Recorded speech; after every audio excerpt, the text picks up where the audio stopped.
There was an uneasy feeling. You're chasing something, but you don't know what it is. That's Grace. She's dead. That's when everything started to get crazy. Why can't you just leave us alone? I was so scared.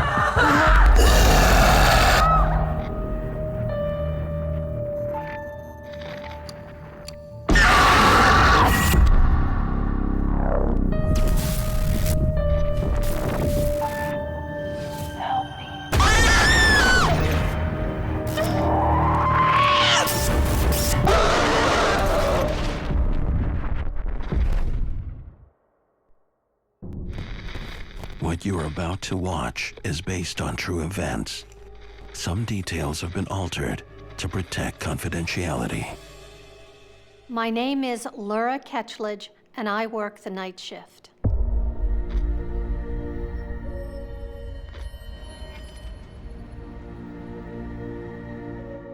I was heading off to nursing school in the fall, and my mother thought it would be a really good idea to get some practice and helping an elderly couple that she knew through family connections. That summer, Laura takes a job as a live-in caregiver, 400 miles from home.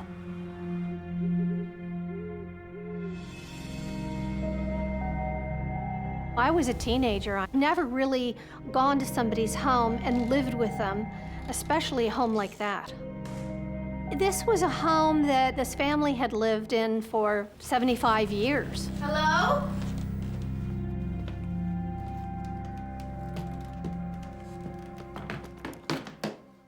Well, when I first came into the house, there was an uneasy feeling. Just kind of felt a little bit like an intruder, like I was out of place. Oh, that's Grace. She's dead. That feeling returned as I was walking up the stairs. Carol introduces Laura to her husband. Charles, this is the new girl. Laura, it's very nice to meet you. Laura, it's nice to meet you there. Welcome. Charles was just sweet and genuine. My job is to stay up all night by his bed, turn him, give him medication, get him up to use the lavatory if needed, and to really make sure everything was okay. Stay alert, Laura. Carol was more reserved, and she had a worry, and she just wasn't straightforward with me. I suspected that there was a deeper story to this home. My official hours really started at midnight, but before that I would help make dinner. One night I had borrowed an apron out of the pantry. I had to give it a good tug to open it up. I was very careful afterwards to close the pantry door. Laura is sure it's locked. And I put on the apron and made dinner.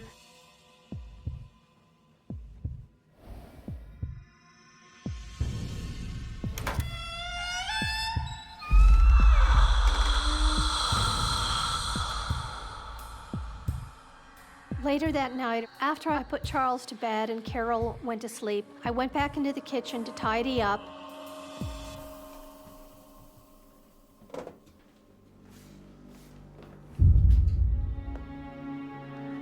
When I walked in the kitchen and found the pantry door wide open, I was very shocked it was open.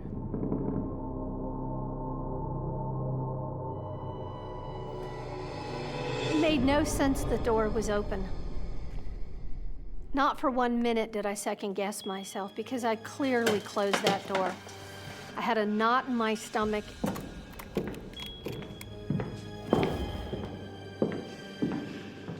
And then I heard footsteps and felt a presence. Right behind me. Nobody was there. Something was really, really going on in this house, and I felt terrible about it.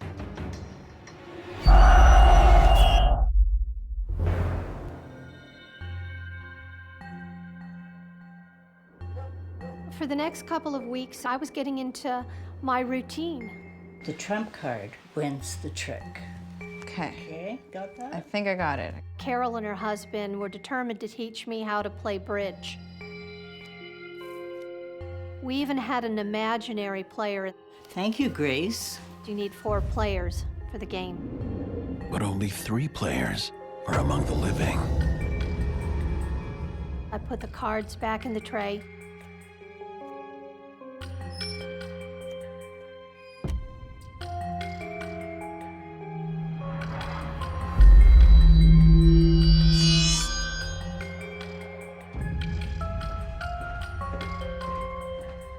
Later that night, around 4 a.m., I noticed something in the living room.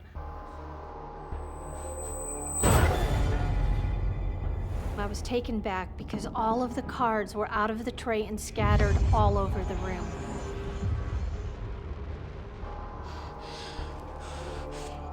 Carol and Charles had gone to bed, and I had been in the living room earlier, and those cards were still in the tray. There was no logical reason that those cards were out of the tray. As she tidies up, Laura feels something is watching her every move. Just felt sick to my stomach, and I got a wave of nausea. I felt cold and clammy at the same time. Sensed this presence. It ran a chill down my spine. What she sees next haunts her to this day. I was so scared. It's a few nights in as a live-in caretaker for an elderly man when Laura discovers something not of this world is watching her every move. I felt a presence in the home.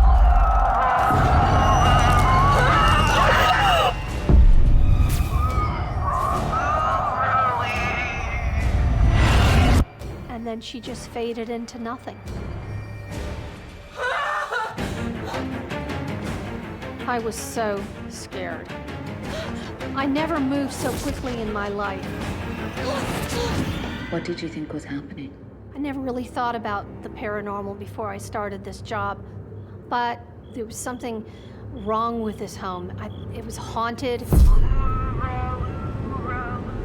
As far as Laura's concerned, the incident with the pantry door, the incident with the cards on the floor, the little things that started to happen were ramping up. Things aren't necessarily copacetic as far as the spiritual world goes. Despite her fear, Laura keeps quiet. I felt bottled up inside. I didn't know what to say, and I didn't want to alarm these 2 elderly people. I was there to help them, not scare them.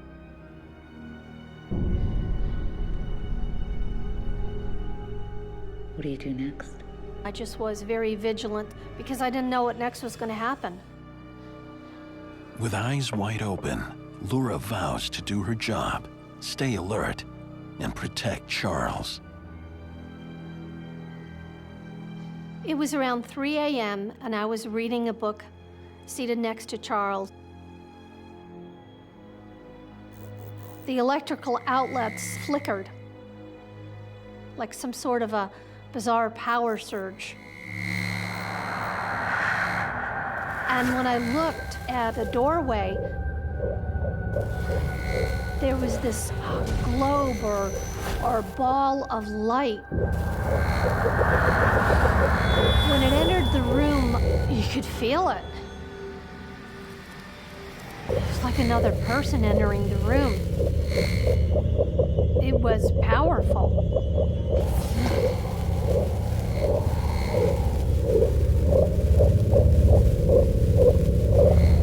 I wanted to yell or scream, but nothing came out. It was like my voice was stolen or swept away.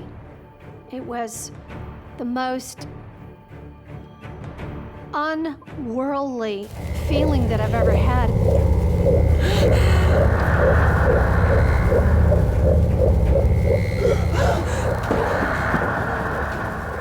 Did you know what that was?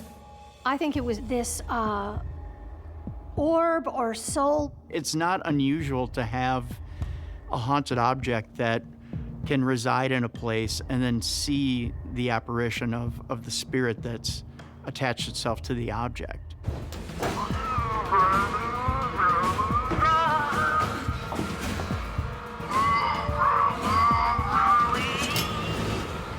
I was terrified.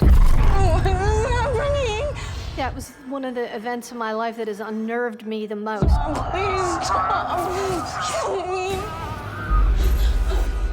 Carol came into the kitchen and she looked at me. Miss Grace doesn't like you wearing that apron.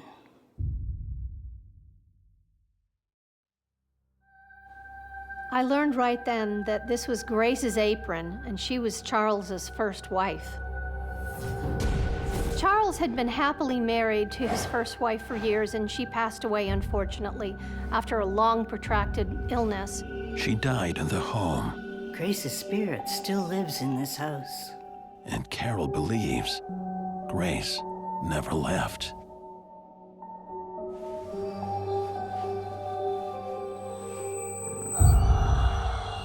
I practically ripped the apron off and stuffed it back in the pantry closet, and that's where it stayed. We're very unaware that we can trigger bigger paranormal events. When Laura takes that apron, it's a sign that she's moved in on the territory that she really shouldn't be, and that is the husband. And that really upsets the spirit. After Carol told me about Grace, everything was clicking together. The cards, they were monogrammed with Grace's initials. Those were her playing cards. That was Grace that opened the pantry door. That was Grace's soul that entered the room. It became clear to me that Grace didn't want me touching her things. Laura is maybe looked at as a rival. She's looked at as someone from the outside who really doesn't have a place there. It doesn't fit the dynamic that it should. Why not leave now? I really felt, conflicted in my heart. I wanted to be there for this couple and finish the job, and plus I really needed the money, but I was also very scared. I hope you decide to stay. Charles needs someone. She sort of talked me into staying, at least for a little while longer. Later that night, I had to go down to the basement to do the laundry. And I was holding the handrail with one hand and all the laundry with the next.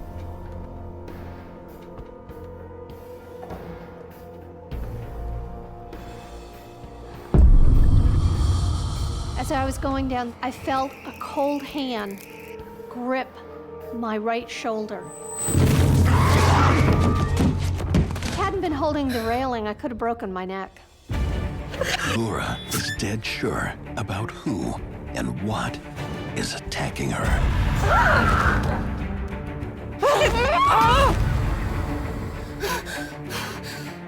That was Charles's dead wife. It was a terrible experience. It was so scary.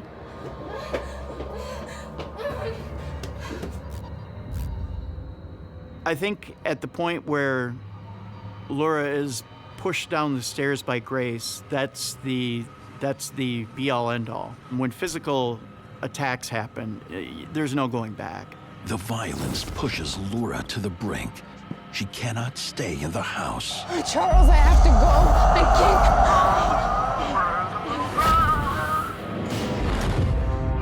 can't. Wherever Laura goes, Grace is never far behind. The first wife was just laying next to him on top of the covers.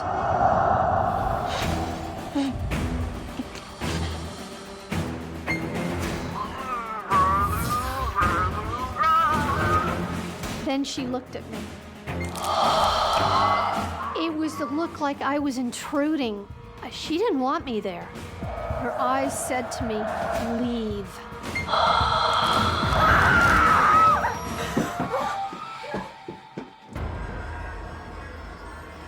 I just wanted to get the hell out of this house. I was done.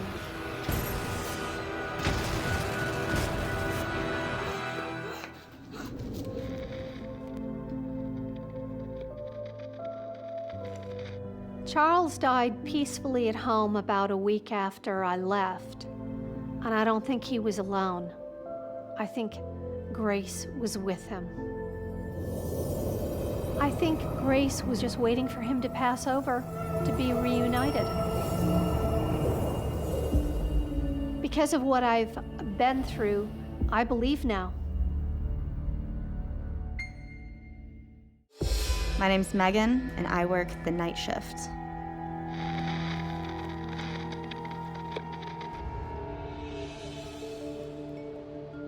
I am a bartender and server. Before I got the job, I was walking by and noticed they were doing renovations. This building that it used to be an old firehouse, it's been converted into a restaurant. I decided to just walk in and introduce myself, and within the hour, I had a job. My job is to set up the restaurant, serve guests, and then once they all go home, I clean up and close shop. Just a few nights on the job, Megan gets a warning. Excuse me, have you seen him yet? One of my first customers said, "Have you seen the chief?" You will.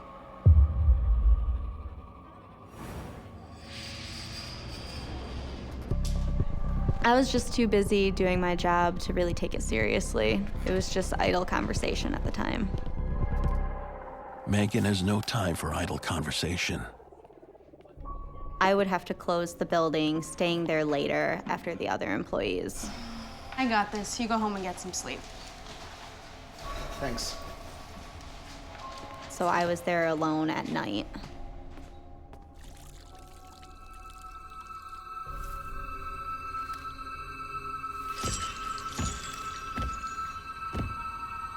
I found that at night, it was not uncommon to hear footsteps when nobody was there.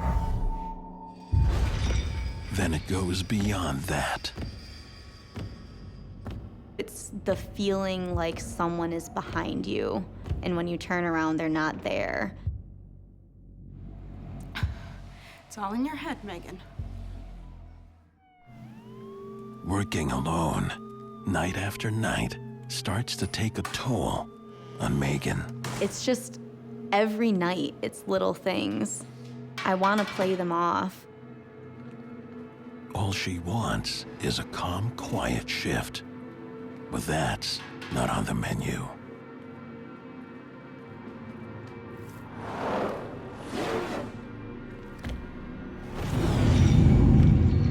You want to ignore it, and you want to pretend that it's not happening.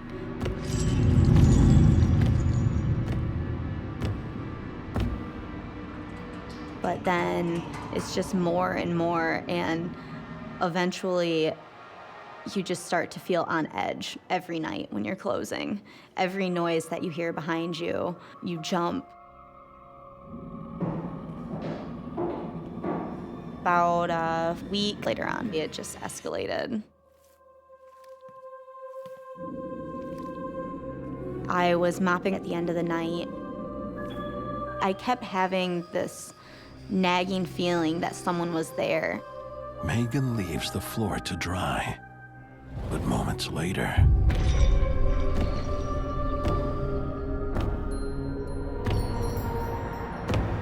and when I came back, I noticed instead of just streaks, there were these footprints, and you could see the outline, and they just started in the middle of the room and just did this weird walk in a circle.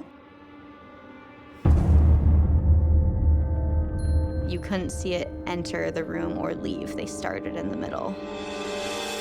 I I honestly just start to think, am I crazy? Even after all that, you stayed. Every part of me wanted to just run out of the building, but at the end of the day, I still have a job I have to do. Megan's uneasiness grows. Eventually, you can't ignore that building sensation and the feeling of eyes on your back or the hair on your arm standing up, and you can just feel it start to manifest itself.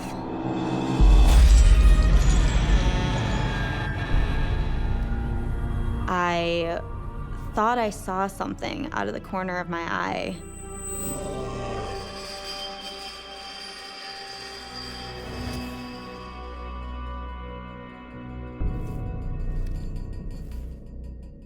I could just hear this rattling. And as I looked over, I saw a wine glass on the shelf started to shake.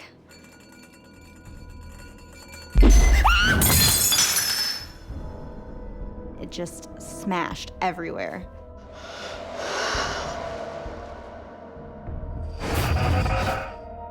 I was scared. There's no way it could have just slid off on its own. It wasn't on the edge. It would have had to have been physically grabbed and then thrown. But there was nobody else in there. I'd have to really just try and tell myself to calm down.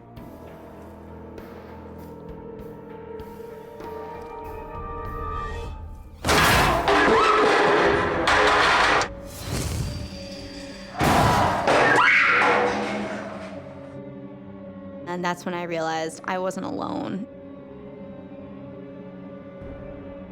But then you blink and there's nothing there. But something is there. I heard right next to my ear. Megan. It was enough that you could feel it.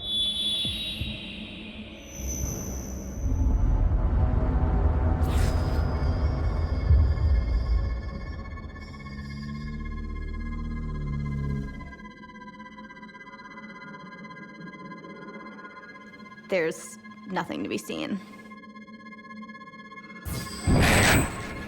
That moment, I realized that I was being targeted.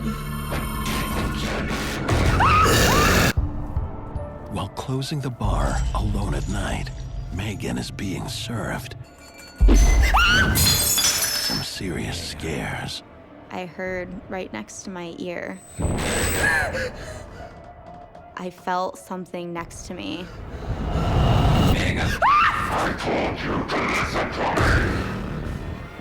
Whatever was there saw me, and it wanted me to see it. Leave me alone.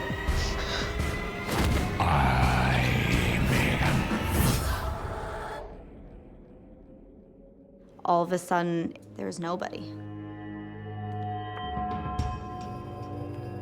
How did you feel? I just felt so nervous.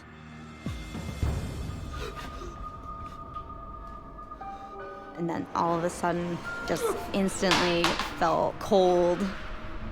Megan fears the rumors about the chief weren't bar chit-chat after all. That was the first moment that I really felt panic. I booked it out of there. It seems to me like this spirit potentially could be harmful. If a spirit gets to the point where it can physically interact with you, then that's at a dangerous level because you don't know exactly how powerful it can get. Why don't you quit right then and there? I was in college and I needed some money. It's time to tell her boss about what's been happening to her. Let me show you something. He confirms Megan's suspicions about who is tormenting her. Find them all in the library. It was very tragic. The ghost from the old fire hall. He died on the job. The chief. He burned to death. It was a terrible story. He died in a fire just down the road.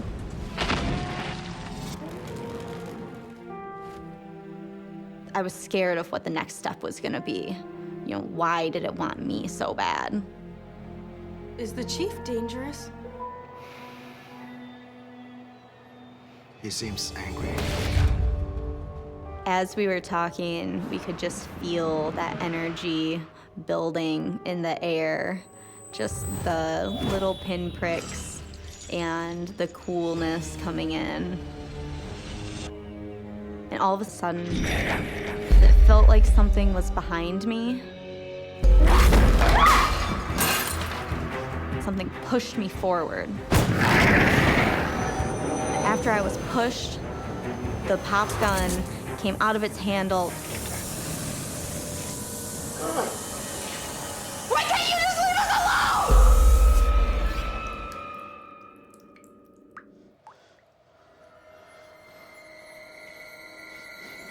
alone? At that point, I'm not having it anymore. I'm out of here. That's enough.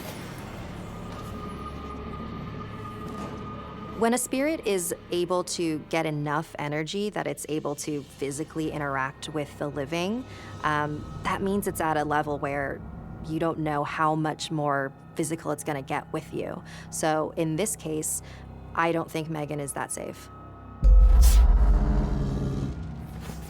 After that, I really contemplated not coming back. Megan finds the courage to return to work after an unexpected request. Out of the blue, a local ghost hunter came and asked if they could do an investigation. I wanted to be there because I wanted answers, and I wanted to see what they found. Is there a spirit present here?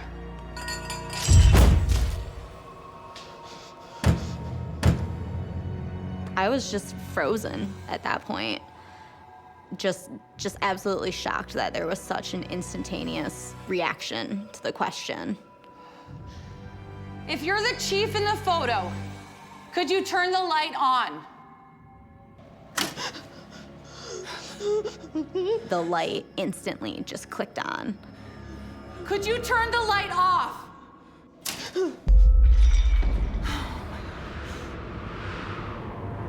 Megan. Megan. That's when everything started to get crazy.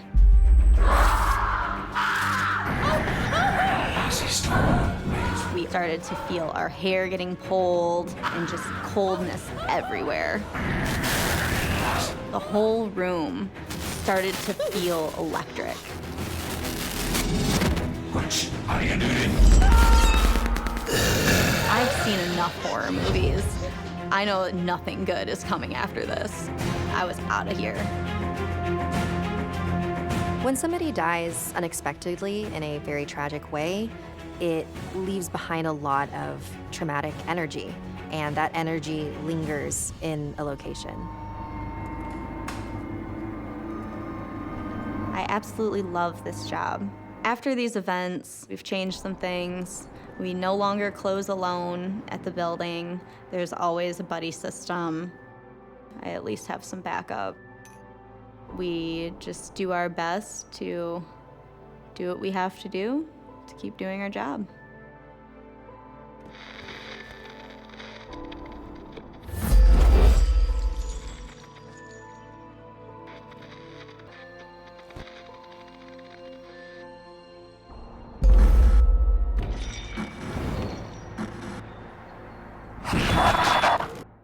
My name is Gerald, and I work the night shift.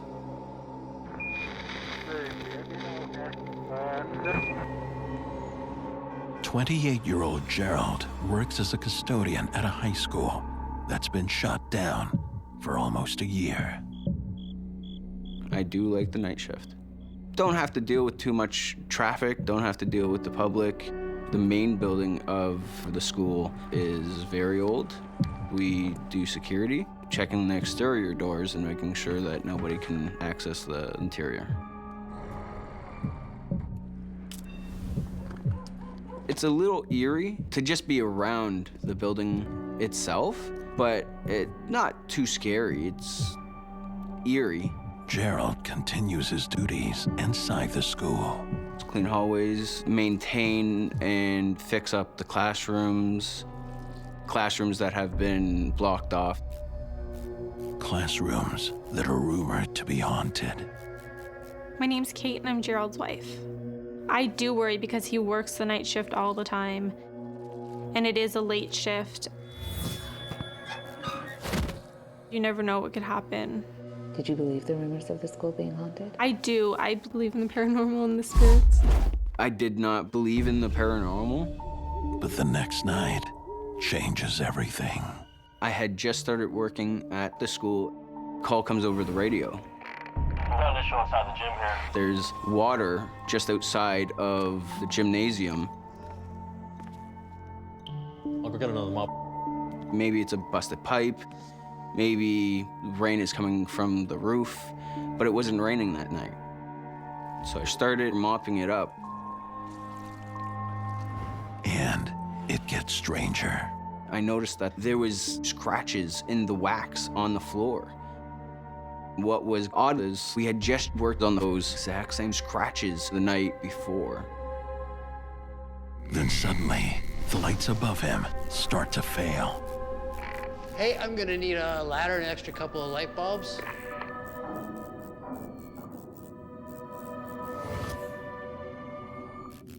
Hello, are you there?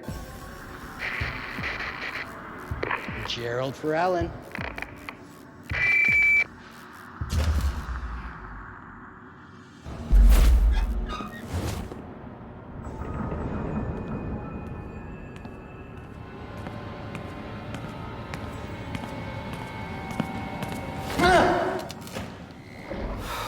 Relax, man. It was weird. By the time my colleague came back, the lights were back on. Do not sneak up on me like that. Look. I thought we took care of this already. Yeah, that's what I thought too. I'm wondering, okay, what's going on? But there's no explanation. So we mopped it up and we went on our way. The partners head out for a perimeter patrol. Most of our crew members were off. This night, there was nobody out but us two. Whew, I am freezing.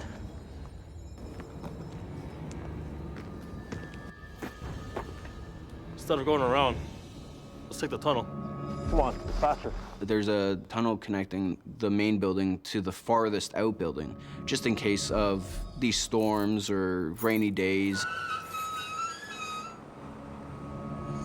As soon as they enter the tunnel, the energy changes.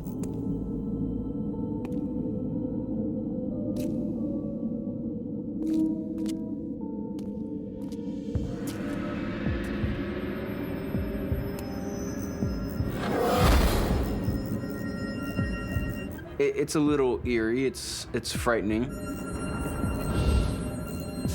And now, Gerald's coworker is frozen. Hey, buddy, you okay? He wasn't hearing me. It was almost like there was something blocking my voice. Hey! So I got louder. Hey! Hey!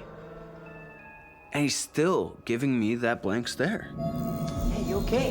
Hey. Yo, you okay? Why can't he hear me? And then I saw eyes beating on me. As I'm telling a story, I'm getting goosebumps, chills up and down my spine. Did you see that? Yeah, I saw that. He finally acknowledged me talking to him. I think it went this way. Come on. Are you crazy? Let's go. We ran towards it, but Why it was... would you run towards it? Well, because there's not supposed to be anybody in the building, and that's due diligence, is to make sure that there's nobody left in the building.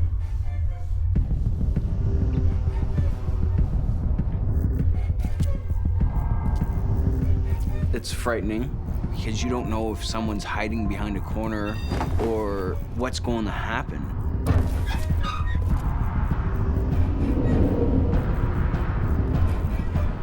It's the worst feeling that you're chasing something, but you still don't know what it is or who it is.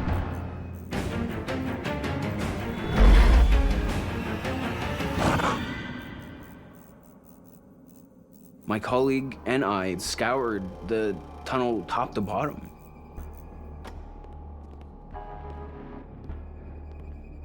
There was nothing in the tunnel. I'm out. I'm done. What do you mean you're out? What are you talking about? You be careful, Gerald. It definitely scared my colleague. He decided to pack it up and leave. I was annoyed, and I slammed the tunnel door shut. And now, something from that point after I slammed the door shut, pushing me. Something was there. In a closed-down high school, Gerald, the night caretaker, finds reappearing scratch marks. A disappearing intruder. And now, he's being violently attacked. The more I try to walk to the right, it's more forcing me to the left.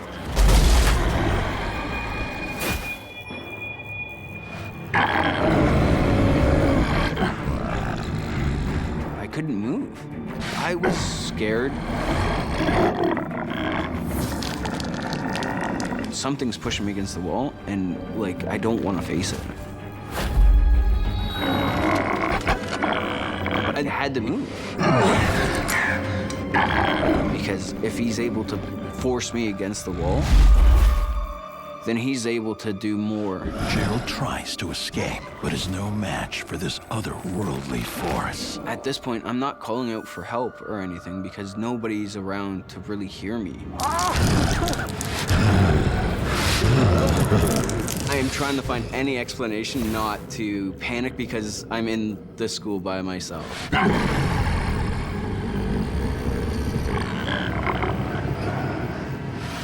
Gerald is face to face with the entity, and then it disappears. I'm free.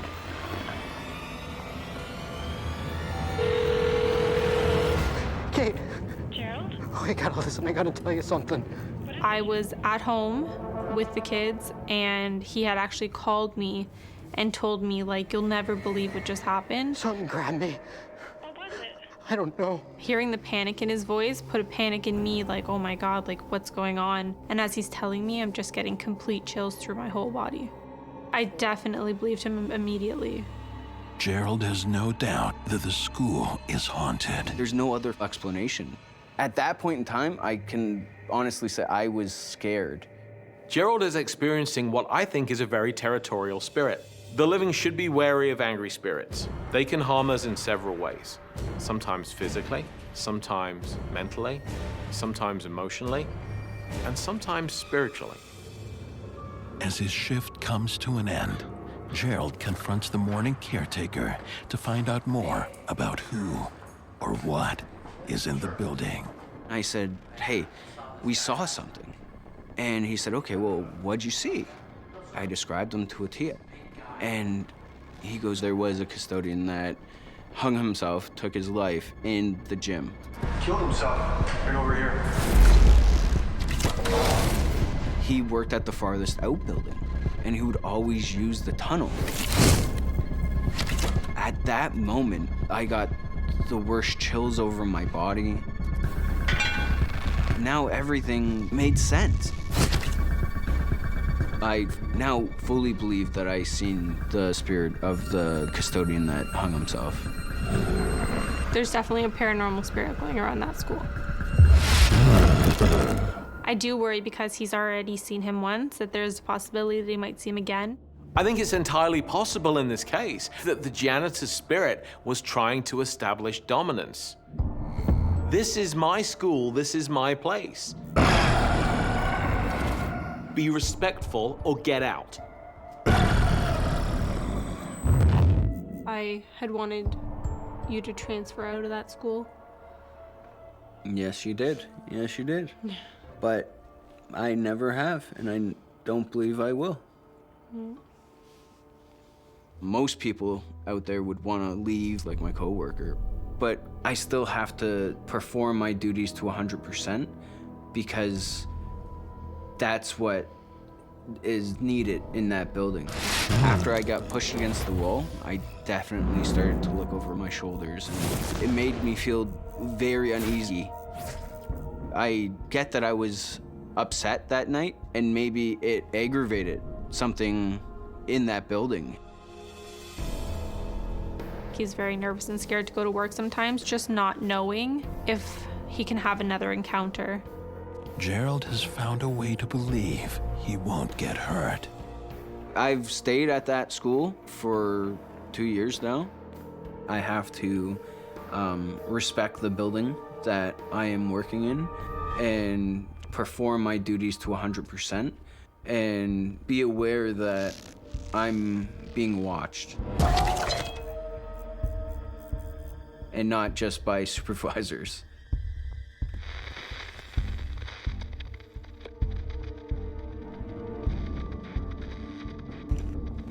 I've come to believe that he just wants to make sure that we're doing our job.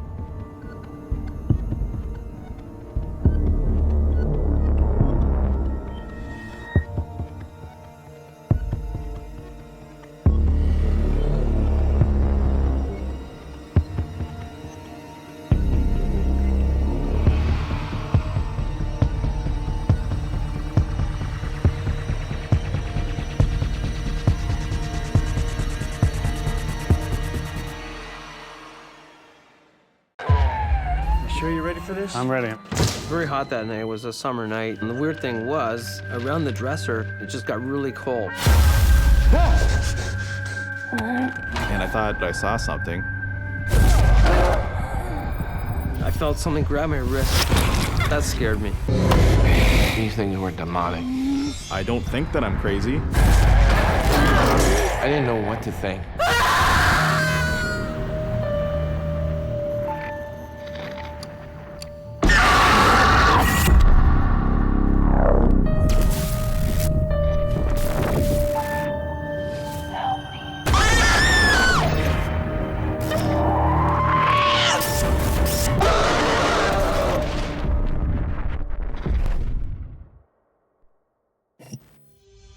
What you are about to watch is based on true events.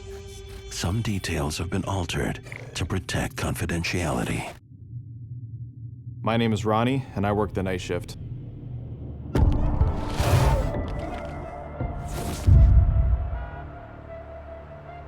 As midnight approaches, 21-year-old Ronnie makes his way to his job as an overnight support worker at a group home for adults with developmental disabilities.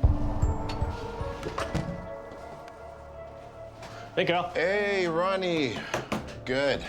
I got hired at a group home. I had agreed to work night shifts every weekend, so every Friday and Saturday night. Yo, you get some rest, eh? You too, but not too much. All right, sounds good. Take care. You too. The night shift starts at 11 p.m. and it runs until 7 in the morning.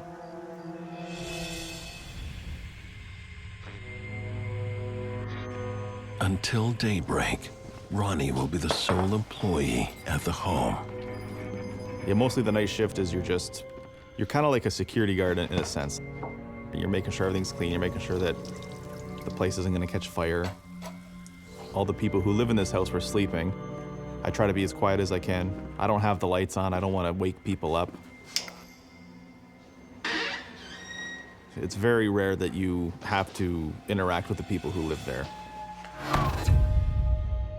Well, it's an old house. It's a well-kept house, but it's old. And like many old homes, it's prone to strange sounds.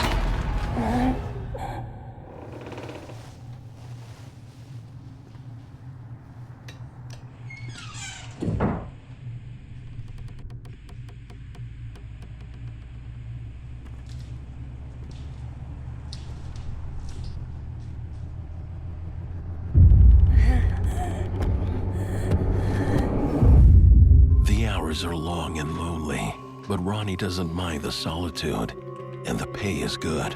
Typically, when you work a night shift, you get paid a premium, so it's definitely an incentive to want to work the nights.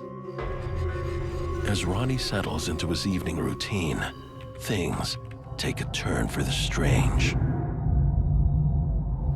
I'm just sitting in the office. Suddenly I heard this noise, this droning sound.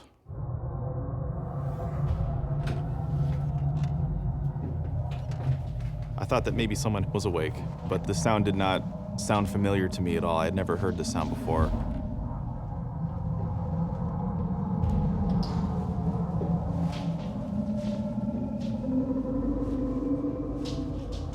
The interesting thing with the sound is anywhere that I was in the house, the volume remained the same. On the first floor, the volume was the same. The stairs, the volume stayed the same. Second floor, it was the same everywhere. It was just this sound that no matter where I was, I could hear it. What is that? The only time the volume changed was when I exited the house to see if the sound was coming from outside. There was no sound at all.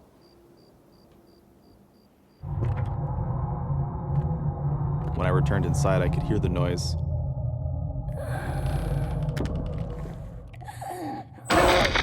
The noise stopped, and I thought I saw something, but I couldn't be sure.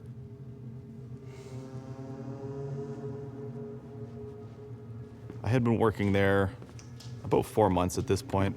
This was the first experience that I had that I couldn't explain. But things are only just getting started.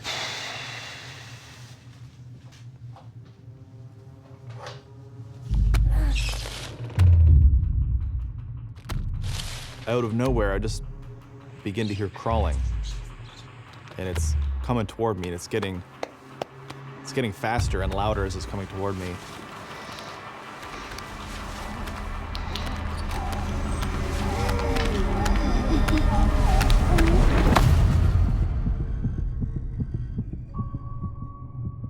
My heart was beating really fast.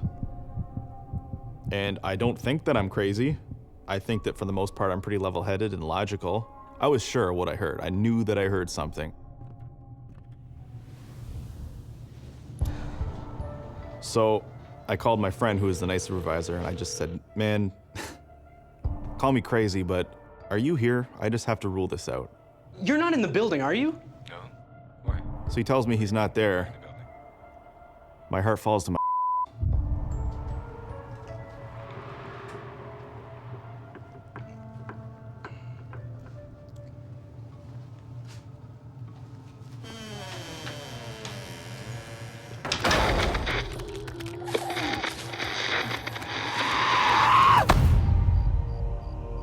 After an eventful night of mysterious happenings, Ronnie tries to get some rest. At this point, it was actually now a sleep shift. So I was allowed to sleep, and there was a bed.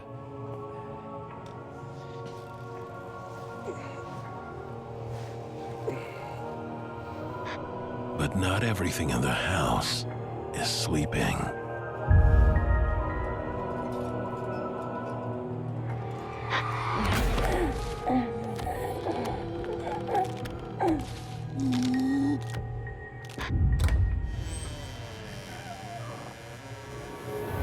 Just as I put my head down, maybe a minute after, I heard crawling, like a human crawling.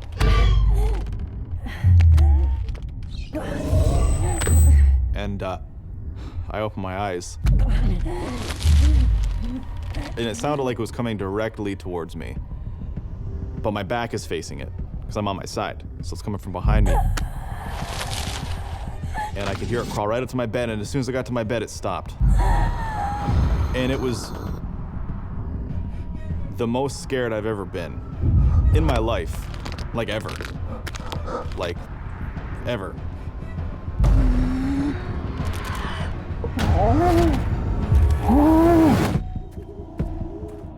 In a group home for adults with developmental delays, overnight support worker Ronnie finds himself stalked by a sinister, creeping presence. When I sat up, And I looked around.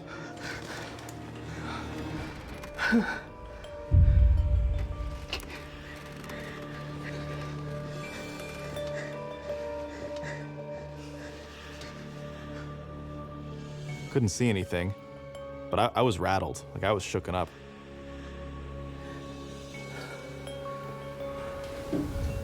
I've wanted to run away, but I can't leave. I can't leave this house.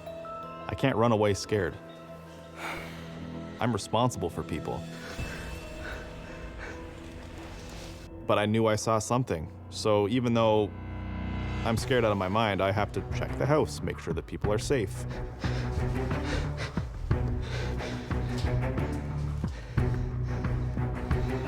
And I searched the house.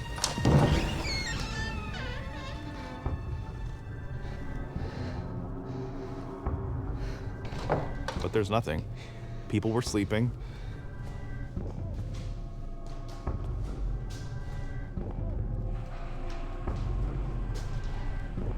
I checked the second floor. There's nothing there.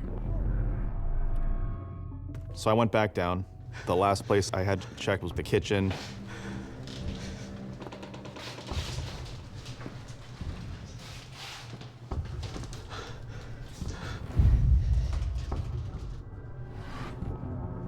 In the dining room, the lights are off, so it's very dim.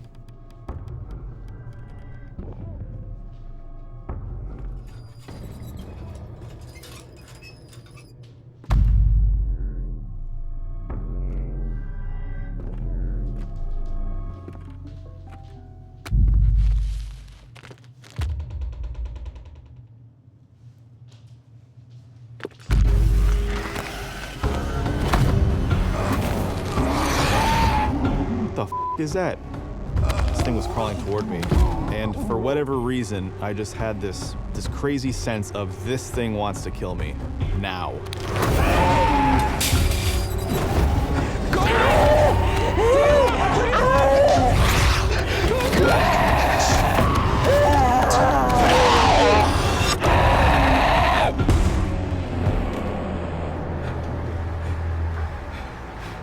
For all intents and purposes, I'm trapped in a house with what I think is an entity who wants to kill me.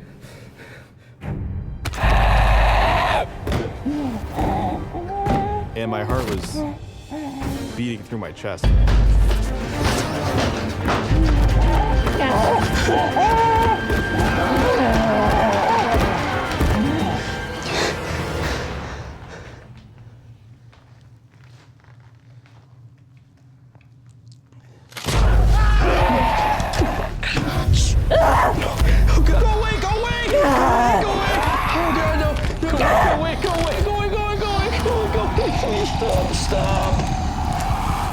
And when I got to right in front of my face, it let out this noise. And I actually yelled. Stop!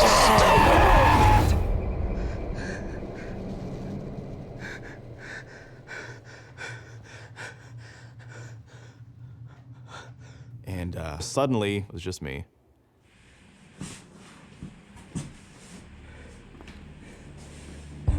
Ronnie did the right thing by shouting at the spirit, because what he did was he was focusing his energy to a point which repulsed the spirit, which caused it to stop. Morning can't come soon enough. When his manager finally arrives to relieve him, Ronnie wants answers. Hey, Ronnie, everything okay? I told my night supervisor about the entity crawling toward me. And he knows I don't lie, I don't make stuff up. And he got me to tell him in as much detail as I could.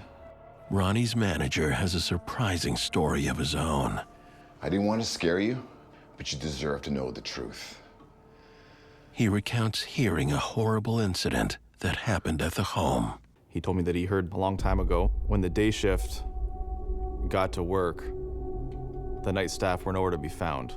And they were at a loss for words. They didn't know where the staff went, and the front door was actually wide open. And it turned out that that night staff was found shot and murdered.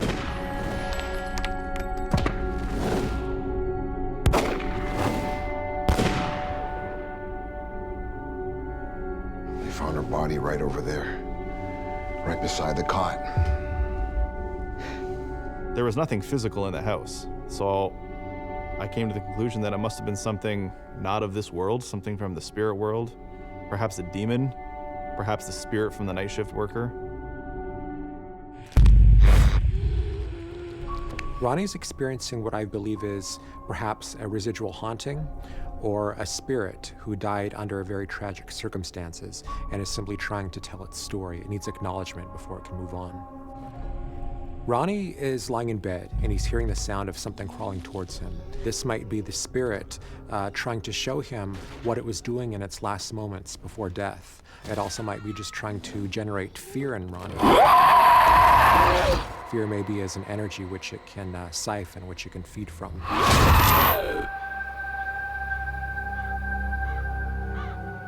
I still work as a support worker. Great job, I love it. But I don't do night shifts. Don't do those anymore. As scary as I find it fascinating. Because I think we all wonder what happens when we die. And when you have experiences like this, I think that it paints a pretty clear answer for you.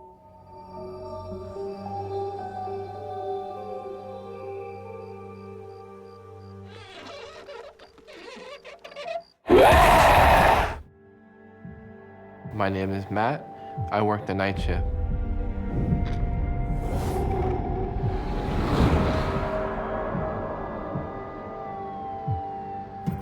Worked in an office building. I was a security guard at night.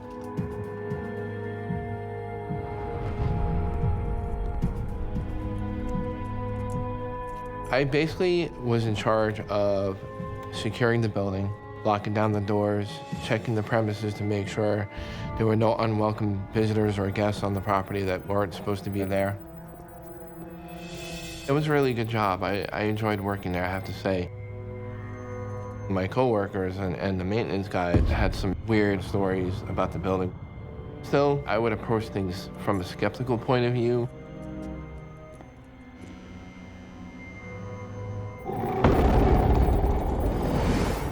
But what I found really interesting is right across the street from where I worked is a burial ground.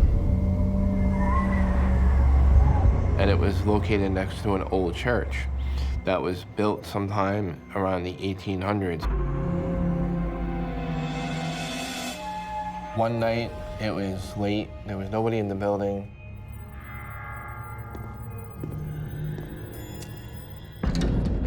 It startled me. The only way these elevator doors were to open is if somebody pushed the button and there was nobody in the building.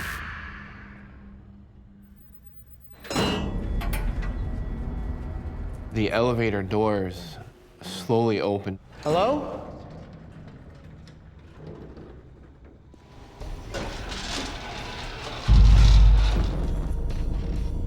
And they were just opening and closing by themselves. There was just no reason for that to happen.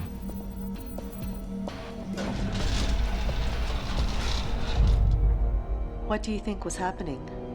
I didn't know what to think. I was just so startled. I had to make sure there was no intruder in the building. I checked the entire building. I secured all the doors, but there was no one left in the building.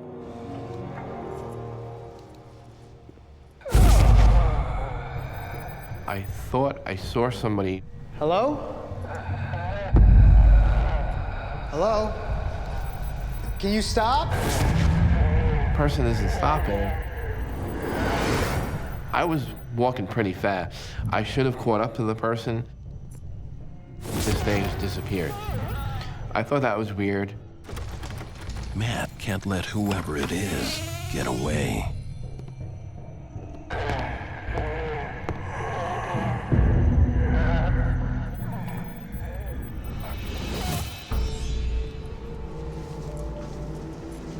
Hello?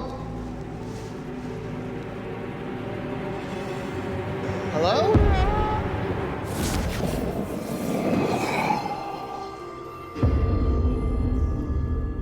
I don't know where they went, just vanished. Just when he seems to hit a dead end, the unthinkable happens.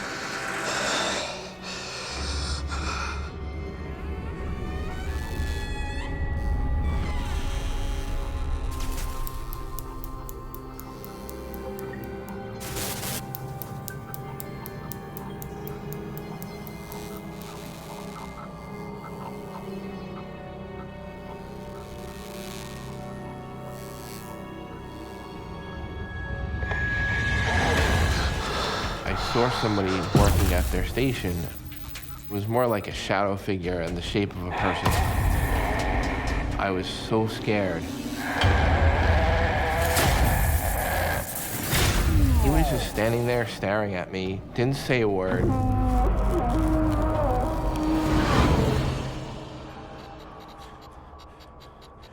He just vanished out of thin air, just vanished. That scared me. Honestly, it made me feel like, what's gonna happen next? I just had to get out of there. What are you doing? There's something going on. That's when my coworker explained the story about Pete. There was a former employee that had passed away. They actually kept Pete's office exactly the way it was after he had passed away. Nobody goes in the office, everything is still there as if he was working there. It was just really, really odd.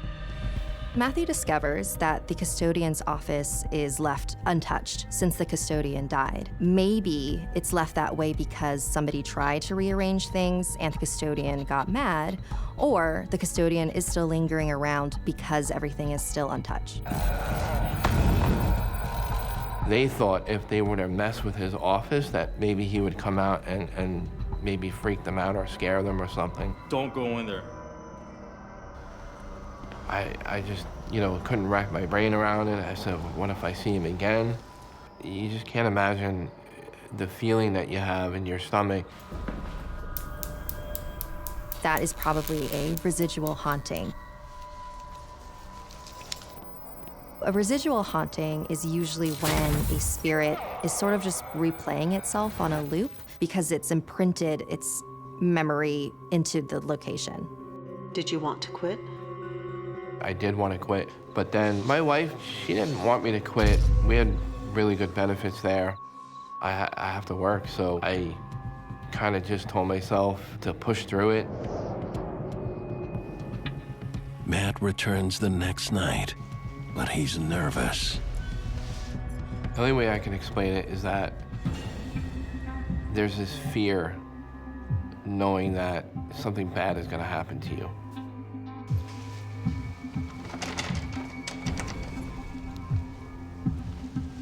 I've seen all these things, the elevators opening and closing by themselves, a shadow figure. I was kind of frightened because I didn't know what to expect. And all of a sudden I look up, I see this crazy figure. No! Matt's job as a security guard has him feeling more scared than secure. While working the night shift, he encounters the ghost of a dead employee. And now, something much more terrifying manifests.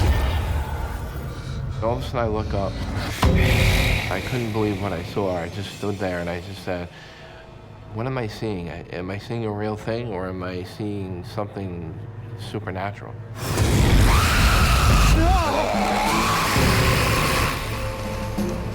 It was freaking me out. I definitely felt unwelcome. All I knew is I just wanted to get out of there and go home.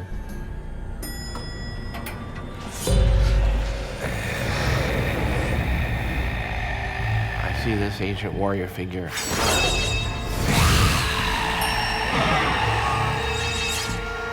I felt like it could harm me or hurt me. If a spirit is powerful enough and there is enough energy in the area to draw from, then it could very well hurt somebody.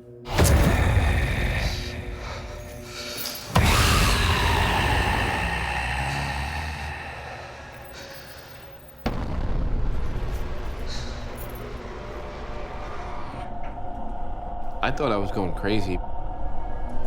I had to get out of there.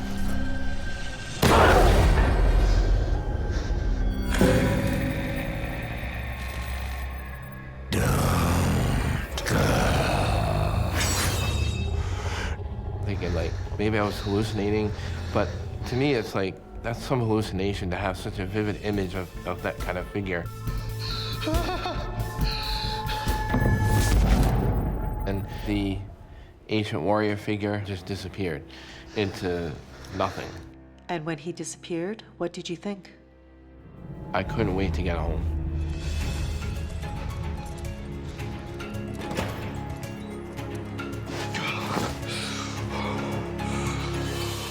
I'm about to leave.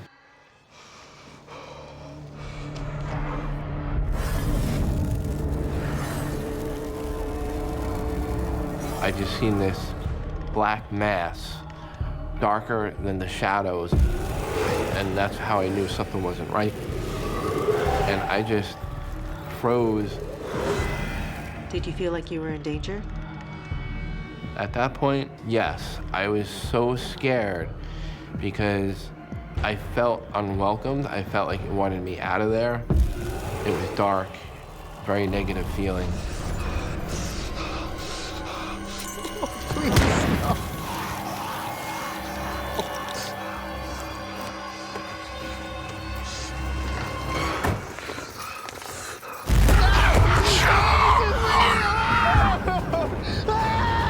I saw what looked like creatures to me.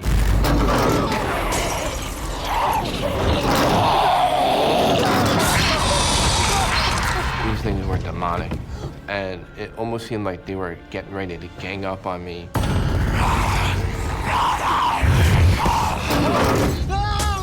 Demonic entities were nothing like I ever seen in my whole life. I was really scared. Please stop. I thought they were gonna hurt me.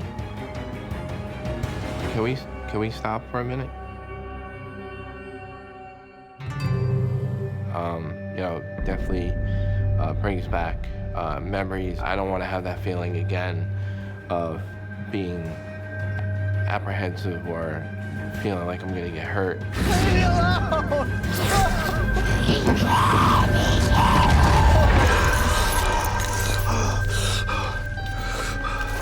I didn't want to get hurt. I just wanted to get the hell out of there and get home.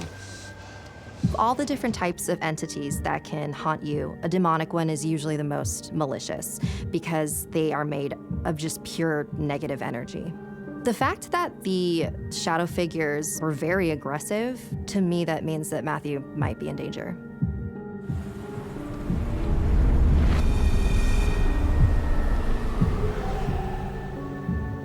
I actually had trouble sleeping a lot because these experiences frightened me. One night, I thought to myself, maybe these restless spirits had some kind of connection to the burial ground that's across the street from the building.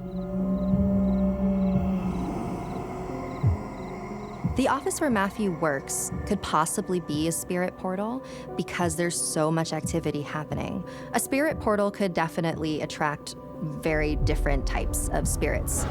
There is the more residual spirit that's in the custodian's office. We see the ancient warrior. We see the dark, shadowy, demonic entities. Your work environment should also be your safe place, but in my work environment, I didn't really feel safe. I had enough.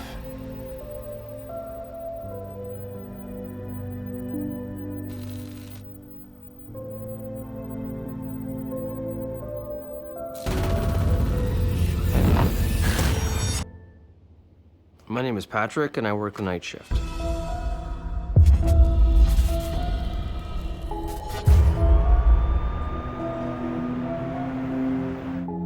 I was studying forensics, and I wanted to get some experience on hand. I saw an ad in the paper. It was an interesting job, and I thought I'd apply it.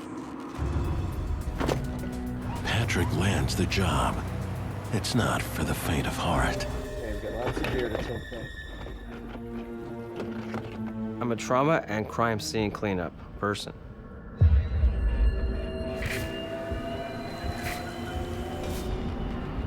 It was right in line of what I wanted to do, and it would place me in learning all about forensics and crime scene and cleanup and investigations. Were you warned about the bizarre things that could happen on the job? I was told that, you know, things might happen, and other guys never lasted. So a lot of people quit? It's a big turnover, yes. A lot of people are not used to the fact of like being in an environment where there was death or crime, or so many people who would commit suicide or murder. But Patrick isn't worried. Sure you're ready for this? I'm ready. I was skeptical. I really didn't think anything would happen. On one of his first night shifts, Patrick and his boss are called to a women's shelter. And it was very hot that night. It was a summer night. The police had left. The tape was still there.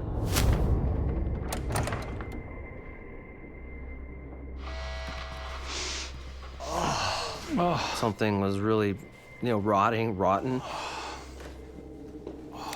Get the dragon's blood? Yeah. We're also given a fluid to put on our noses called dragon's blood. And it would actually stop any kind of things going into your nose so you wouldn't throw up or get sick.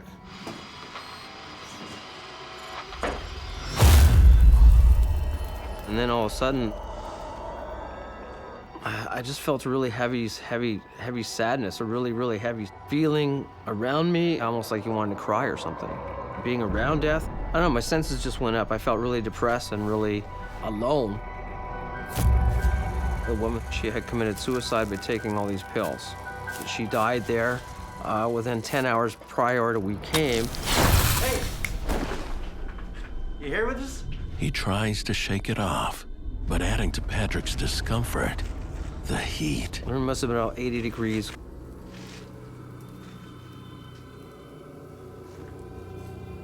And the weird thing was, around the dresser, it just got really cold. Like, it's impossible because one side of the room was very hot, and I thought, well, maybe there's air conditioning going on. But nothing was happening. And it was all cold. Like, I put her hand like this, and it was all cold, like straight up and down, as if somebody was standing right at the dresser.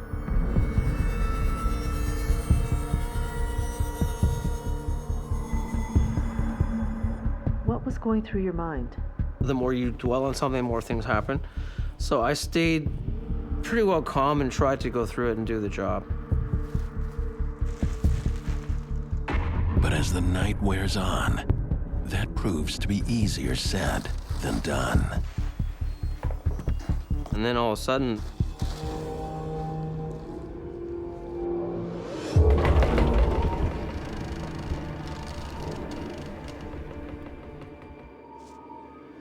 the drawer just came wide open. It was closed. It caught me off guard. You okay? Yeah. My boss didn't see anything. He didn't believe a lot of it. So it wasn't like something was haunting me or attacking me. So I continued on doing the job.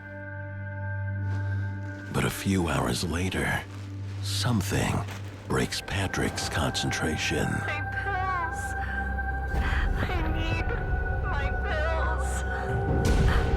It was a young voice sobbing and crying. And she said, I need my pills. I want more pills. And my boss, he's heard it too. Must be coming from another room. Yeah. Patrick tries to focus on the job at hand. There were still pills on the floor and pills on the dresser.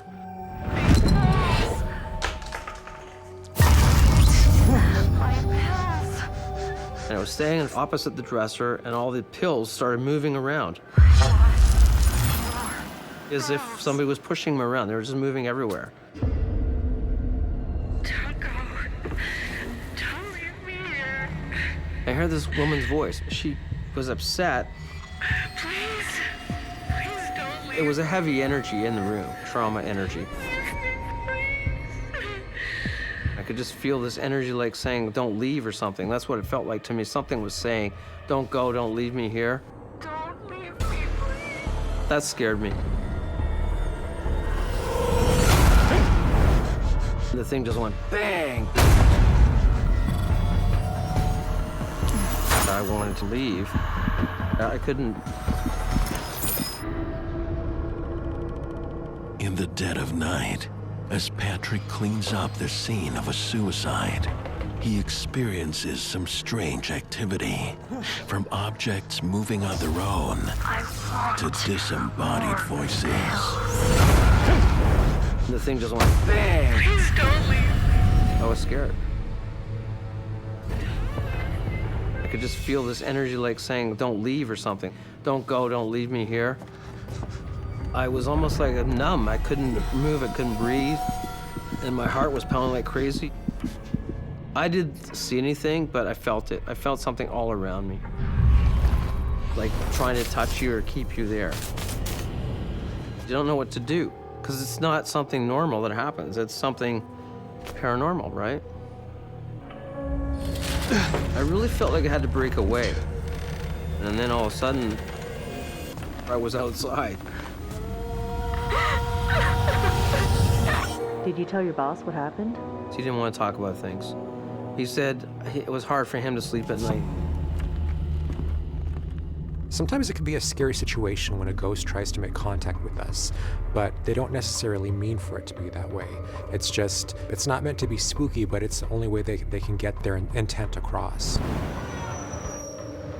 Despite his experiences, Patrick doesn't quit. I didn't think about quitting. I'm there to learn. I was working for quite a bit now, for a couple weeks. I was called to another job by my boss. We got the details that this woman had killed herself and bled out, and all the blood was still on the floor. They had found a rope that she had tried to hang herself with.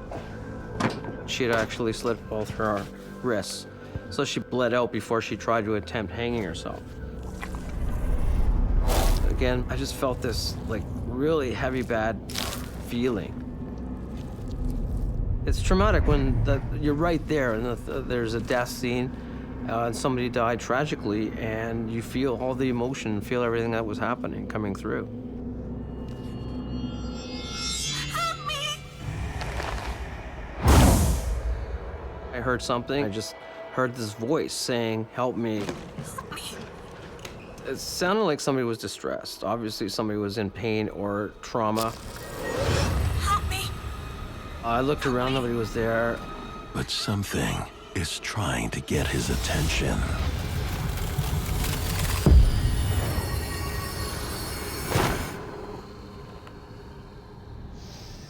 It just felt really, really bad energy. Like something angry, something upset, very depressed.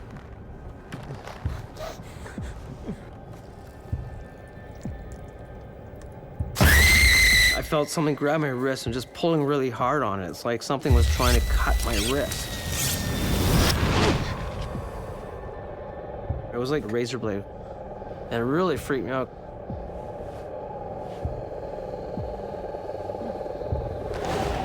It was like something took 3 nails in their fingers, scraped it right in the arm. It was really hurting. It was a physical thing. A lot of times when someone has died suddenly, their spirit is in a state of confusion. This transference of pain from the spirit to Patrick is very common. It's just the most effective way for a spirit to convey what happened to them.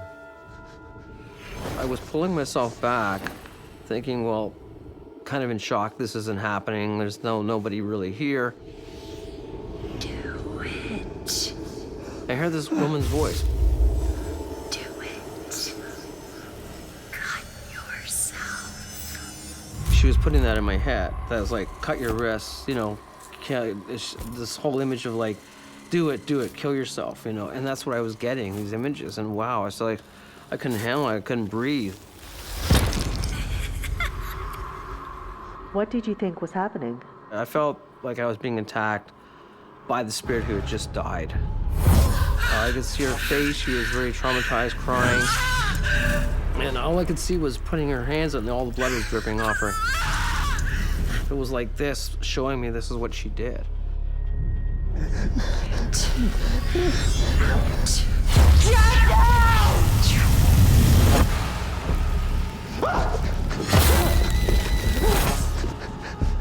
Patrick may be in danger because there are spirits that may be feeling anger or rage at the manner in which they died. Patrick is vulnerable.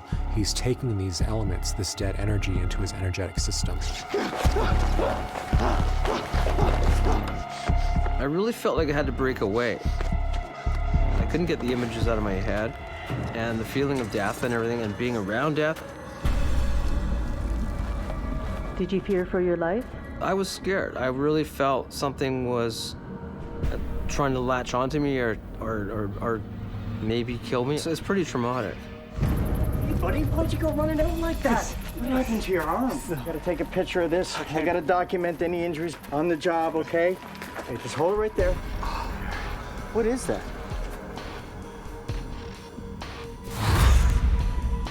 So she showed up in the picture. Yes. Then he saw her.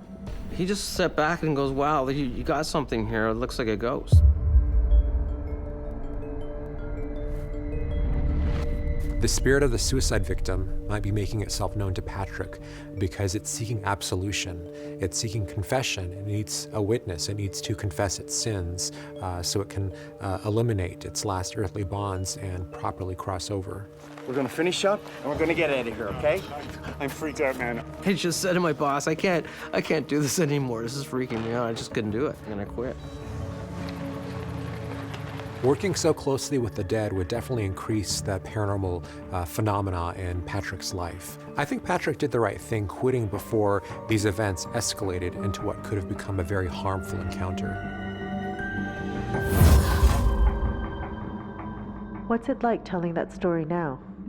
I still get freaked out about the stories. I haven't really told anybody, many people, not even my coworkers, because a lot of people think you're gonna make it up or it's not real, but when you actually experience it and have it and see it, it makes you think. Are you a believer now? I didn't believe it at first, but I really have no choice because I saw it and I experienced it and it scared me.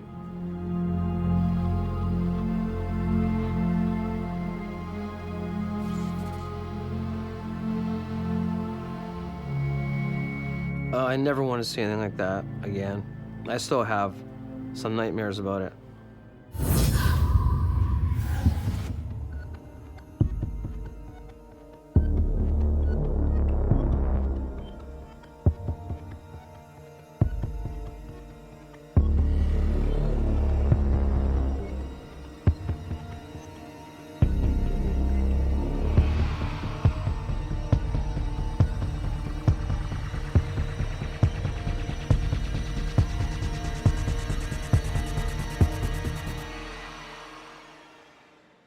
I knew I was the only one there. At least I believed I was. I could feel a presence. There's something in this house. I was terrified.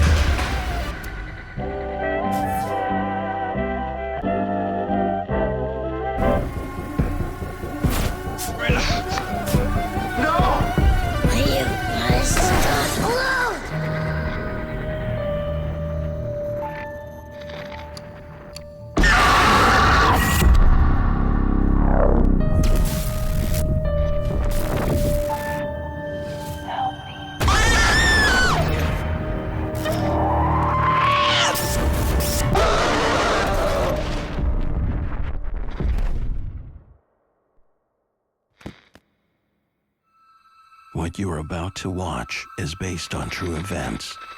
Some details have been altered to protect confidentiality. My name is Bobby, and I work the night shift.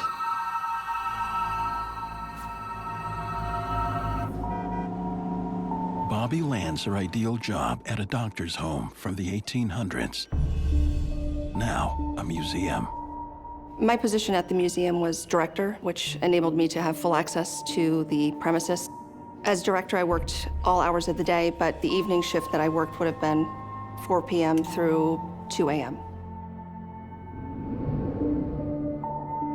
have a true love for the house. My family is very connected to it. For many years, my grandmother worked there. She was actually delivered by Christopher Best, and many of her children were delivered by his son, Duncan. She works at night in an old house filled with generations of doctors' preserved memorabilia. Some carry the scent of the dead. The house was always a little creepy, especially in the evenings. You have to remember this is a house built in the 1800s. The light switches are almost always on the other side of the room than you're walking into, so you're walking through the dark. When I started at the museum, there were no rumors of ghosts, there were no whispers of any sort of paranormal activity. It had just been a house that the doctor had lived in. I was a true non-believer, but I've had flashlights go off on me while I'm trying to walk through the room and they just decide to shut off. At night, Bobby's duties are to photograph and catalog the items.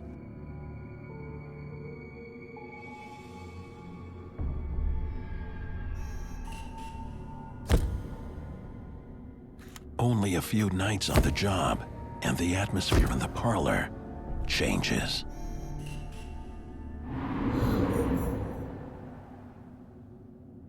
I couldn't really put my finger on what it was, almost like a breeze, like a wind, some sort of movement.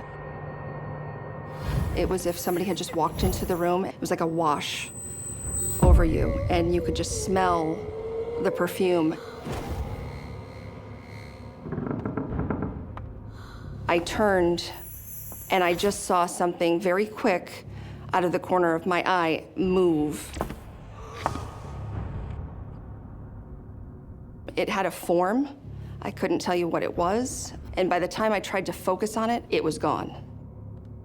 But I said to myself, I was not gonna let a little apparition scare me away. Undaunted, Bobby continues that night with her coworker to set up for an upcoming public talk. This talk got some buzz.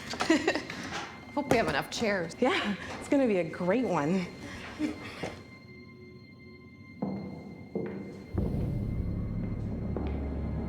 I had heard footsteps above me, and they kept growing louder and louder. No one's here, right? No one. I'll check. Be careful. The footsteps were clear as day. There's absolutely no denying it sounded like somebody was just walking forcefully through the house, as if in a march almost. The staircase in the front parlor had been roped off.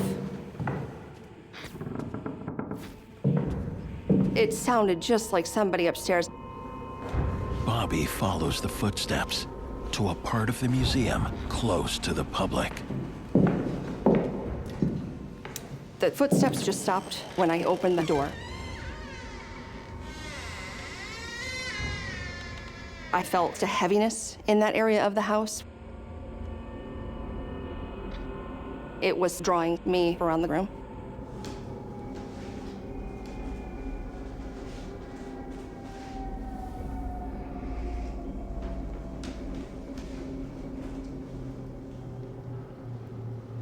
And that feeling of somebody watching you.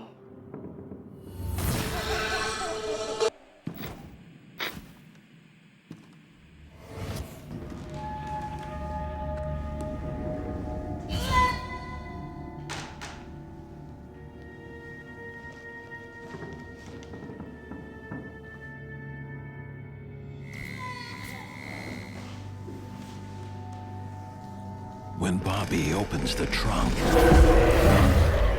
she unleashes a darker energy. Inside was some articles of clothing. In particular was a small suit. Would have been what you'd wear on a Sunday. That was when I really noticed just the heaviness in the room, just the sorrow in the room. I feel maybe like I've crossed a line with that. I can't even explain it any other way. I immediately let go of the suit, Stop. But it's too late. It's as if in that corner, in my mind's eye, I can see a little boy kind of squatting in that corner. Leave my stuff alone! Alone!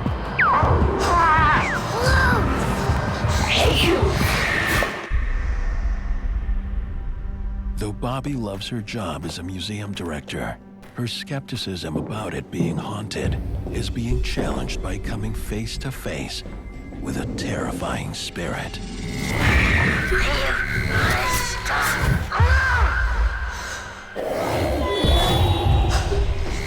When I saw that apparition, I had kind of focused on it. It was immediately gone. Bobby knows without a doubt who is haunting her and that room. It was the little boy's room. James was the first son of the doctor. He had passed away in the house. It took 2 weeks for that little boy to die. Tragically, very sad situation. James died as a young child of undulated fever, a disease causing a painful death. I don't know if that was the suit that he was laid out in. It very easily could have been what he was wearing for that. Spirits are very possessive, and if we handle or disturb what was once theirs, it can generate a lot of activity. These are very clear examples of spirits saying, "Don't touch my stuff." There are many reports of paranormal activity being generated when the belongings of a former owner were disturbed or handled. I want to be respectful, and the suit is still on the bed to this day. It took a moment for me to just kind of reset myself and carried on with my job. Just kind of put it in the back of my head and pretended it didn't happen and continued that evening. Bobby? Yeah. You okay? What was up there? Oh, it was no one. I must have been hearing things. I'm a deny kind of person, but that was the first instance that I had to deny. We have a lot to do to get ready for tomorrow. Yeah. I'll get to it. Continue over here.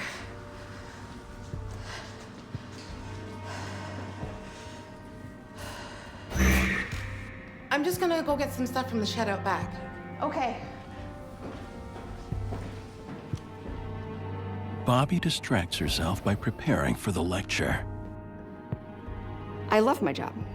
It was more of a suck it up, you know? It's a great place. She prepares to catalog the perfume bottles.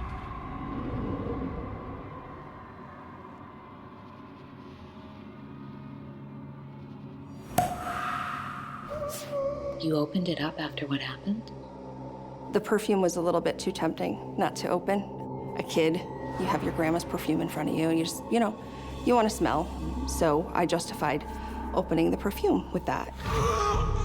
It was such a light and pretty scent. I believe it was violet.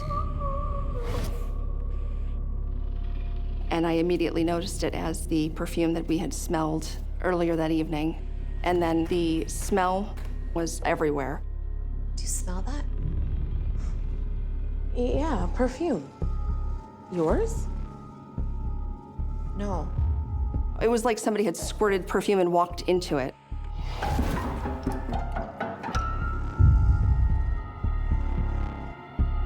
And then, gosh, we had heard the faint sound of a piano playing.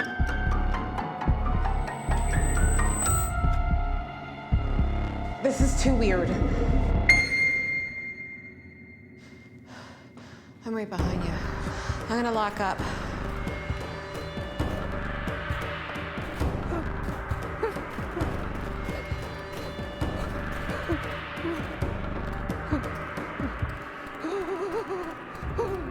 But before Bobby can make it out, Her perfume had kind of come into the room noticeably. It was like a wash over you. There was a presence. I could feel a presence. And suddenly, the Victrola comes to life.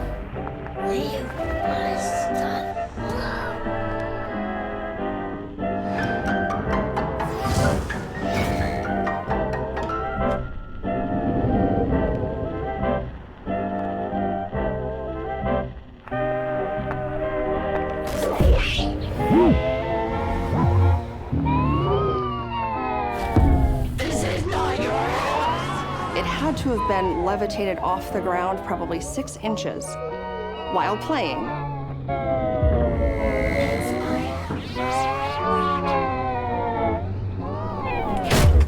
And just dropped. It was like a person picked it up and just dropped it. It was so real.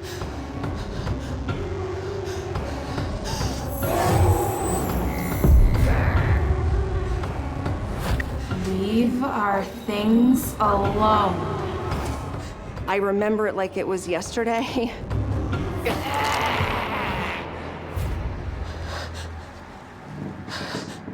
I think Bobby's experiencing a mixture of both residual hauntings, trace memories, trace elements of things that happened a long time ago, but also an intelligent haunting.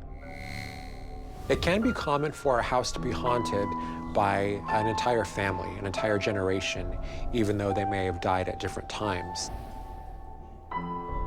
It's simply their home, the only home they've ever known. They want to be there, and they plan to remain there. I do believe it's the family. I don't believe they mean people any harm. I think that maybe I just happen to be connected in a way that they're familiar with. Maybe they were trying to make contact in a friendly way, but it's just scary as hell. After seeing the apparition clearly, Bobby believes she knows who it is. There was a very clear outline of a shadowy figure. I believe this to be Emma. Emma is Christopher Best's daughter, and she lived in the home until she was in her 80s. She was actually the last person to live in that house. Emma taught piano lessons out of the house. 2 of my aunts took piano lessons from Emma. The eerie part was, when I looked at that photo, I realized that that was where I had been standing when the Victrola decided to jump off the floor or fall to the floor, whatever it did.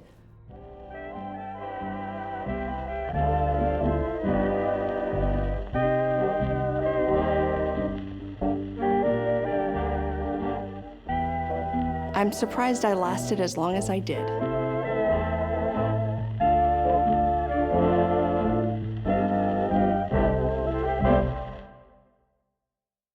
My name is Jim, and I work the night shift.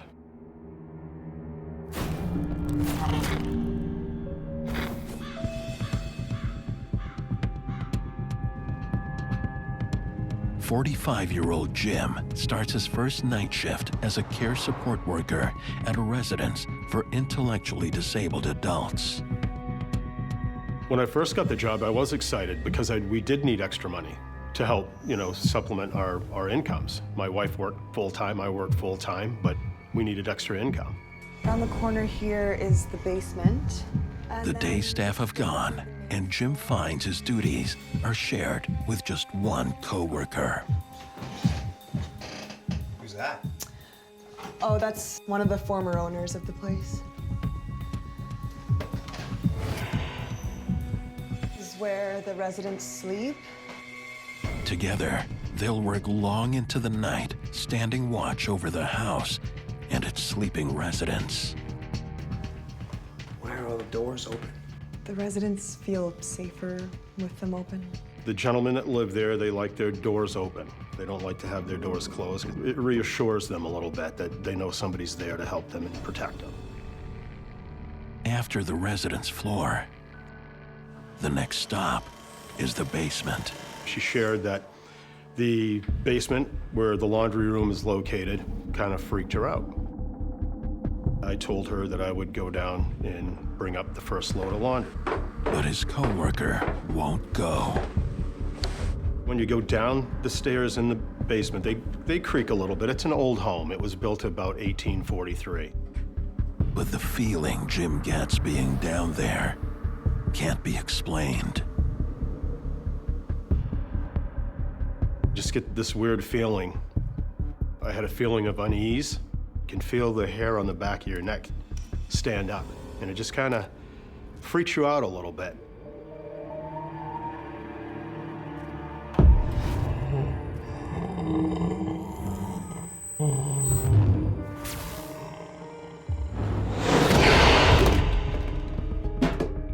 The water pitcher flew right off the shelf.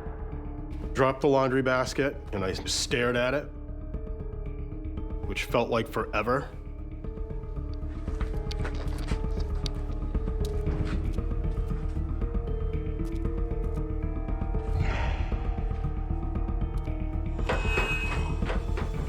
I would love to have shared with my coworker, but she would have been incredibly terrified, and I know she would have left. Jim keeps silent and gets back to watching the residents settling in for a long night ahead. I shut the lights off in the hallway, and I had 2 little night lights that were plugged in, so it just had very dim lighting, so not to wake the gentleman up that lived there.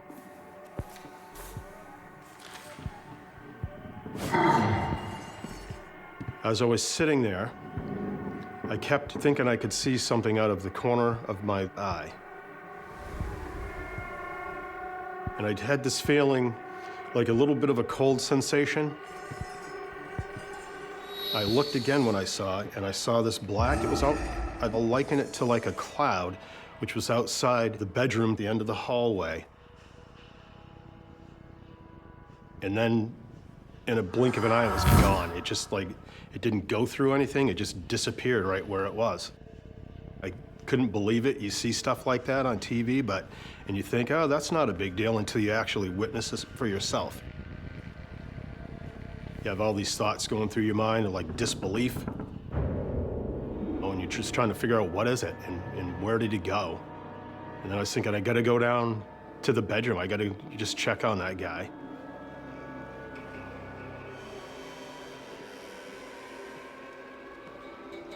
I peeked in. He was sleeping soundly.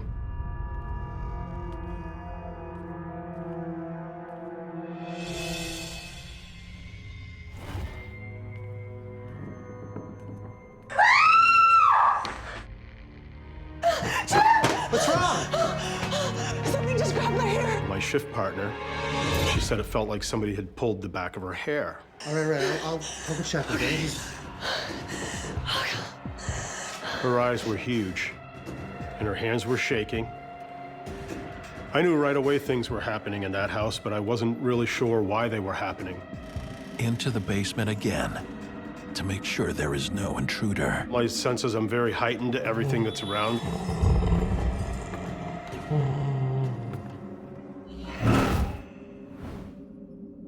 Going down, and you can hear your feet hitting the steps, each one. You can count the squeaks of them going down. I get to the bottom. No one is there, but he double checks the locks anyway.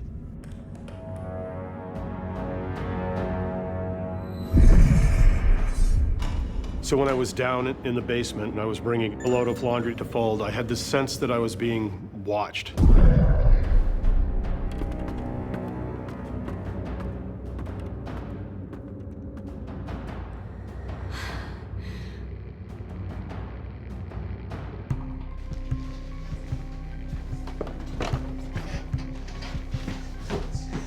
Did you see anything? No, there's nothing down there. This is cold comfort for Jim's distraught coworker.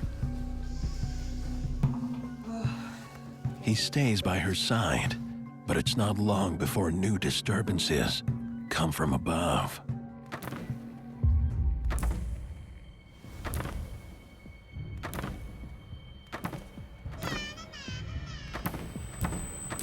There's something in this house. Jim's first night working at a resident home begins with strange occurrences and a spooked coworker. Something just grabbed my hair. And now, noises from what should be an empty attic. Did you hear that? Do you see what I'm talking about? I heard noises in the attic, which is just right above the second floor where I'm sitting. It was like a rhythmic pattern of like when a child is skipping.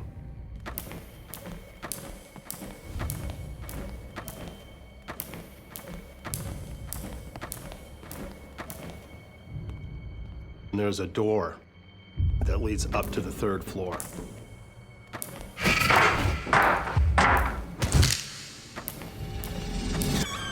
As soon as I opened the door, the noise stopped. Hello? Hello? There's nothing there. You didn't see anything? I'm just kind of thinking to myself, you know, old homes have a lot of personality. They make strange noises sometimes. It could be the heating. But Jim's coworker isn't buying it. I have to go. I'm done. I'm sorry. She quits, leaving Jim to complete his night shift watching over the house. Alone. You didn't go? No. I definitely couldn't leave. I'm responsible for them being safe and taken care of. And I wasn't willing to not do that. Jim is left with the laundry to finish, so he heads back down to the basement.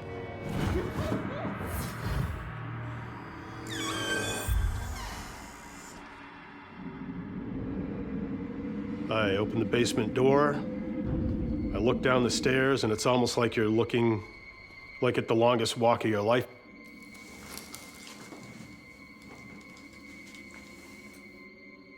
So as I'm getting the laundry out, and I just had this constant feeling of being watched.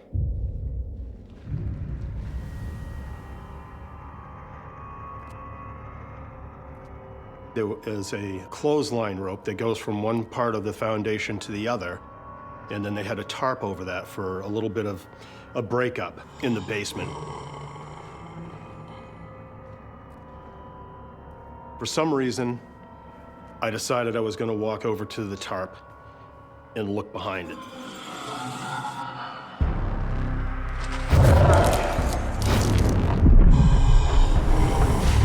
And Jim is face to face with a male entity. He makes a run for it.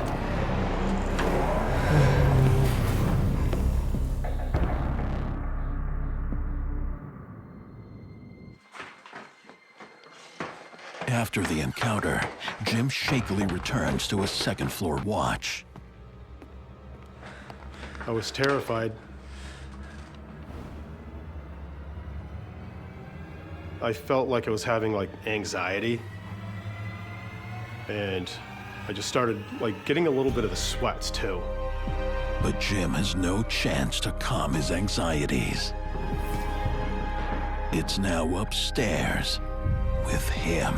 There was a human-like mass that was inside the doorway of the room. My legs started to shake, almost like if you feel like hypothermic, almost. And the figure just kind of like floated straight back into the room until I couldn't see it anymore. I just couldn't believe any of this was really honestly happening. I had to muster up enough courage to go down and look inside the room for the safety and well-being of them guys. I just took one step at a time. My heart was racing so fast. Nothing prepares Jim for what awaits behind the door. No! It's hard to really explain if you've never seen anything like that before. Just stay back! Stay back! I didn't know what I was seeing. Get away from me! And then the entity vanishes. Like my heart rate was just pounding. So you couldn't leave? I know I couldn't leave because I'm responsible for these guys while I'm on shift. But it's not gone. It's changed form. I'd almost hear like a guttural sound that it was making, as though it might have been like gasping for a breath over and over until it disappeared. I have no idea what it could have done if I would have gotten any closer to it.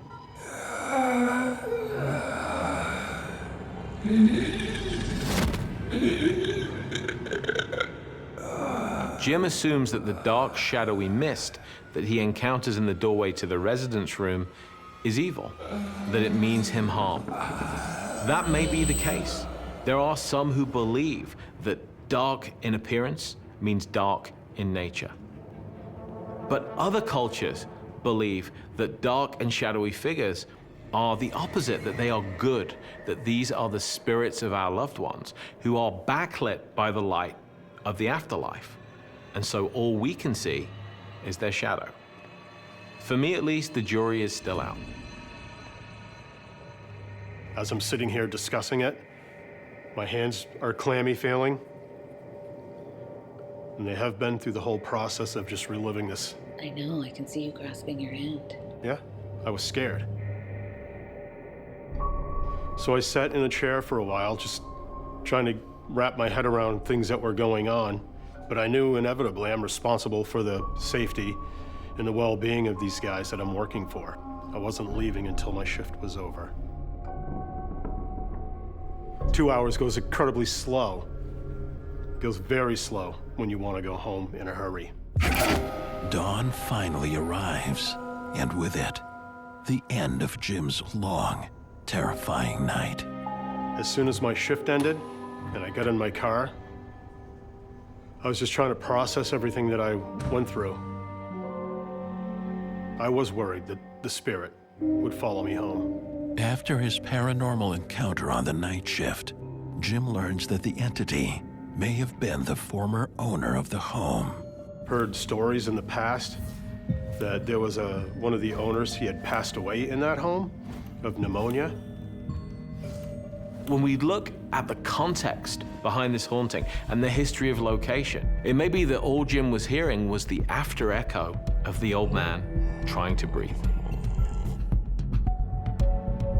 This event has most definitely changed my belief in paranormal. I believe that when you leave this world, you are part of a universe, per se, and that you are potentially always around.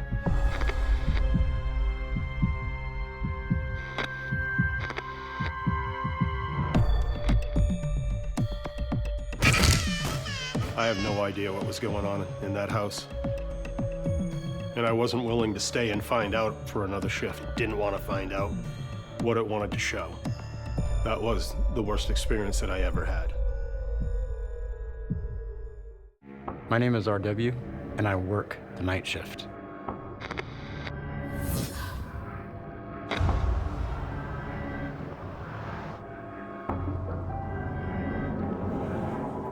"22-year-old RW returns to his old high school to work as a custodian on the graveyard shift. I really needed this job because my wife left me and I became a single dad.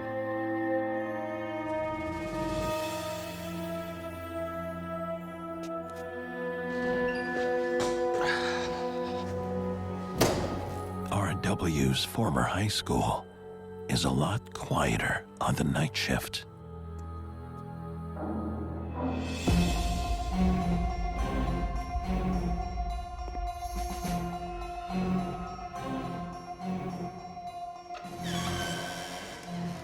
Did you hear any strange things about this school?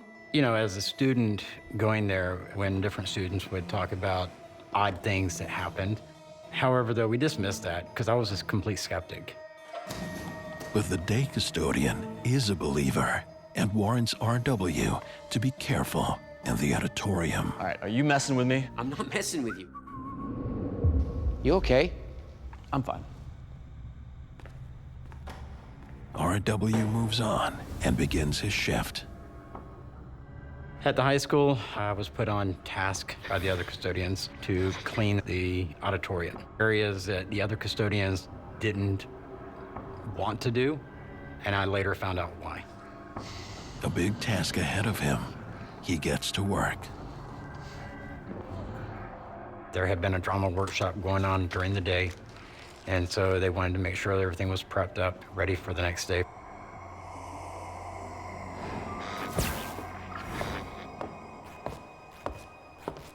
Not long on the job, it begins to get strange. I began to hear footsteps that were going back and forth across the stage. I knew I was the only one there. At least I believed I was.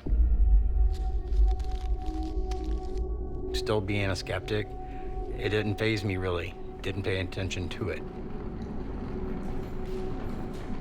I dismissed it when I heard footsteps going by.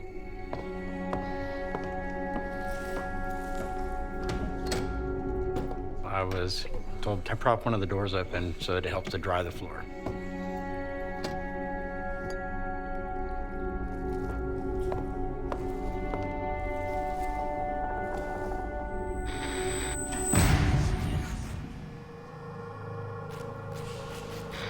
As I was mopping, that's when the door slammed shut. It was propped open good, but it slammed with a force. There was no way for that door to slam on its own. It scared the crap out of me. There was a thick prop that I had up in front of it. It wasn't even laying in the close vicinity of where it had been. Someone had to have moved that and slammed the door shut.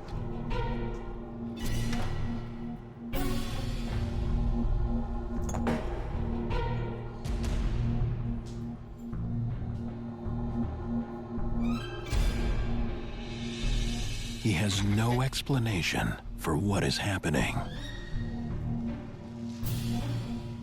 I kept trying to dismiss it.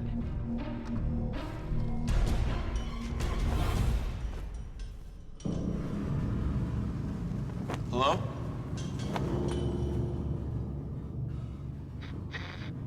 Is there someone back there? The curtain was moving as if someone was standing behind it. Like you could see the outline of them moving past the curtain from the other side. Hello? I just thought someone was behind the curtain.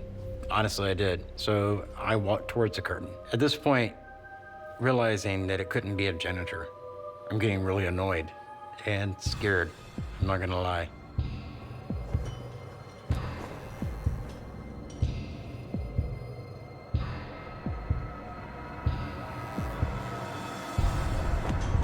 When I went up the stage left entrance, there was a stairwell there.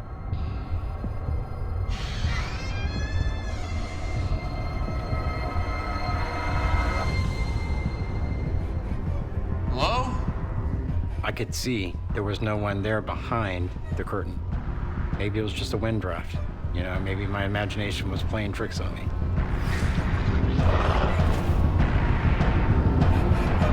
Get it together, man.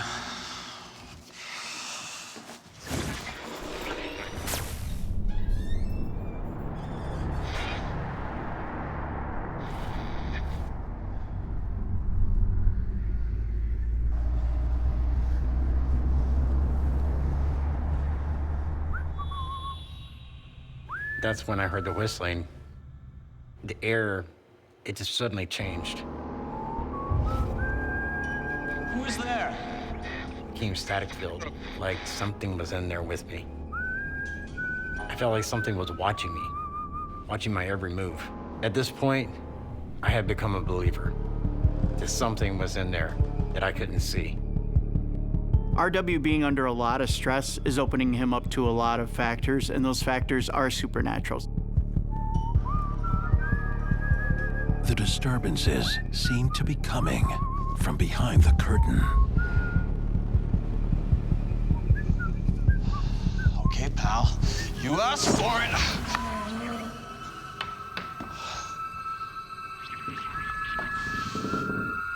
Someone was behind me again, and I couldn't see them.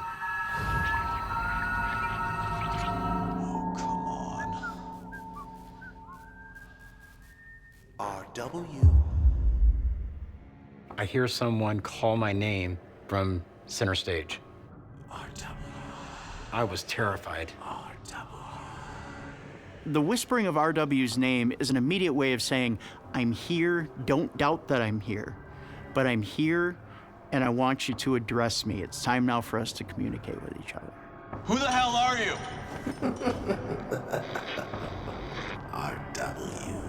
RW tries to be brave. If you're messing with me, I've had enough.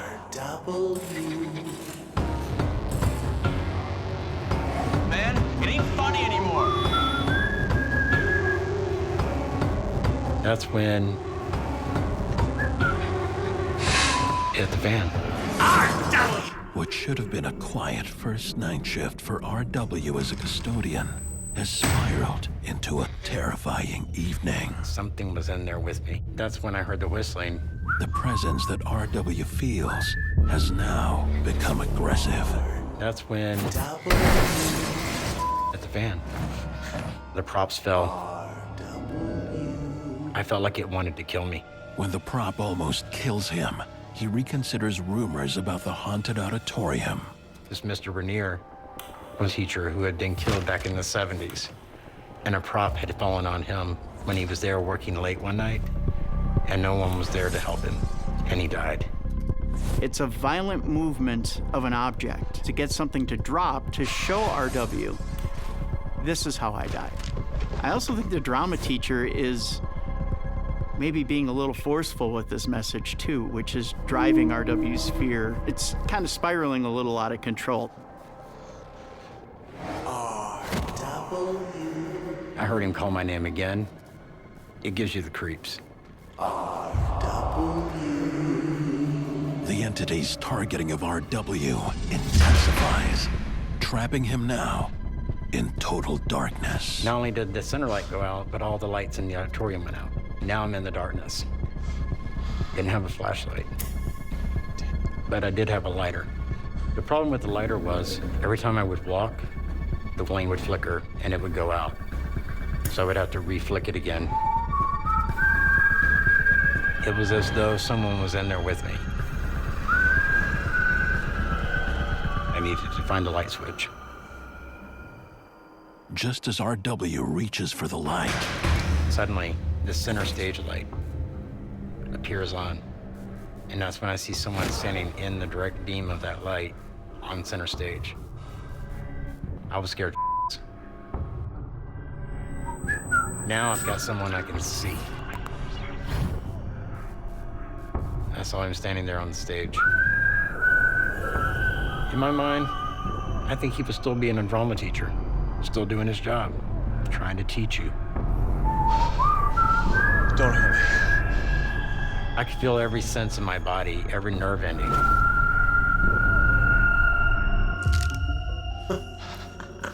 What do you want?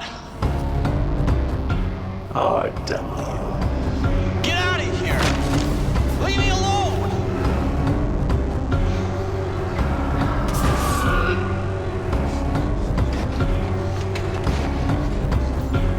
I did an about face, and I ran out of that auditorium as fast as I could. I was gone.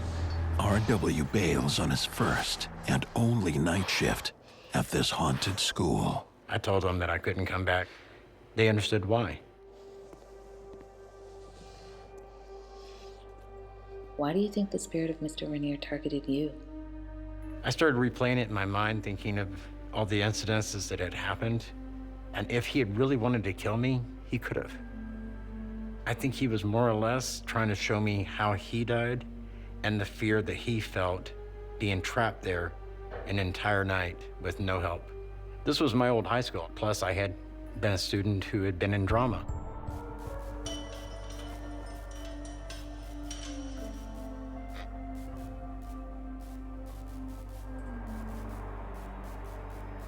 And what happened to your skepticism? After that, I became a believer. And I believe in the paranormal. There is something out there that we can't explain.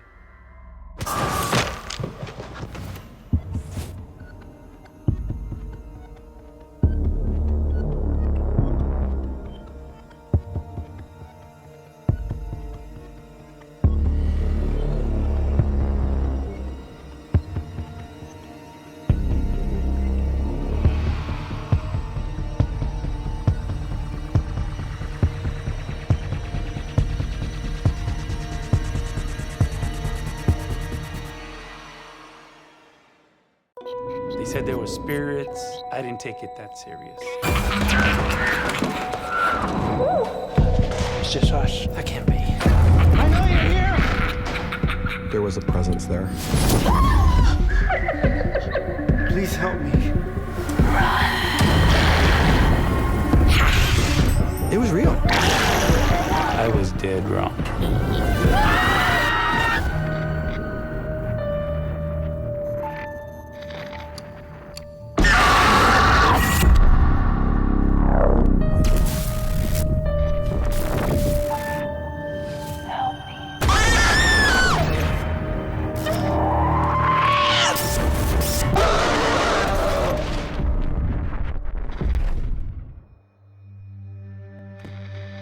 What you're about to watch is based on true events. Some details have been altered to protect confidentiality. My name is Alex, and I work the night shift.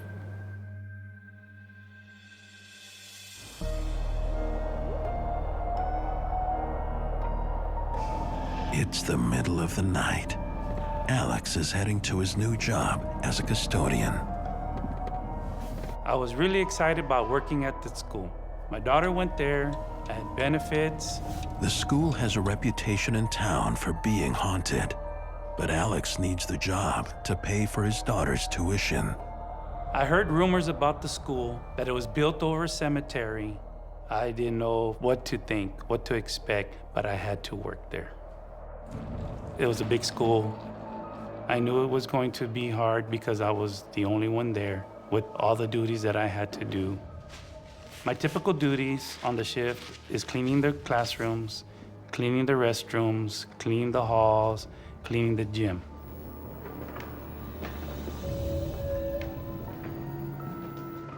On my first shift, it is very quiet.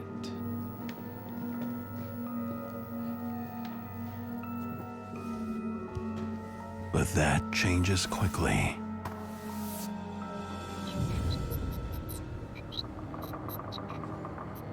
The environment at the school at night is very eerie. It was not lit up very good. It just feels uncomfortable. Shortly after, I noticed things happening. Kept on hearing a lot of noises in the hallways, but I mean, it's an old school, so I didn't think anything of it.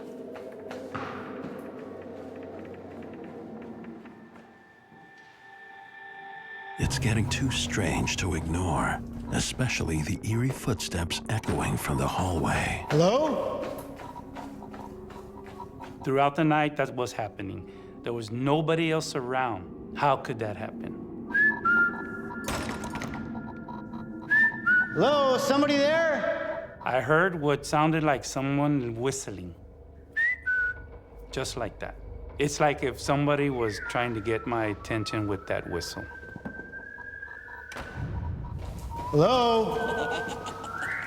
I hear giggling along with that whistling. It was real creepy. What's going on? Hello? The doors are locked to the school. The gate is locked. This was not making any sense. I know that I'm alone in that school.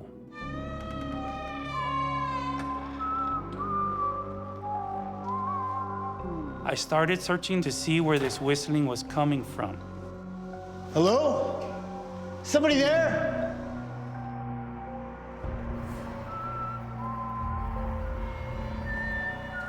Someone or something is deliberately toying with Alex.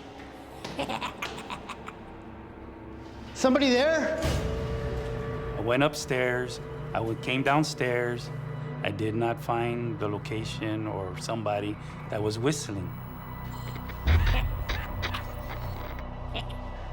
Hello? I was trying to find the source. Hello? Could not find it. I know you're here! I know you're here! You hear me? Alex's first night is wretched, but he knows he can't afford to quit. I need to take care of my daughter. I need to work here. Please help me.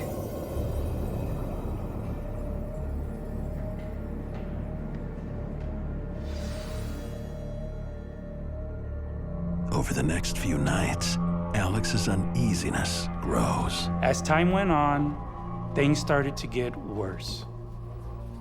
Somebody was watching me as I was doing my work.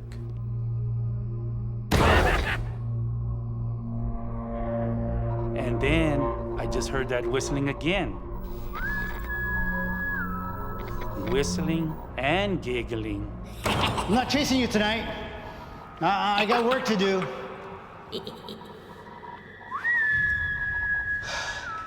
Not gonna happen. He does his best to ignore it, but something in that school is taunting him.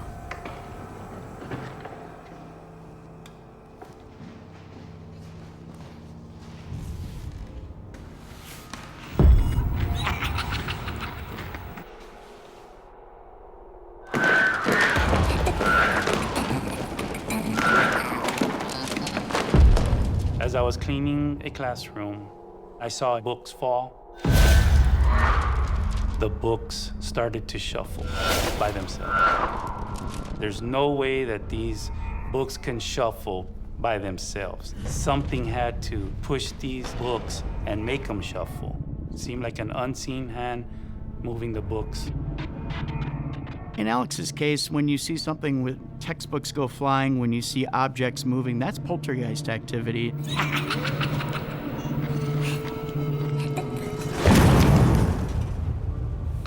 And then all of a sudden, I heard this bang, like if somebody took a sledgehammer and hit the door. And I'm like, I was startled. What's going on? I've never seen this before. Anybody there? Who's here with me? Rumors of evil at the school are proving to be real. He said there were spirits. I didn't take it that serious. I was dead wrong. While working as the night custodian at his daughter's school, Alex is repeatedly disturbed by objects moving on their own and unexplained sounds that follow his every move. I need to take care of my daughter. I need to work here. I could see something was there. And now, a glimpse of some kind of entity. I was terrified. After I got my composure back, I went to look.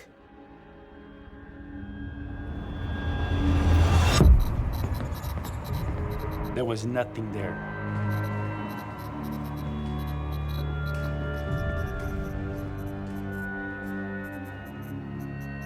I'm wondering what is going on. There's something going on here. There has to be spirits here. And I'm scared.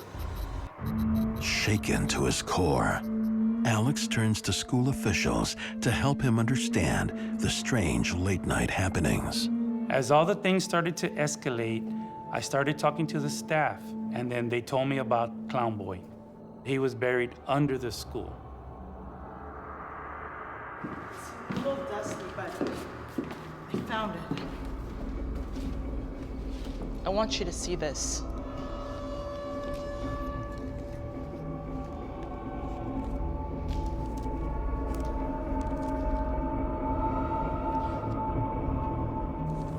Clown Boy was a clown in the circus. He developed the plague, and he died and was buried in the cemetery under the school. You're being serious? Yes. I felt very uncomfortable that it was built over a cemetery. It's all starting to make sense now. A lot of times when you disturb a burial ground, it tends to upset the spiritual energy that's there. It's very common for malevolent spirits to be attached either to a building or to be attached to a ground itself. Night after night, the haunting grows in intensity. Every night I was terrified, having to go back. I felt like I was being tested and I felt like I was being run off. But at the same time, my daughter comes to this school and I need to be here. One night, I had to change the toilet paper in the boys' restroom. And that restroom was freezing. I couldn't get warm.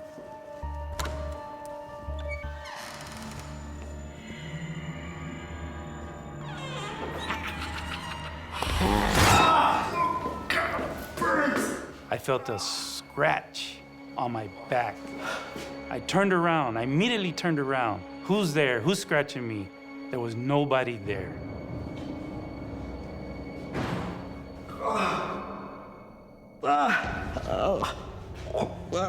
I saw the red scratch on my back. I couldn't believe it. And it hurt and burned. This is violent, and I'm scared, really scared. It's about to get worse.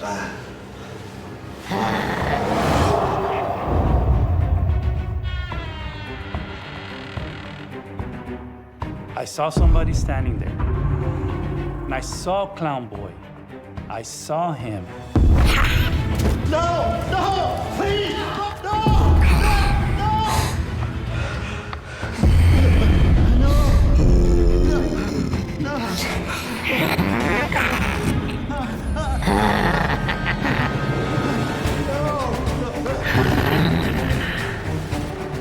It was aggressive. I was terrified. I didn't know what to do. He was laughing, evil laugh. I didn't know what his intentions were. None of this made any sense.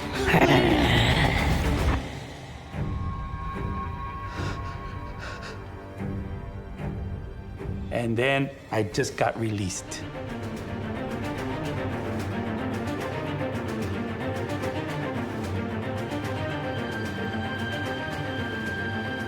I ran back into the classroom. I was terrified.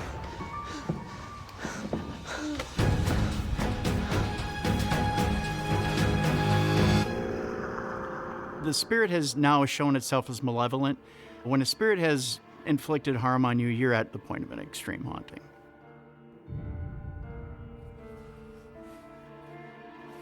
Hail Mary, full of grace. I waited in that classroom for a while. I didn't want to go back out there. I didn't want to see Clown Boy again. What's next? What is he capable of doing next? What did you do? I was scared, terrified. But I opened the door.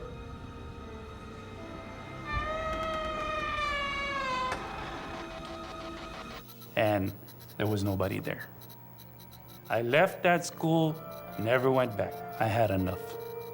I got a new job, paid her tuition. Years after leaving the school, Alex has recurring nightmares where the buried spirits are calling him back. Because of these events, I know that there are good spirits and bad spirits in the world. This just solidifies my belief. I felt like I was targeted for some reason. I am so happy to be away from Clown Boy and that school.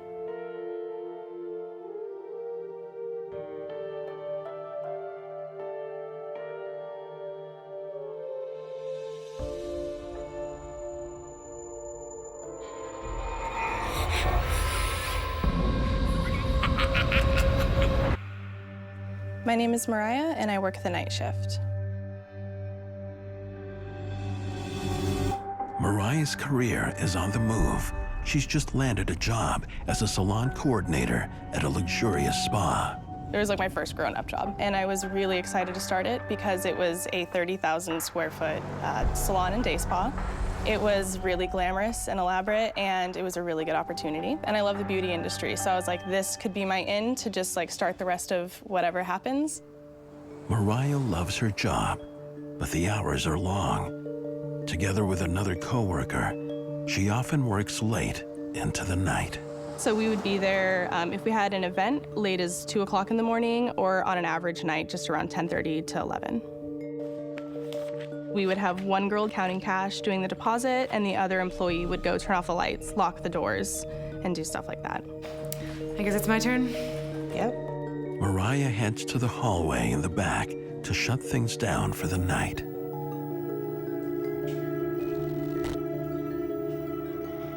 So it was my first time closing, and as I was starting to turn off all the lights,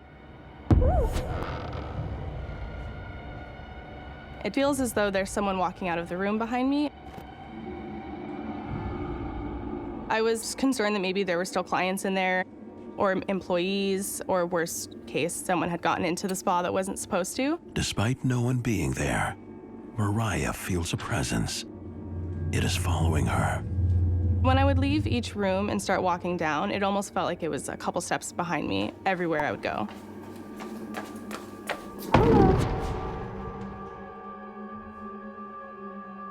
Hello? I looked behind me, and there was no one else in the hallway. That was the first time I had ever felt very scared.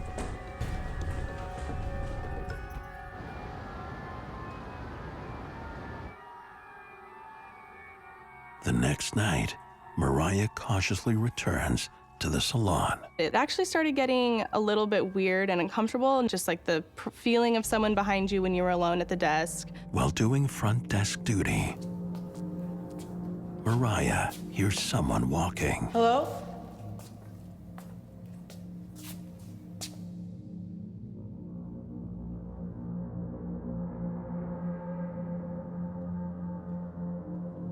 She follows the footsteps down the hallway. I was holding my breath. I didn't want to see anything out of place. I didn't want to see anything that wasn't supposed to be there. It was like dread and that cold feeling again. I hear footsteps behind me.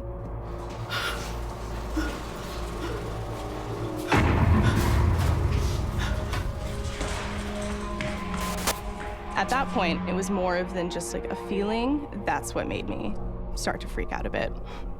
Mariah is relieved her coworker has arrived. There's someone in the massage rooms. What do you mean? I felt someone. I saw someone move past me.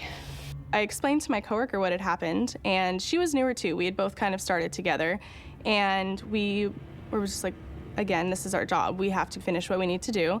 She implores her colleague to go back with her to check out the hallway. Neither of us wanted to go in there. We didn't know what we were gonna see. Clipboard. You're that scared, huh?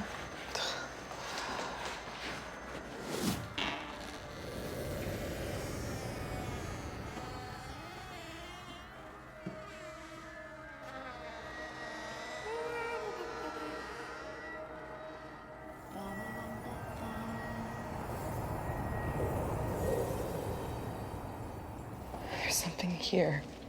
Okay, we should go. Okay.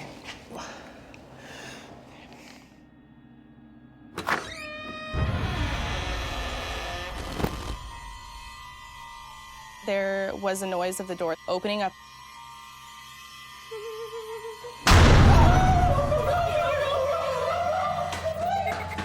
We called our manager at that point. I just wanted to let you know that we were just closing up the spa and a door was just slammed shut and we just don't feel safe here anymore. So I think we should just close up for the night. I think we would feel much better if... It was just kind of silent on the line for a while, and she laughed. No one really took us seriously. We kind of felt that they didn't want to listen to what we were saying. Right. Have a good night, thanks. Bye now. What'd she say? Client's still coming. We close up after the client. Okay. Yeah. Let's just finish up with her and then we'll be done. We'll be out, okay? Yeah, I'm fine. But at the end of the day, it was my paycheck, so I had no choice. They return to work. They're counting the minutes until their final client arrives. As I was pulling files, I had that same electricity in the air feeling.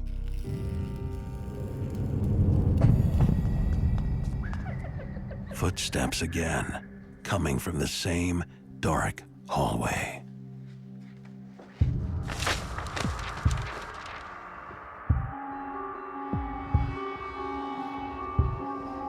I could hear folders falling, and you could hear the papers scattering out onto the floor.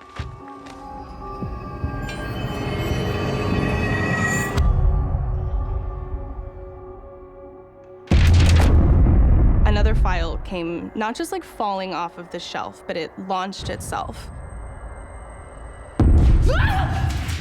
It was really aggressive, and I think that's where the fear came from, because it wasn't just, oh, that accidentally fell, like that, someone made that go across the room like that. So usually when objects are moving around, that is a sign of a poltergeist. What they do is they draw energy from a living person, and that energy manifests itself in objects being flown around and stuff like that. A poltergeist haunting has steps, and it can escalate to the point where it can really cause a lot of harm.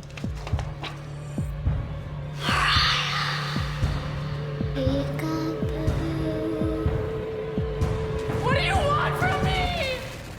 There's nothing serene about Mariah's night shift at a spa in a renovated warehouse. A taunting presence stalks her in every moment. Tonight, the presence is just a few feet away. What do you want from me?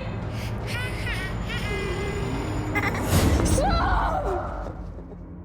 A poltergeist usually needs an agent in order to draw its power from, and so Mariah might be the agent for this poltergeist. Look, we're gonna just finish with that last client and everything will be okay, all right? Just relax here, take these. You're okay? Yeah, I'm fine. One final client, and the girls can leave.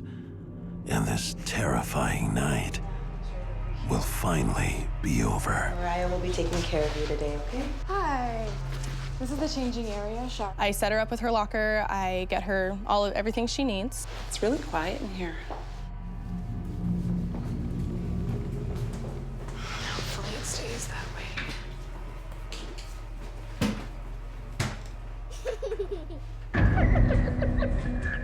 But the poltergeist won't leave Mariah alone. It follows her. I go back to my desk and I'm sitting there. Help me! Help me! Babe, Crazy! are you okay? What happened? Within minutes of her changing in the locker room, she comes running out and she's crying. There's someone in there! In the locker room? Yeah, I swear I heard her giggling.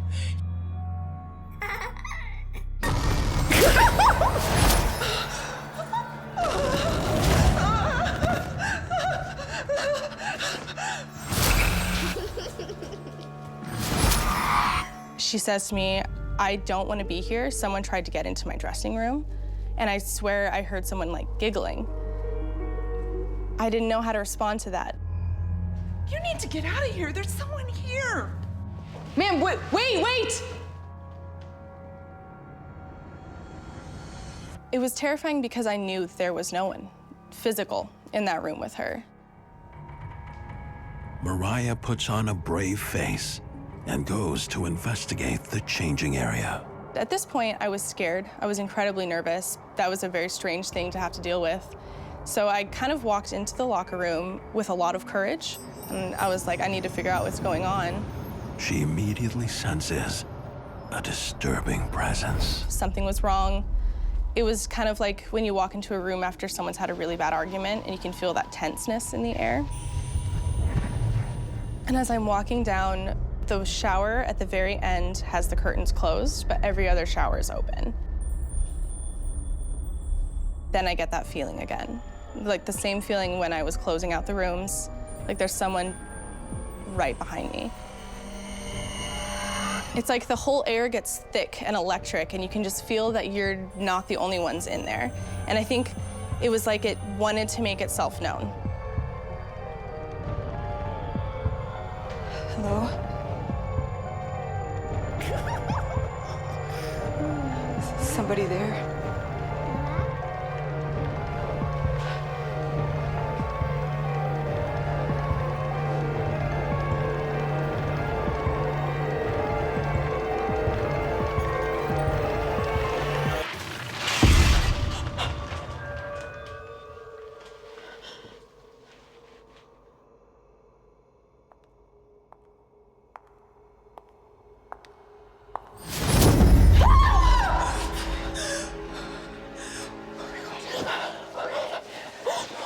sorry. I just got freaked out by myself. There's someone in there. Come on, Mariah. Let's just go. But then we are walking out of the locker room, and as we do so, the shower curtain that we had just torn open flings itself shut, and in that moment we are frozen in fear. What's that? I don't know. Then it got worse.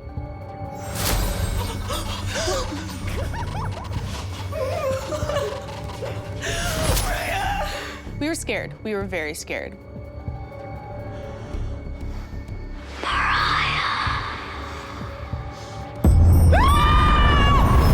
We knew that there was something there that wasn't a human being.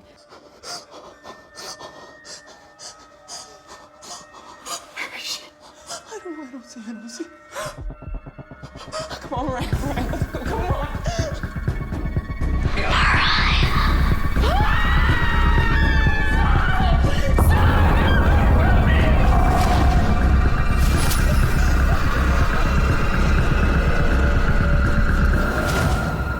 I felt like it wanted to hurt me, and everywhere that I would go, it would follow me.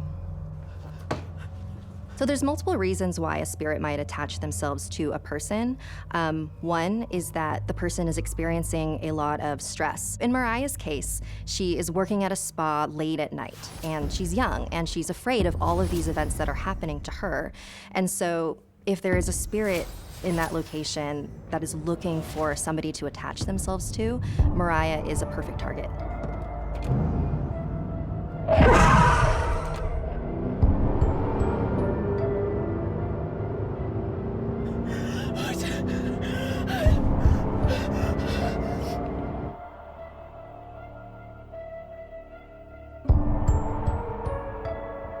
Even to this day, I'll sometimes feel like there's always someone a couple steps behind me. I feel like regardless of what job I go to, that spirit and energy is still there with me.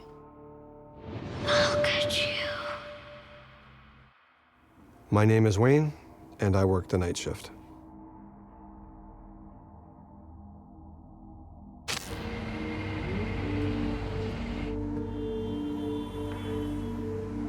Every evening after 11, communication technician Wayne and his partner start their graveyard shift in the downtown core. My job entails going to the various offices that provide customers with internet service. And I do this primarily in the evening because that's off hours. That's when people are not using the services. And we carted in the building and nothing seemed out of the ordinary.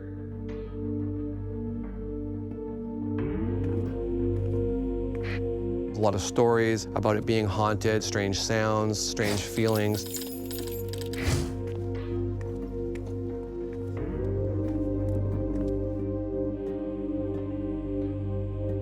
There's a lot of uneasiness about the building.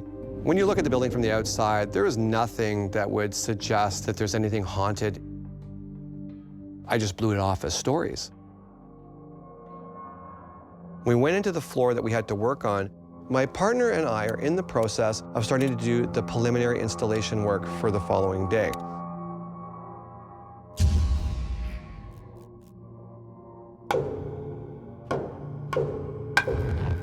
It's at that moment where I start to hear a metallic sound.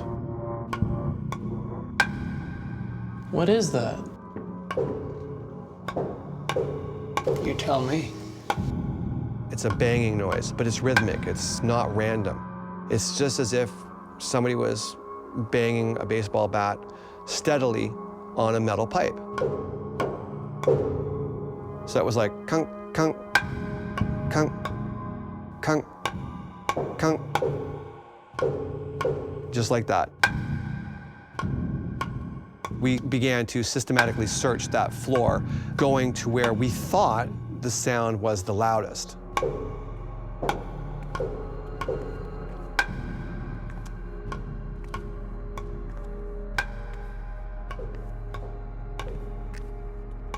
The sound didn't get any louder. In fact, it just kept getting progressively quieter until it just didn't exist at all. What now? And I just said, I don't know, I've got no answer. Wayne's colleague isn't satisfied. He takes a look on the factory floor.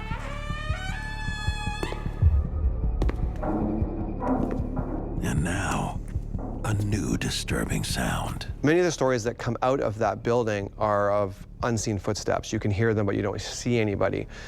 I had never experienced any of that. But Wayne's colleague is hearing them.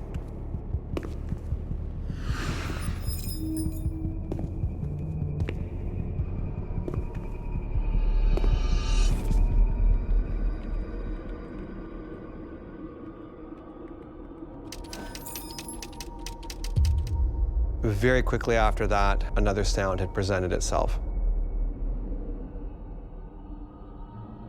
At first, I didn't know what it was. It was out of character for the building, and it was a clicking. It took me about 10 or 15 seconds to realize what I was hearing was an old school typewriter. The sound was so very close. It was not more than 6 feet away from me. But it sounded the same as if someone was actually typing a letter or something.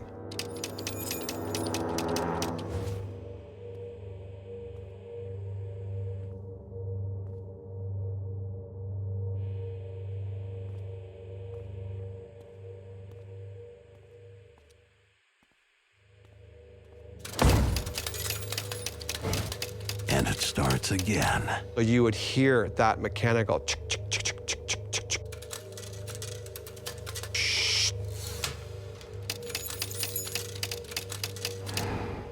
And just like the sound, it just disappeared, altogether gone. Meanwhile, Wayne's partner senses something in the elevator.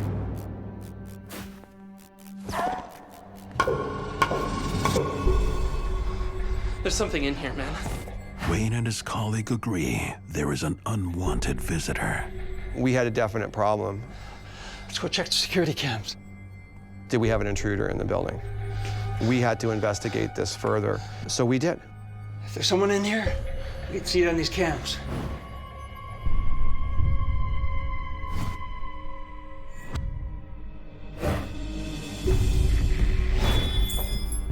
Wait. What is that? We went as far as calling our dispatch to find out if somebody else had used the security cards to get in the building. You sure about that? Come on now, Wayne. Just two of you. Okay. Our dispatch said the only two people that were in the building was my colleague and I. Okay, thanks. No problem, Wayne. See ya. It's just us. We're alone in the building. No way. That can't be. To be told that you're actually alone in the building, the fear is growing. This is not normal. We both got back to work, but there was a feeling that this wasn't over yet. It isn't over. It's just begun.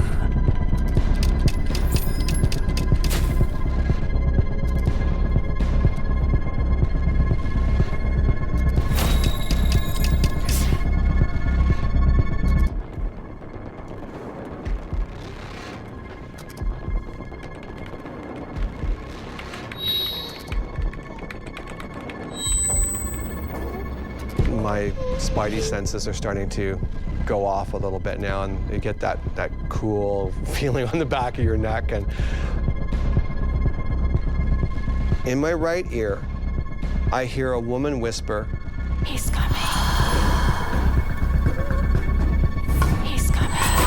What made it more real for me was I could feel the exhale on my skin. It was real. There was a presence there. He's coming. Communication technician Wayne and his colleague are working in a building rumored to be crawling with spirits. Wayne can't deny what he's experiencing. In my right ear, I hear a woman whisper, "He's coming. He's coming. I heard it clear as day. There's no women in the building, and we are alone. I was terrified. It was real.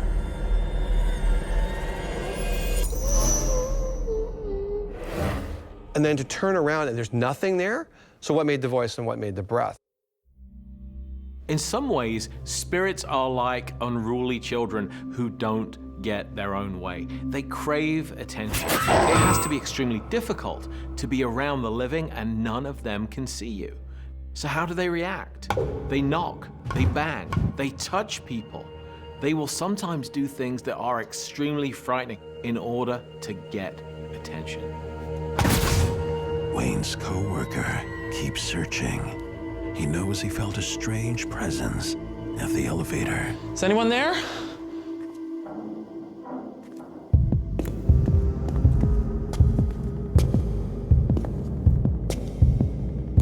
Wayne?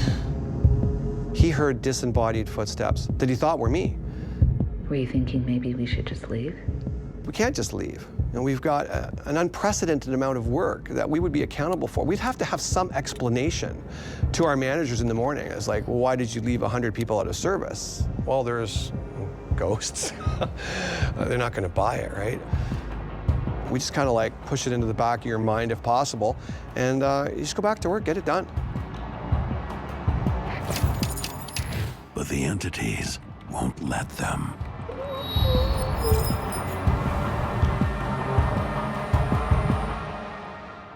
One common aspect of hauntings is that we see different layers. We might see spirits from the Prohibition era existing in one part of the building, completely unaware there is a more modern entity, layer upon layer upon layer, all independently of one another. And now, there is a tap, echoing from the abandoned elevator. But there's more than strange sounds waiting for Wayne. I'm waiting for stuff to clear on the computer screen.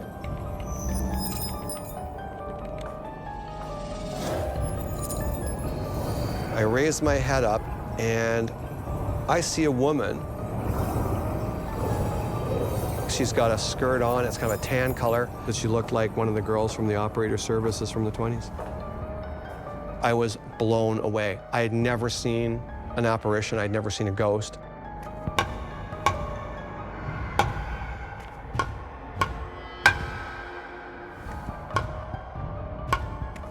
The tap continues.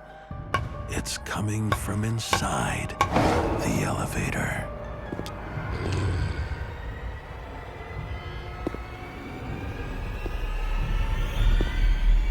He turns his back and freezes in fear. And back in the office, behind Wayne, she's there.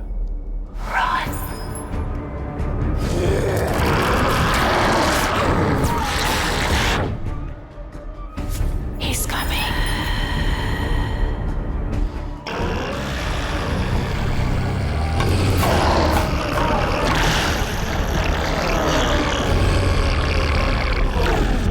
Coworker makes a run for it. She was there and then she was gone. The lull is temporary. Wayne! And that's when I hear him call my name. Wayne! Top of his lungs, just screaming out my name. That sound went right through my spine. It just shocked me. There's something in here, man. I said, are you all right? He said, I saw a guy. I'm like, what kind of guy? He's like, old guy, like wearing a blue shirt kind of thing. Where'd he go? He just disappeared. I heard the rumors. I didn't believe it. He was shattered. Let's get our gear and get out of here. We've had enough, like just enough.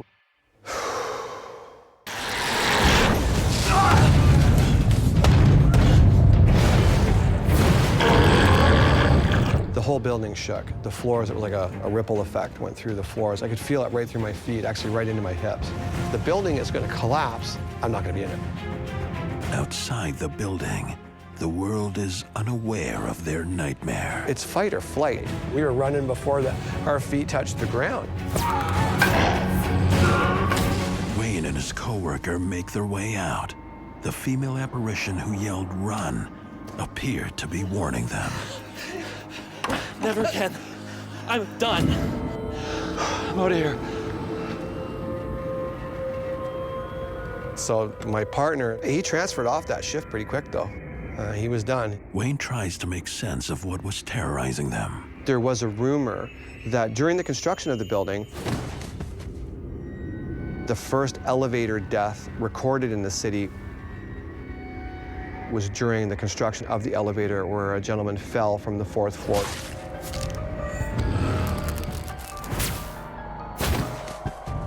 Then died at the bottom. This isn't the spirit of a living person left behind after their death. This is a type of paranormal recording, replaying itself over and over again. He's not conscious. He's not sentient. He's an echo.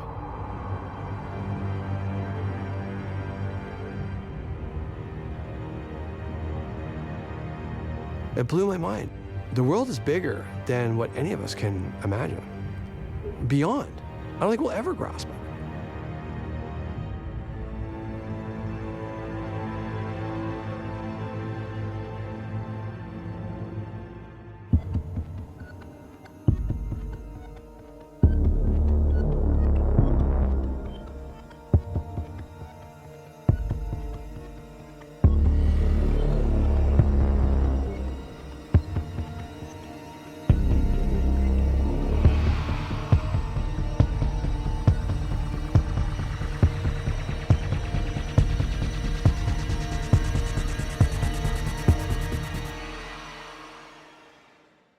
It's another cold one here. When I first started working there,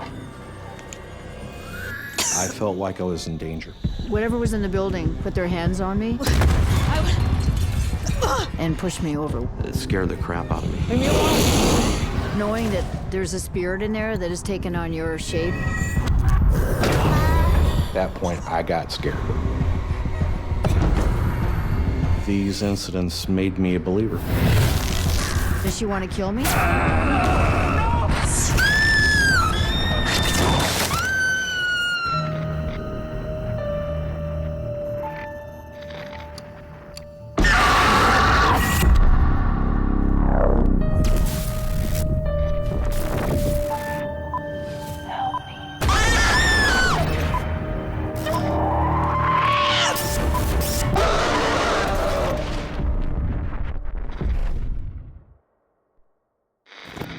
What you are about to watch is based on true events.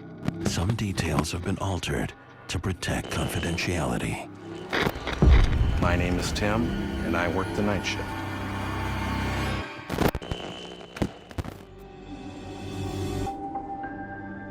As midnight is about to strike, radio DJ Tim arrives for his first night of his dream job. He's finally hit the big time. I worked as an overnight DJ and morning show producer, doing multiple duties. As a new employee of the station, Tim will be working very hard during the off hours. It was my job to prepare not only a radio broadcast after midnight, but news for my sister radio stations. I was very excited about the job. It was dark at that time, and so I made sure to flip on all the lights when I came in. Working alone in a popular radio station, Tim has plenty to keep him busy on this long, lonely night. Literally, I was on my feet and moving most of those hours between midnight and 6 o'clock in the morning. It's been quiet at the station so far. Then things started happening very strange.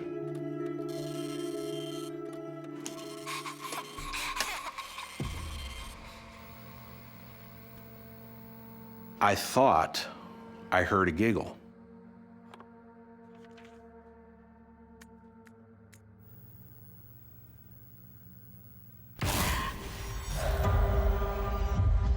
I dismissed it and didn't think anything else of it.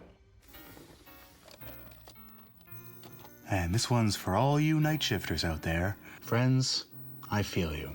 It's a lonely job, but somebody's got to do it. As I'm broadcasting for that short break, I hear somebody knocking at my studio door. It was kind of a nervous knocking, very insistent. I was a little bit put off by that because you can hear the knocking sound come over the air. Hey, I'm on the air. Hello? There was nobody there. What do you mean there was nobody there? I could see all the way to the end of the hallway. The source of the banging can't be explained. I thought I was, fooling myself or hearing things.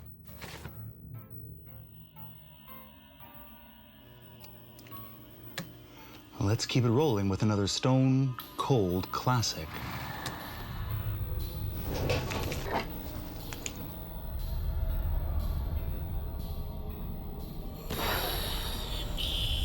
Something just won't leave Tim alone. I thought I saw like a 10-year-old child, and I realized, wait a second, something is not right here. I was seeing something that shouldn't be there. Tim goes searching for that something.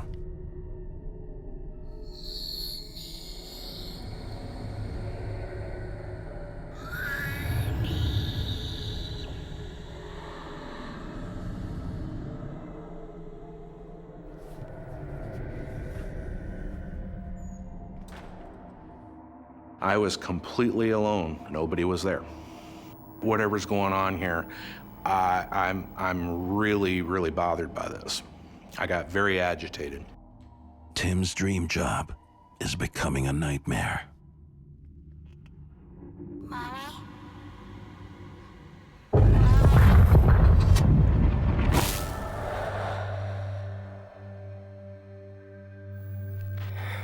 It's another cold one here, so make sure you crank that heat. And for those of you without any heat, here's another hot little tune.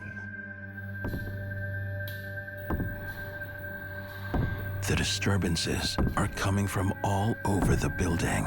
It sounded like someone pacing above my studio. Whatever it is, it's coming closer.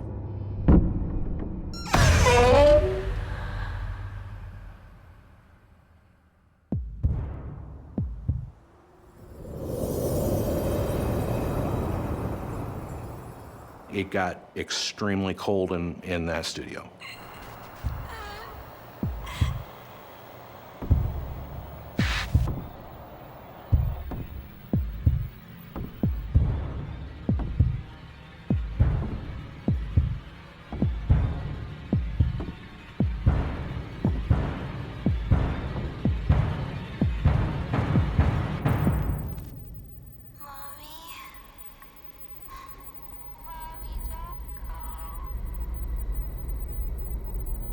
I thought I would see somebody in the hallway. I could see nobody there. Finding nothing in the hallway, Tim braves the stairwell. The footsteps upstairs keep getting louder. When I went to the stairs, I got the sensation that something is watching me on that landing. Hello, is anyone there? You can come out now.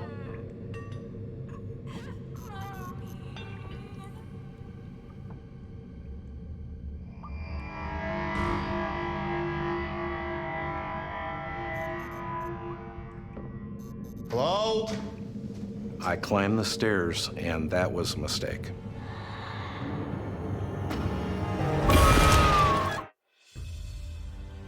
There, friends, I feel you. Alone on the night shift. At one of the top radio stations in the U.S., DJ Tim tries to hold it together. in the face of unexplained disturbances. Hello?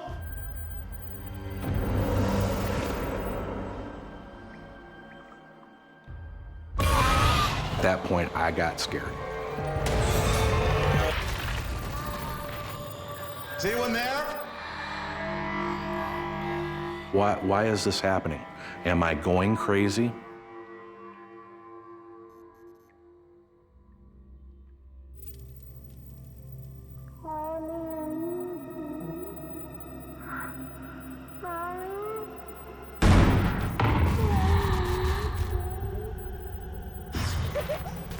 Tim tries to find safety in his studio.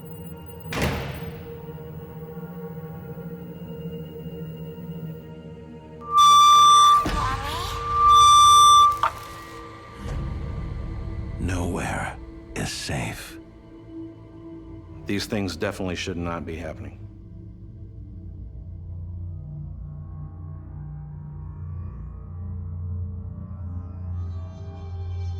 He presses on. Tim can't leave dead air. New details in a police investigation where police report that a homicide is expected to... Pardon me, homicide is suspected in a... Hey, Tim. How was your shift? Hey, this place is more than a little weird. Yeah, well, it has a history. He let me know that this building had been a funeral home at one time. A lot of death happened in this place. Which could explain what Tim has been seeing. And he says, probably this is one of the kids that passed away. You've got yourself a ghost. I don't know if I can handle this. I go, that's insane. That was not the explanation I was expecting. The building that houses Tim's radio studio was at one time a funeral home, linked with the bodies of those who died. Some of these spirits died under extremely distressing circumstances. No wonder that if they still linger on this earthly plane, they are confused, they are troubled, and in some cases, they're angry. He goes, that's why we've had several people leave the position that you're in. I gotta figure out what I'm gonna do, man. Why didn't you quit? I was really enjoying my job. I didn't want to quit, even though I'm like, this is weird. You know, I work in a funeral home, really? Determined to keep the job that he loves, Tim returns for the night shift with a strategy. I kept my studio door open when I was broadcasting. That way, he can keep an eye on the hallway.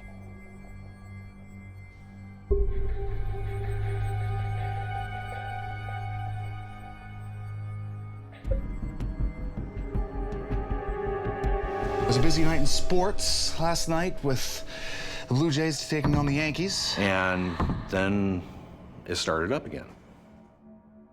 I would hear the footsteps on the landing from the top portion of the stairs, almost like a child. He tries to ignore the sounds. 4-2. And now this. Until he no longer can. And I said, enough is enough. I'm going to confront this spirit.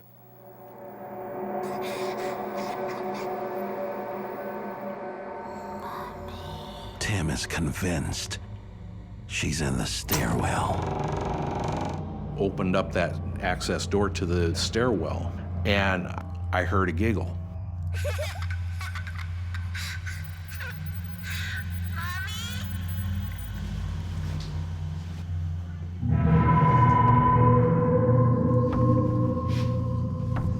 Hello? Nothing can prepare Tim for what he sees next. Who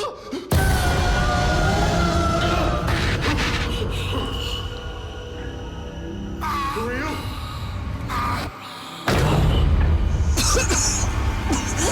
And suddenly, the little girl is no longer alone. She's joined by a blood-spitting entity.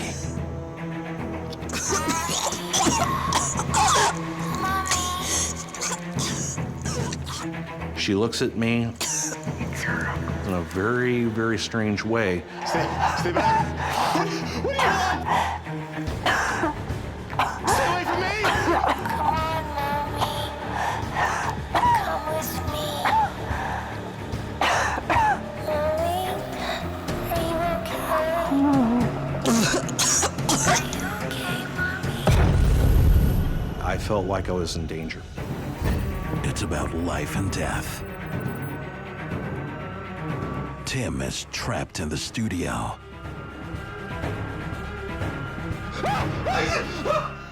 Tim, whoa, Tim, what's wrong? Calm down, big guy. Everything's gonna be okay. But Tim knows that nothing here will be okay unless he can come up with a plan. I didn't want to quit my job, but I had to figure out some way to deal with these spirits. In cases like this, where we have victims dying under tragic circumstances, those spirits can often be confused. They can be sometimes aggressive in trying to communicate with the living. As night returns, Tim does as well. Drawing was a way for me to make sense of something that was beyond what I was able to experience before. The lady in white was a figure I could not get out of my head, so I drew her. He has a unique way of calming himself and the spirits. I was a skeptic, and these incidents made me a believer. Thanks for a good night. I would thank them, the entities, when I left, and for a while, that would work.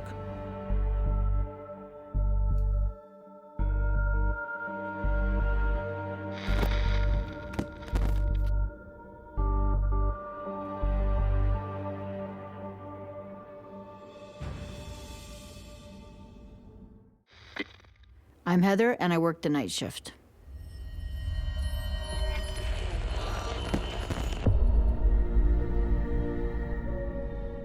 In one of Canada's largest cities, Heather, a restaurant entrepreneur, is about to unveil the city's latest fine dining experience against all odds. It had been abandoned by the last people that were in there. Nobody could make it work for longer than 2 or 3 years, and everyone went bankrupt, and it just had a bad reputation for business. It also had a bad reputation for being haunted. I knew the rumors that it was haunted, but I wasn't ready to believe them. Thought people were just making stuff up about ghosts and spirits. Heather needs to succeed where others have failed. I invested a lot of my own personal money, so I risked a lot here. I had a lot at stake for sure. I took it upon myself as a challenge to prove them wrong, that I could do it.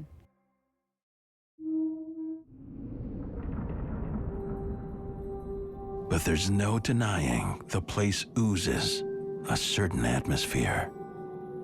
Kind of had a ghostly feeling to it. It was just eerie.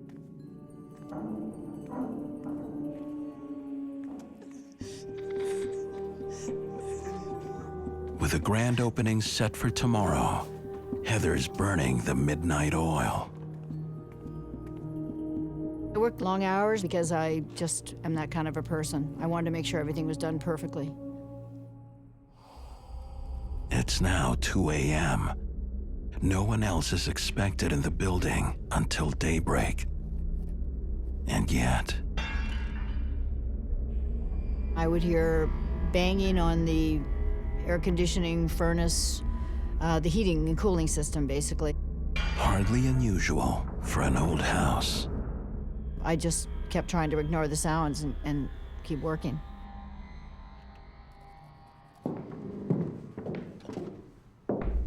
And then I heard someone walking up and down the stairs, which freaked me out because there was no one in the building but me. I hoped. I looked around, there was nobody there. I'm not someone that scares easily, so I went to investigate.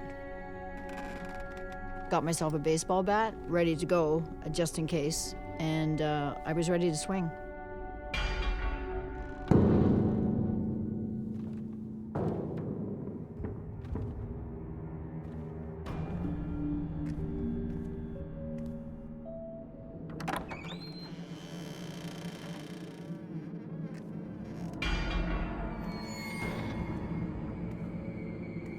Sounds lead her to an old back room.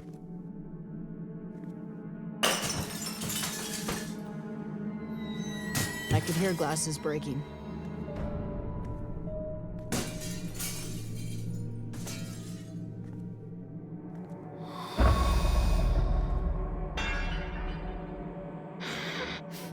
She feels certain she's being followed.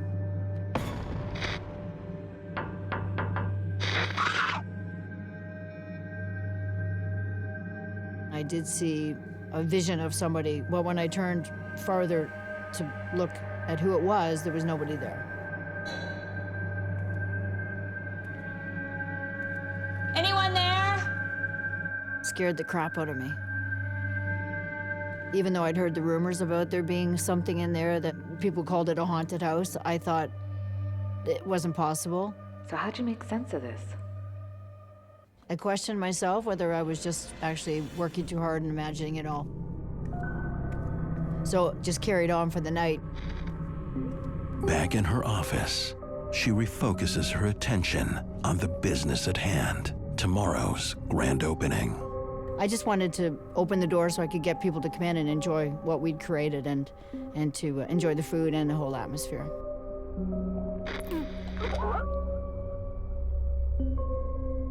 Day comes and goes. Heather's opening night is a rousing success. We had a really busy night and the waiters were all swamped. So it was highly exciting for everyone and all my staff. With only a few stragglers left, later that evening, things go south.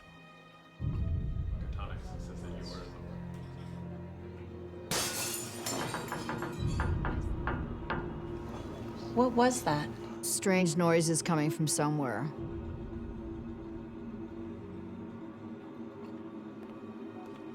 We proceeded to look for where the noise might be coming from.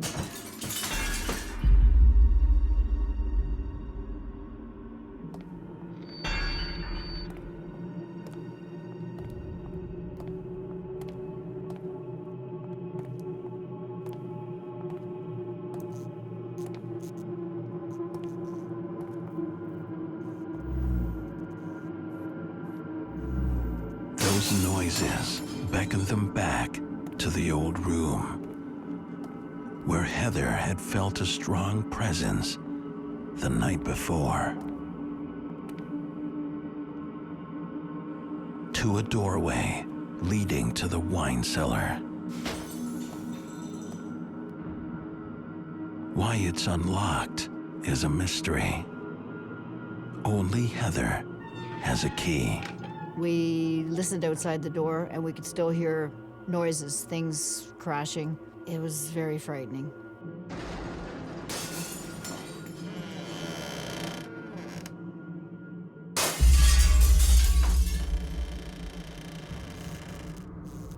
The noises stopped and we walked in and there was nobody there.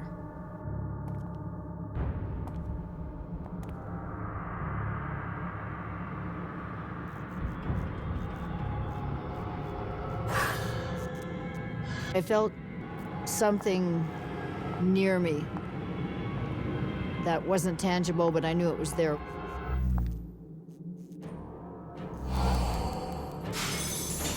I saw a blur of somebody in a red dress. I was scared.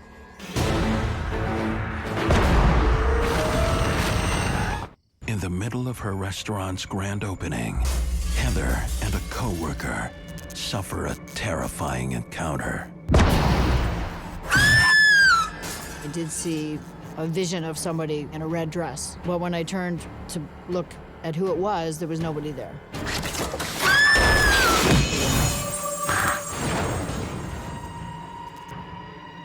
At that point, I started to think that maybe there was truth to the rumors, that it was haunted. Then my next idea was, are we in danger? I was terrified when that happened. Well, I'd never experienced anything like that. I didn't know what to do or how to handle it. But I didn't want to tell the staff how I was feeling at that point.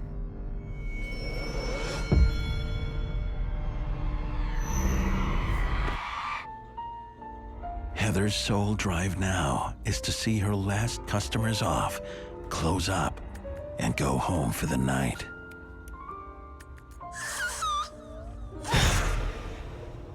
Felt like a bodily presence was near me, but there was never anything that I could see. You okay? I was scared and more worried for my staff than I was for myself. Worried her erratic state may have spooked her customers, Heather tries to make amends. I'd love to offer you a...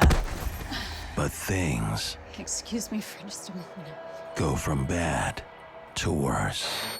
I felt quite a jolt on my shoulder, and there was nobody beside me.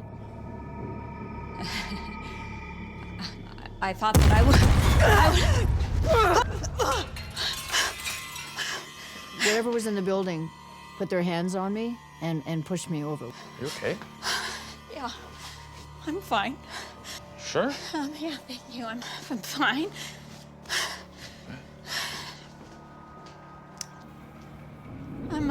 I'm gonna get you something really special, okay? I'll be right back.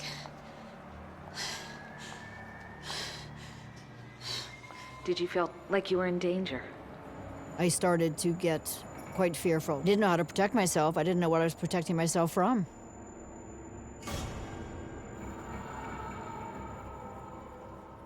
With Heather's last customers out the door, a deep chill fills the room.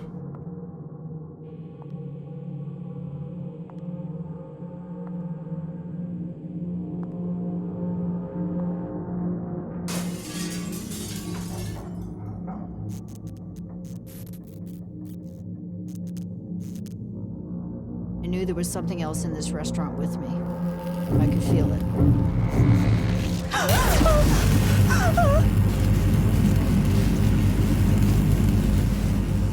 I saw this woman in a red dress that looked like me. It's like looking into a mirror.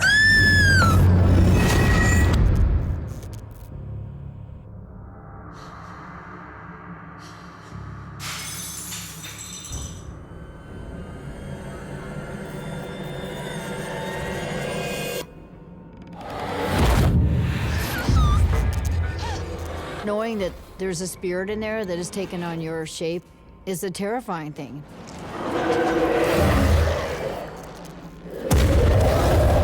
This could well be a phenomenon known as the doppelganger, where an entity takes on the guise of a living person.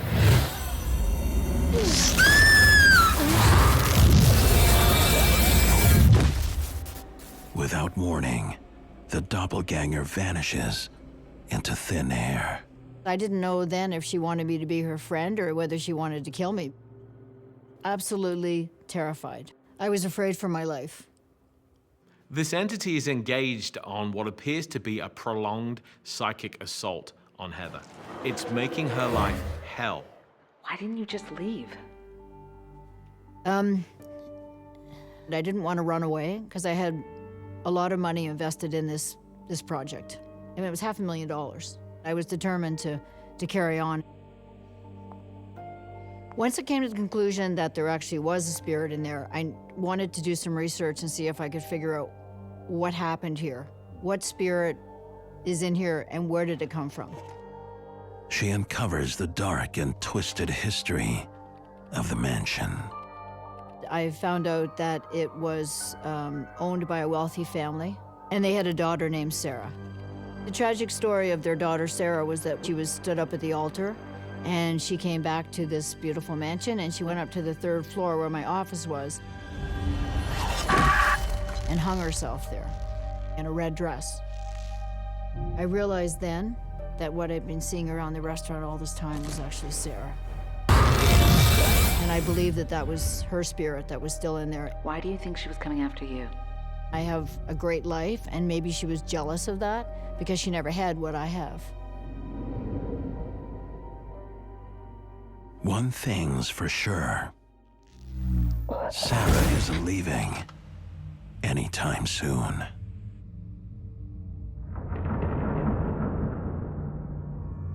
Sarah didn't want me there, didn't want my business there, and tried everything in her power to not let us open, and then to not make it comfortable for us to be in there.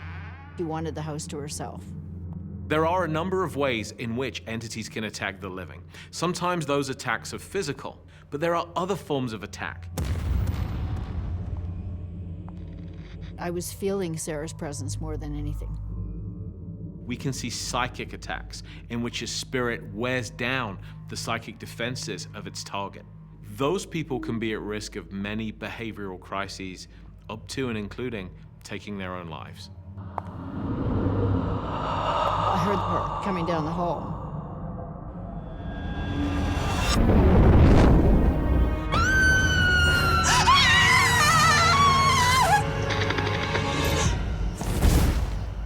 In the end, Sarah's haunting forces Heather to close down her dream restaurant. Word did get around that the place had some kind of weird spirit in it.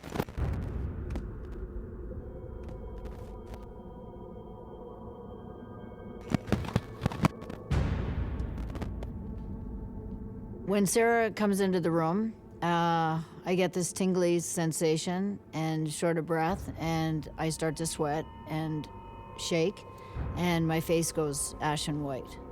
It seems like it's happening. Look, Heather, you're shaking. Yeah, I know. It's starting. She came for the interview. My name is Dan, and I work the night shift.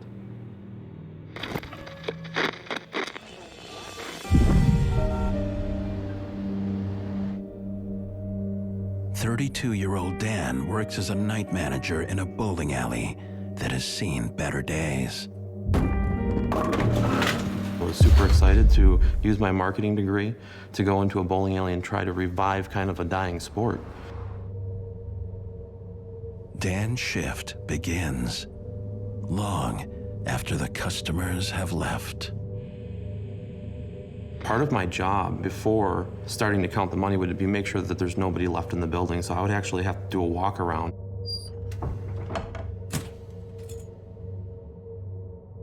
Oftentimes I found myself there alone 5 or 6 days a week.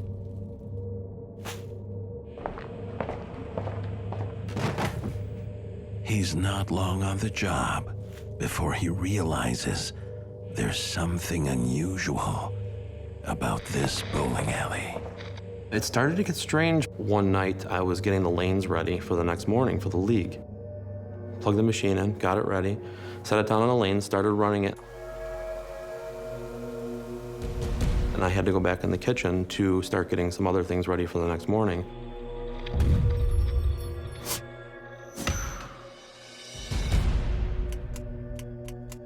I came out and it was unplugged. There is no explanation for the heavy-duty plug being pulled from its socket. There was nobody in the building. I had made sure that everything was locked up. It was just me.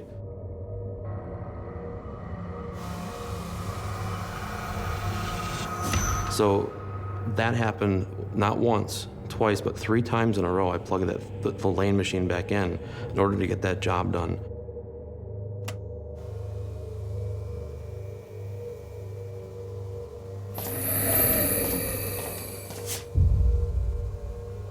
I knew something was there. Something that I couldn't see with my own eyes. I couldn't wait to get out of there. I mean, it is startling, and it did begin to freak me out.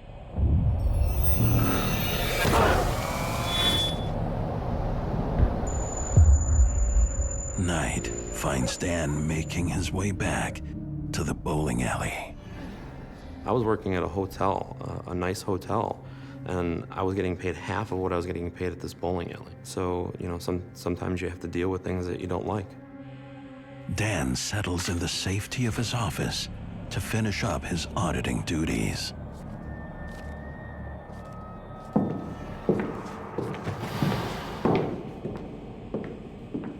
I would hear what sounded like thuds, footsteps, coming from the basement. He checks the surveillance screens. No one is in the building.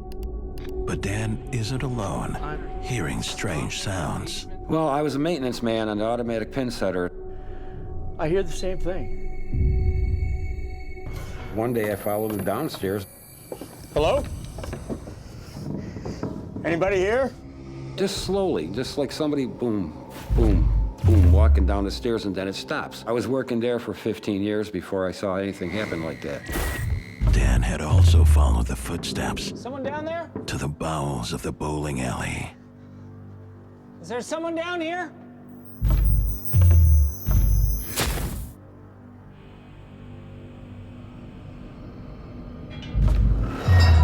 Who is that? See, and I didn't even know that you had heard those. Yes. You'd look over your shoulder, knowing that there could be something possibly watching. What he's describing exactly what I saw.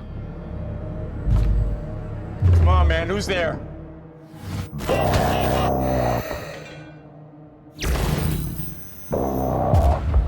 I hear Bob. I'm looking around and I hear Bob. I ran up to the front real quick. That presence in the basement terrorizes Dan as well. I saw this shadow. What is going on?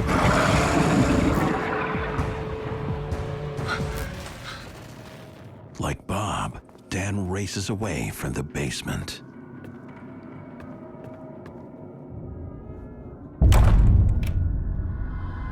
To my astonishment, he also had experienced the same things. Mm-hmm. Why didn't you warn Dan? I didn't think anybody would believe me. I kind of felt the same way. Yes. Like when things were happening to me.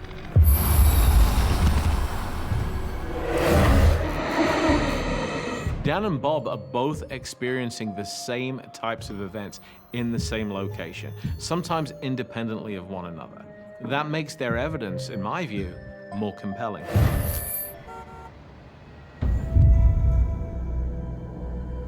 He has grave concerns about returning to his night shift. Did you have the thought that it could hurt you? I think in my mind, I hoped that it couldn't. I hoped that it couldn't hurt me. I couldn't just leave. I was very torn because I loved the job, and I had to provide for my family, so it was a significant amount of pain for me. That night gets stranger. When I was sitting in the main office, it sounded like a game of bowling was going on. And you could see some of the lanes from the office, but not all of them. You had to actually get up, get out the door. Unexplained voices echo throughout the supposedly empty alley. I would walk over to the lanes and check to see if maybe somebody's pulling a prank on me. Is someone in here? There it is. Oh, over there. Oh, I have to get a photo. Nobody was there. There's no balls on the lanes. Is this something that maybe sound is echoing off the wall? I had no idea how this was happening or why it was happening. It's no longer just voices. Look at that! Dan sees something he has no words for. Dan, a night manager at a bowling alley rumored to be haunted, is now face to face with an angry presence. Look at that! Off to the corner of my eye, I saw it looked like a person.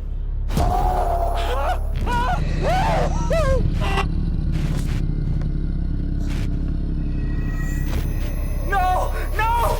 No! scared the crap out of me.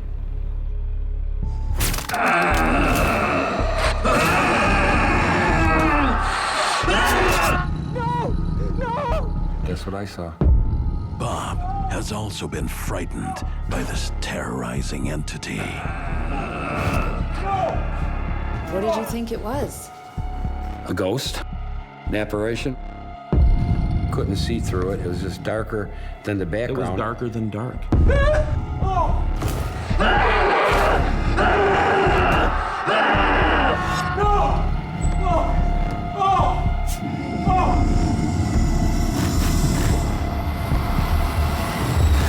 And just dissipated right into the wall. Yes, that's what I saw. That exactly. Same thing I saw. Really just see that really just happened. Surreal. When I saw that apparition walking through the wall, that was like really, really like heavy. You're the only one in the bowling center, but there could be something there from beyond in the building with you at the same time. At first, it seems as if what Dan and Bob are witnessing is a residual haunting, a type of paranormal recording mechanism. But as things progress, they soon begin to realize they're dealing with something far more intelligent. That was the thing that made me know there was some kind of spirit in the building. Freaked you out knowing that something was there. It was scary. It was definitely scary. Knowing that the bowling alley is haunted, both men try to make sense of their otherworldly encounters. Well, there was another employee named Michael, the late maintenance guy. He worked there since he was a very young man till he was about 62, 63 years old. He passed away unexpectedly at home. And me and Danny suspect that he never passed on to the other world.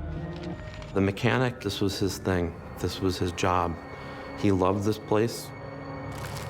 The bowling alley has no history of tragedy or violent death. So the spirit of the old mechanic probably has lingered there because he was very affectionate toward that place during his physical lifetime. It was somewhere he found comfortable. He was familiar with it. It was probably his happy place. And therefore, some part of him either returns after his death in spirit form or has lingered behind. I did end up quitting that job. I was scared. A little skeptical before this, and now I believe, really believe.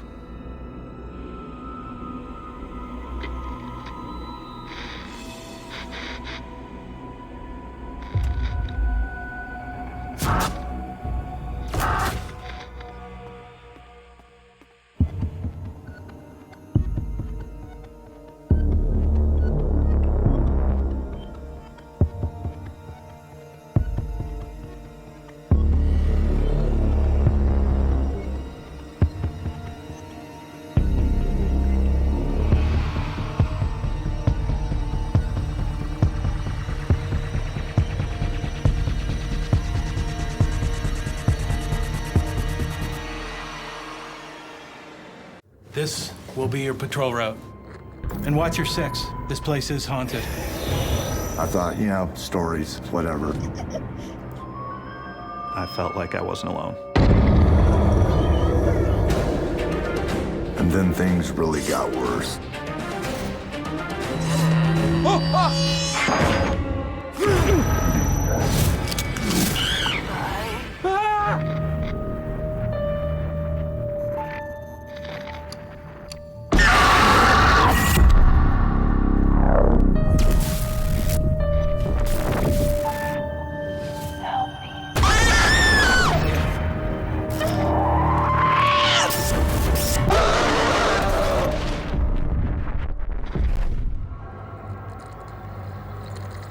What you are about to watch is based on true events.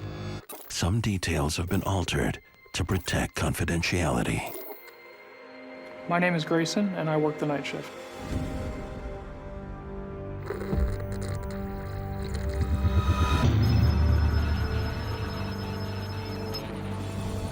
At 0 hours, 21-year-old Grayson arrives for his new assignment. I am a military police officer. I work on a military installation, performing patrols and civil services for the United States government. I can't tell you exactly where I work for security reasons. Private Grayson reporting for duty. Welcome, Private. This will be your patrol route. If you've been on a military base, it's pretty bland, but my patrol is a very unsafe area, and this area was kind of left to rot. It looked more of relic, essentially, forgotten. There's no power in most of the buildings. You will need this. Get to it. So when I started, they definitely had some rumors as to things that had gone on in the area, such as doors opening on their own and things moving on their own. Oh, and watch your six. This place is haunted. Some of the guys were jokers, so you couldn't take everything they said to heart. My duties would include security checks, checking perimeters, making sure nothing has been damaged. And I would patrol the same place every night. My patrols are done alone. Everything like that is on my own. As I walked through one night, I shined my light out and realized that one of the doors had been opened. I never leave a door open. I checked, but there was no one else there.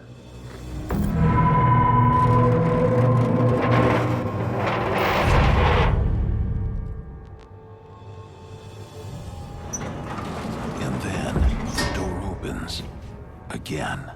Had to do a double take just to make sure that there was no one there. You know 100% that there was no one there.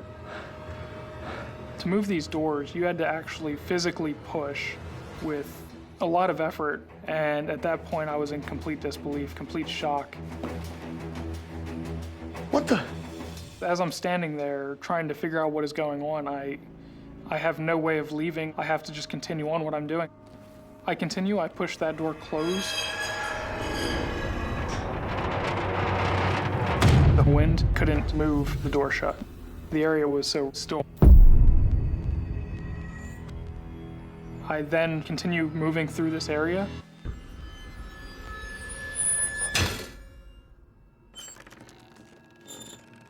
And I stopped dead in my tracks and I just stood listening. I followed the sound, this punching bag. It was right there in the middle of this building. It was swinging on its own. What the hell?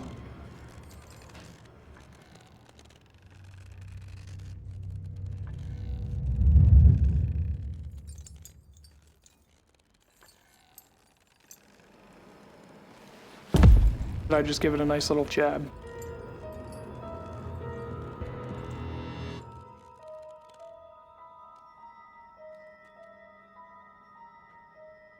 How do you explain the door opening and the bag swinging on its own? Walking through these buildings alone, it's very dark, plays tricks on your mind. But what happens next isn't a trick. I was walking through a different area, new for my patrol, and we had to exercise noise discipline, so we weren't able to make any noise.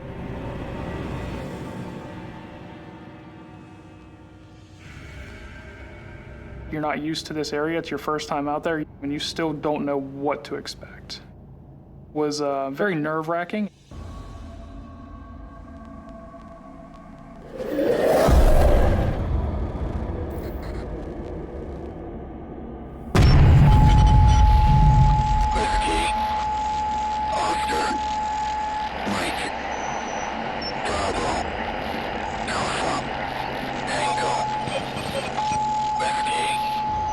All of a sudden, this radio turns on by itself on full blast, scaring the out of me.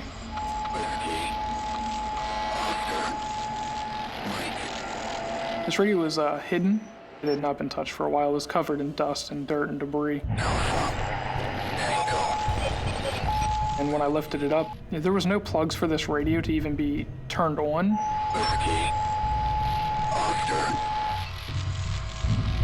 What these gentlemen had told me was happening here. I now had every reason to believe the stories that I was told. Now, when that radio went on, in his fear, Grayson might not have heard that message that was trying to come through. A lot of times in EVP, electronic voice phenomenon, you really have to listen to the message in order to discern what it is that's there.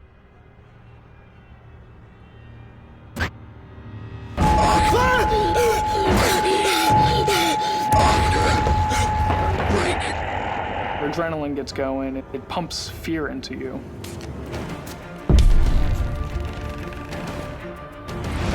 I could not understand why this was happening.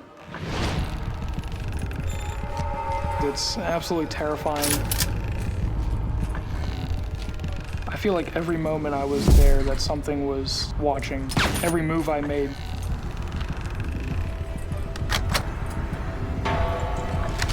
And all of a sudden, Grayson, a U.S. military police officer, is on a new assignment at an abandoned army installation. Doors opening on their own, a dead radio coming to life, and then a presence. Grayson is convinced something he can't see is out to get him. something metallic smashes me in the shoulder. United States Police! So I had this holy moment. I don't know what that object was that had struck me. This is a restricted area, show yourself! This thing was physical, it attacked me. Grayson can't use his training on something he can't see. Whatever I was dealing with definitely had more power than I realized, whether alive or not. It's absolutely terrifying.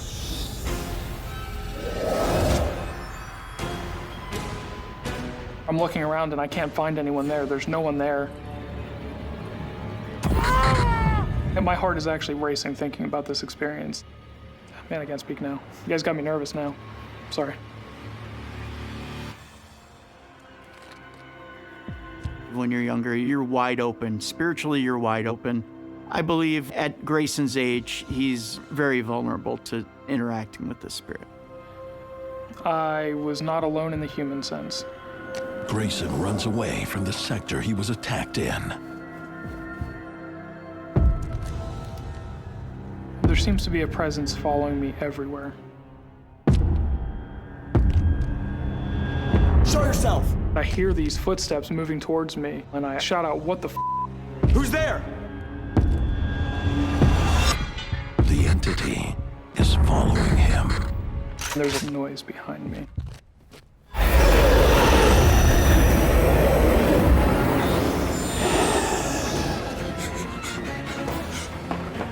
And that's when I ran. I didn't want to be there. I ran as fast as I could to get out of that area. At that point, I realized I was dealing with a paranormal experience. You have a job to do. You can't just run away from this. It's nerve-wracking to be stuck in this position where I have a job to do. I have to continue doing it whether I'm scared or not, whether I'm alone or not. It terrifies you. What's happening to Grayson is above his rank. He needs backup. There's somebody in here. Show me. Show me on the map. This sector. Here.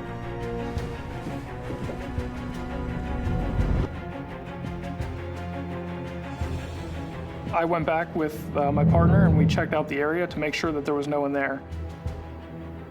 We searched around the building, we searched in the building. We didn't find anyone. I absolutely did not want anything or anyone to be in there. All my training could not explain what had just happened. I couldn't make any rational sense of this.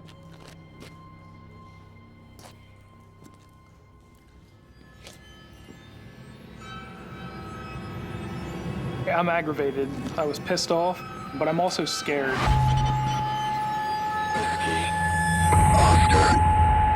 Am I going to get hurt?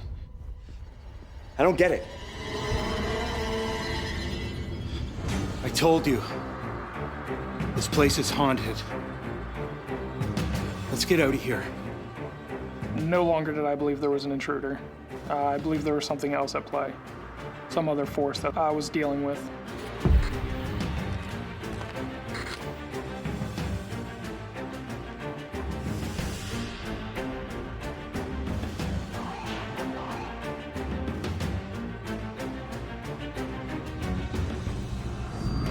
Grayson wants the truth. You gotta tell me what's really going on here, Sarge.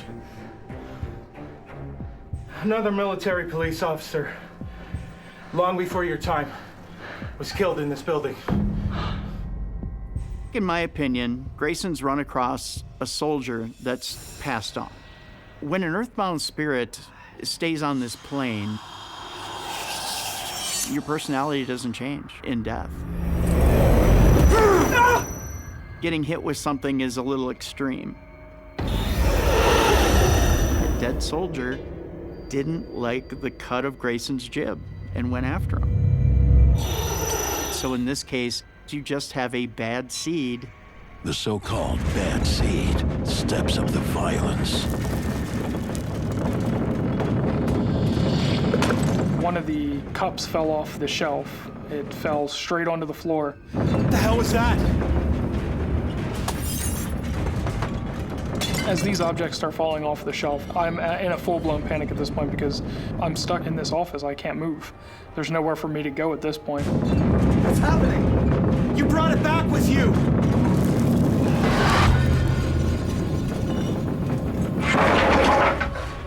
It seems the spirit of the angry soldier wants them out. My partner felt that something had followed me into the area. Something came back with me.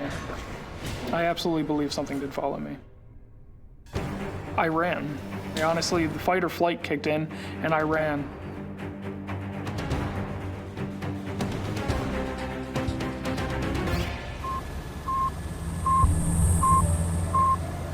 After these events took place, it definitely opened up my mind to a whole different world that I had no understanding of. Something could be there and just harm you. This place is creepy. It is beyond evil. I do have my fears about the things that these spirits can do to us.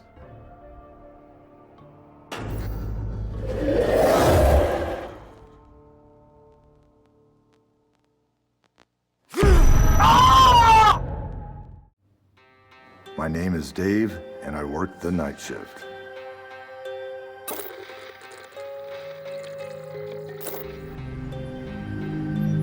Dave takes a new job at a large convention hotel in the downtown core.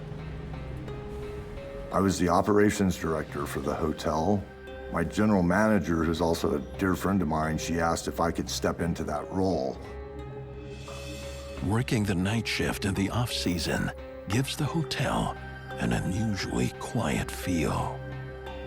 Dave's job entails everything from overseeing the housekeeping staff to setting up conference rooms. Just check the list. 408 needs to be prepped for a late check-in. Okay, I got it. He's been in the hotel business for more than 30 years and knows that most places come with a rumor of at least one resident ghost. I had heard stories from some of the other employees there about this little girl they would see on occasion. And I thought, you know, stories, they're whatever. Then a few months in, some strange things started happening. I was working night shift with a young lady. She was pretty new. She'd been there maybe a month.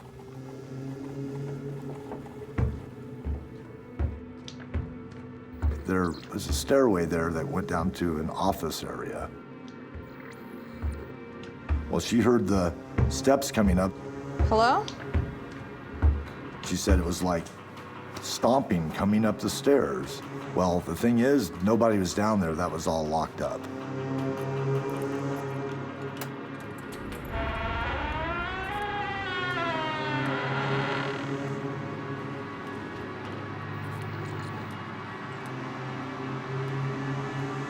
Hello?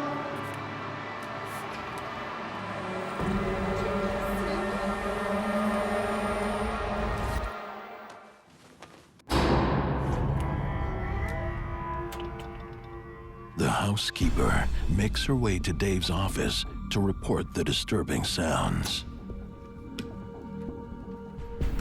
Hello? But before she can get to Dave, something rattles behind the closet doors.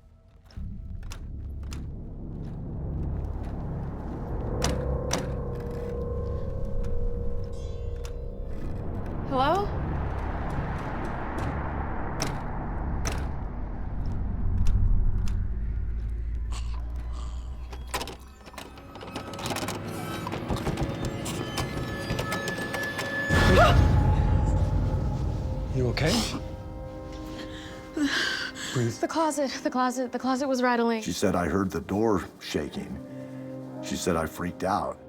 Easy. Just check, please. Just check the closet. Okay, sure. I'll get it.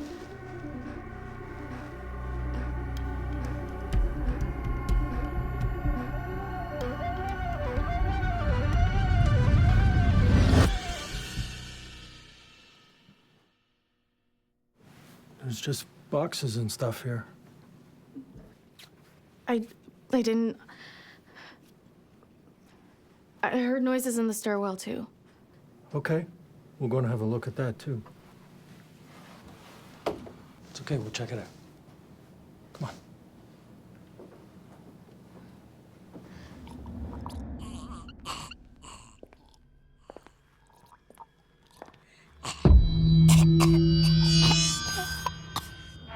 Although still shaken, the housekeeper cautiously shows Dave the stairwell.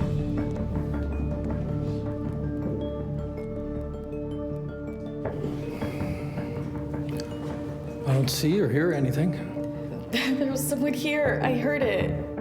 No one could have gotten in or out from down there. Just take a break. You know, get a cup of tea or coffee and just Yeah. relax, okay?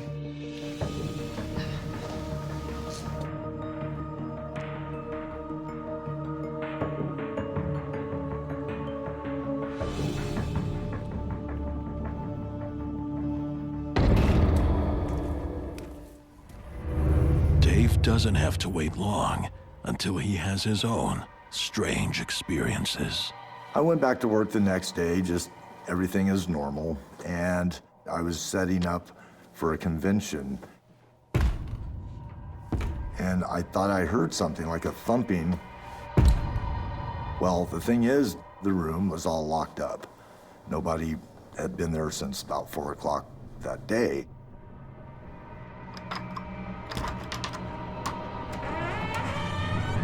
I opened the door to the room, looked around. There was nothing, it was just an empty room.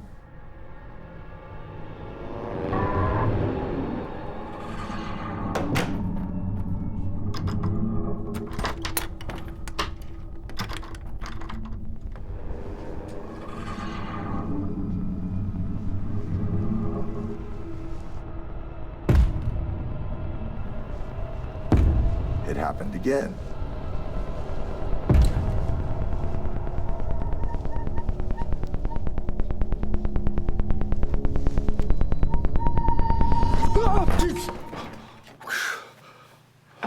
I put in your inventory request for the conference room. Are you okay? Dave returns to his office to check the surveillance cameras.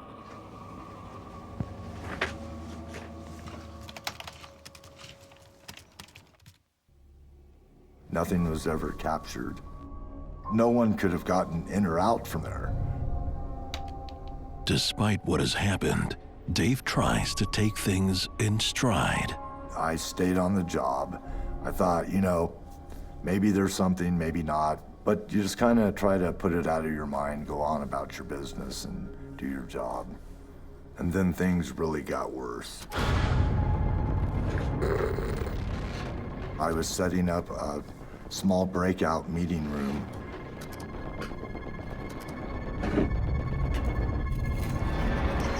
And something caught my eye. And I looked over towards the doorway and I didn't see anything. And I thought,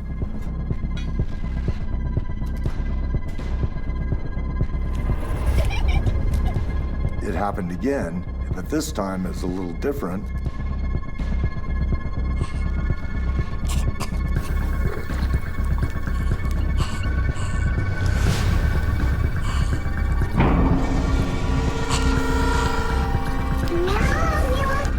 During the off-season, Dave is working as an overnight operations director at what appears to be a normal hotel. But then, he starts experiencing a series of unexplained phenomena, culminating in a frightening encounter. It looked like a little girl's head peeking around the side of the door. And I thought, what? Did I see that?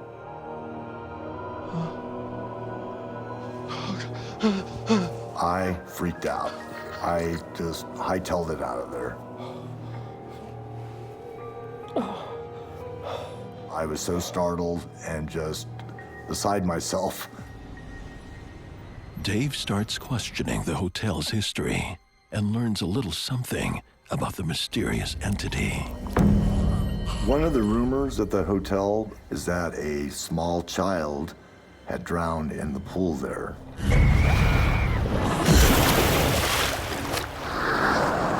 So I thought, you know, maybe this is that child still lingering. At that point, I was like, wow, what these stories people have been telling me it's really happening. There are several reasons why a spirit might linger after its death, but one of the most common reasons is that the person was not expecting to die. A quick death, and they suddenly find themselves outside the body, confused. Where am I? What happened? What's going on? Why is nobody looking at me and talking at me? Can they see me? Do they know I'm here? After what he's learned, Dave seriously considers quitting. The jobs are scarce. I've worked in hotels since I was 15. In that area, what I did for a living, you only had a few options. In search of answers, Dave investigates the pool, which has been closed for several months, awaiting repair.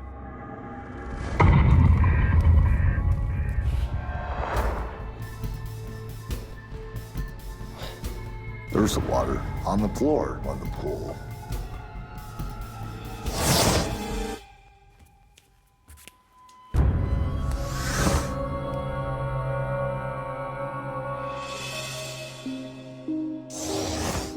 It's very unsettling to hear that and think there could be a spirit there that is trapped somehow. And I mean, that's very unsettling.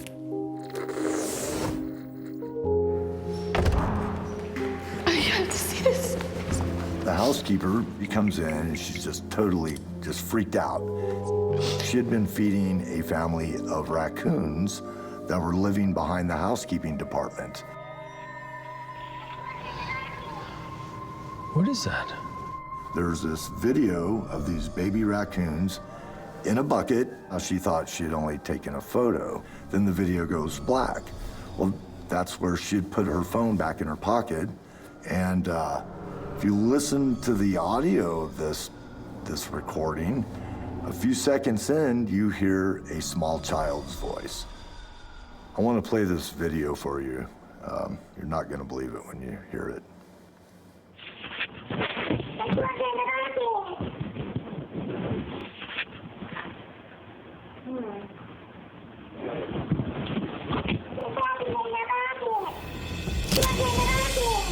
There were no children present on the property, and to pick up a small child's voice on some random recording, that is remarkable. I mean, it's just amazing to me. I believe this is the voice of the spirit of the little girl I had been seeing around the property. I believe I actually saw a dead person, and now I'm hearing her voice right here on this recording. Did you hear that?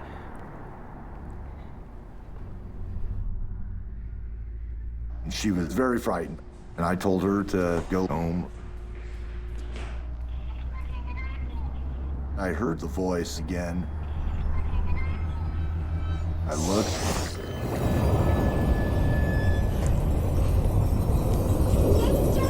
There's the little girl standing across from the pool, just looking at me. She was staring right into my eyes.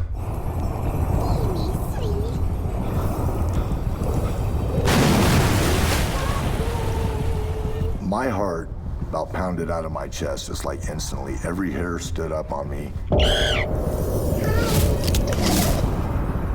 I just got that fight or flight feeling. I had to get out of there. I was gone.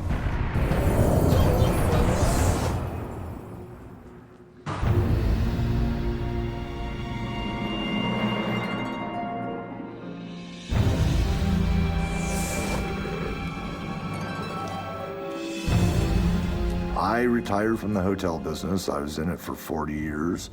I now work for a big box home improvement store. Any ghosts? There are no ghosts at my new job, at least not yet.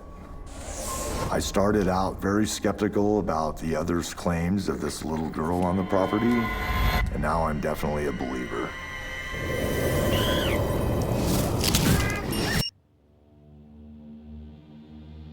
My name is Michael, and I work the night shift.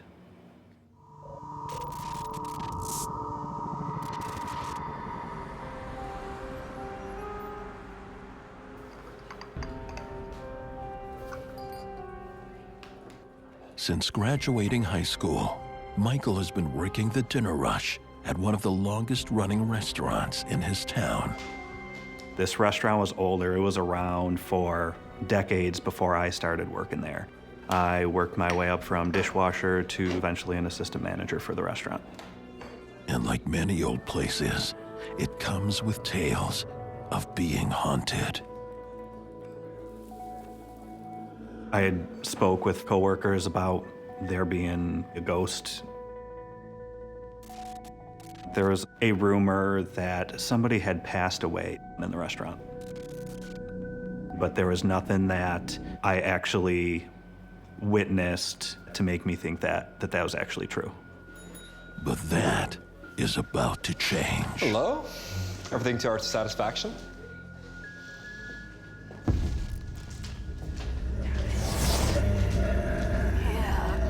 There were some sounds that I couldn't explain, and sometimes customers heard them as well. Thanks for coming. Have a good night. I would just kind of shrug off as, oh, it's an old restaurant, it's just a piece of equipment or something like that. It's just the fans.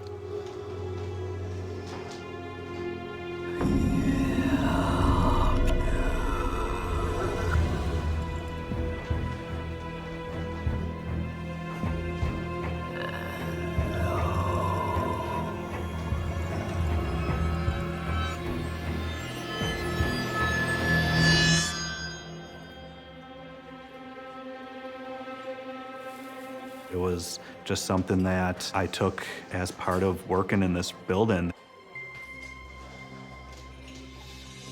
But the strange occurrences are ramping up the later his shift.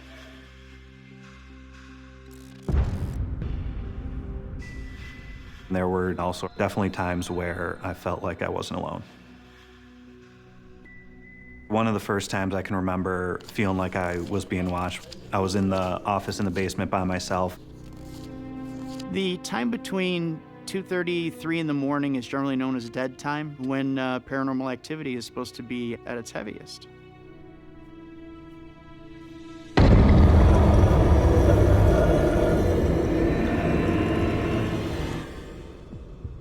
It felt like there was something looking in the door at me.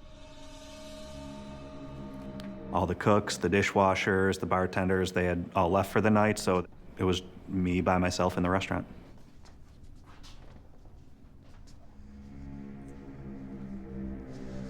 When I went to investigate, I didn't know what to expect.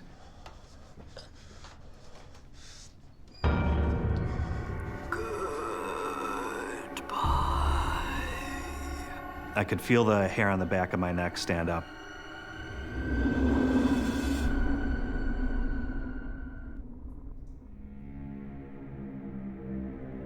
There was nobody there. He returns to the office to finish his closing duties. It was just something that I had to put in the back of my mind. Michael gets back to work and keeps quiet about what's happening. You went back? I was in college, needed the money, so I needed to go back to work. Kitchen was closed, all the money was counted and put away in the safe. And then something strange happened.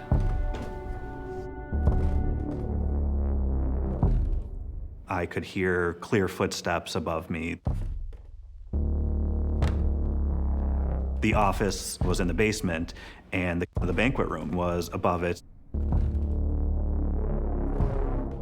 Still in denial about the rumors, Michael assumes a burglar must be upstairs. There absolutely is a potential for robbery. It was an older restaurant, so I mean, security wasn't that great. It could lead to potential dangerous situations.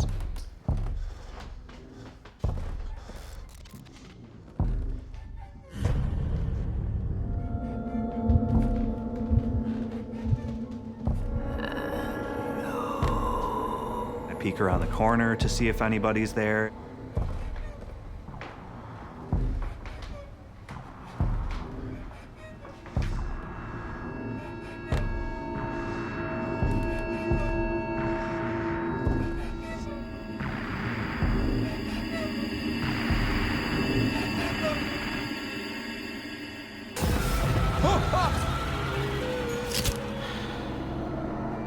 There was a large figure. It had eyes that were large black holes and a very long oval mouth wide open. I was absolutely terrified at that moment. I remember thinking all these stories that people have told me in the past, there is something there with me. It looked like a person, but it didn't look like a person. A lot of times, with an incomplete manifestation, you may see an incomplete face, black eyes, but the rest of the body is intact. It's a spirit that's unable to control itself or be able to manifest completely. After this horrifying experience, Michael can keep silent no longer. You okay, dude? Michael sits down for a drink with his colleague, Jason. Can I tell you something? He confides in Jason about what he's seen. I go to the banquet room. I open the curtain. It's a ghost. It's a ghost right there, an old woman. She looked dead. I was so scared I ran downstairs. I swear to God, the same thing happened to me. My name is Jason, and I work the night shift. Michael learns he isn't the only night shift manager to be haunted. When I first started at the restaurant, I heard rumors that there were strange things going on.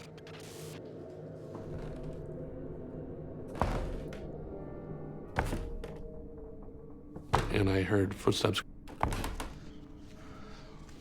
Jason ignores it and gets back to work.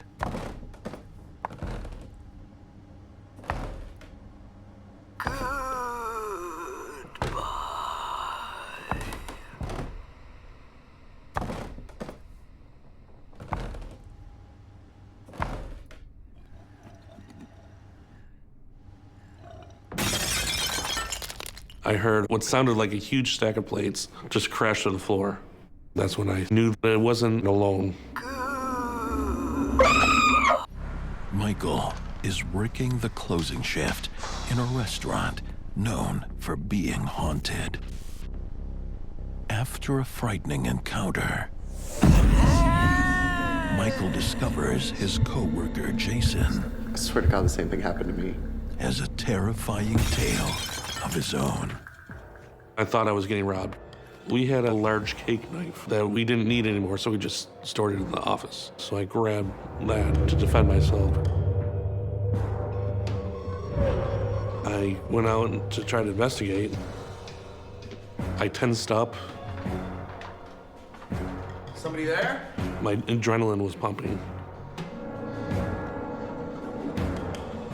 I got ready to have a fight with somebody.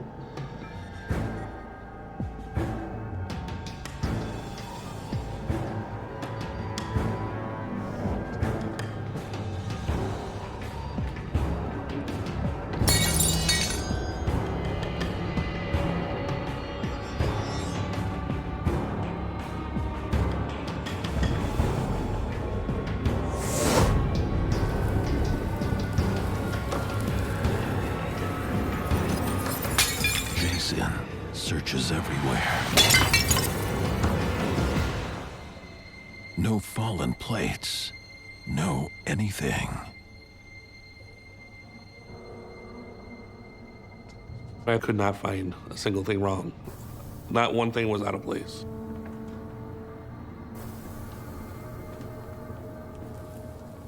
It was at this moment that I really began to feel that this place is truly haunted. I was my pants. I locked myself in the office, finished my duties, and got out of there as fast as I possibly could.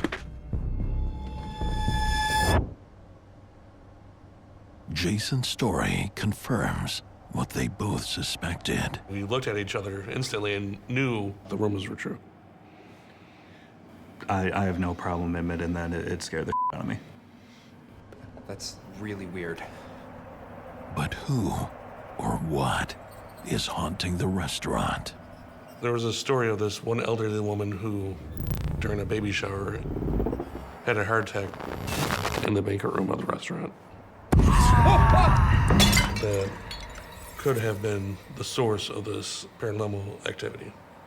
If that did, in fact, occur, then that would, in my eyes, lead to some paranormal activity there. We all have a choice when we die. We either go to the light or we choose to stay. I think the old woman stays at the restaurant and remains at the restaurant because that's where she was happiest.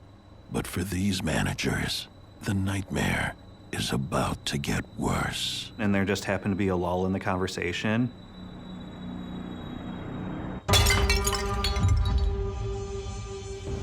We hear things crashing. You heard that, right? Yeah. Both of us had heard the same thing. I was super scared. We got up and started walking through the dining room.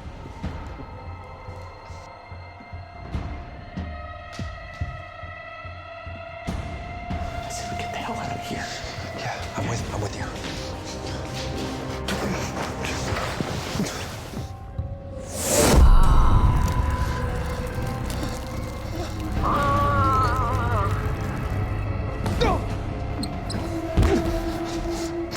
When I saw the thing in front of me, I just jumped back.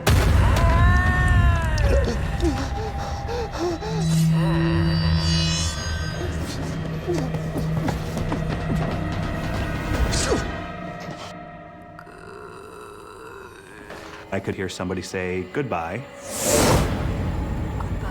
I was absolutely terrified at that moment. I literally ran out of the restaurant. Jason is long gone. Michael makes a run for his life. I just drove and I got the out of there. Normally when you whisper goodbye to someone, you're telling them goodbye because you're leaving. But I think she's finding it harder and harder to keep herself around. And that maybe she feels she just needs to go to the light. It's very real still. I mean, to this day, I can picture this figure as if it happened last night. It wanted to make itself known to me, and it looked like it was trying to scare me, and it worked. I've never been that scared in my life.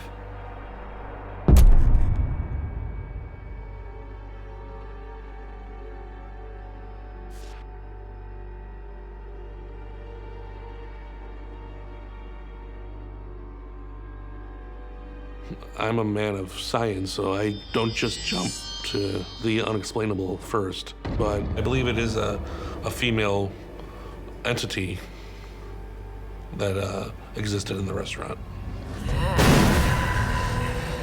Before I started working at this restaurant, I never really thought about anything paranormal. And now I am absolutely a believer.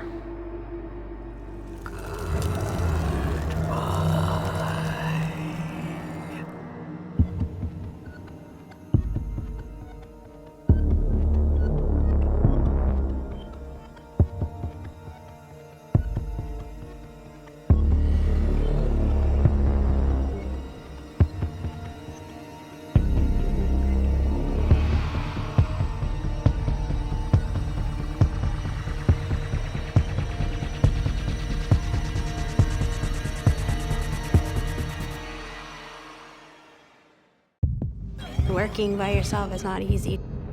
It kind of freaked me out. Alex. You know this place is haunted, right? Please help! Where's that coming from? There was nobody in sight. I don't believe in that stuff. William, I see something!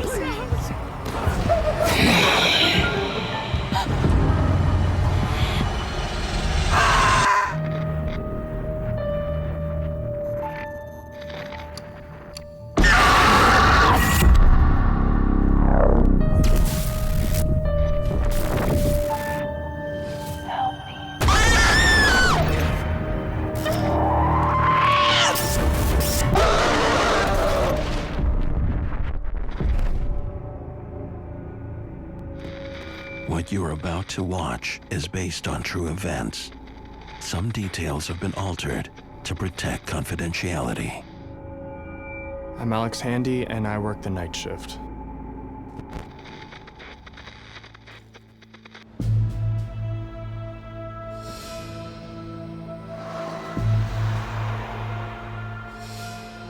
In a small independent theater, night manager Alex begins cleaning after the last customers have gone home. It's a second-run theater, so it's typically older movies, some live events. I mean, I like movies, so it's nice to be able to see them for free.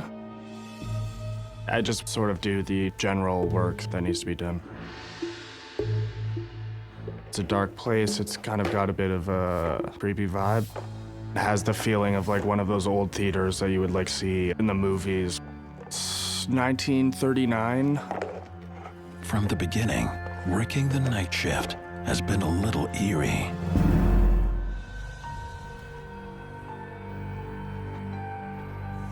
A lot of the times, at the end of the night especially, working in the theater, when you're walking around, it can kind of feel like someone's watching you.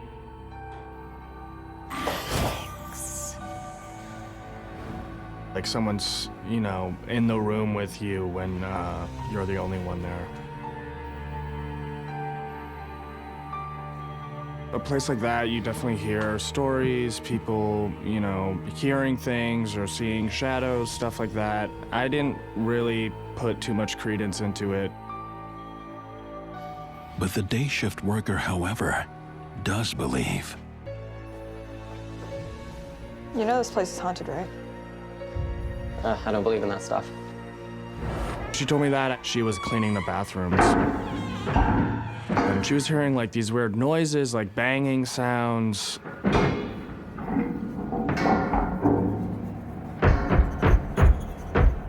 There could have been maybe an animal that gotten in or something like that. There's a window up there. Maybe a bird got in, I don't know. Oh, you'll see. At first, for me, it was just stories, you know. His co-worker heads home, leaving an empty theater. Alex hopes.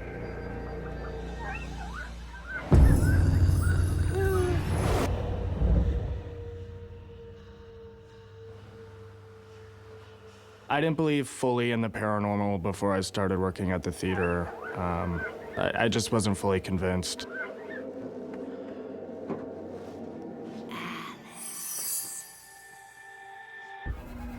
Alex believes will soon be pushed to the limit.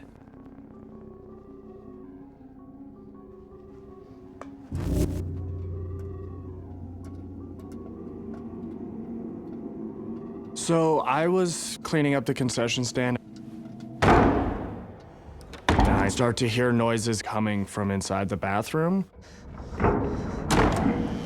It's an old theater, so like noises from pipes and stuff isn't uncommon, but this was something else. It sounded like someone was like banging the stall doors like with their full force. We have had people linger in the theater before, but we had checked and everyone had left at that point.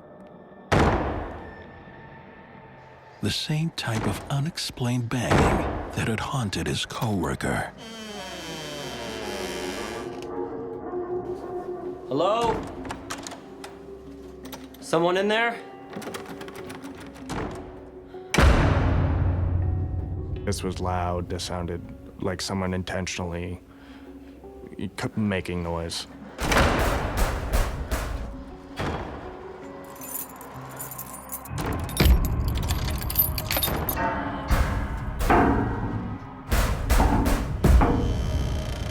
I'm a bit freaked out as I go in.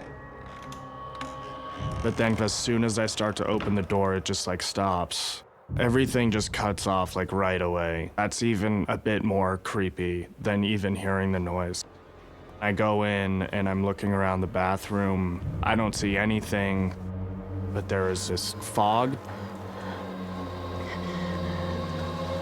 No reason for that sort of like condensation and that like fog to be there. Like that doesn't really make sense.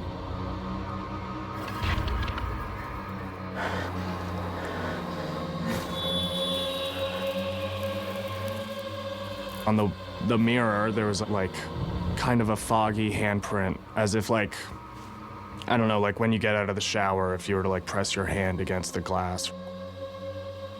Alex discovers this chalky handprint in the mirror of the woman's bathroom. A spirit might mark its territory with a handprint if it was very territorial and protective of the space.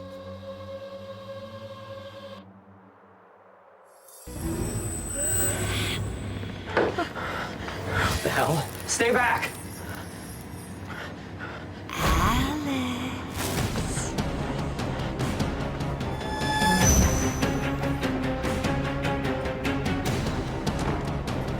My adrenaline is flowing. I'm totally freaked out at this point. Alex runs as far away from the disturbances as he can.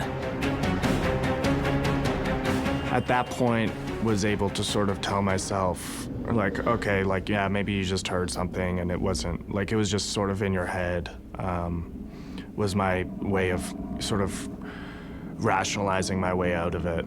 No one's in the theater at that point. The doors are locked. Suddenly, the projector is on and playing an old-timey soundtrack. The projector behind me just turns on. Alex. I heard like a woman's voice call my name, and it sounded like she wasn't more than maybe like 10 feet behind me. He can hear the woman's voice. Alex. But he can't see her. Alex. At that point, it's pretty hard to deny that something beyond what we think we know is happening.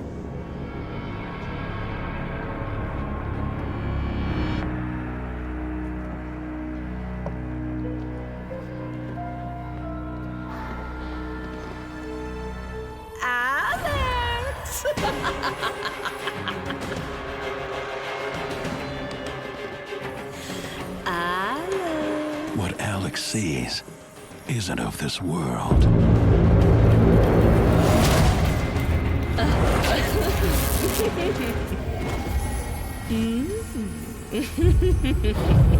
I'm sort of frozen in place. I'm completely terrified.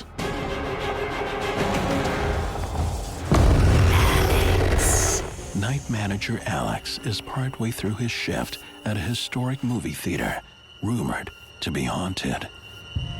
At first, for me, it was just stories. But stories become reality as he encounters a female spirit. Alex. In terror, Alex rushes into the auditorium, only to find that the spirit is dead set on finding her light.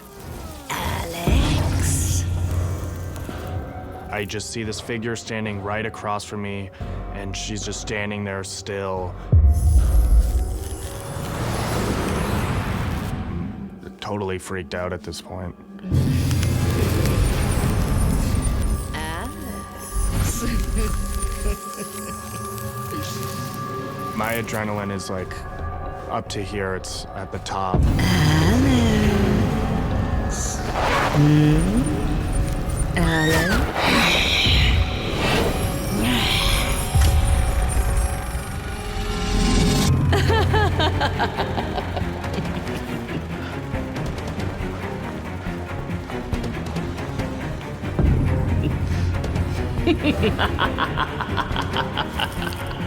Leave me alone! Alex?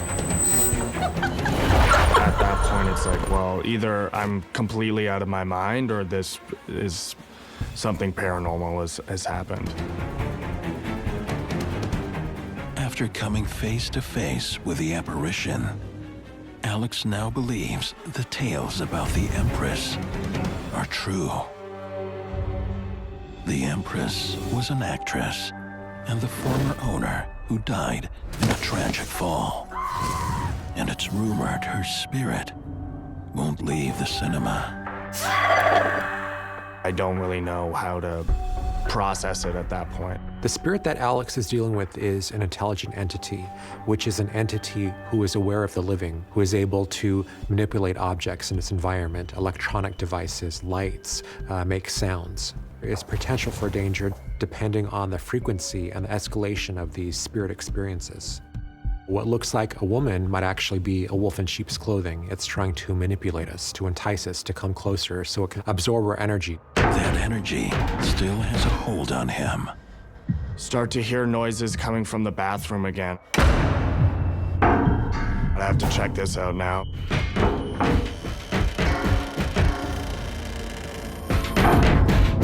Through the mirror, I see these stall doors just shaking. There's no one there. I don't see anyone's hands. I don't see anyone's feet. No one is moving these doors. They're just shaking by themselves. And then I hear this bang coming from the projection booth, and the door to the projection booth is right beside the door to the bathroom.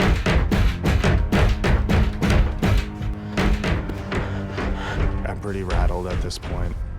No one's supposed to be in there. That's kind of where all the expensive equipment is. So I have to go there to check that everything's okay. I mean, like, maybe something fell, I don't know. God knows what I'm about to see.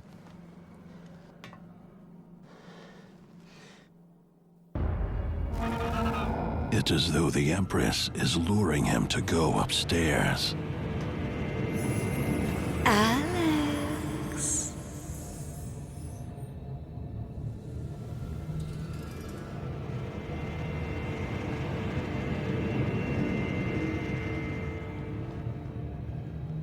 It's dimly lit. Once I get in there, I look around and there's no one in there.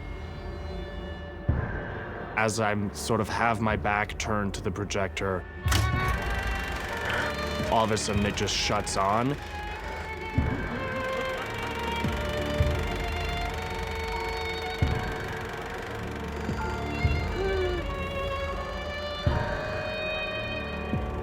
And I sort of whip around. She's back. And standing there beside the projector is this figure of this woman. You can see her face and her body sort of fades into light almost. Leave me alone!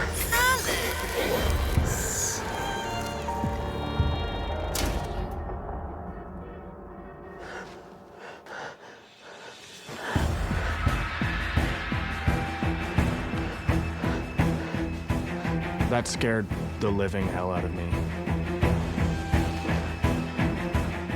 With the Empress in dark, Alex attempts to escape.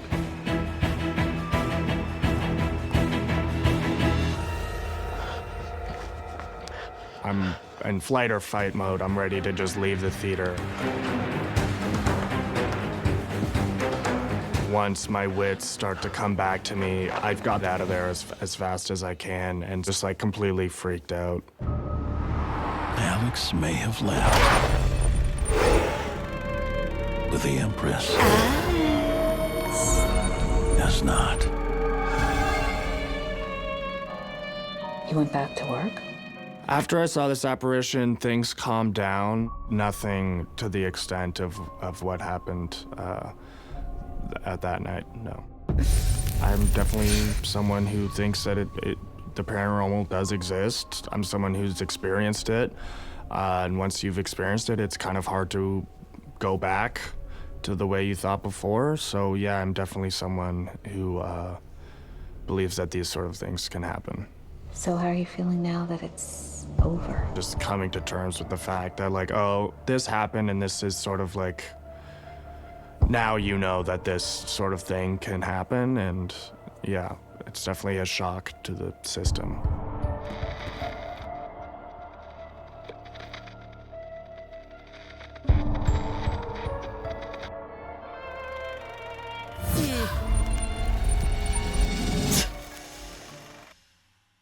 My name is William Hartman. I work the night shift.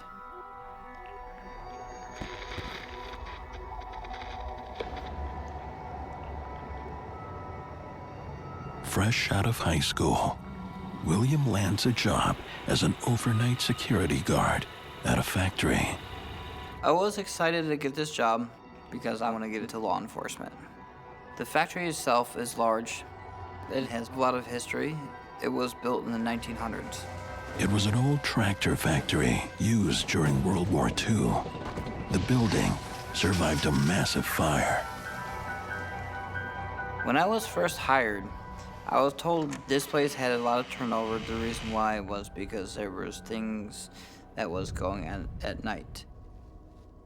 Happy to have a job, William doesn't question it. Why don't we go do our first patrol? Get that out of the way. Yeah. And make sure there are no ghosts. I assumed that she was joking with me. I was a skeptic. I had no prior experience of the paranormal. My job was to patrol the property, make sure all the doors were locked and secured, make sure the property is safe, and also watch the cameras. My partner and I, we got to the basement. When I first started, I just was excited to go to work. It was building my career.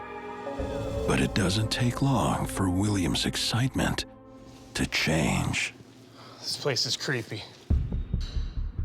Sometimes I would hear banging, like pipes banging, mechanical noises. That's what we'd assume.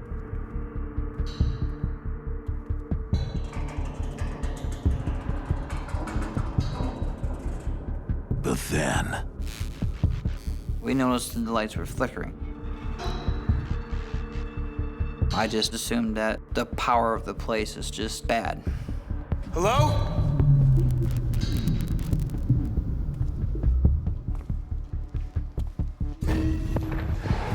Hello? Hello? I will just leave a note with maintenance to check the wiring down here. She scared me pretty good. for William and his co-worker Lisa, it's getting stranger. Did you hear that?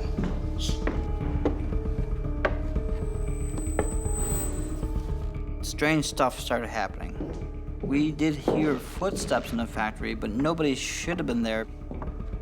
We started investigating around, but we didn't see nobody.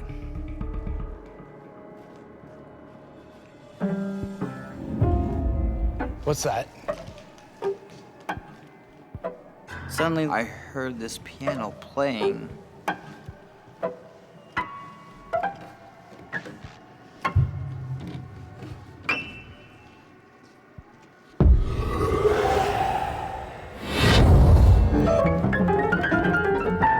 The keys were moving on their own. I did have some fear.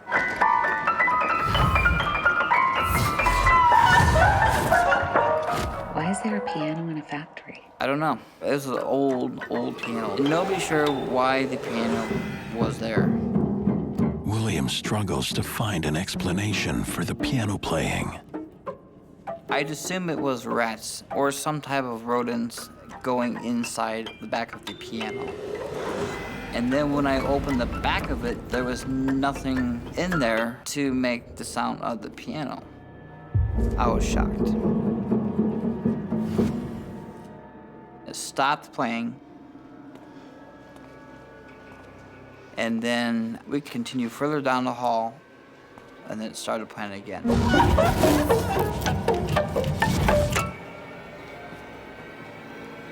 There's more that happened, though. What happens next is terrifying. We heard voices. Where's that coming from?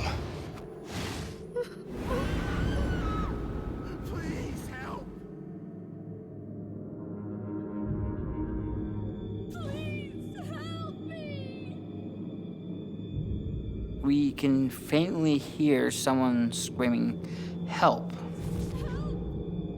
We looked at every spot, and there was nobody in sight. Please! It scared us both. Help, please! Help! The cries that William and Lisa hear in the factory are spirits that are just trying to reach out to somebody. Please! Help me! They're basically just saying, we're here and we don't know why.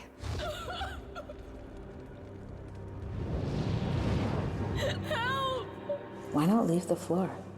We didn't believe in abandoning posts. You know, we could be liable if something happened, like if there was a fire or something like that, or someone broke in. Please! Help me!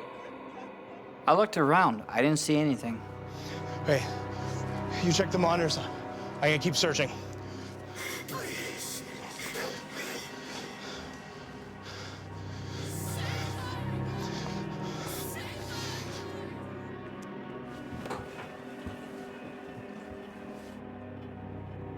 There was nothing on the monitors. I was alone.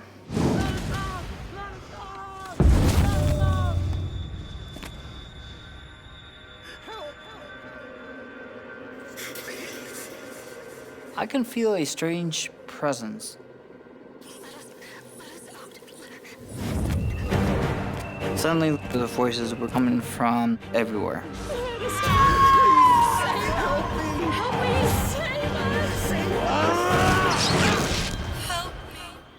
A couple of nights on the job as a security guard, William and his co-worker Lisa discover a piano that plays on its own.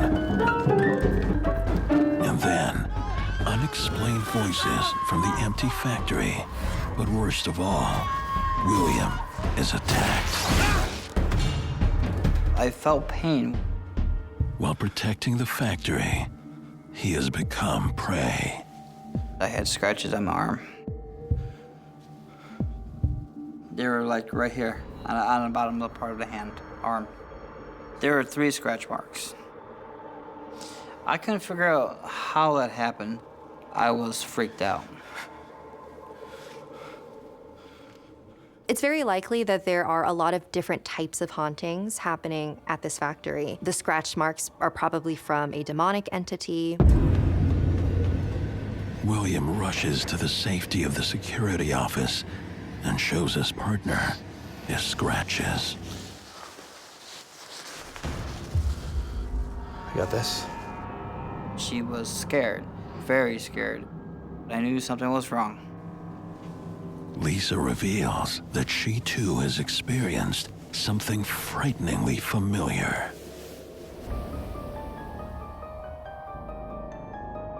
She got scratch marks actually on her back. There's no logical explanation. Something paranormal was going on in this factory. We were scared. We were frightened. Both of them were scratched. When you see 3 scratch marks on your body, it's the sign of a demonic entity, because 3 is seen to be mocking the Holy Trinity. It could simply be that whatever entity is in that location wants them to leave. What the hell is happening? That's when William learns the haunted history of the building, which began after a deadly fire.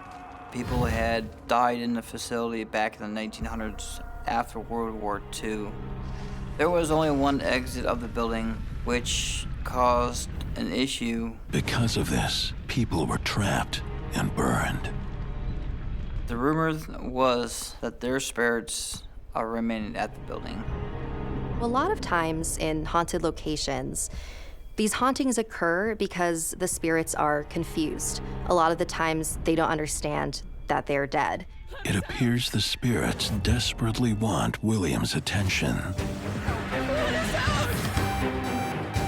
Oh my God! And the next thing, the fire alarm goes off. The factory floor!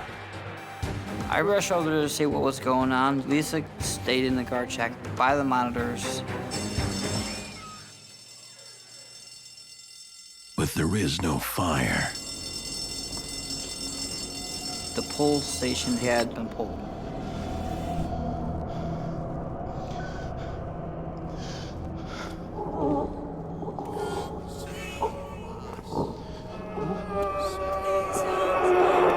I radioed to her. The voices were back.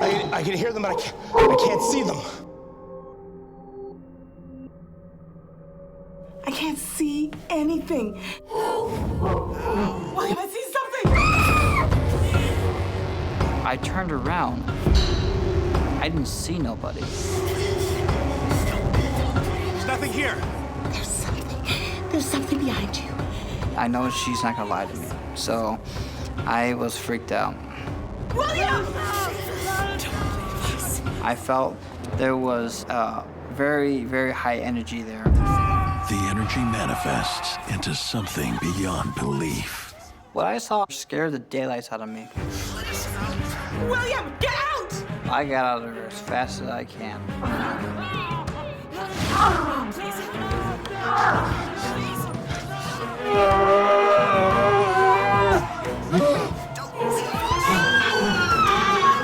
William's terror soars when he looks at the security footage. When I was looking into the monitors, I couldn't believe what I was seeing. I was seeing stuff that shouldn't be there, and it was unexplained. All I see is all these shadow figures just walking around.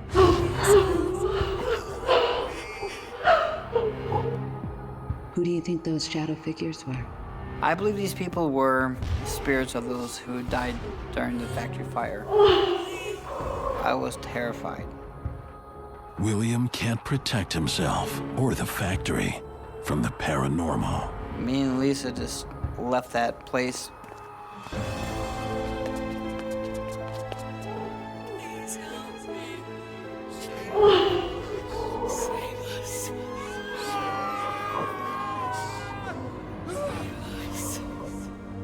This factory is so dense with negative energy. It's very likely that there are a lot of different types of hauntings happening. The residual haunting with the cries being heard, and the scratch marks are probably from a demonic entity. In a location where a lot of trauma and emotional stress has occurred, those tend to be more haunted because that energy will linger on after death. This was the scariest night of my life.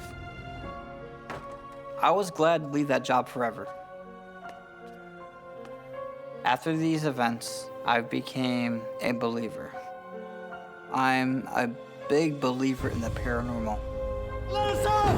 No, let us out! Let us out! My name is Tanya, and I work the night shift.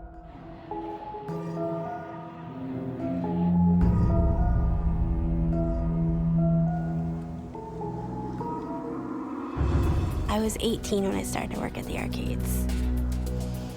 I came to work there because my mom passed away and my dad needed some financial help. He was struggling. The arcade is in a historic building that's been around since the early 1900s.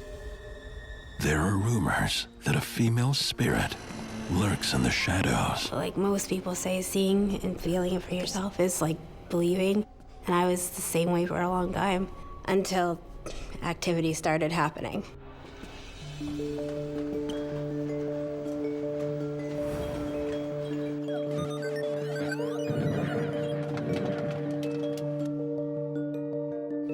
At night when everyone was gone, I cleaned and made sure everybody was out of the building and locked up. I was mostly alone in the building. Being 18 and working by yourself is not easy, and it kind of freaked me out.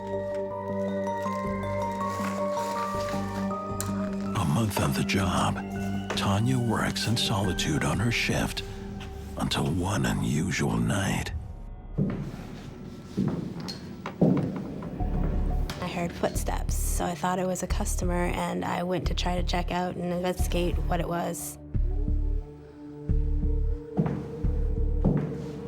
I started walking towards the back. The footsteps just kind of peter off. and didn't find anything. Something or someone is playing games with her. The activity started building. This time I actually saw something that, was just weird.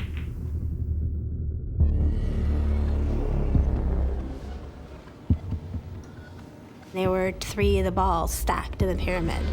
How did that happen? Was that unusual? Very unusual. I didn't put them where they were stacked. Working alone, there is no one to tell, so she gets back to cleaning.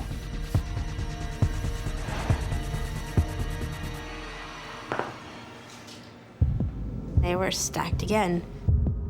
I was like, what is going on? Was that freaky? Yeah.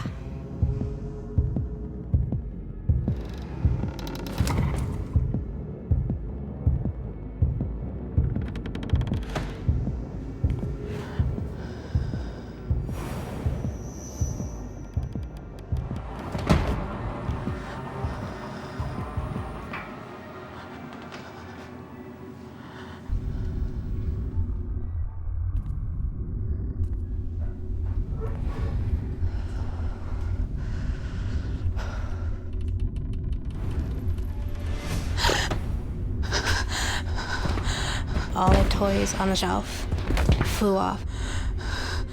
At that point, I definitely thought something was happening.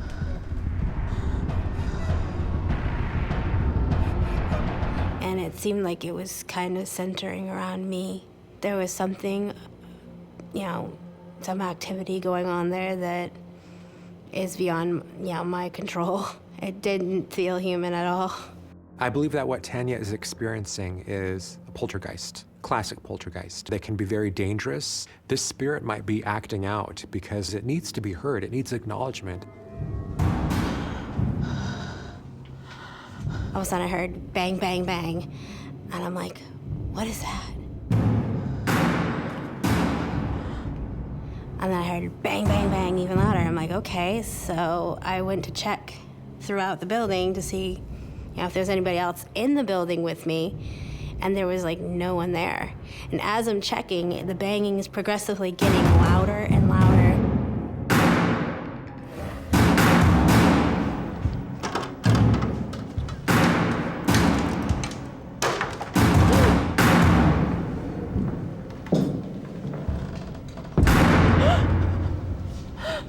I didn't know what to do. I didn't know what to think.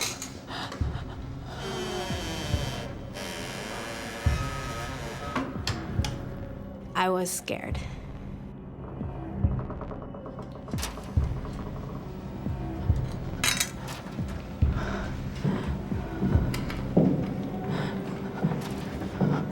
It sounded too loud to be an intruder to me, so I had no idea what it was.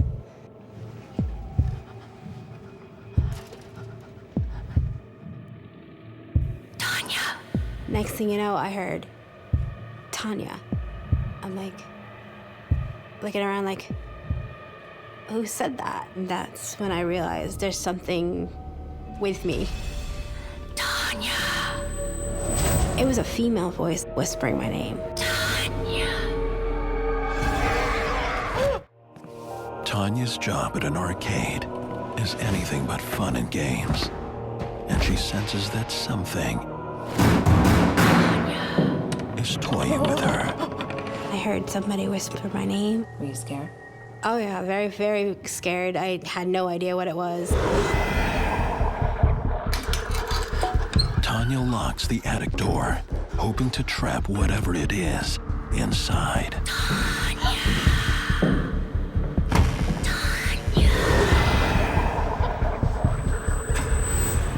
I panicked and I ran out. I was scared. So I called to my dad. Tanya's dad shows up to help his distraught daughter. Dad! There's something up there. Okay. Calm down. We'll have a look around.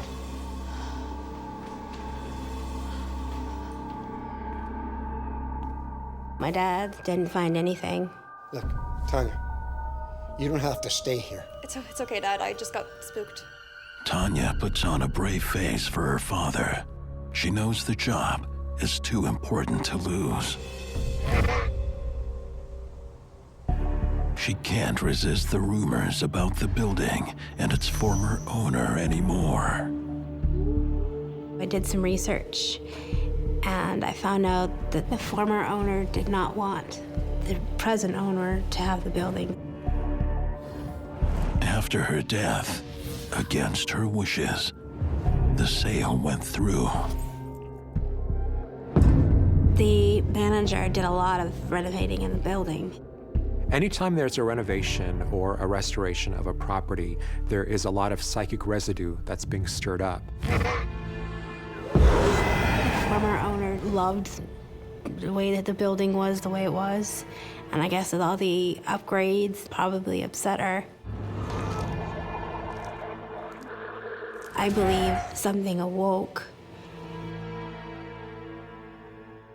Tanya's experiencing a lot of emotional crises. You know, her mother just passed away. She's expending a lot of emotion that a spirit might see as a source of energy it could feed from. After my mom passed away, I think my ability to see and sense things became stronger. Tanya returns to work, but she doesn't feel too safe. I was very, very scared.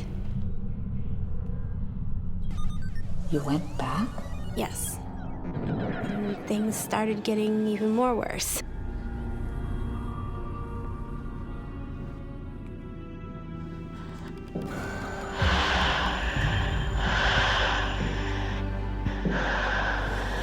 Tanya. I would hear my name being called. Tanya. And I heard it again. Tanya. I was like, like, almost like they were like trying to whisper in my ear, but they weren't close enough, but I could hear it. Tanya. It was freaking me out because I had no idea. No idea why the spirit won't leave her alone and what she wants. I saw out of the corner of my eye something like walk by, and I'm like, what is that? My heart was racing, I was sweating. Tanya. She's in a game she doesn't want to play. I was scared. The panic had set in. Why is it, choosing me? Tanya.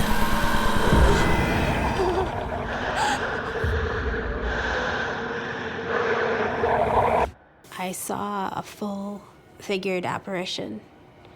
She was wearing a black dress, and she had gray hair.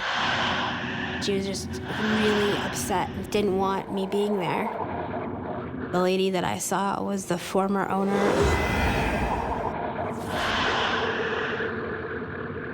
No. Why? Please. Ah! And then she just vanished right before my eyes, and I'm like, oh my gosh, what did I just see? Tanya.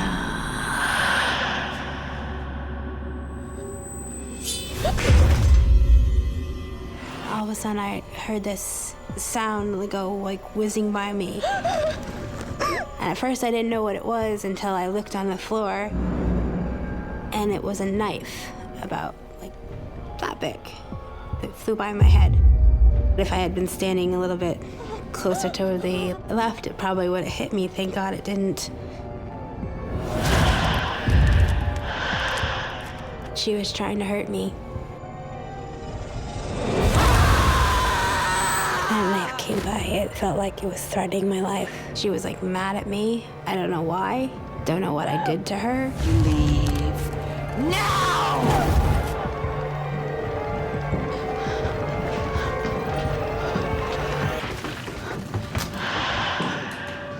This former owner might be singling Tanya out because it just needs to convey that some type of great injustice was done to it. It's so full of rage and anger, and it's focusing that rage and anger on Tanya.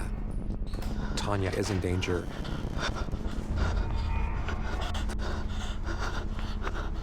I ran out of the building. I got a very overwhelming feeling of sadness.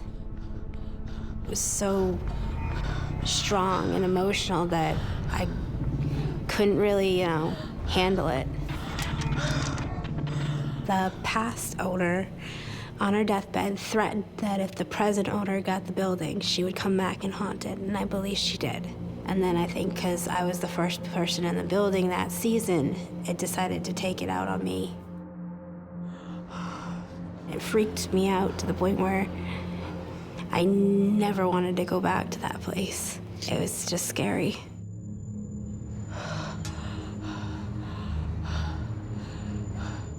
I can tell you're still shaken up by this. It just brings back a lot of, memories of the place. The fact that that ghost threw that knife at me, it literally gave me that feeling that I should not be in the arcades anymore.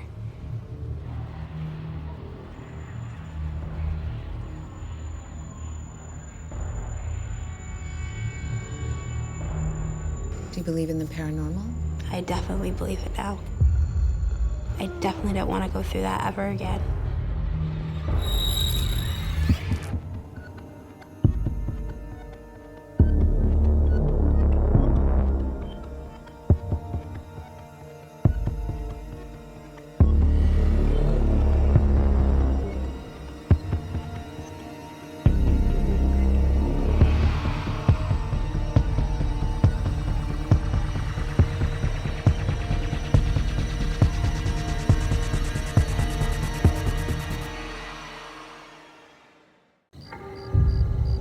Have a good evening. You're left alone. It's not uncommon for you to be by yourself. I never saw it coming. Nobody else in there but me, so what's the threat? I would have to see it to believe in it. Ah! It was like a jolt. At that moment, I got really scared. I began to accept that these things were paranormal. This is real.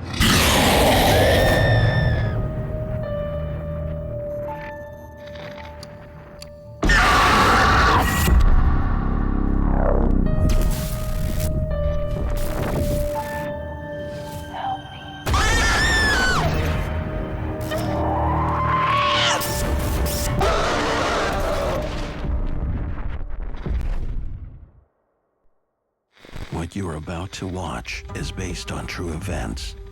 Some details have been altered to protect confidentiality. My name is Troy, and I work the night shift.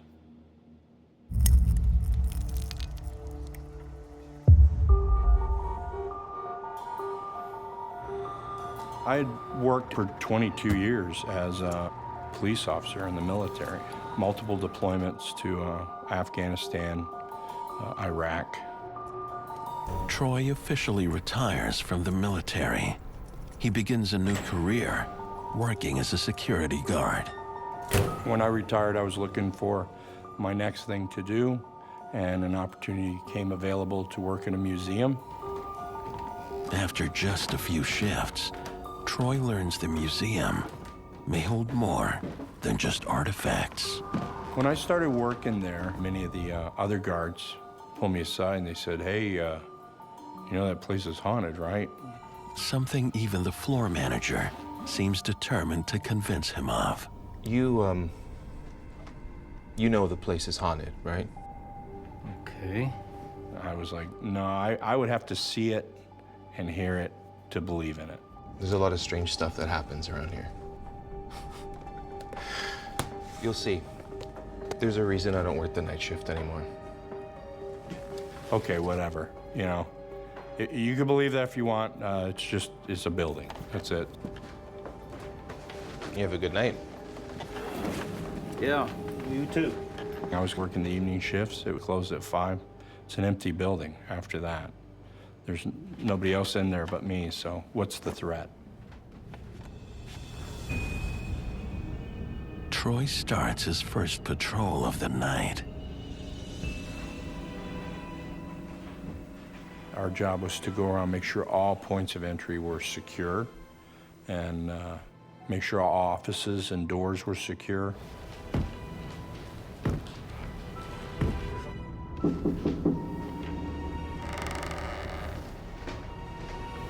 When I would do my patrols, I could hear creaking of the floorboards. I could hear knocks. The late night sounds don't bother him. Buildings they're hot during the day and then they're cooling off at night and you get creaks and pops. You know, the building was built in like the 60s, so it's an older building. The only thing he finds a little unnerving are some of the exhibits. You have all these glass cases. There's mannequins. Of course, that's kind of creepy when you're walking around at night with the lights off. A few hours in, he's satisfied. Everything is secure. No threats, no danger of any kind, you know? Just a building, and it's empty. It may not be as empty as he thinks.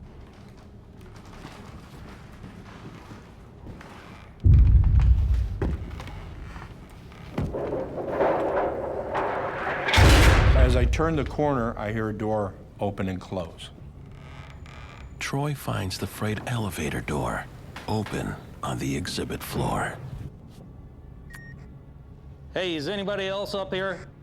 Negative. Nobody's come in. I'll admit, you get a little chills. It's kind of spooky, a little creepy. Of course, I continued my patrol, listening for any noise that didn't belong.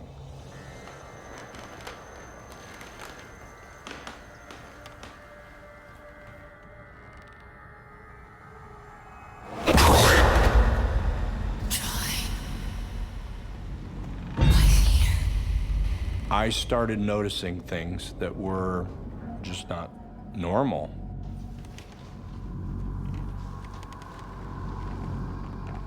What the?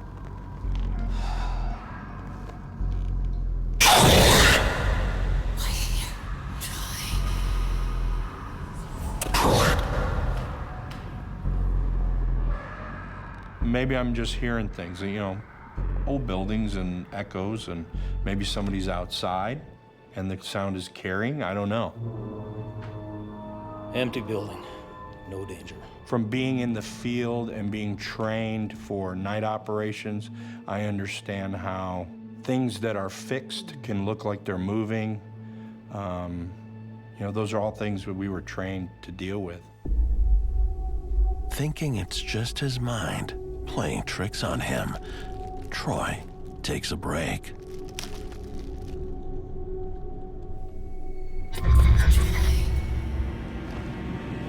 And out of the corner of my eye, I see it's just a shadow. Initially, I'm thinking, it must be my eyes, you know. Maybe I didn't get enough sleep last night, or maybe my eyes are fluttering or something.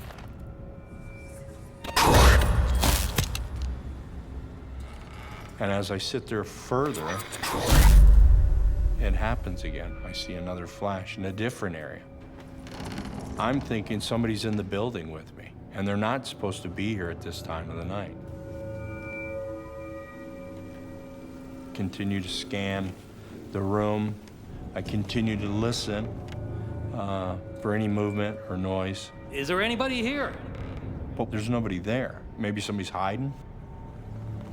I'm a little bit on edge, a little bit more alert. Over here, Troy. I hear voices talking. Again, you could distinctly tell it was a male and female. The tone was different. One was a little deeper. It was almost like I don't know how to put it. It's like mumbles almost, but you know people are talking, and they're talking to one another. Identify yourself, now.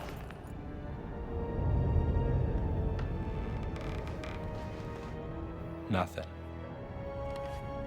But I'm not buying that it's a ghost. I'm not buying that it's just shadows. Somebody's got to be there. Be warned. Security cameras are transmitting live to a central security office. So I call back. There's nobody on the floor with me. I got movement on the exhibit floor.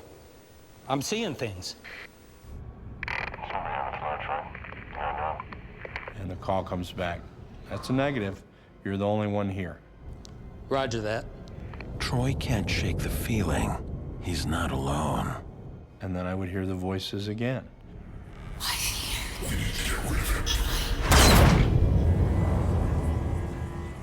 There's more going on here than I thought there was.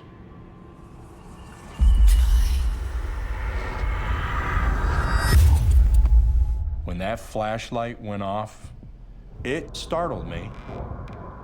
But then I thought, I had watched one of the paranormal shows, and I saw where they did a flashlight and said, if you're here, can you turn it on? Is there anybody here?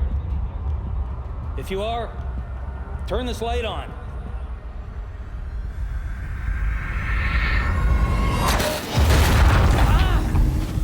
It was like a jolt of electricity shooting through my body.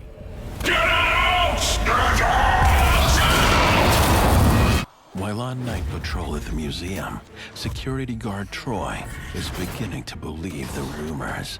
When his flashlight dies, he poses a bold question. Is there anybody here? Turn this light on. My heart started pounding.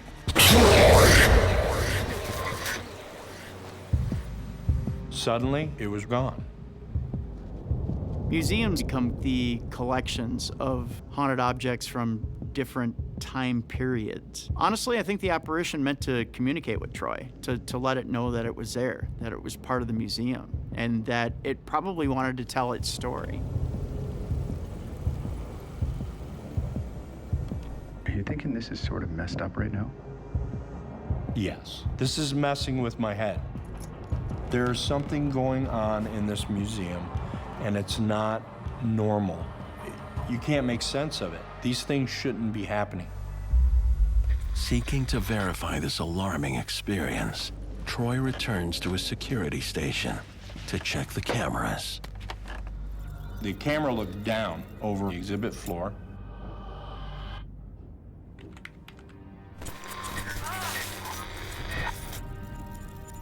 That video was very perplexing. Identify yourself, now. Camera flares and reflections and stuff like that.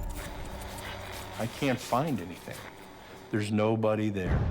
It's just me. I mean, let's face it, that's what paranormal activity is, right? It's outside the normal, and we can't explain it, so it's paranormal. These events, they were unnerving, and they were unsettling. For a split second, I thought about maybe I need to find another job.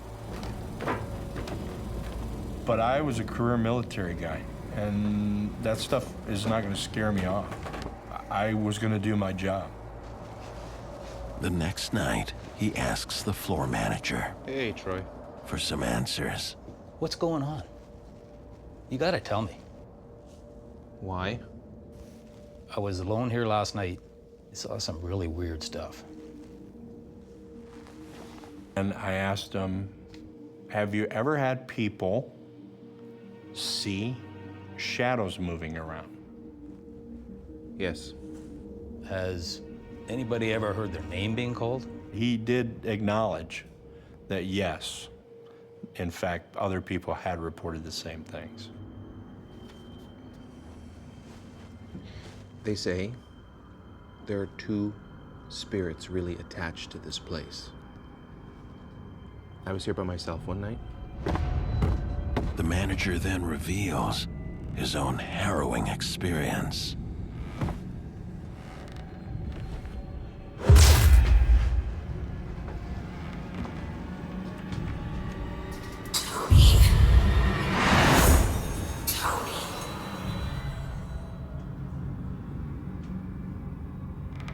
It's not unusual to have a haunted object that can reside in a place and then see the apparition of the spirit that's attached itself to the object. I truly believe that he's seeing the ghost of whatever it is that's attached itself to the object. And all of a sudden, I hear my name being called.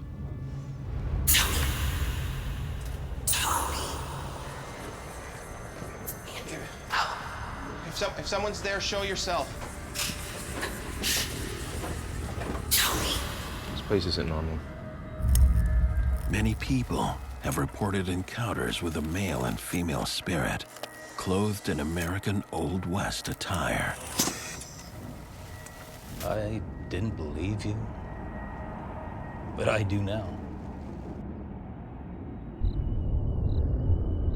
Troy is about to find out that things are just getting started.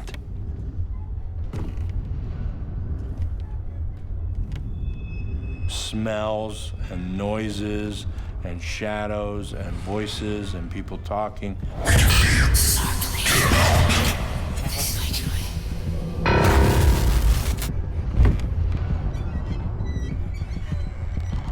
I felt like they were taunting me.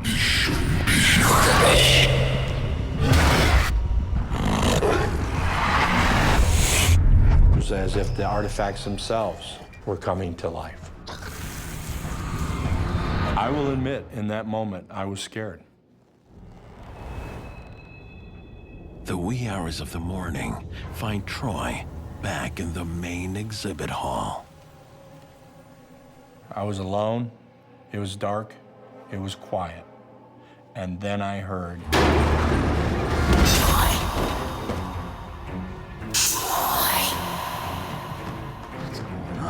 You could distinctly tell it was a female. What the?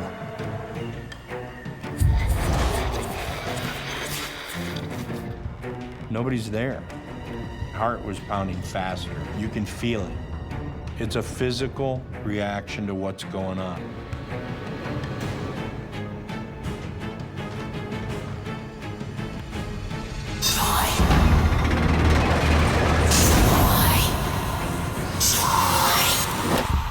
Nighttime security guard Troy has already encountered one angry spirit, and now meets a second, more aggressive one. I'm scared. You see a figure. I couldn't explain what it was, but it did look like a person.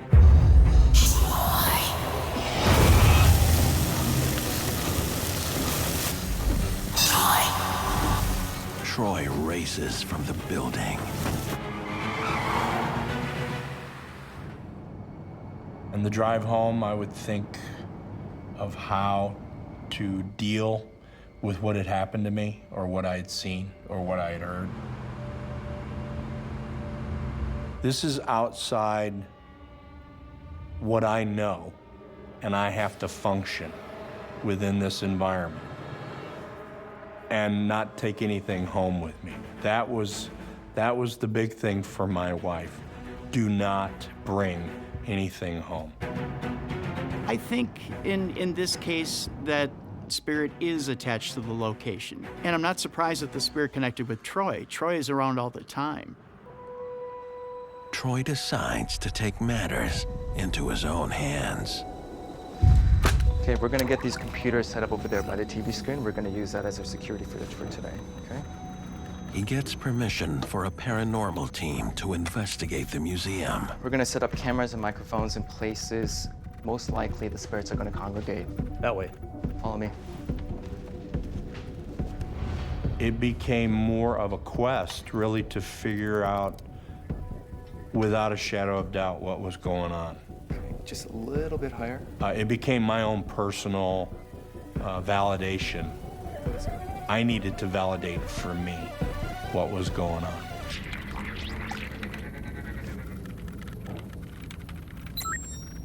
Can you adjust that one over there? Okay, I think we're all set. Let's do this.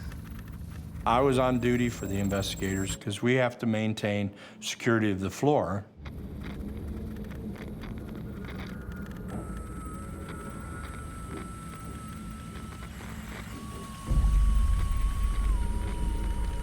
Is there a problem with the air system? I'm getting a whistling in the exhibit room area.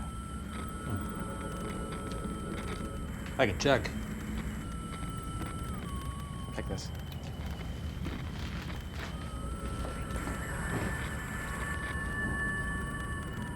When the investigators came in, I didn't share any of my experiences with them. I was interested to see what they might find.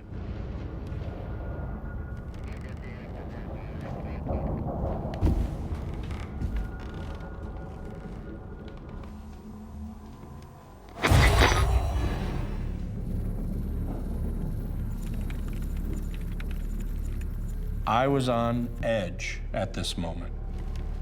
We don't know what we're dealing with, right? Is this something good, or is this something maybe not so good? Troy arrives at the vents in question.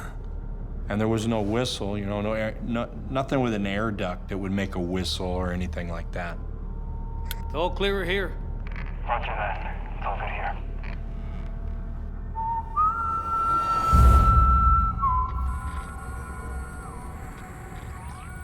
It sounds like a person whistling.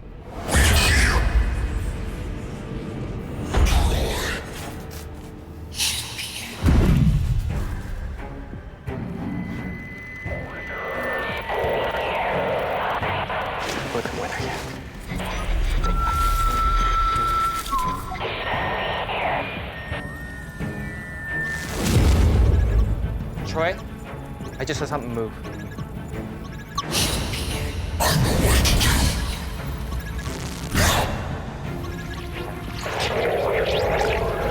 Okay, Troy. The investigator wants confirmation it is a spirit. I said, whistle once if you want us to leave.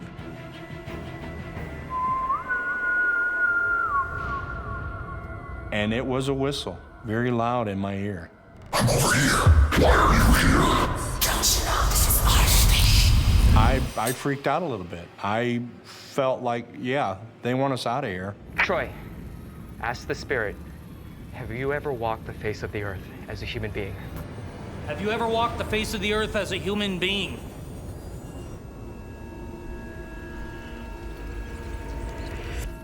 Have you ever walked the face of the earth as a human being? Nothing.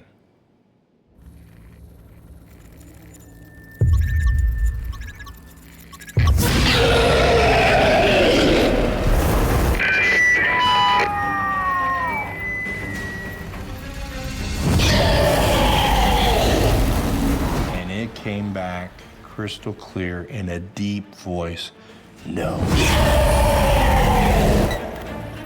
No, really sent home to me that that's their domain.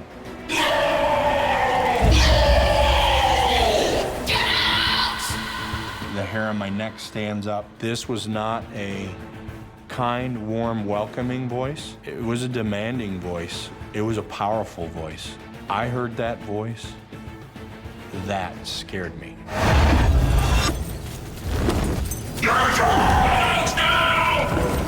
My immediate thought was, I gotta get the hell out of here.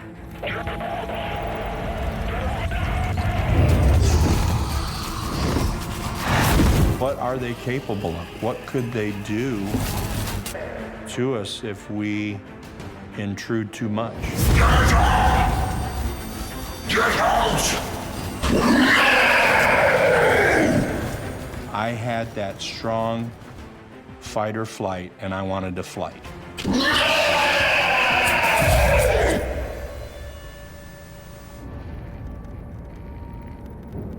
The investigator's equipment is no longer picking up anything.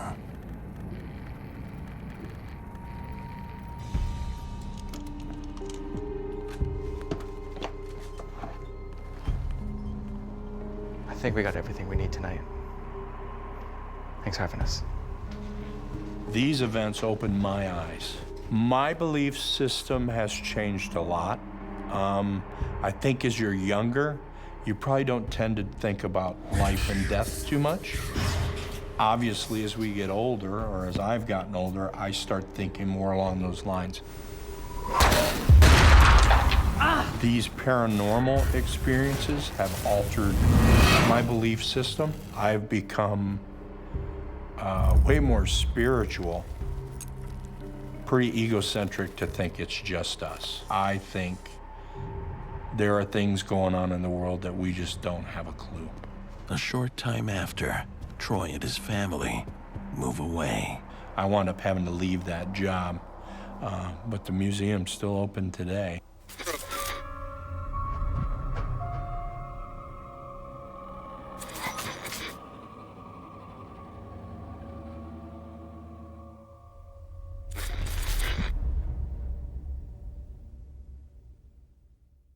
My name is Megan, and I work the night shift.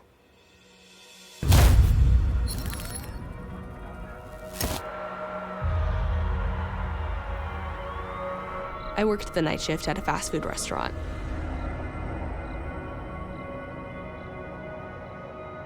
I was a general employee. I would work the front, clean the counters and the tables, and I would operate the drive-through windows.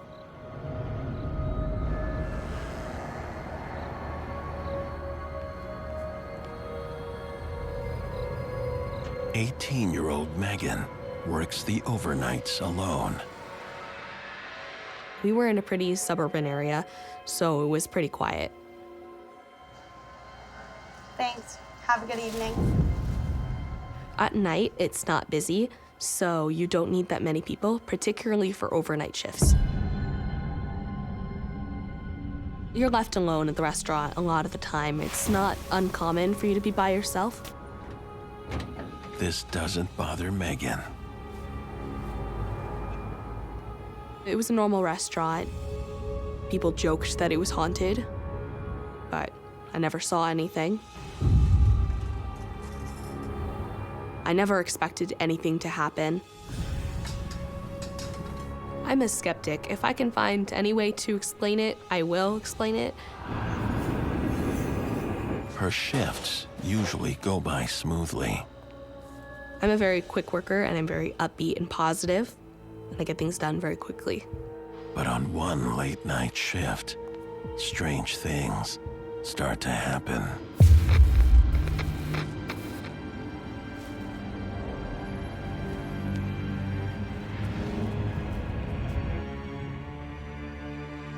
I never saw it coming. On one night, the cup holders were just a little empty, so I went to restock them. After I'd finished stocking them, I walked off to do a new task.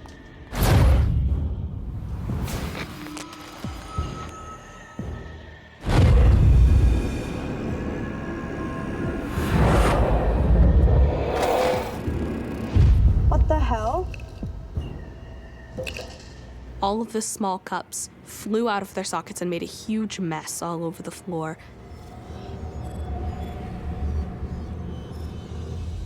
Did that freak you out? I was very confused because it shouldn't have happened.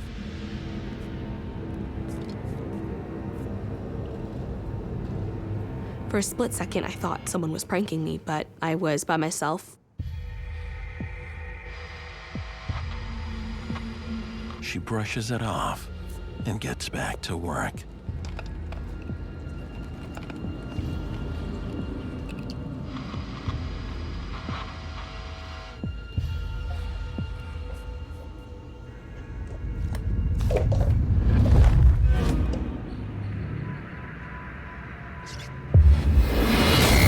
Suddenly, there were people in front of me.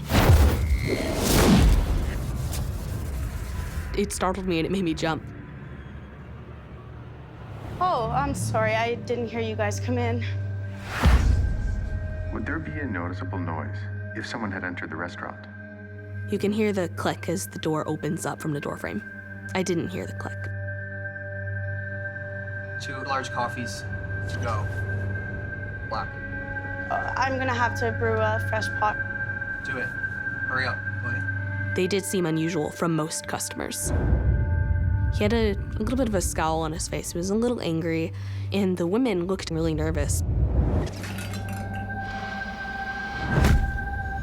We don't have time for this. Don't start. With the woman being nervous and him being angry, it was freaky, and I was concerned that they were going to rob me. Why didn't you call your manager? The thought crossed my mind to wake up my manager, just in case they actually were going to rob me, but I'm too polite for that. I caught my composure and I brewed a new batch. The mysterious couple settles in at a booth.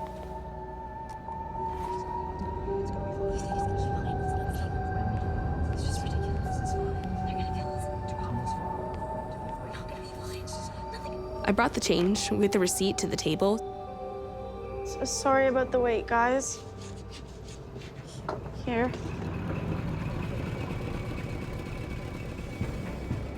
After I dropped down the coffee, I saw another car pull into the parking lot and then drive right into the drive-thru. Something about it seemed off. They both had the same car. It was freaky. It's them! It's them! It's them!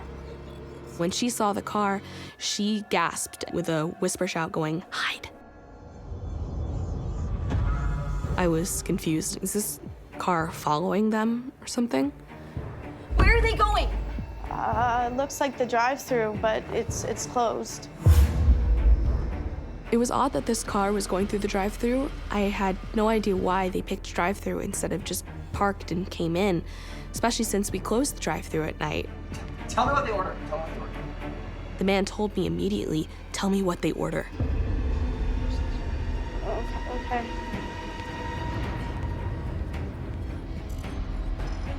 Megan goes to check on her new customers. When I got to the drive-thru window, I opened the window. I'm sorry, the drive-thru's closed. And then they slowly rolled their window down. At that moment, I got really scared. She can't believe what she sees right before her eyes. Megan is working the night shift alone at a fast food restaurant when two strange customers appear out of thin air. When I set the couple's coffee down, I can see another car pull into the drive-thru. And what happens next gives her more cause for concern. The people in the drive-thru car was exactly the same as the people in the booth. At that moment, I got really scared. I stood in a spot where you can see both the booth and the pickup window, and I could see both them and the couple in the car at the same time. I was thinking, could have been two sets of identical twins, but I realized there was almost no way it could be. There's no way I can explain that as just twins. This was too weird, and it confused me so much that I wasn't thinking rationally.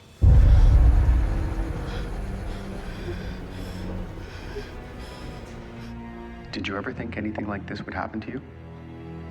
I never believed anything would happen to me, but then I had an experience I couldn't explain.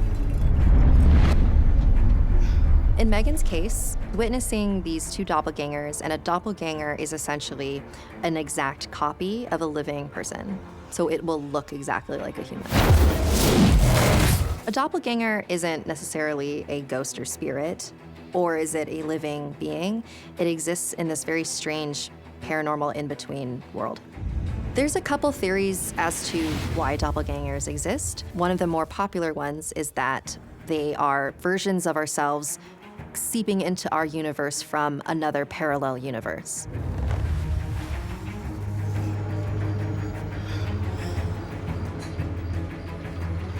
What can I get for you? 2 large coffees to go. Black. They ordered the same thing, 2 black coffees, and that also threw me off guard. Settle down. What are you looking at? Do it, will ya? There she is. What did they order? Two large black coffees, the same as you. It's them.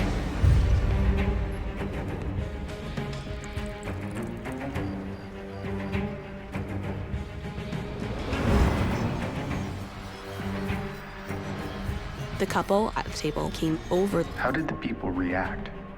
What did they do next? They tensed up.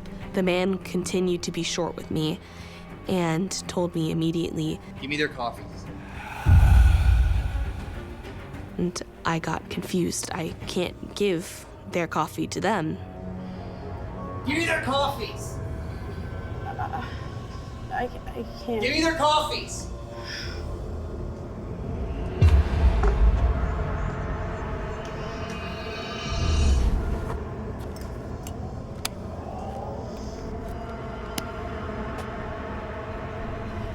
He had something, I couldn't quite see what it was, a little pouch that he put back into his pocket. Give them these. And slid me the 2 coffees saying, give them these. But I can't give other customers tampered coffee. I can't. I'm sorry.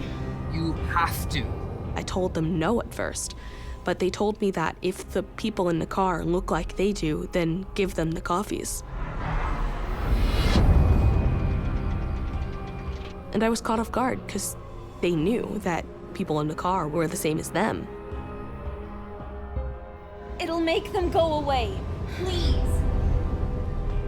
They told me that by giving them this coffee, it would make them go away. And they never explained further than that what that meant. And then suddenly it was like there was an entrance. It caused me to blank out.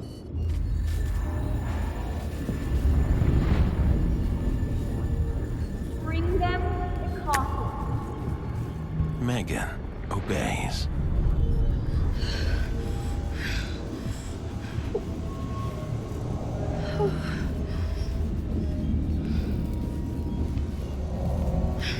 I've never been this freaked out in my life.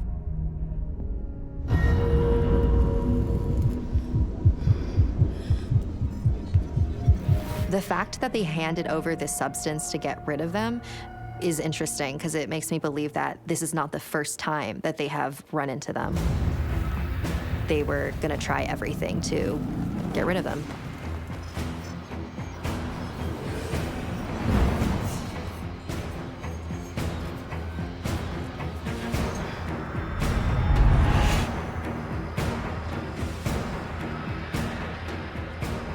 Took you long enough.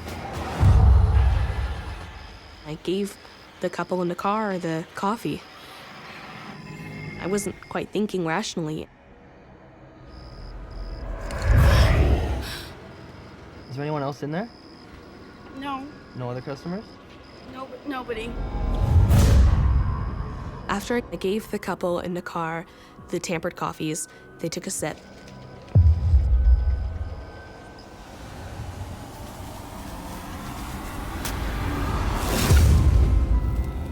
And they disappeared.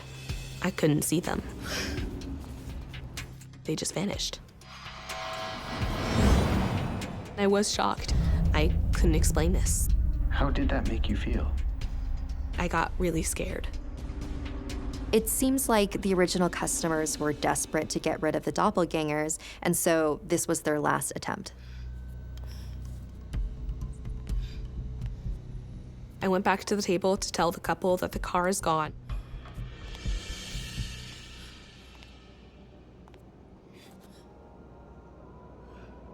But they weren't there. It was just the receipt and a large tip. And on the receipt is written a note saying, "Thank you for making our demons go away." It got me freaked out going, wait, what earth was in that coffee? What would happen if I drank it? Before she has time to process anything,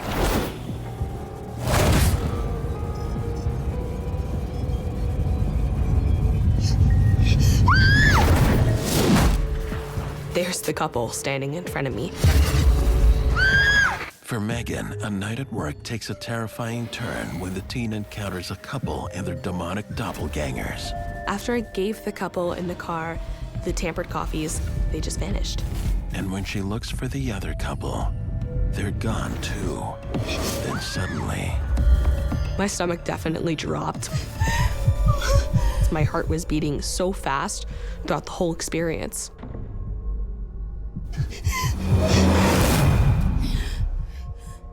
and then it disappeared very quickly.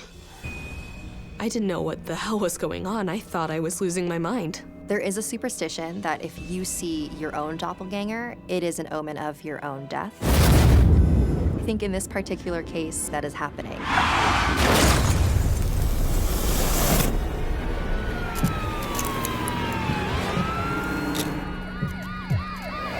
Megan? Megan? Not a moment too soon, Megan's manager arrives. Are you okay? You look like you saw a ghost. I need to talk to you. Let's go to my office. I briefly told her what had just happened, and of course she did not believe me. So we looked at the cameras.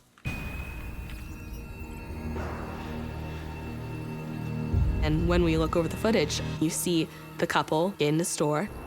This really is real. What I saw wasn't just part of my imagination. It actually did happen. Can we see the drive-through camera? Yeah, I'll do that. You see the car pull into drive-throughs like, wait, this is real.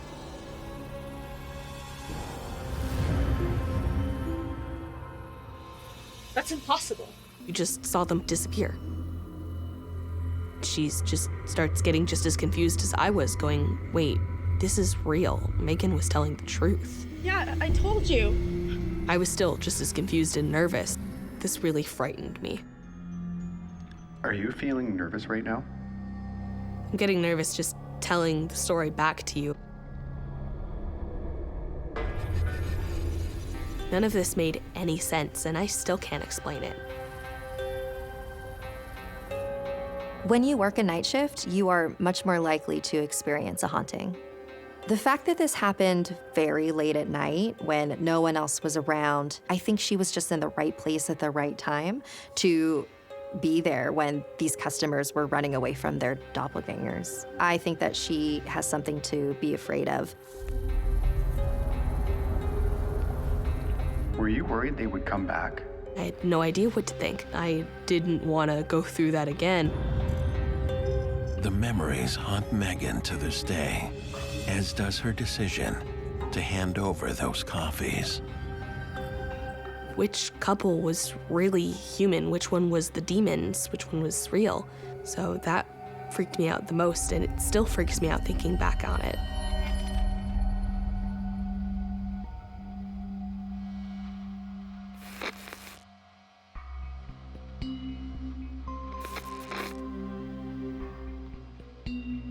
What are your thoughts on the paranormal after these events? Doppelgangers was what my best conclusion was when I looked back over this event. I still myself hardly believed that this actually happened. I thought this was just a part of my imagination. This is real.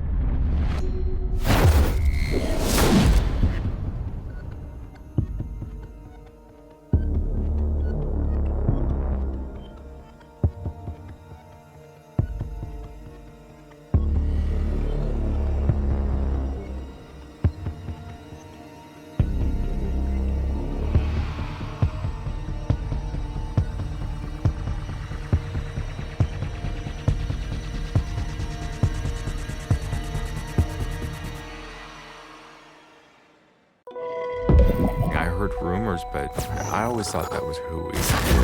And then it got worse. Is somebody there with me? Am I going crazy? Who's there? Knew that he was a ghost. He could move around without moving. What, I see dead people? I believe no.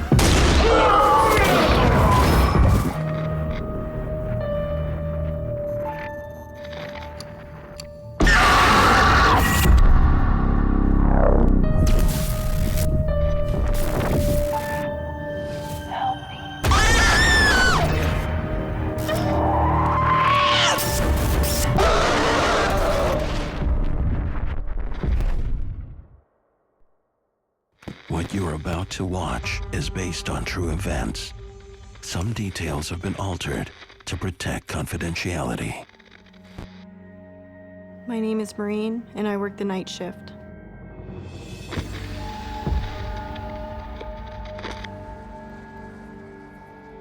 Forced to relocate to an unknown city, single mom Maureen must find work immediately. This was really a life-changing time of my life. I had just ended a 17-year marriage. I was really desperate, so I took a job as trauma scene cleanup. Maureen's first couple of shifts are quiet until tonight. She's tasked with cleaning up a tragic suicide of a wheelchair-bound victim. Maureen's boss warns that inside the apartment, the daughter of the victim must be removed. I was like, great. I put the suit on. The daughter, she was weird, and I thought it's just because she just lost her dad. She's traumatized by it. Maureen needs her to leave. You can't be here. He's my father. You can't be here. I just don't want you to see what's in there. Finally alone, Maureen begins the gruesome cleanup. My boss, he's like, yeah, the suicide, it was pretty messy. But that's not all that is scary about this house. I was having a hard time breathing. I can see the guy's wheelchair. And it's moving. On its own. All the hair stood up in the back of my neck. I was totally scared. And I take a deep breath and I go, okay.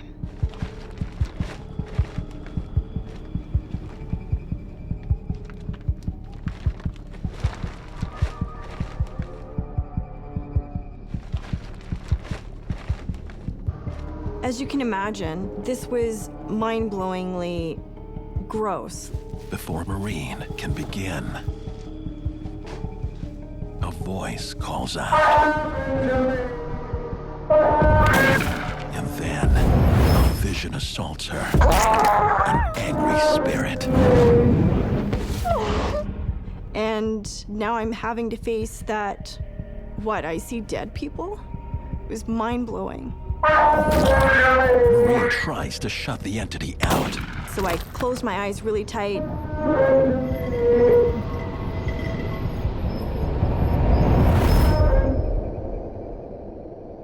And he appeared to be gone.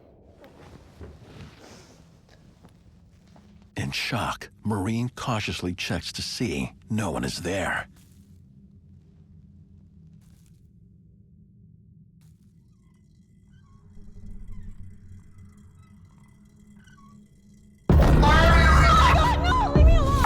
And suddenly, it's back.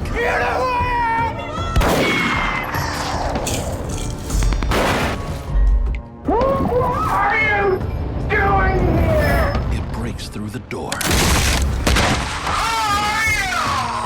There's this guy that's literally angry and in my face.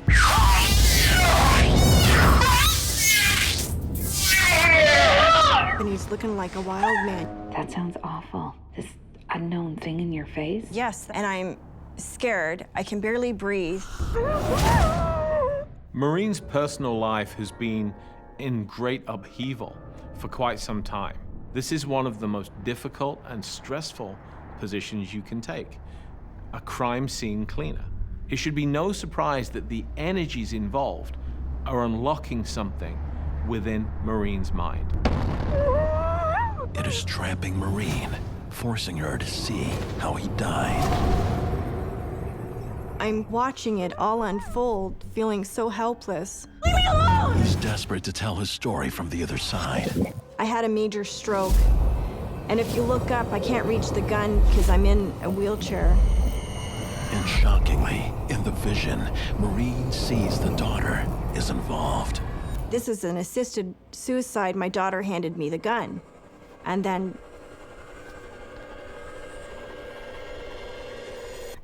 he blew his head off. Maureen doesn't want to see visions. I've got mediums through my family. I didn't want to be considered weird or strange or different. I did not want to be a medium. When Maureen walks into the scene of the old man's death, at first it appears to be a straight-up suicide, but she's able to read the energies present in that room, and a very different story unfolds. The man's daughter helped him. Sometimes all that an intuitive has to do is listen. Once the spirit has finally told their story, once they've gotten that great weight off their chest, their energy vibration seems to lighten and they are able to move on. With the spirit gone, Maureen takes off. I drove home and I took the longest shower of my life and I just wept. Did you tell your boss? I thought about telling my boss at this point what happened, but, you know, I thought I was a little weird to be seeing spirits or having them talk to me. I didn't want anyone else to think that I was weird, so I avoided talking to my boss about this scenario. Maureen doesn't want to go back, but the call comes in from her boss. A couple days pass, and the phone rings again. It's now 10 o'clock at night. I was quiet for a minute because I was like, last time wasn't so good. Someone called in sick. Can you come to a murder scene? Why did you go? I debated whether I should quit this job. Are you sure you don't have anyone else to go? And he's like, nope. So-and-so called in. I reasoned with myself that, one, you need the money. And I was like, okay, I can do this. On this job, she is working in a desolate area of town, cleaning up the murder of a teenage junkie. I'm so scared. You know, I'm looking around. There'd just been a murder here. I can see the dark shadow of blood at my feet. Maureen is determined to get the job done. But something around her changes. The most eerie energy ever. And against her will, it's happening again.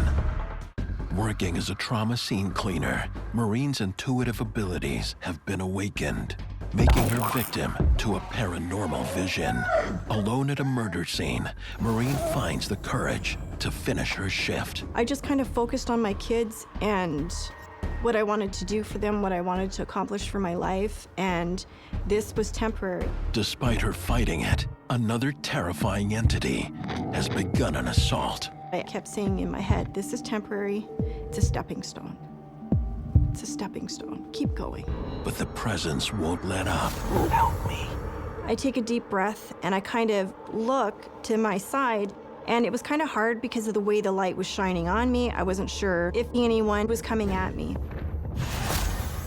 And then I hear footsteps again. I look up to see if I'm alone still. And it just had this eerie feeling like you're not alone, but you're alone. Help me. Help me. Maureen is not alone. No. I'm sorry. All of a sudden I hear, Mom, I'm so sorry. So sorry. I had goosebumps and I was just kind of frozen. This ghost is talking to me. It was so surreal. As I'm sitting there, my heart is racing and I'm like thinking, you gotta leave. I'm so worried. I'm so worried. No.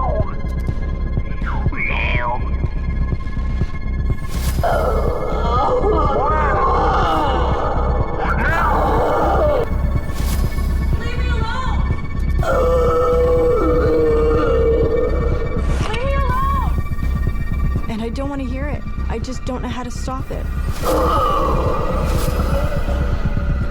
She makes a desperate run to safety. I knew that he was a ghost because he could move around without moving. Like sometimes he would be on one side of me and then the other time he would be on the other side of me. Maureen has lost the fight. Her ability to see dead people is opening. This is the spirit of the kid that just died. All of the stress that Maureen is experiencing seems to be unlocking her latent intuitive abilities, abilities that she never knew she had. He was 21. He said he was using drugs. And he told me the vehicle and the people that killed him. He's standing beside me, talking, and I'm like, no, I don't want to talk to you. My mom is an intuitive, she was a psychic, but I wanted no part of it. I did not want to be a medium. The young man who was murdered met a sudden, violent, and tragic death. They weren't expecting to die. They may not even be aware that they're dead. And they're hanging out in that location, waiting for the opportunity to make his presence known to somebody. What's the one thing that he wants more than anything else? Peace, by telling his story to the one person that can hear him. And then I blink, and the guy's gone. I was like, what is happening? And I had goosebumps. The fear welled up in my throat, and I was just kind of sitting there, frozen. It was just the scariest thing of my life.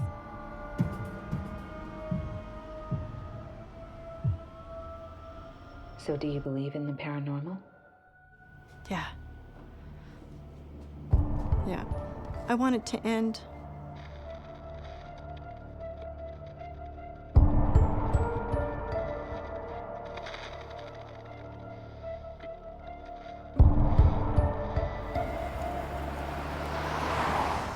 After that day, you know, it made me really look at the fact that I'm not like everyone else.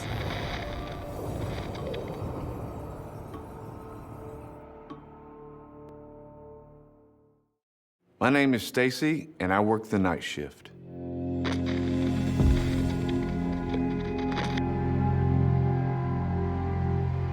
I decided to get a second job at night because my girlfriend, she wanted to buy a house, and so in order to do that, I felt the need to get a night job to get a down payment. This job that I took was exactly the same kind of job I was doing during the day. Stacy works at a factory for custom speakers on a shift no one wants. Stacy's boss can't get workers to stay. I've got our orders backing up, so thanks. And they needed an extra body at night to apply the finishes and the different colors so that they could be ready for the final assembly the next morning. No one will be working in this part of the factory. Now, the compressor, you've got to make sure that you turn it off at the end of your shift, okay? If you don't, it can cause a fire. Okay. Okay, you got it? Yeah. Okay, I think great. I got it. Well, I'll leave you to it. Perfect, thank you. You're welcome. Stacy buckles down for a long night of work. I was kind of a little bit nervous being there by myself.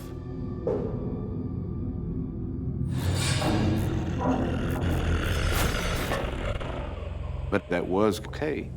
But I didn't need supervision. I didn't need somebody to look over me and tell me what to do. I had to sand these large speakers, put some finish on them, and then push them out the door to dry. About 2 weeks in, things seemed to start to change quite a bit.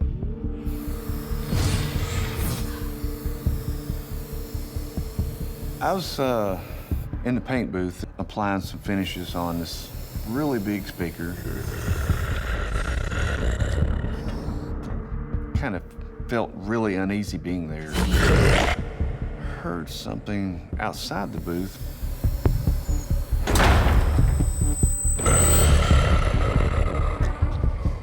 It sounds like it's outside the paint room. I didn't know exactly what it was. It's more like a faint, deep voice. Hello? Stacy hears it. but he can't see it.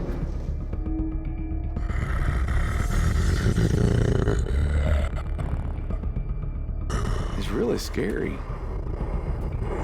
I mean, you think somebody's there with you, and you look around and nobody's there. You're thinking to yourself, am I going crazy?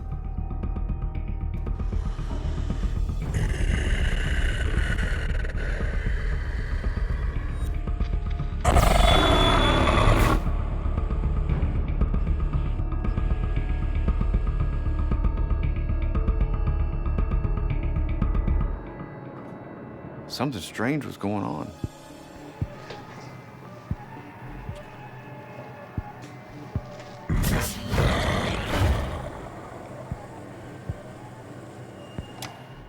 I shut off the air compressor, turned the lights out, locked the door, and went home.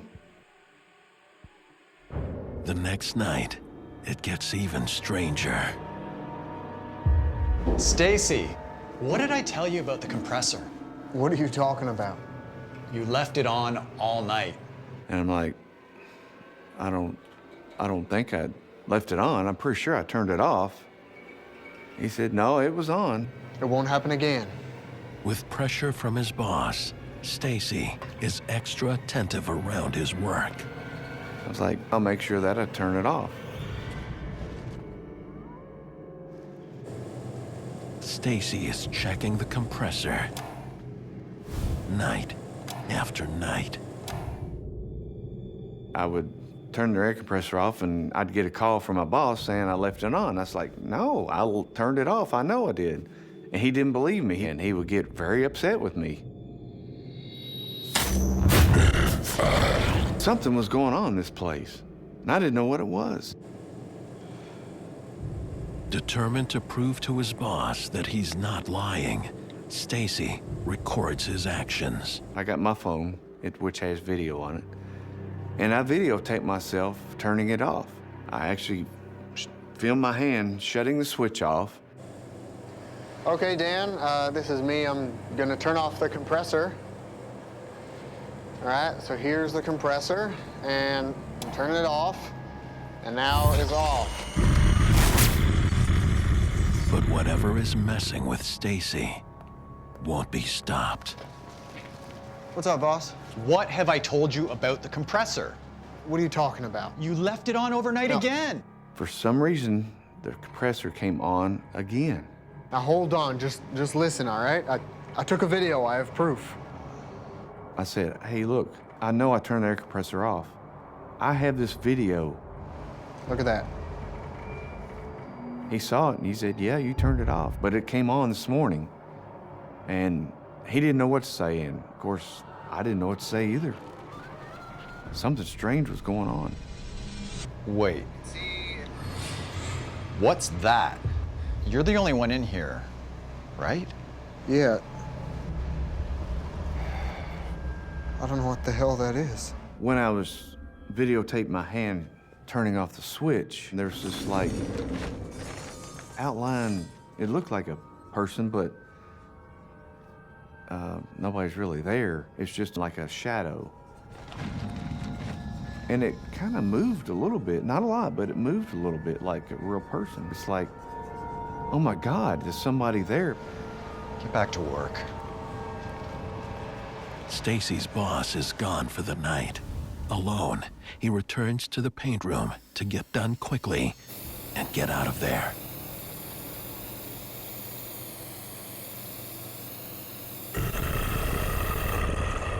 And it's back. I hear this really demonic growl. Is somebody there with me? I mean, I'm alone there at night. Is somebody there? I don't know. It's worse than he can imagine. It's scary as hell. Stacy's working alone at night in a factory where he is being terrorized by an unknown being. Strange sounds, growls, and now a confrontation with a dark entity leaves Stacy shaken. The entity vanishes. Stacy tries to make sense of what's happening. My first thought was, you know, I'm working a day job. I come in, do a night job, right? I'm working 14 hours a day. It's gotta be in my mind. I'm tired and I'm seeing things. Stacy gets back to his work so he can get out of there fast. After completing one of the speakers, I have to put it on these giant hooks, and then you hoist them up to the upper level and set them off to dry.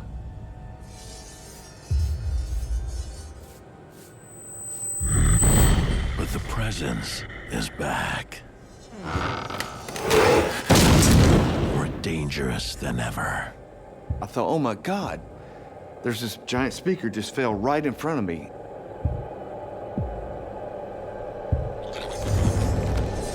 Scared the hell out of me. The speaker had crashed in front of me, and I almost had a near-death experience. This thing almost landed on me for no reason. It was hooked, it was secure. I made sure it was hooked. Something was obviously in the room with me. Is this thing following me? Is it part of my life now? Cautiously, Stacy moves his work out of the paint room. All of these events that are happening to Stacy feel very indicative of a demonic haunting. When you hear low growls, when things are trying to physically harm you, usually that's the sign of a demon. When you are under a lot of emotional stress, that definitely will attract more negative entities. There's a chance that this factory already had a lot of pent-up negative energy in it, so when Stacy entered this situation, that entity knew, okay, Stacy is vulnerable. Stacy steels himself, believing the carpentry room will be safer. He kept working. I was, of course, on edge. I'm trying to calm down. I'm by myself. Nobody's coming in. I'm responsible for everything. I had this speaker that I was working on. What I had to do was to repaint this one area on it. And so in order to do that, I had to mask it off. Where I have to use a little tiny razor blade and trim it off so it'd be just right. I had my arm up here and I had a razor blade and I was cutting it along the edge. I heard this growl again. There is no escape for Stacy. Hell. But before I could actually figure out what it was, I felt something grab my elbow. No! Let go! And it pushed my arm forward. I had the razor blade, which is really sharp. And it forced me into my other arm, cutting it. I was like, oh my God. I was starting to bleed really badly. And so I grabbed my arm, wrapped it up really good.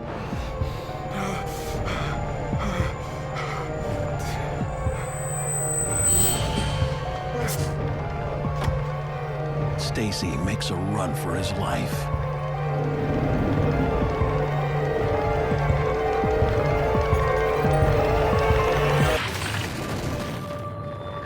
First thing I thought was, I need to get to a hospital because I'm bleeding and I'm going to die. Losing control of your body is an absolutely horrifying feeling. And in this case, the demonic entity was so powerful that it was able to override Stacy's willpower and force him to hurt himself. After the violent attack, Stacy digs into the history of the factory. He discovers that he is working in the same place that an employee died, a tragic death. This factory is basically like a feeding trough of negative energy. Demons sort of just go wherever the negative energy is. So this demon is just gonna keep coming back for more. Luckily, the hospital wasn't too awfully far away. After all of that, what were you thinking? As I was sitting there getting stitches, I was thinking to myself, you know, I'm not going back there because I don't want to die. So you never returned? I did not go back and get my last paycheck. I didn't care. I didn't want to set another foot in that place, ever. I still got the scar on my arm, by the way. I'll carry it with me for the rest of my life.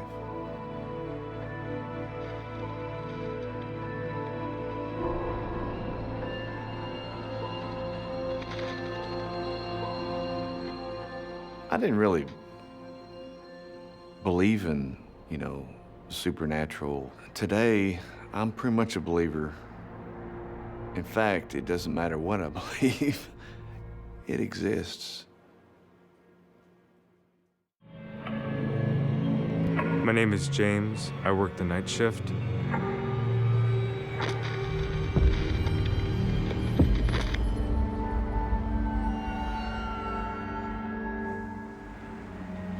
James has always been interested in helping others, so he's looking forward to starting his new job at a school for special needs students. I was hired as the dorm supervisor for teenage boys with special needs. This was a dream come true job for me. The building is a historic one, having stood at the spot for more than a century. And for a century, there have been whispers that it's haunted. I heard rumors, but I always thought that was hooey. I've been working night shifts for the longest time, but this was the first time I was actually looking after, students. I was certainly nervous because I hadn't worked with a lot of special needs before, so I was especially nervous about that. I wanted to make a good impression. His job is to keep watch over the children throughout the night as they sleep.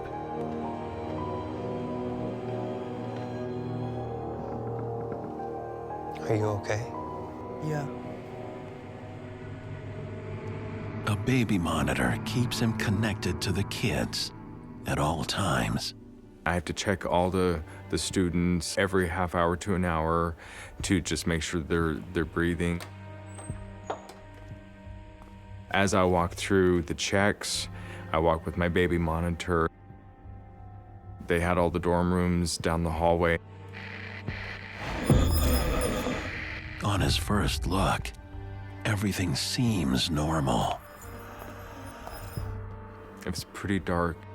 I was doing my checks and it was getting pretty routine already. I mean, all I did was walk up and down the hall, open the doors quietly and listen and listen. But just a few hours into the shift, James notices something out of the ordinary. Out of the corner of my eye, I see a shadow, and of course I have to look again. I thought I saw another person was in there with me, and he disappears. I'm thinking that I'm just tired and okay, my eyes are playing tricks on me. James brushes it off. I get back to the kitchen and it was after 2 o'clock in the morning, and I just started making some coffee.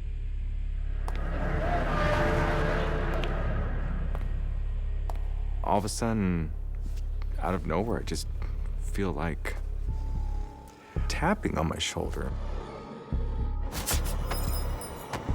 I thought, there's no way there's a child behind me. No.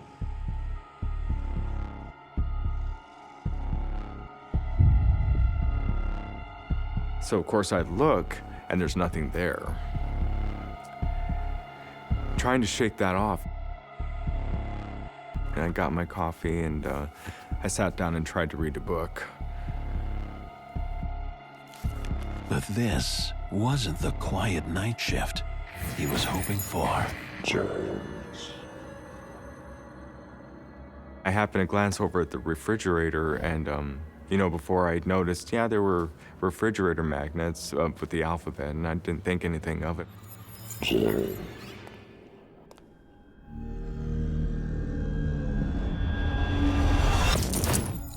But now I look up and I saw my name. The magnets were in a jumbled mess before, but now in the middle was Hi James.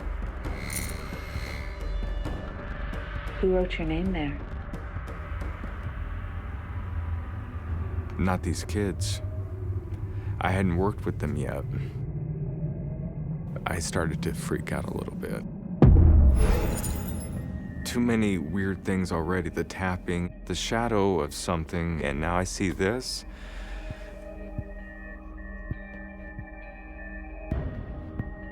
Those that work the night shift should be ready at dead time, ready between 2:30 and 3 to see paranormal activity, absolutely. That is known as a time where paranormal activity is amped up. The magnets are being used as a device to communicate with James. James has no idea who or what is trying to communicate with him.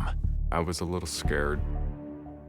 There was nobody else in this building except for me. The kids sleeping. Nobody could get in. And nobody knows my name, and so I don't know why I would see something like that. I was a little shaky. I was just wondering what was going to happen next.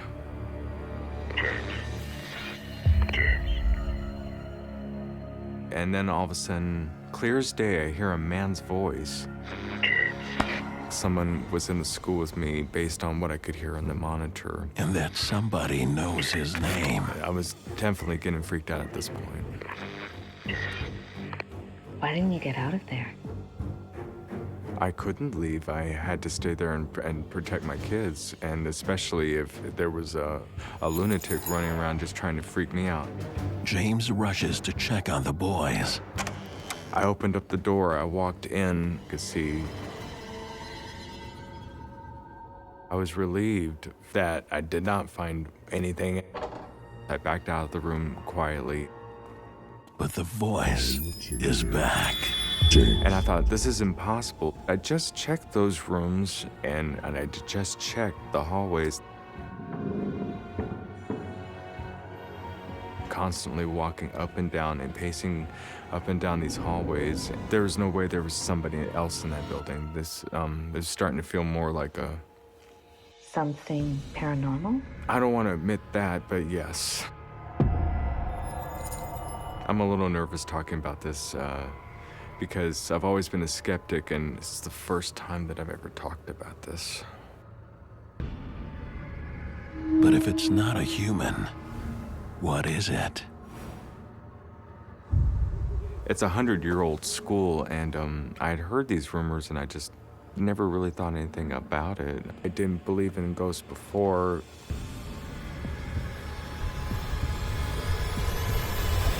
I was still trying to keep my wits about me. The entity is moving closer. I was worried about the kids. That's what the job was. I was there to protect these kids. James. I could not leave. It keeps calling his name. James. And I had to muster up some courage because I needed to get to the bottom of this. James. Figure out why I was hearing this. I didn't want to have to call anybody or let my boss know that I was freaking out. James dashes up through the stairwell, but something stops him dead in his tracks. James's first night as a dorm supervisor at a special needs school has taken a terrifying turn. All the students are fast asleep, but someone, something is awake, desperate for James's attention. James. I am returning. I didn't walk into expecting to see ghosts. That's when I saw an older gentleman wearing, it seems like a uniform from the 1800s. The spirit has a warning for James. I am returning.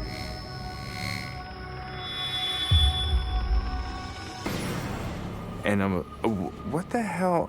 And he disappears. And there's nothing there. It's just me. There's no way that just happened. I know I'm not losing my mind. I was getting pretty scared and freaked at this point. I heard there was a spirit of a watchman, but that's all I heard. Maybe the rumors were true. I just wanted to get out of there.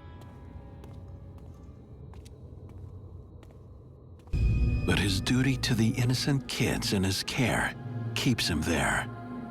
He couldn't live with himself if anything happened to them. I didn't want that on my conscience, on my head. I can't call my boss. I didn't want him to think that I was crazy and fire me on the spot, so I was just really trying to take care of it myself. Listen to me, James. But I wasn't feeling like I was a skeptic anymore.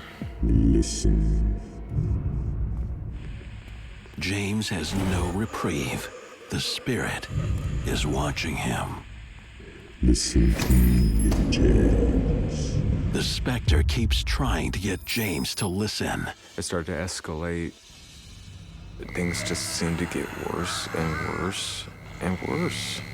Everywhere I walked around, I was starting to feel like he was there with me. I could feel his presence.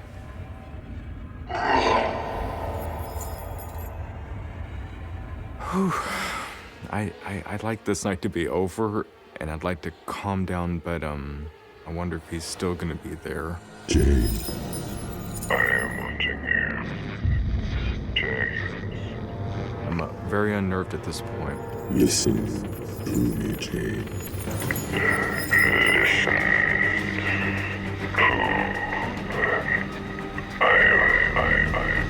James. When I finally turned and looked at it, and I've never been so scared before or since.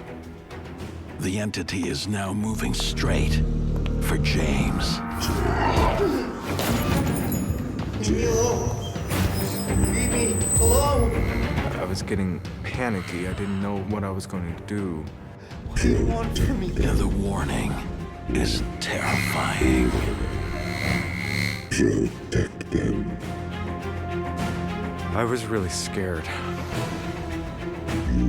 And with a message of protect them, it disappears.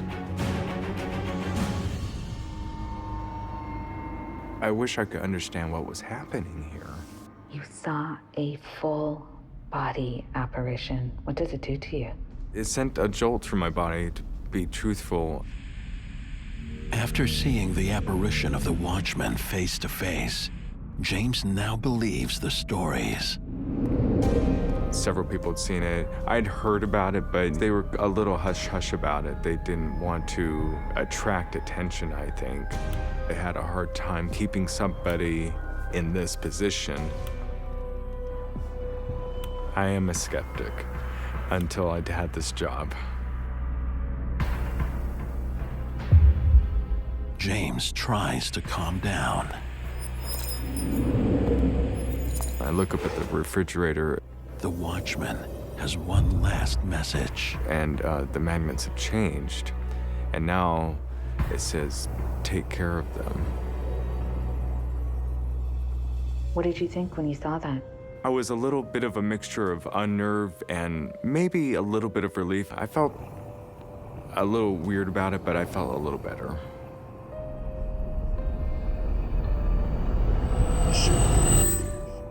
Protect them. I don't believe that children or James are in danger at all. I believe that this night watchman took his job into the afterlife and really is concerned about these children and wants to make sure that James continues the tradition. At this point, I didn't feel that this was a scary spirit of the night watchman. I think he was there to help me.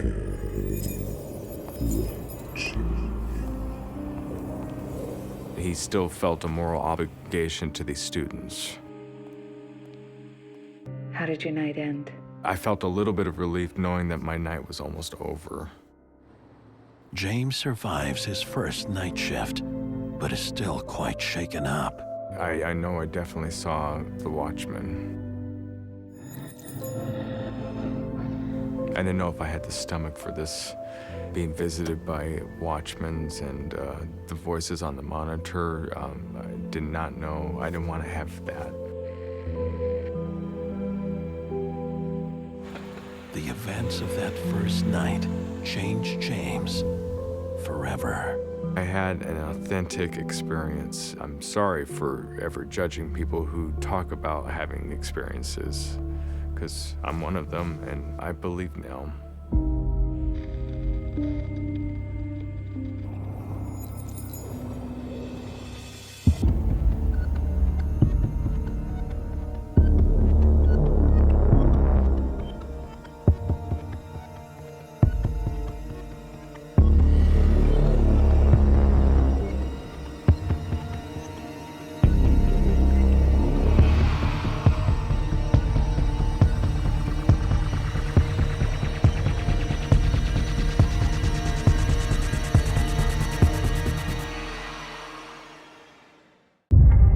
For my own safety, I'm trapped inside the store.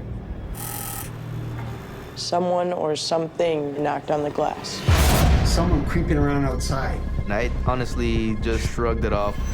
Kind of like pushing people around just a little bit. I feel like someone's watching me. I mean, I'm turning around looking, there's nothing there. It just gave me goosebumps. All these weird things were happening to me, but the worst was yet to come. I want to imagine it, but it did happen. Even to this day, I get chills.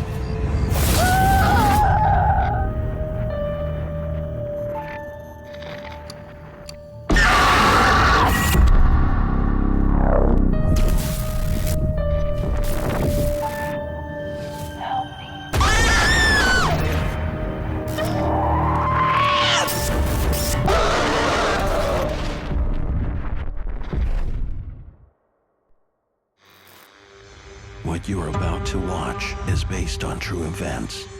Some details have been altered to protect confidentiality. My name is Lee, and I work the night shift.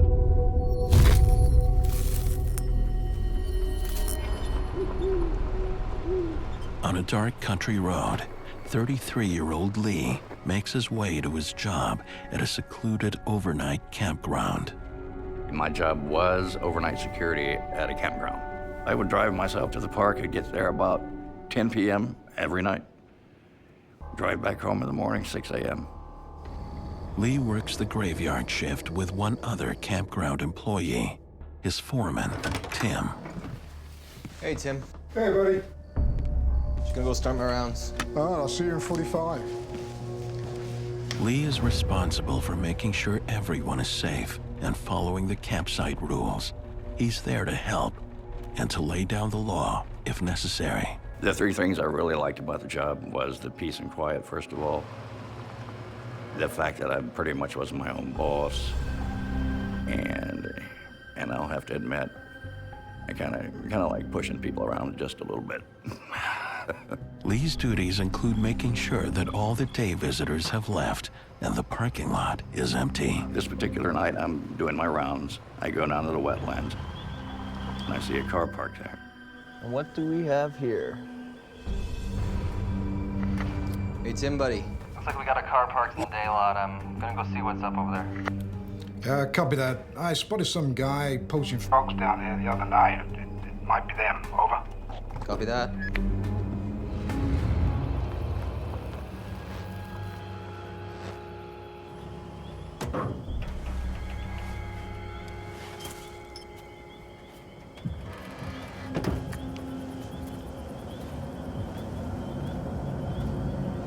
I had got out of the truck to go tell these people that they had to get out, they had to leave. They're not allowed in the case wetlands area after a certain time. Lee can never be sure of what he's about to run into. Partiers, poachers, or an amorous couple. I only carried a flashlight, but it's a big, long, black, heavy one. It hurts when I hit you.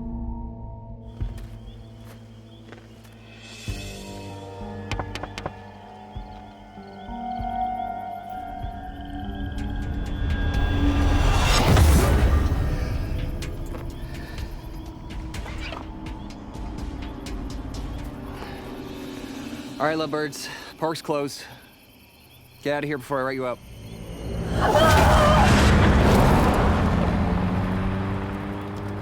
That was really freaky. I can't explain what I saw. As I'm watching them leave, I hear a sobbing, and I mean a deep sobbing. Hello?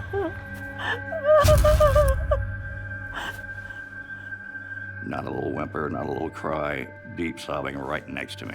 Hello? Are you okay? I mean, I turned around looking, there's nothing there. It just gave me goosebumps. Is everything okay, Lily?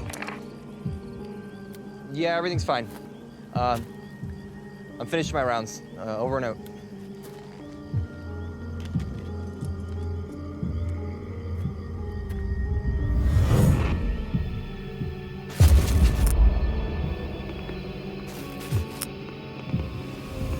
Of course, I didn't know what was going on. I heard that. I'm like, okay, I got to get out of here. I got to go. So I got in the truck and I left. The rest of Lee's shift passes without incident. But while on patrol the following night, he makes a surprising discovery.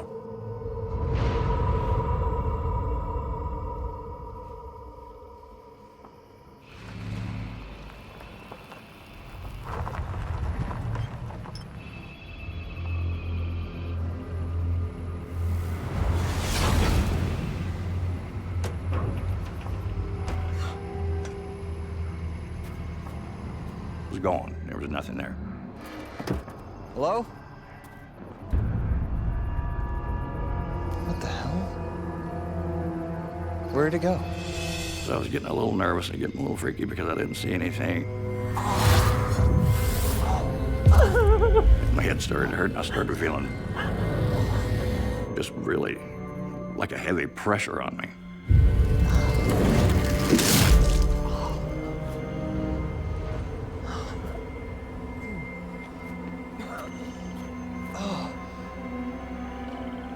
It was liquid. It was liquid and a little chunky. It looked like it could have been bloodstained. I dropped my flashlight.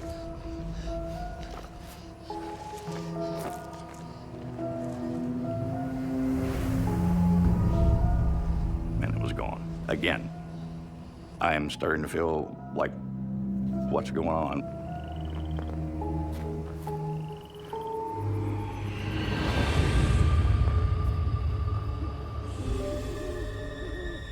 I see in the distance a light. So I say, okay, what's going on here? There's no car here, so, you know, what do we got going on back here?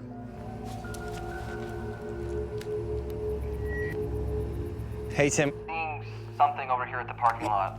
A light. Not sure what it is. About to go check it out. Over. Copy that, Lee. Over.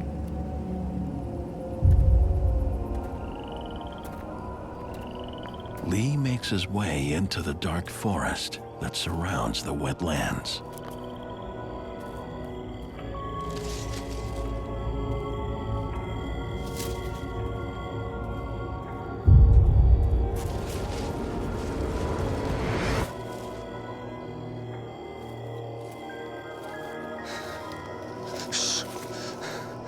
I think there's somebody there. I recognized them from the campground. They're local troublemakers. Okay. I think we lost them. Howdy, boys. These guys were in there frog gigging illegally. Dump that out. All of it. Come on, man, that's hours of work. I don't care. All of it. I made them dump their bucket.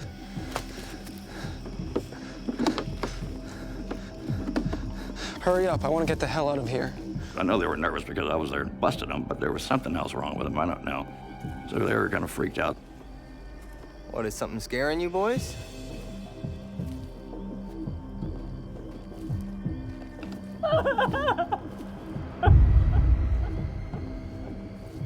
Did you hear that? And he looked a little unnerved. He looked a little shook up. Yeah. You know what's making that sound? No. All right, you two, get out of here. Leave your headlamps on, though, so I can follow you out.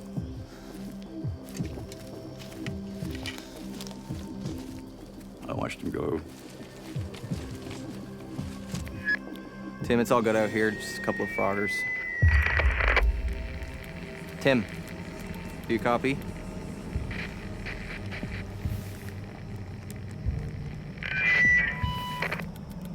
Tim. When I turned around, what I saw then, it creeps me out talking about. Even to this day, I get chills.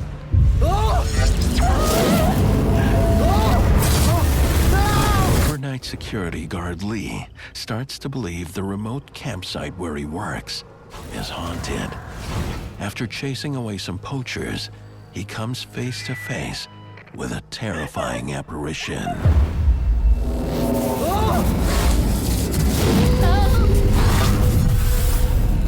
I'm not a person that gets scared easily.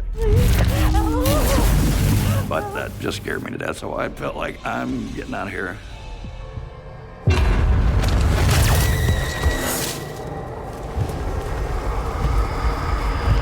Lee runs back to the parking lot, but whatever he saw in the forest isn't ready to let him go just yet. I began to get a headache. Then I heard the sob again. It was a deep, deep, disturbing like sobbing.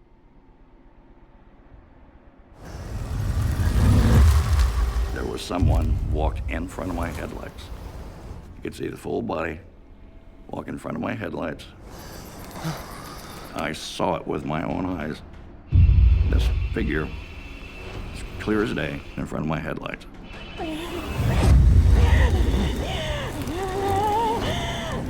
I saw it, and I froze. What is this I'm seeing on the ground? A woman had her head blown off with a shotgun.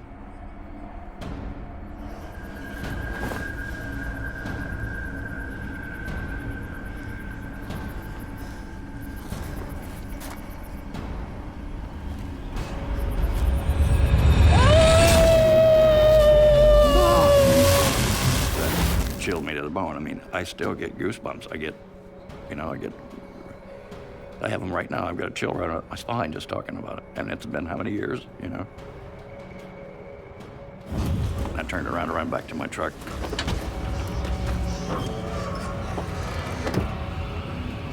I knew when I drove out of there that she was watching me.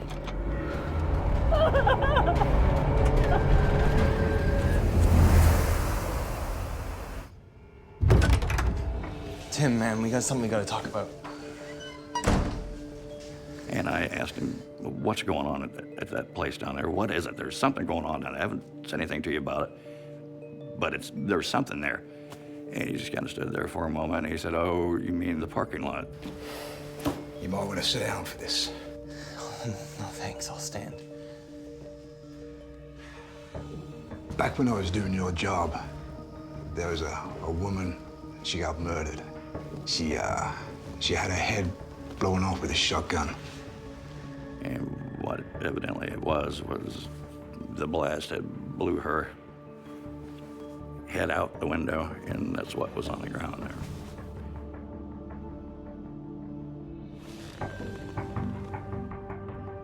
When Lee goes into this parking lot, he sees this car which disappears. He hears the sounds of crying, this stain which disappears, and also these headaches. This might be indicative of a spirit projecting these things for Lee to see. I think that the spirit might recognize Lee as an authority figure, and it's simply trying to get help. It's trying to escape this trauma that it keeps living through. You think she was calling for help? I think so. I think that's what it's all about. I think that's why I think she's still there. I believe that. Why else? You know, I have no explanation for it. Despite what he's learned, Lee doesn't quit his job. I never did think about quitting. In the beginning, I was on edge the whole time. But the longer I went there, you know, it just got commonplace. It was just, you know, well, here we are again.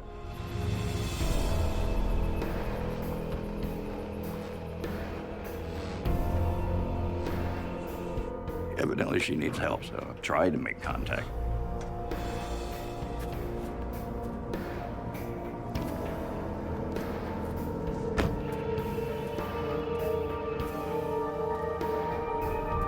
Hello?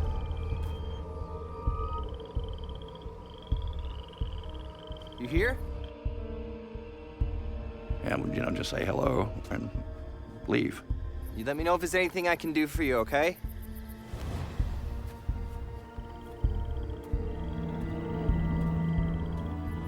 I know she was standing there. I know she was watching every time.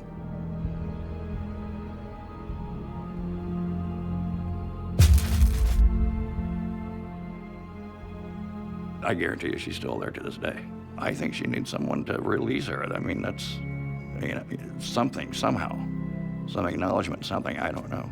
Maybe this will help. Maybe her story being told, maybe that will help her get out of there, get out of the situation, whatever it is, I don't know. I'm coming back.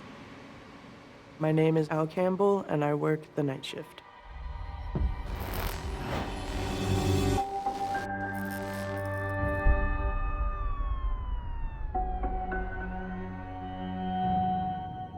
I work as a night clerk in a local gas station.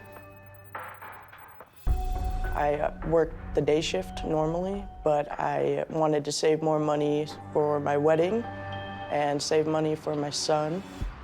So I asked if I could start working the night shift to get more hours. Al loves his job, but not the area it's located in. There's a graveyard about 2 blocks away from the gas station, so that freaked me out a little bit. And that's not all. This gas station is located in a very dangerous part of my town. I have no choice but to lock the doors at night. When a customer wants to come inside, they ring a buzzer, and I use a button to unlock it. For my own safety, I'm trapped inside the store. There are other security measures in place. We have 3 security cameras that look on our registers, and they also look out at the aisles.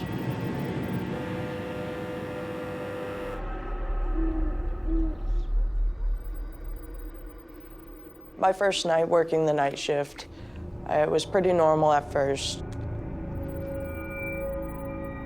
My typical duties include cleaning the coffee pots, the pop area, fountain area. His first shift starts out smoothly. I was done with everything early. I decided to crack open my book. And no sooner that I cracked it open, started hearing the buzzer to the front door go off. I didn't see anybody at the door at all. But the buzzer keeps going off. At first, I thought maybe I was hearing things, or maybe it was just my mind playing tricks on me. And then someone or something knocked on the glass.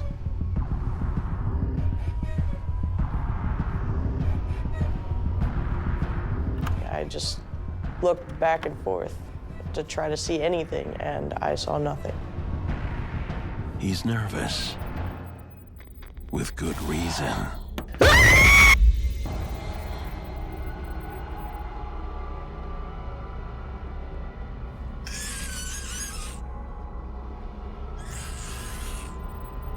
Not long after, I started hearing another noise, but this time it was coming from inside the store. It was like a scratching, kind of nails on a chalkboard noise. He follows the sound. As I'm walking towards the restroom, I can hear the screeching sound getting louder and louder.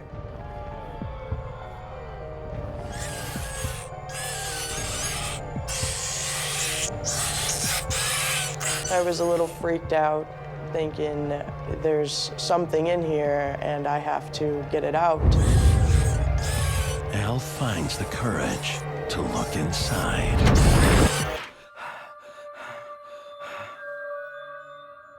My first reaction was shock. I didn't see anything.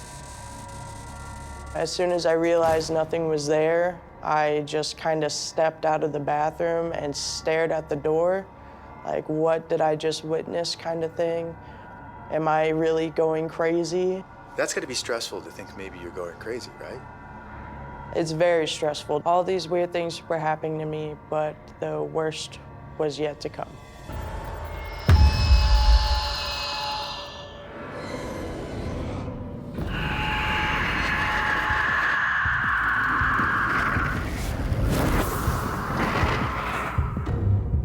As I was walking back to the front of the store, out of the corner of my eye, I thought I saw someone or something move, dart really fast. Hello? Who's in here? If you don't come out, I'm going to call the police. Hello? Where are you?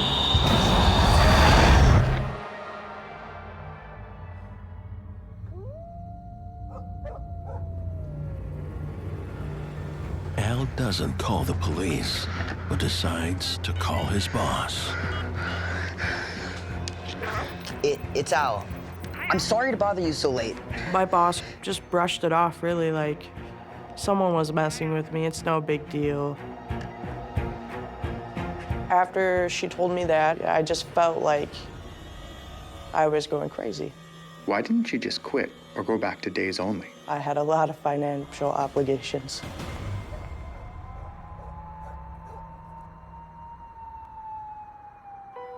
The next shift I had for the overnight, everything was fine. Everything was normal. But just a few hours into a shift, that changes. The beer cooler lights were going on and off, on and off. This makes Al uneasy. There's no way it could be flickering like that. Those are motion-activated lights. My anxiety skyrocketed.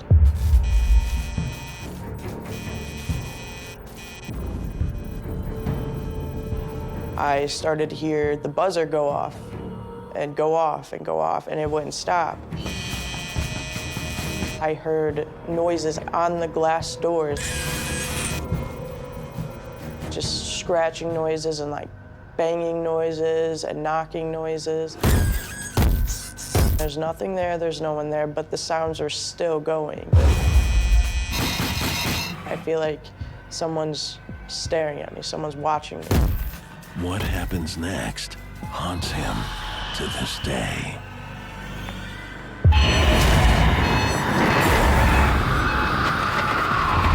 My eyes got big, and I just couldn't believe what I was seeing. It was absolutely terrifying.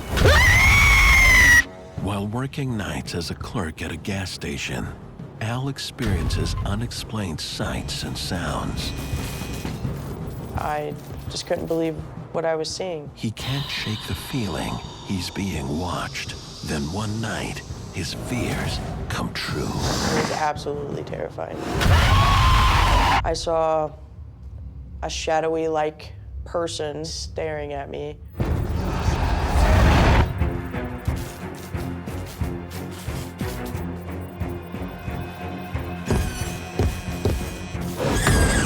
At that point, I freaked out a little bit.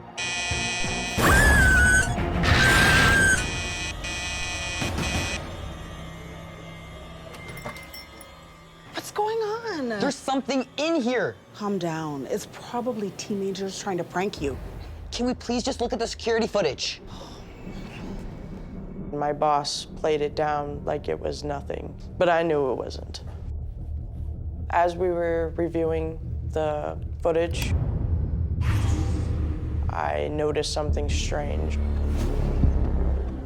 I saw a shadowy-like person go back and forth really fast, like they were pacing back and forth. The thing on the video was the same thing that was messing with me. The way it was walking was very aggressive. There's proof on the tapes that this is happening. It's then that Al's boss reveals a tortured history. She said the gas station that I work at is the site of the Trail of Death. In the early 19th century, the indigenous peoples of the Lake Michigan region are forced from their lands at gunpoint. An expulsion marked by starvation, disease, and suffering. The path they walked became the Trail of Death. I think Al is just in this vortex of this very great energy, this almost like a very highly charged ley line, where you have this very awful trail of death, where all these injustices were done to this people. Any place which has blood in the soil is ripe for paranormal experiences. The shadow figure or shadow person that Al sees, which appears very sinister, could actually be very sinister. Anything which needs to disguise itself, to shroud itself in a cloak of darkness, is something that is potentially very dangerous and malicious. I know it was something paranormal. Why did you go back to work? My main reason is because I need to make money for my son and for my fiance, and to make sure that we have a happy, healthy home.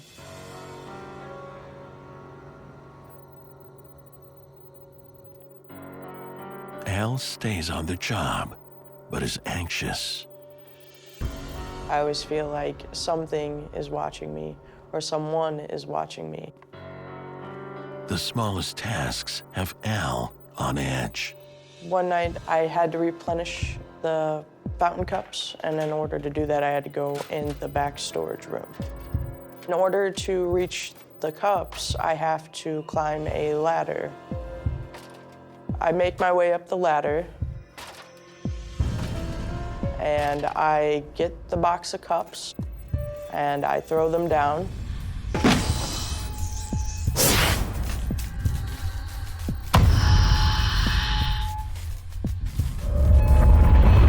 I started making my way down the ladder, and I started feeling a small shake, and the shaking got more intense. I was scared I was gonna fall.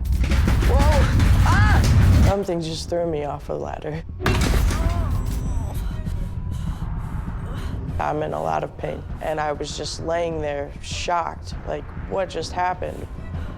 And then I look up, and the ladder started crashing towards me. The ladder smashed on the ground and made a really loud, deafening noise. And I just sat there with my knees to my chest, confused, scared, and I cried. And I don't cry very often, but at that moment, I was so scared, I didn't know what else to do. Al falling off this ladder and almost being struck by it, I believe, was a very clear message from Spirit that it intended to harm Al. I think this spirit who is interacting with Al could be very destructive and dangerous because it's kind of preying on his fears. It's manipulating on the fears there. I just wanted to go home. I got to leave early because I was traumatized. Why did this incident scare you so much? Because I could have died. Despite everything he's been through, Al doesn't quit. I have a lot of anxiety to go back to work because I don't know if something really bad is going to happen to me if I'm at work and I'm by myself. I don't know how to protect myself against someone or something I can't see.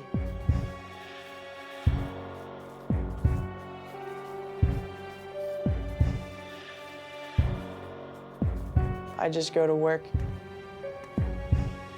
and I hope for the best.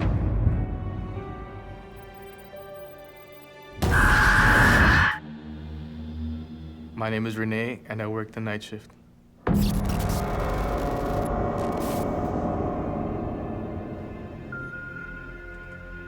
The place that I work is a pay lake, a place where you go and you pay to fish. You can catch fish day or night and camp overnight. And I was responsible for watching over the staff, including the night shift. I started taking care of lakes when I was a teenager. I became somewhat of an expert, and that is one of the reasons why my boss hired me. Hello? Renee receives a complaint about an intruder. Yes, sir. Hey, Renee, I got the bait. Renee's coworker and cousin Luis has heard similar complaints. Okay. Folks were telling us they saw the man walking around the campgrounds.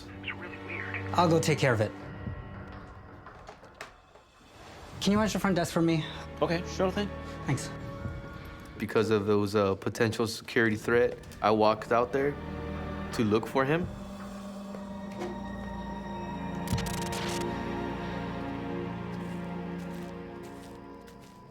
Nobody wants to walk the campgrounds at night. Like many campsites, there are rumors that this one is haunted. I didn't want to believe it. I honestly just shrugged it off. Hello?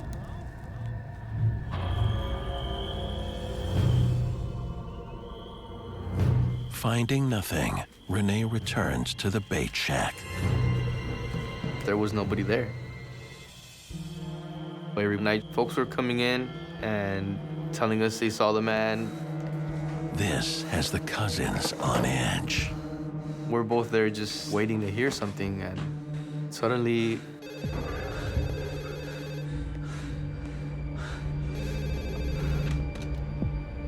Hello? Hi, there's a problem with the washroom. What happened? It's broken. It's everywhere. Okay. Come now, please. We'll take care of it. Thank you. One of the toilets is broken.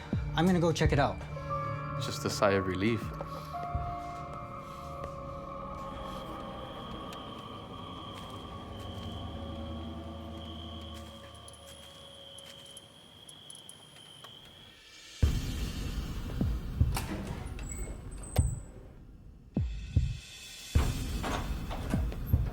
I walk into the restrooms and I see the busted toilet.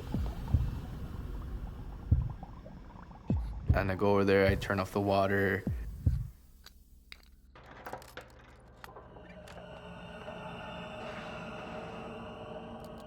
I tape up the door. Just getting it ready to get shut down.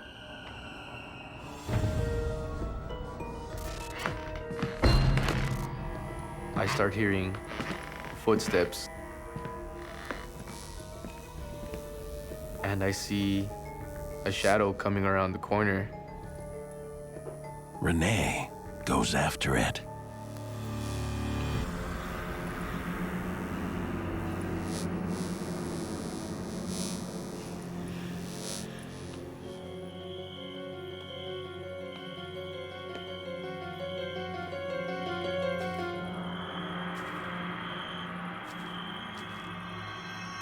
Hello? It was really spooky. Someone there? Gave you that creepy vibe that someone's watching you. Or something's about to jump out in front of you. Whoever it is, whatever it is gone. That's when I walk over to the bait shack, thinking about what just happened. But there's no time to dwell on it. Luis tells Renee they have another problem on their hands. What's going on? I don't know. Eli just started going crazy, man. He sounded pretty scared. He said everything was going on and off. Okay, you watch the gate, I'll watch the shack.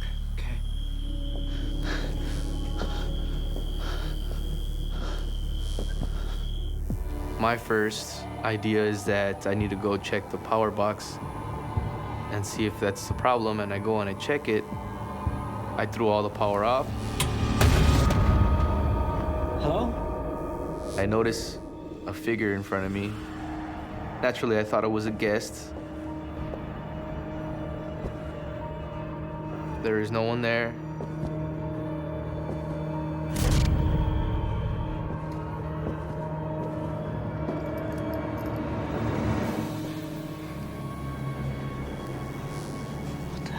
going on?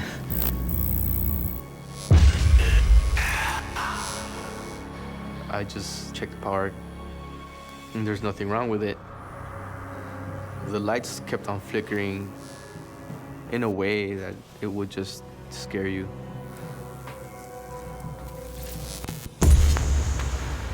The lights went off. It was intense. That's when you start freaking out. When you try and find all the answers as to why it could be, and then you can't find anything. It's just scary. His fear soon turns to terror. Who's there?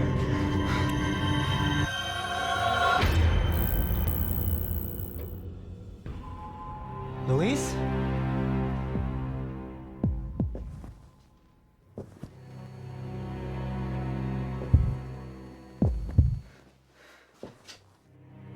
Luis?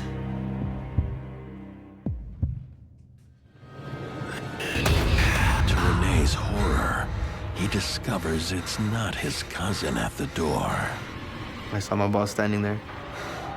No! It can't be you! You're dead! At a remote fishing resort, night manager Renee pursues an elusive trespasser. But once he realizes who it is, It can't be you! it shakes him to his core. You're dead! I saw my boss standing there. My boss had passed away many years ago. The day that my boss passed away, it was a very, very sad day for everyone who knew and respected him. The boss was tough, but Renee seemed to live up to his expectations. My boss was a retired Marine. I had just came out of the military myself, so taking orders from him was very easy. I always had a very strong work ethic, and he liked that. He liked that he could not have to worry about anything. He knew that I could take care of it. But seeing his boss now, in death, terrifies Renee. A shiver just went down my back, and I did not know what to do. No!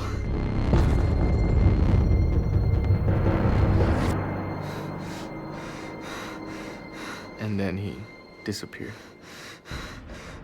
I think anyone would be terrified if they were faced with, a full body apparition of somebody that they knew had passed. So I think that's why Renee had that initial reaction of fear. I would say that this is an intelligent haunting because the boss was directly interacting. I saw the old boss. Your mind must be playing tricks, man. I saw what I saw. I know what had just happened. I didn't want to imagine it, but it did happen. That's impossible. Hey guys, I just saw something. Someone creeping around outside. The guy was wearing a cowboy hat. Someone comes up to us and tells us that they've seen this man lurking around the campgrounds. All we could think about is we know who they're talking about, and we don't want to tell them. It's okay, sir. We'll take care of it.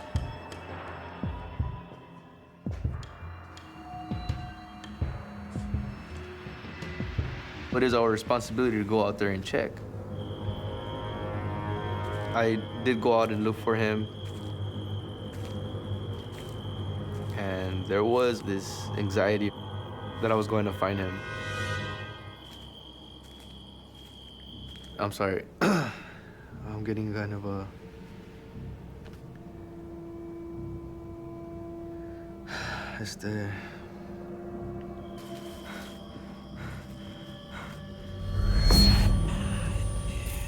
I did feel that there was somebody behind me.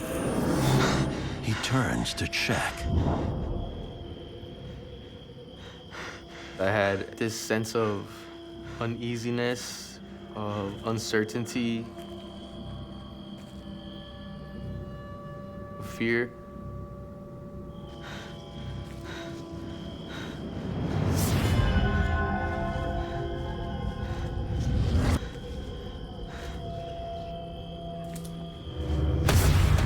Suddenly, he's staring right at me. And I didn't know what to do. He panics. I was so freaked out. I just wanted to run out of there.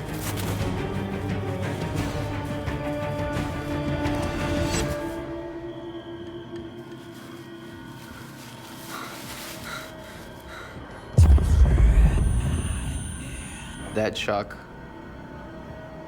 I mean, I could still feel like I'm seeing it today, like I'm replaying it right now in my head over and over again. What is it? What do you want from me?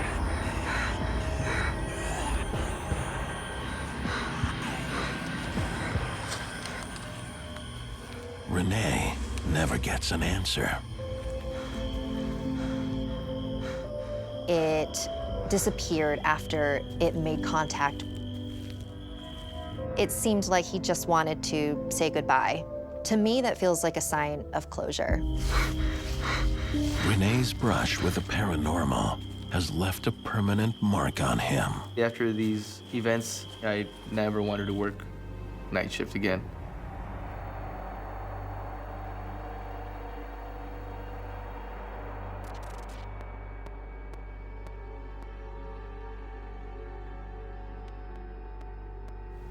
People tell me that they don't believe in ghosts. I always tell them, well, it's up to you to believe in them or not, but they're there. There's always something there. Remember, the old man is out there doing his rounds, so make sure you don't bump into him.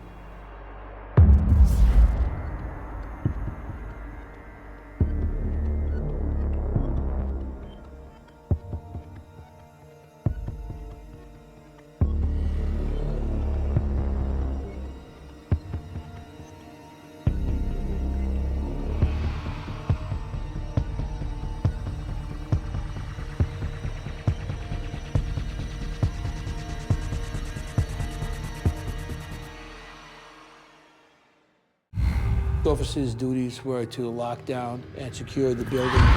Excuse me, sir? Weird things happen around here. I felt this presence behind me. I felt trapped. This is not your home. You will haunt here no more. I have never been this fearful in my entire life. I don't care how tough you are. If something comes to you in the middle of the night, you're going to be screaming just like a little kid.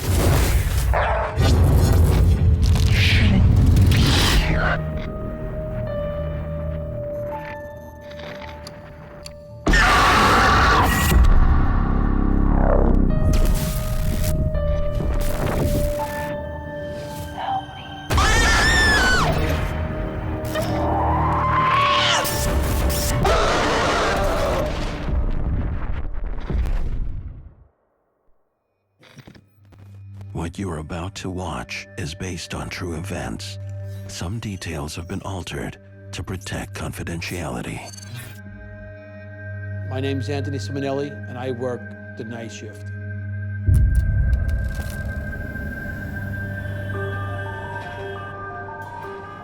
While attending trade school by day, Anthony takes a night job as a peace officer at the headquarters for a large metropolitan union. In 1997, I was a peace officer in a union hall. I needed this job to support my family, and I was also studying to become an electrician. Anthony works the overnight shift in the old union hall, 5 nights a week. Hey. I first walked in the building, I really didn't have any bad feelings or anything about the building. They seemed like a nice, normal place to work. The building's locked down and the custodians are gone for the night, so it's just us tonight. Got it? Got it. Most of the night I was alone, but I did work with another peace officer.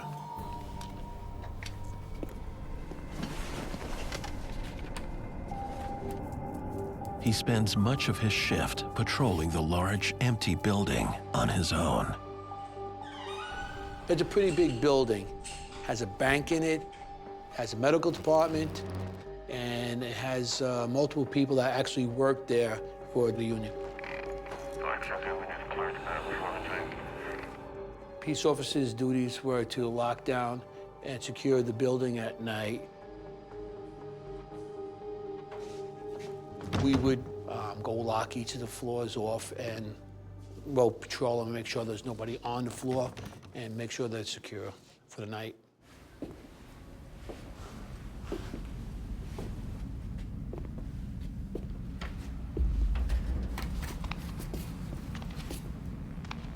On the medical floor, I was doing rounds, locking up, and I could hear footsteps and something coming up very closely to me.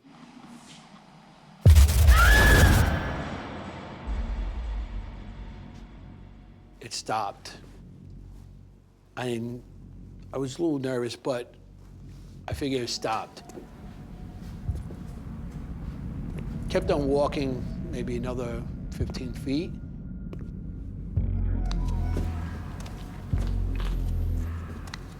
And I heard it again.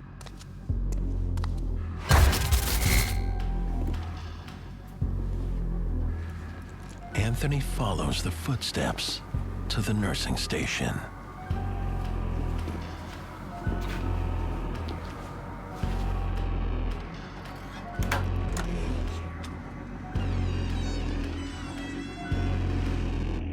Hello?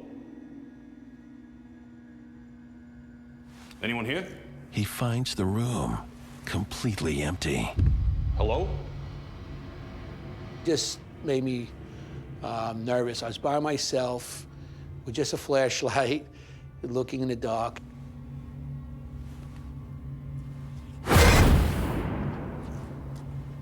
Certain that an intruder is close by, Anthony continues his sweep of the floor.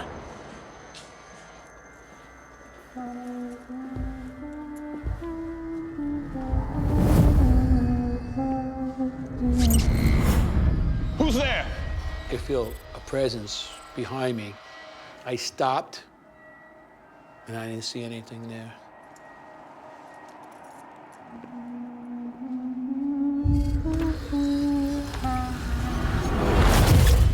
I said, who's there?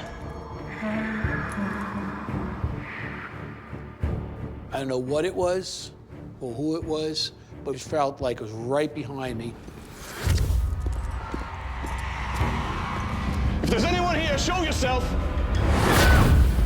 And I was very nervous. I was scared. Show yourself.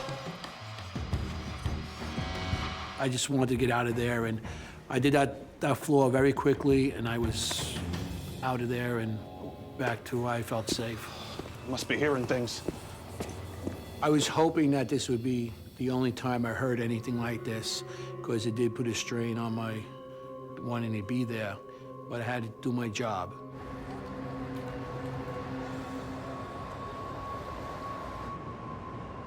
The following night, Anthony returns to the medical wing and resumes his patrol.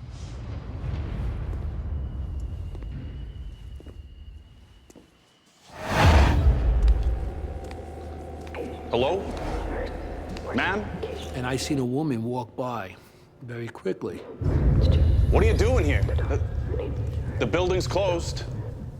Dark hair, she's, I would say, late 20s, and she was dressed in scrubs.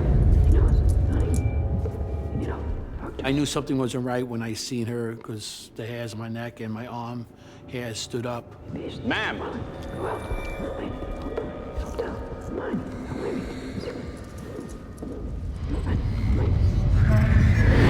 Ma'am? The female figure leads Anthony to the nursing station.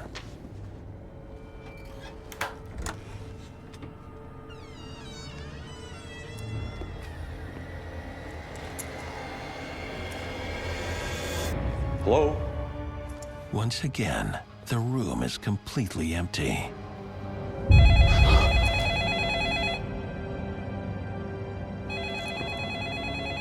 There was a desk there, and the phone started ringing. As I walk up to the desk, the phone kept on ringing, ring, ring, ring, ring.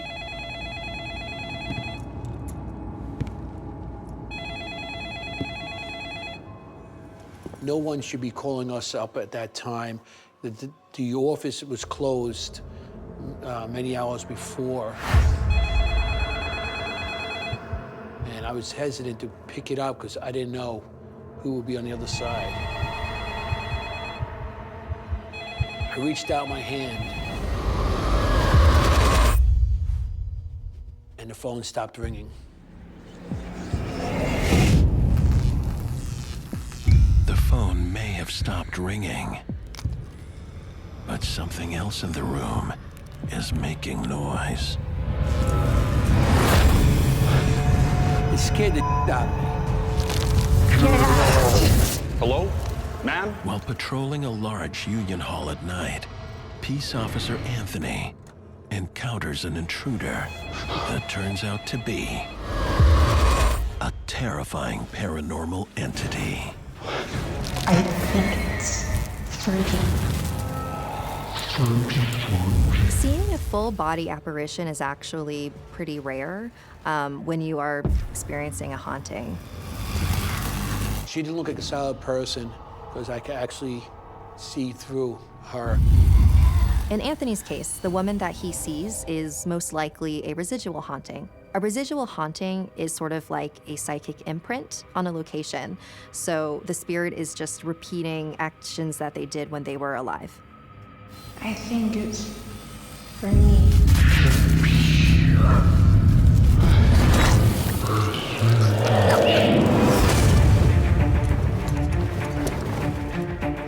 I had to get out of there quick.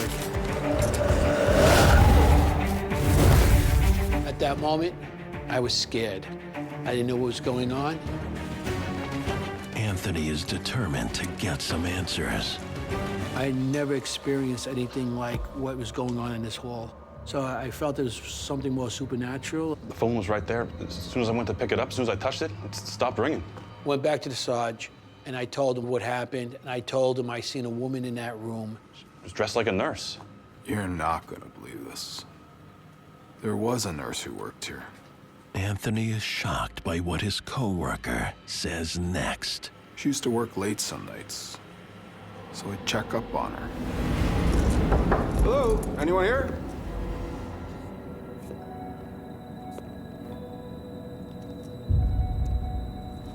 I'm the one that found her.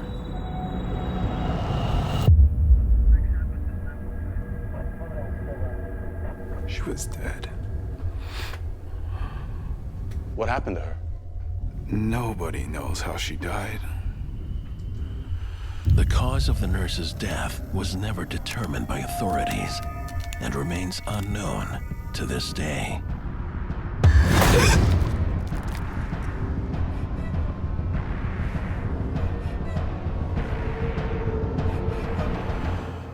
Weird things happen around here. Him saying that weird things happen didn't make me feel any better. It just got me more nervous. I just didn't want to do that floor anymore, go into that area. If this place is haunted, shouldn't we tell somebody? Listen, do you like working here? Just keep your mouth shut. Okay. I think he experienced things throughout the years he's been there, and I don't think he liked to speak about it because he worked nights and he didn't want to scare himself.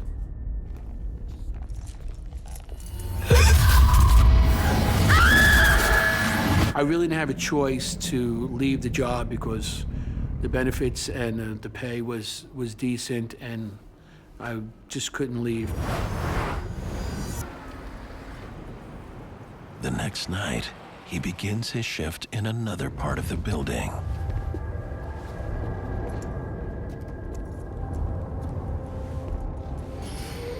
Constantly, as you walk through, you would stop, turn around,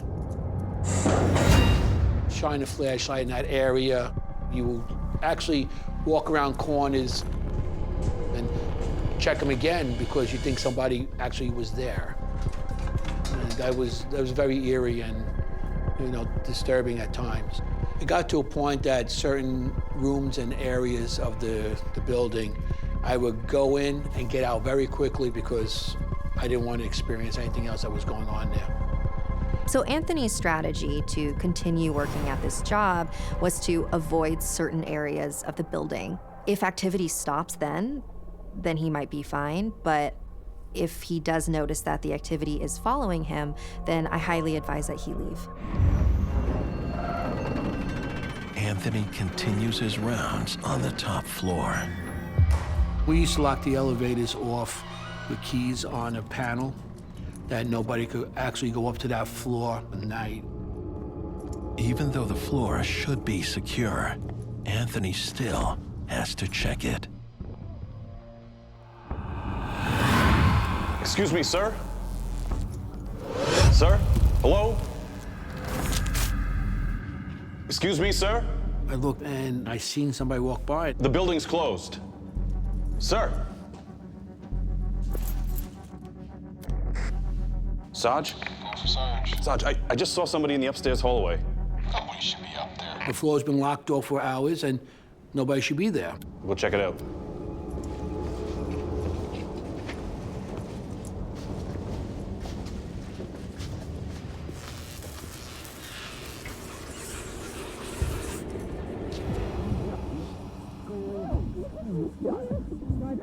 I heard a conversation. It would sound like a couple of men and maybe a woman or two, and it was like an intense conversation, like people were talking back and forth. Excuse me, just wanted to see who was still here.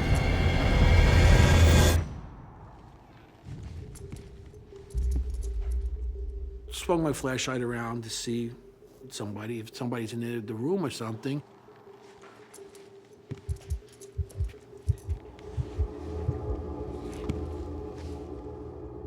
Behind the desk, there was a big portrait of a man. I put my flashlight on it, and I noticed that the man looked like the man in the hallway.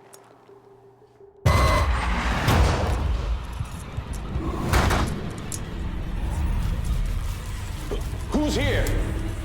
Where are you? The hairs on my back and my neck went up, and I just got really nervous. I started sweating and everything.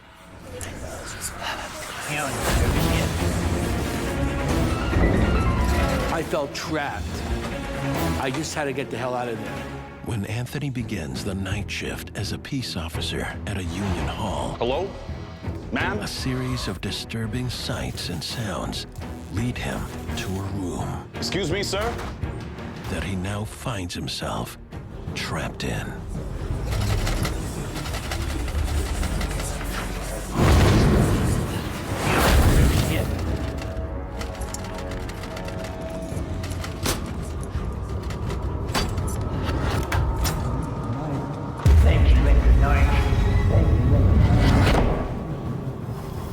So I back out of the room, and I hear somebody say, "Thank you, good night." I lock the door, figuring if somebody's in there, they're locked in now. I couldn't believe that as I was experiencing these things, I couldn't believe it was real. I felt there was something in that building, a spirit, an entity, that didn't want me to go in these areas or didn't want me there at all. I just had to get the hell out of there.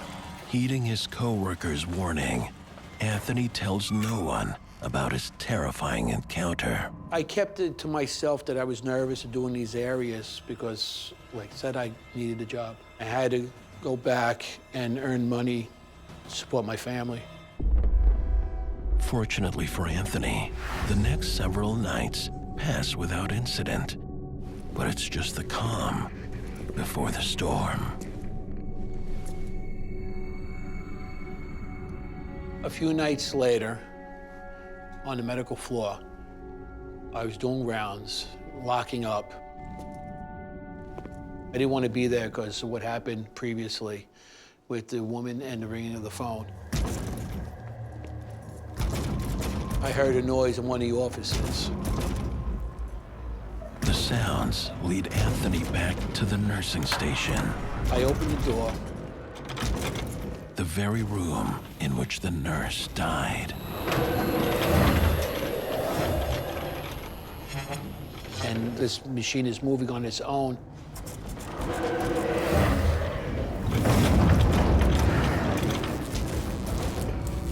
Anthony searches for a way to turn off the machine.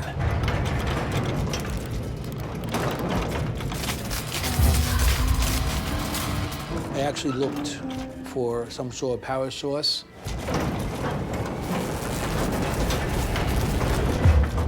What the hell? And there's no power going to this machine. It should not be moving at all. At that moment, I was scared.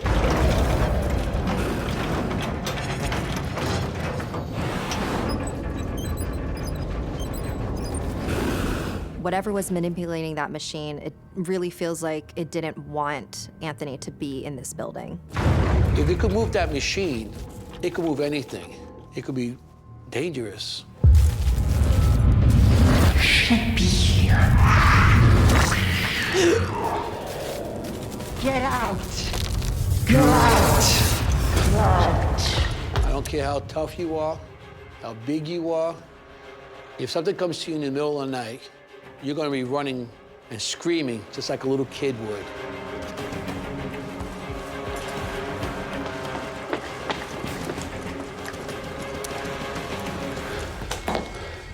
You gotta tell me what's going on. Why is this happening? People spent their lives working here. Some people died here. Maybe they're just protecting their turf. I thought we were the ones protecting this place. Maybe they think we're the intruders. A spirit might become territorial for a couple reasons. One reason might be that it simply isn't even aware that it is dead.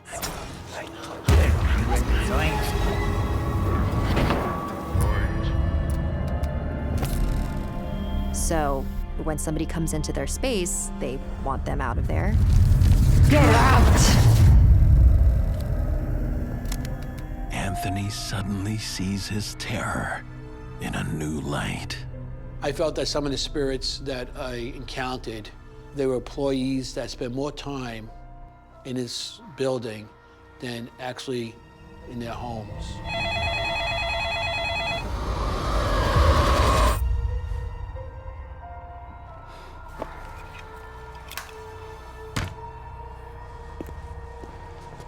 Anthony has had enough of ghosts and hauntings.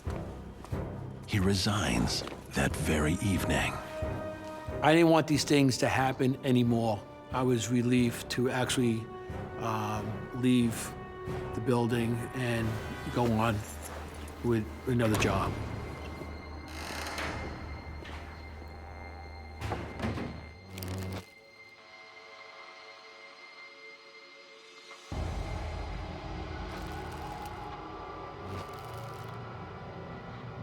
After all these events, now I'm a believer.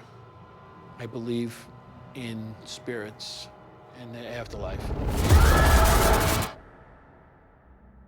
My name's Clark, and I work the night shift.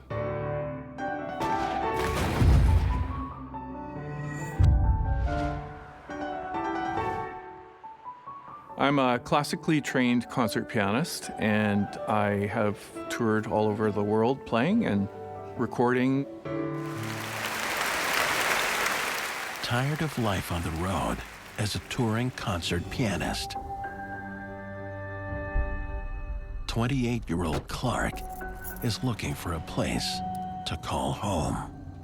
I got tired of that work and wanted to get off the road and bought a concert hall. I had to sell my house to buy it. Hey, come on. I was going to renovate it and learn the business of music presentation. To save money, Clark also lives at the old concert hall. I ended up having a living unit created in the hall so that I could manage things. When I first moved into the hall, the only other being that was there was my black lab, Maya. The hall is a very old building. It was built in 1884. You expect to hear a few creaks and groans as these buildings expand and contract with the weather and the time of day. I was hearing that quite a bit, but also with its age and its dilapidated state, the hall had a reputation as a space that was a little bit creepy.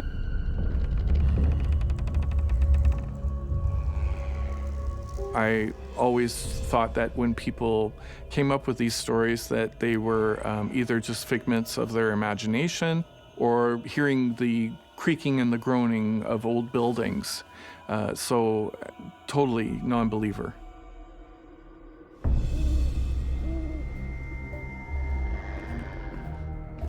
The first strange experience happened to me about a year after I bought the hall.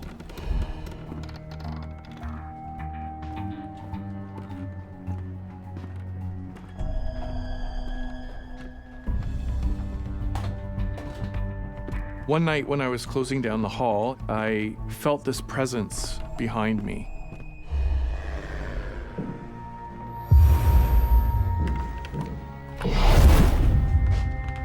Turned around and nobody was there, but you could feel this presence. So I immediately thought someone had gotten into the building, and I had my flashlight with me. Hello? I had to look around every nook and cranny to make sure that nobody was hiding behind any of the spaces in the hall.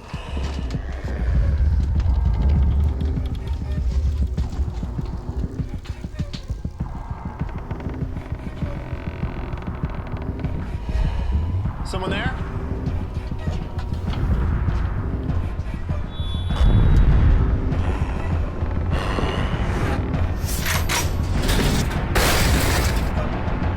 Hello? Hello? I yelled out, "Is anyone there?" And there was nothing. I went into this heightened state of panic because I'm the only one in the hall. We have a security system in the space, including motion detectors and door sensors, and the security system was on when this occurred.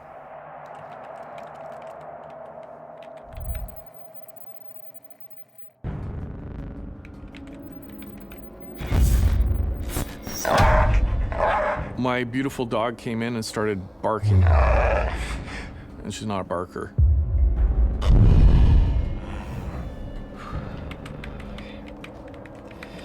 Get it together, Clark.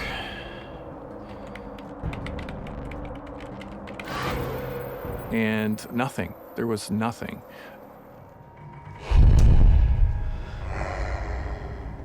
I knew there was no one else in that hall except me. Clark thinks exhaustion may be playing tricks on his mind. I've just been working so hard, 24/7, trying to keep everything together. I thought, oh, you're really starting to lose it, Clark. You know, the fatigue's taking over and you're seeing things. But what happens next cannot be easily dismissed or explained. Besides running the hall, I was still continuing with my career as a concert pianist. I would often perform there. It was a pleasure to play up there until things started to get a little bit creepy. One night, I was performing with a violinist.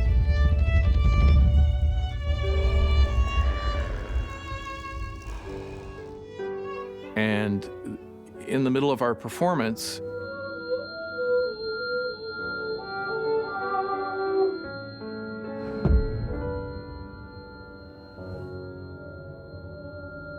I suddenly could not hear that violinist. And that violinist couldn't hear me either. The two of us locked eyes and had a very bewildered look on our faces, not really knowing what was happening. It was a bit of a panic. It was the strangest thing ever, and we were only a very short distance from each other when it happened. In all my experience and understanding of science, it's just something that's totally impossible, and yet it happened. We were able to communicate with each other after a minute or so, and we restarted, and we didn't have that incident again during the performance. You could not put any logic behind this.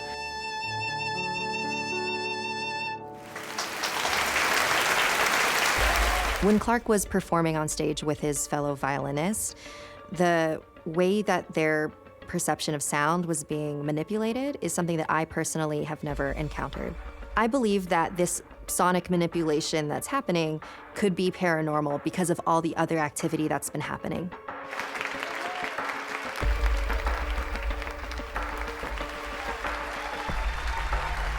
After the performance, we had a chat about it and wondered what the heck had happened up there. I gotta go, Clark. I'm done with this place. Please. Maybe you should cleanse this place. And then a number of other performances within the 2-week period experienced exactly the same thing. And we had some of the performers come to us and say, what's going on up there? Through all of these experiences, we were running the risk of getting a very bad reputation where people would not want to come and perform. We actually have had quite a famous performer who just said, there's no way I'm coming back there ever again. This is a nightmare for Clark as a business owner and as a resident of the concert hall. I was beginning to wonder what could possibly happen next. Clark doesn't have to wait long for an answer. The strange creaks and groans, my dog barking, the strange performances. I began to sense that I wasn't the only one in the hall.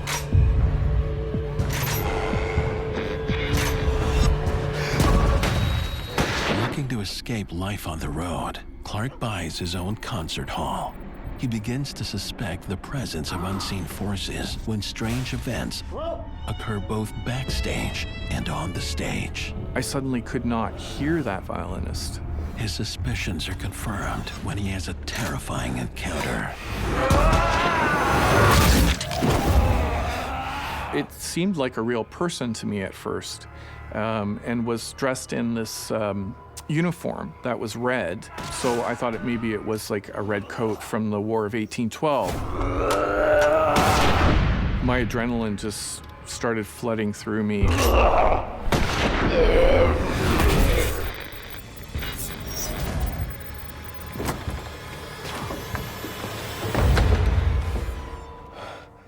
So I barricaded myself inside my living unit.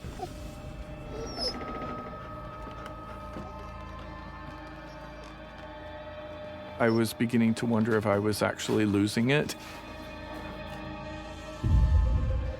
You know, I just really need to get some sleep.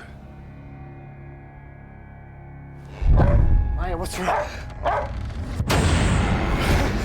I saw this entity in the corner of the bedroom. I was absolutely paralyzed in fear. I have never been this fearful in my entire life. I would say on a scale of 1 to 10, I was at a full 10. I could not believe what I was seeing. When Maya started barking at this entity,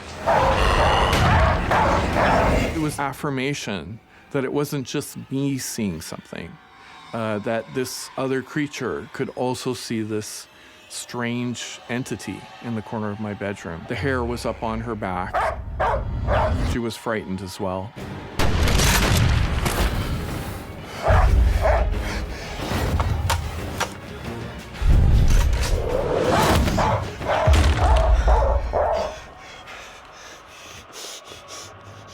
I left the room thinking that maybe when I come back in, I won't see this again.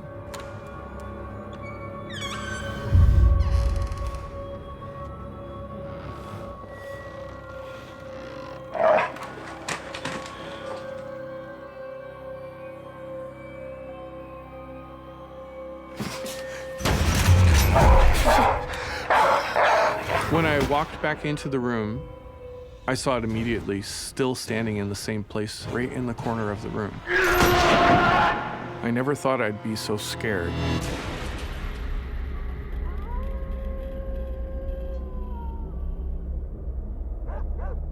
Why didn't you leave the building? I did have the thought that I should probably go and sleep somewhere else for sure. But, you know, I had put my blood, sweat, and tears into this place. Clark takes refuge in the hall, any place other than his bedroom. I had to be brave. I had to make it work, and I was willing to do whatever it took to do that.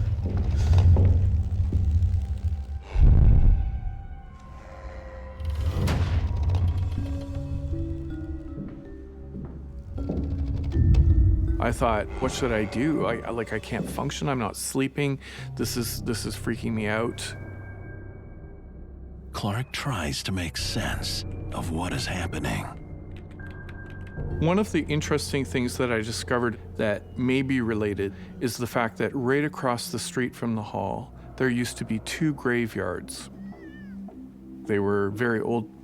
These graveyards were moved in the early 19th century to another location. I feel that there's a good possibility that some of these spirits may be from these burial grounds, but I'm not sure. This spirit of the soldier that keeps reappearing to Clark is definitely an intelligent spirit because it is directly acknowledging Clark's presence and is trying to interact with him. A lot of the times with an intelligent haunting, they're a result of a spirit just wandering aimlessly, not really having a purpose. At this point, I was not sure what I should be doing or thinking about seeing these things.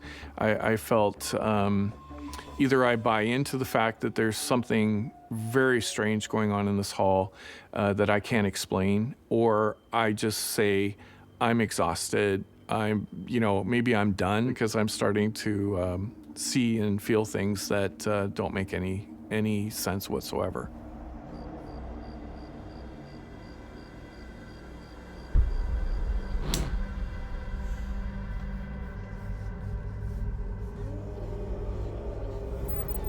My friend and I decided to do a clearing ceremony of the hall, beginning with my bedroom.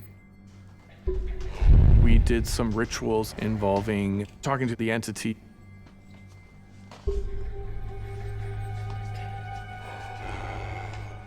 This is not your home. It is time to move on. One of them told me to give the entity some direction. This is not your home. It is time to move on. You shall haunt here no more. You shall haunt here no more. This is not your home. It is time to move on. You will haunt here no more. This is not your home. It is time to move on. You will haunt here no more.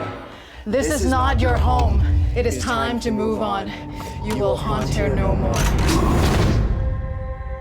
I had this tingling feeling in my spine that I've never felt before.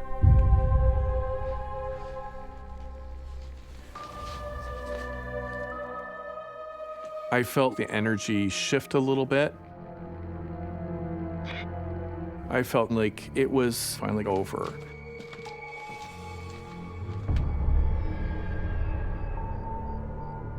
For the first time in weeks, Clark sleeps peacefully.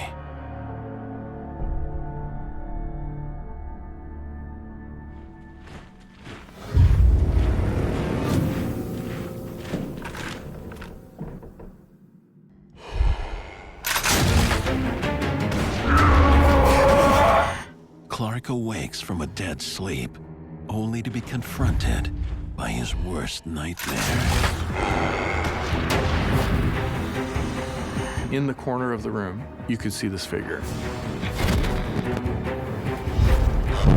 Why won't you leave me alone?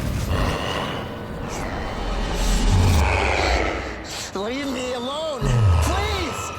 I was panicked, absolutely panicked. This figure was staring right at me. And I don't know if it was trying to communicate with me. In that moment, I was absolutely terrified. What do you want from me? Nearing his breaking point, Clark recalls his friend's advice. I need you to go. Go and guard the back door. They said, well, you should give it some direction, like go tell it to guard the back door. And so I did. I need you to go. Go and guard the back door.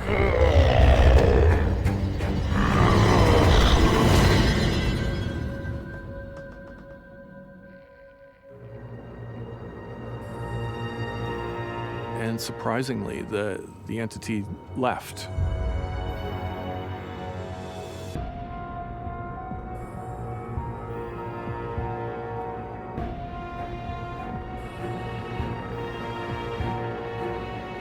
A lot of the times with an intelligent haunting, they're a result of a spirit just wandering aimlessly and not really having a purpose. And so when Clark gave this redcoat spirit a job, it left him alone.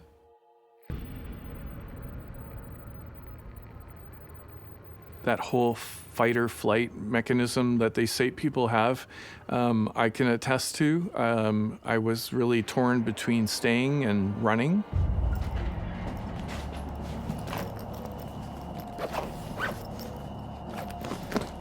Since that time, I have never experienced that feeling again. It was definitely something that I can't even imagine putting myself back into that state. Clark leaves that night. Living at the hall proves too much. In order to make it work, he'll need to foster a new perspective.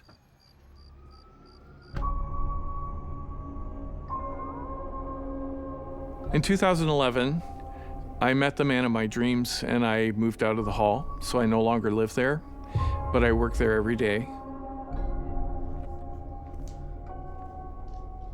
This experience of seeing this entity in my bedroom still haunts me to this very day. It will never ever leave me. It has become part of my life because I see this figure from time to time in the hall.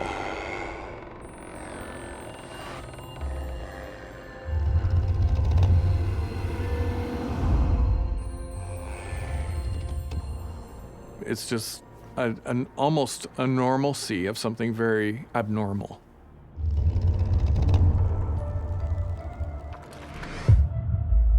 I had no belief whatsoever in the paranormal when I bought this space. I definitely am a believer now. I had enough experiences, concrete experiences, to believe that there is this other dimension and there are other beings in those dimensions.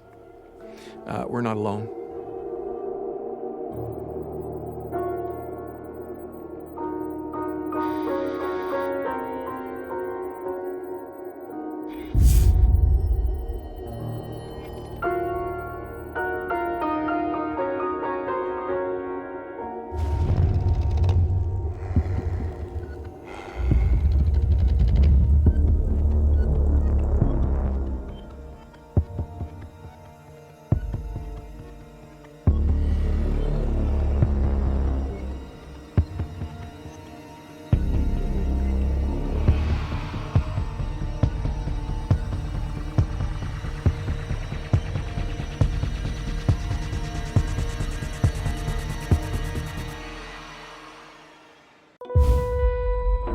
Thought that maybe that one of the guests was trapped.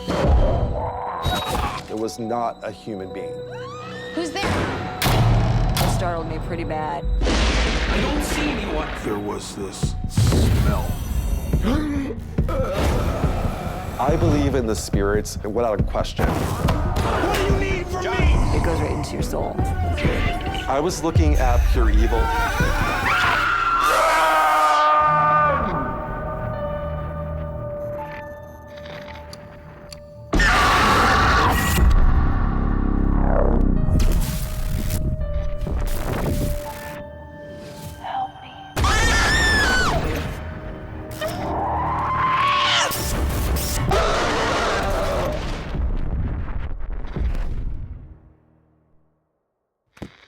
What you're about to watch is based on true events. Some details have been altered to protect confidentiality. My name is Sam, and I work the night shift.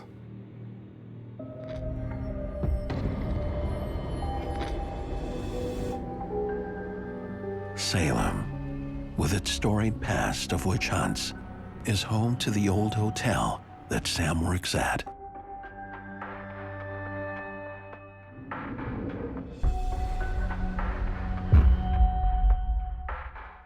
As a night auditor, you work a shift generally from 11 p.m. until 7 a.m.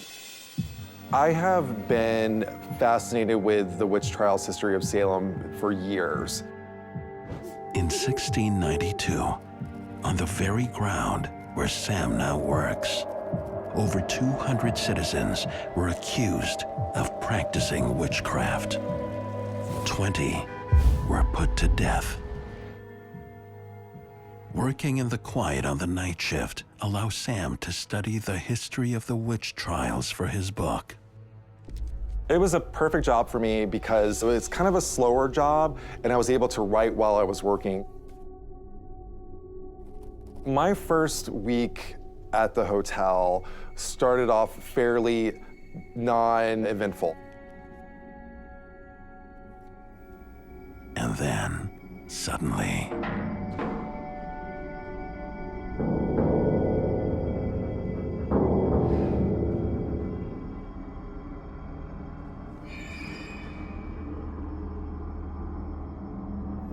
that night, the old hotel is creaking with unfamiliar sounds.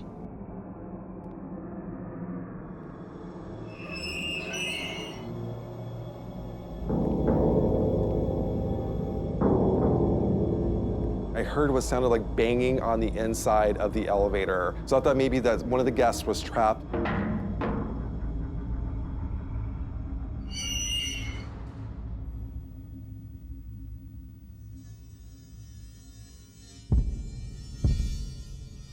I noticed that the elevator was in the basement area of the hotel, which was odd because there was nobody there to be in the basement, and you needed a special code to go down there. So I pushed the button to the first floor for the lobby, and it comes up. And then the elevator opens up. I look in, and there was nothing in the elevator. The elevator is empty, but someone or something is in the hotel basement. I was terrified.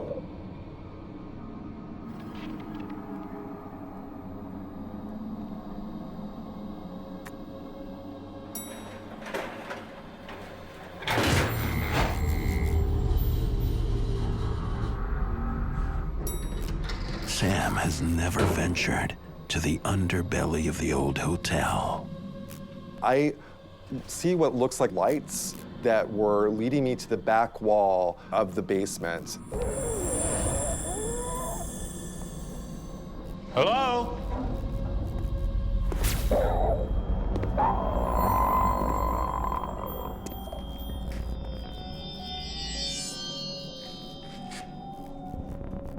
Looked like there were footprints, but the footprints were huge footprints. They were not my footprints on the ground.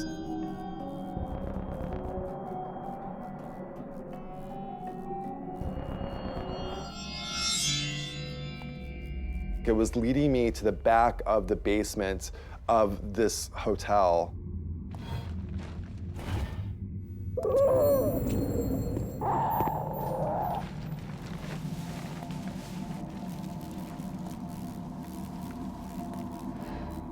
He's led to a dead end. Looked like something was filled in the tunnel beneath the area of the hotel. There is something unusual about the brick wall. The tunnel was bricked in, so I was not able to go inside. It made it even more creepy.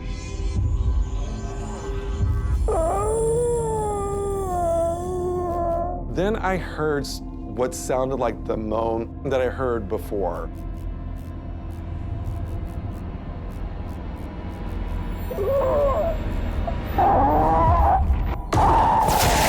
Sam feels a presence behind the wall. I was terrified.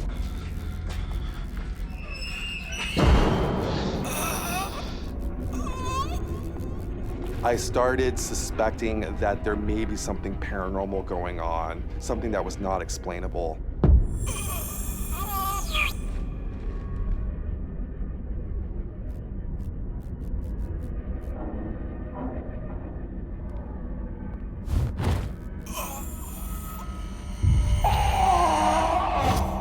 I was terrified. I felt helpless. I felt like that I was in a place where I couldn't get out because I was working, and I felt like my workspace was being invaded. What made you stay? What made me stay at the hotel was the fact that I was working on a book on Salem's history. We had very few people to work the hotel, especially working overnight. So I was determined to stick it out, even though things were getting progressively scarier for me.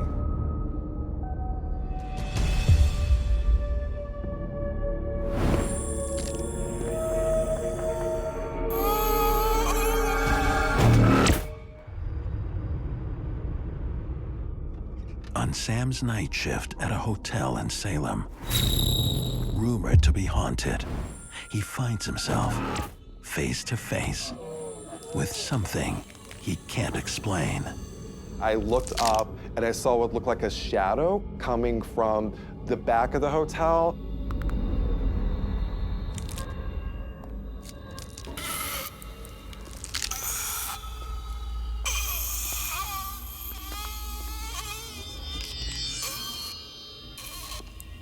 There was not much of a shape to it. It was just a black mass of energy, like it was trying to form into something. And it was feeding off the energy of the hotel.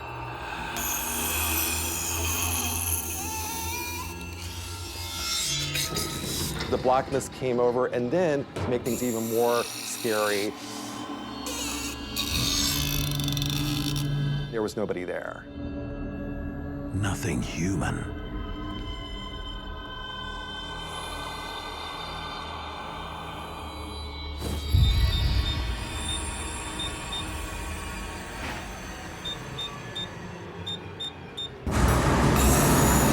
The entity's presence is still with him.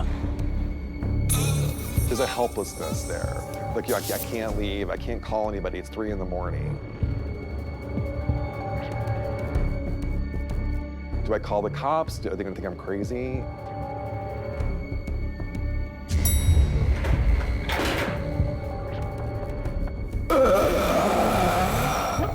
The moaning is now coming from outside. And it was kind of building and building, and whatever it was sort of revealing itself to me.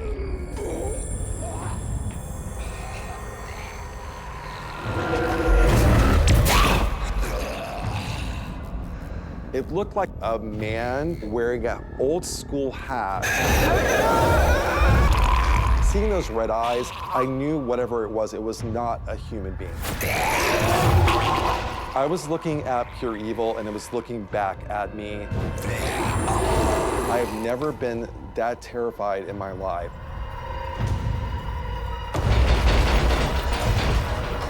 When the spirit manifests in front of Sam, it has glowing red eyes. And in my experience, that is not a human spirit he's dealing with.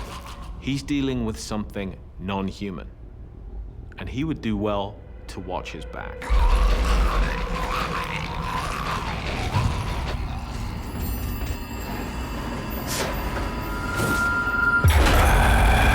Suddenly, the spirit is now in front of him.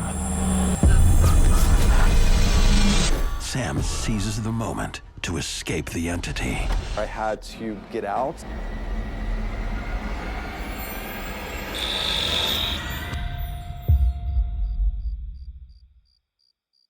Sam, you seem very upset with the telling of your story. What's happening?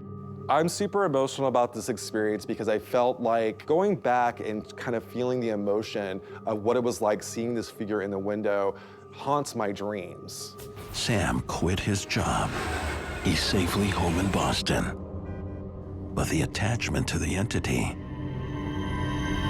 was not over. I had no idea what that shadow figure was and what it wanted from me. Sam uncovers horrifying facts. It turns out that my family is related to the Putnam family. My cousin Ann Putnam Jr. accused 62 people, and 19 of them were hanged for witchcraft. The entity could be a victim of Sam's distant cousin, one of the accusers. It's heartbreaking. It's heartbreaking realizing that I am descended from the bad guys.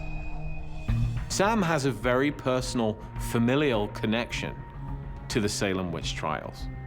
And it's no coincidence that he has been singled out. We are talking about innocent men and women who were put to death in the most awful ways, crushed by rocks, hanged, all for something they weren't guilty of.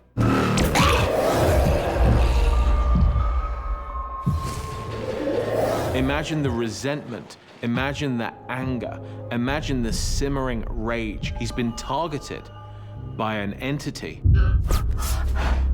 Now knowing that he may be in danger, Sam searches for a way to protect himself.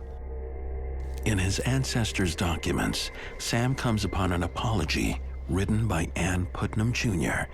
for the harm she caused. I thought if I would say this apology, that maybe it would give them some kind of peace and they would possibly leave me alone. He returns to the hotel to deliver the apology. That I, by such providence of God, be made an instrument for the accusing of several persons of a grievous crime, whereby their lives were taken away from them, whom now I have just grounds and good reason to believe they were innocent persons. I'm sorry. I am truly sorry. I'm truly sorry. I'm sorry. Truly sorry.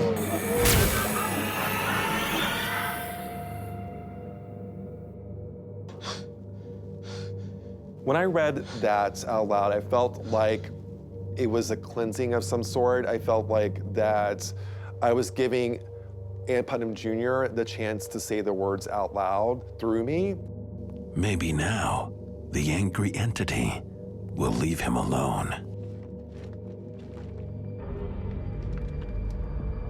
When I found out that I was related to Ann Putnam Jr., I decided that it was my passion, my role in life, to give a voice to those without a voice. And I wanted to get to know the victims as much as I can through research, through history. Now that I've experienced what I have firsthand working at the hotel in Salem, I believe in the spirits without a question.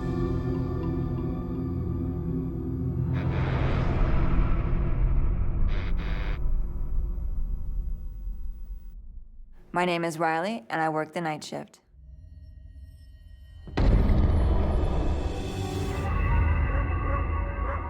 As midnight approaches, Riley makes her way to her very first job as an overnight office cleaner.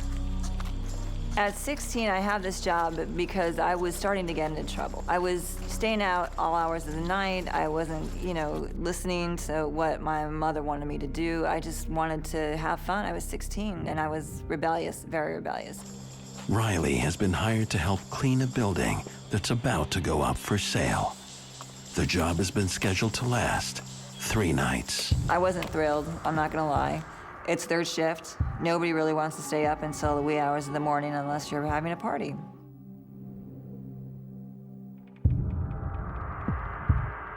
The moment Riley arrives, she realizes something is very wrong.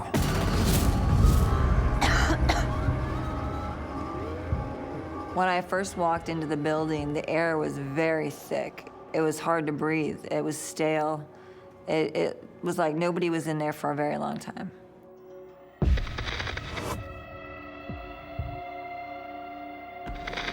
Adding to Riley's apprehension are the stories she's heard about the building. There was rumors around town about the things that went on in there and how nobody really liked working in that building at all. Hello? They would hear whispers, they would hear footsteps. You're late. Now stop standing around and get to work. Sorry, okay. Jeez. In the building that I was cleaning, there was only one other person that was working with me, this old woman.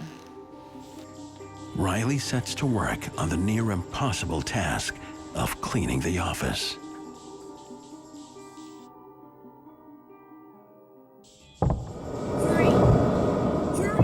She soon suspects there may be someone else in the building. Did you hear that? I didn't hear anything. Hello?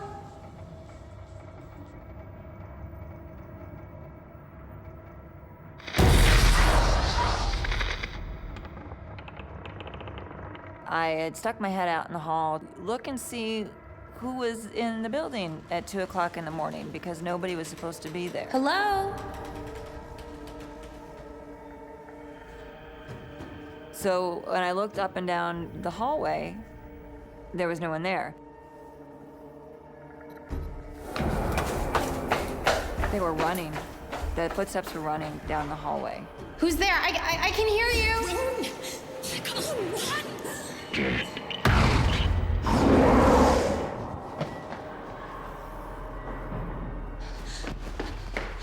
Did you hear that? There's someone running out there. You have to have heard it. Just get back to work, okay?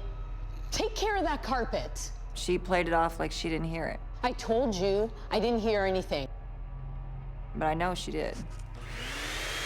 Riley returns to work, but what happens next is impossible for her and the coworker to ignore.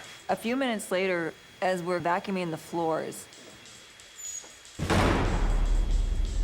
we heard this huge door slam coming from the hallway. Did you hear that? I don't know.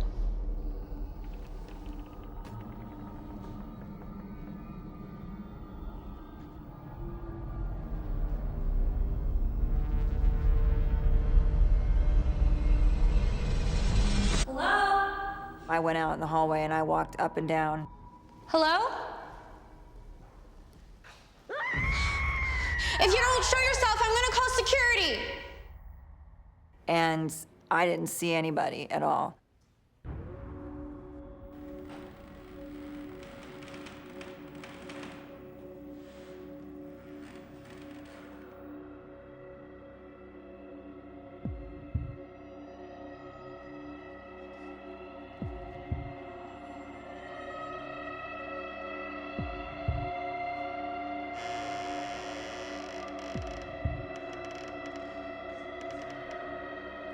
Hello? Is anyone there?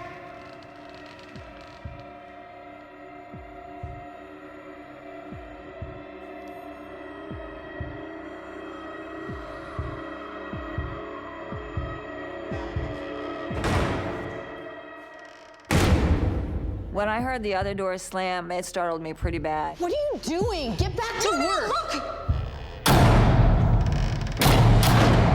What's happening? I'm calling security.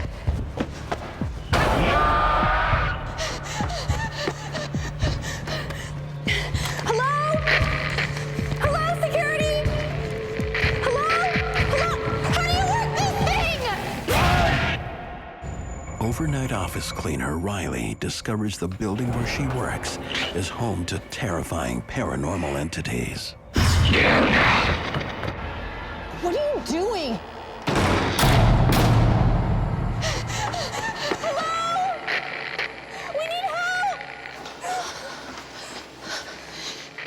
Just stopped.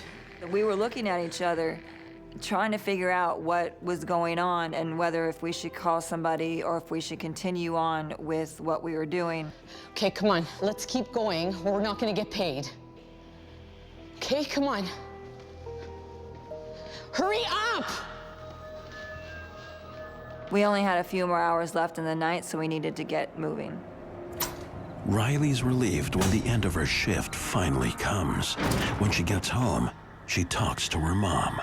She said not to pay it any mind and just to finish the job. It was almost over. And if I had any problems, there was a walkie-talkie that I could use, that I could radio security in the other building, and they would come if I needed them to. Following her mother's advice, Riley returns to work the next night. I was uncomfortable going into the place because I had all these unanswered questions of what happened the night before. You can finish up in here. I'm gonna start down the hall. Just get started on those shelves, okay? Okay.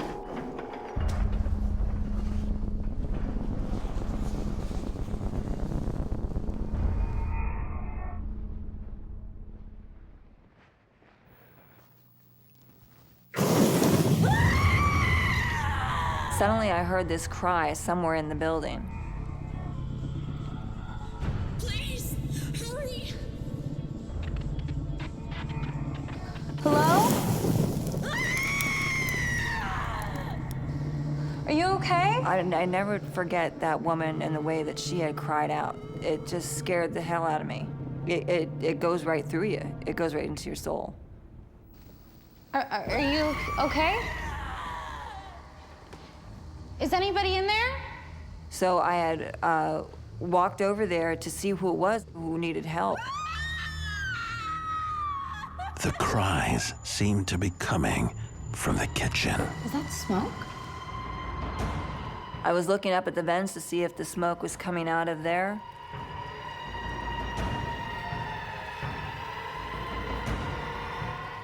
But I couldn't see anything.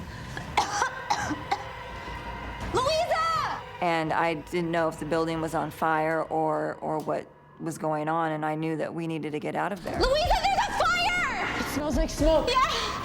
Okay, we have to call security. Where's the walkie-talkie? I don't know. Oh, there it is! Good. And as we were trying to radio for security... Oh, why won't this work? Hello? Okay, there. Hello? Security? Quick, hurry! Help me! Take the batteries out.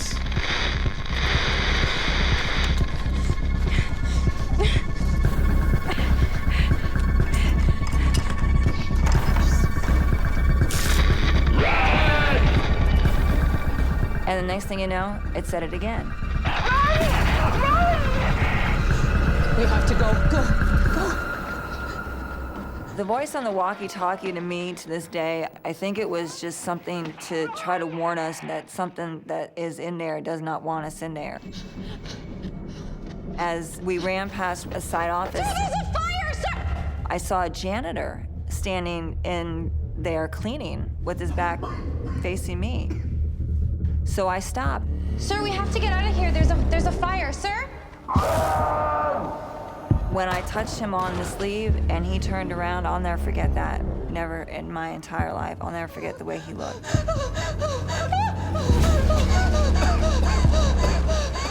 Half his face was burned. I looked at him right into his eyes, and his eyes were dead. I couldn't even move. I couldn't breathe. I had to look like a car accident. You can't look away, but you have to keep looking.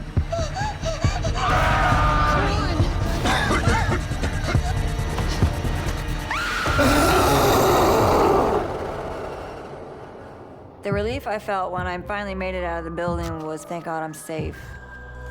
Whatever it was in there is not with me now.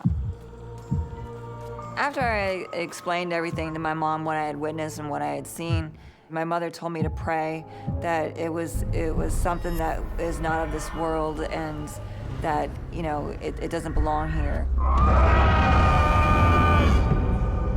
So I did my own research and I started going through old newspapers and I found out that there was a fire back in the 1950s that killed 5 people. 1 janitor, 2 men and 2 women. The janitor was the man who died in the fire. in 1950.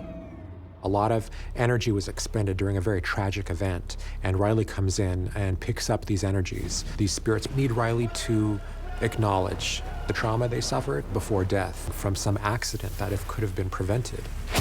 They might also be trying to warn her, in case she's in danger herself. I do feel for these people. I really do. It broke my heart to see and to know that these people were still stuck in this building. This building is still for sale to this day.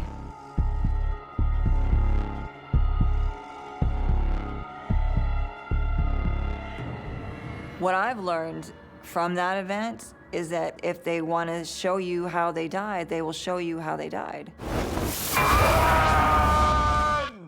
My name is John, and I work the night shift.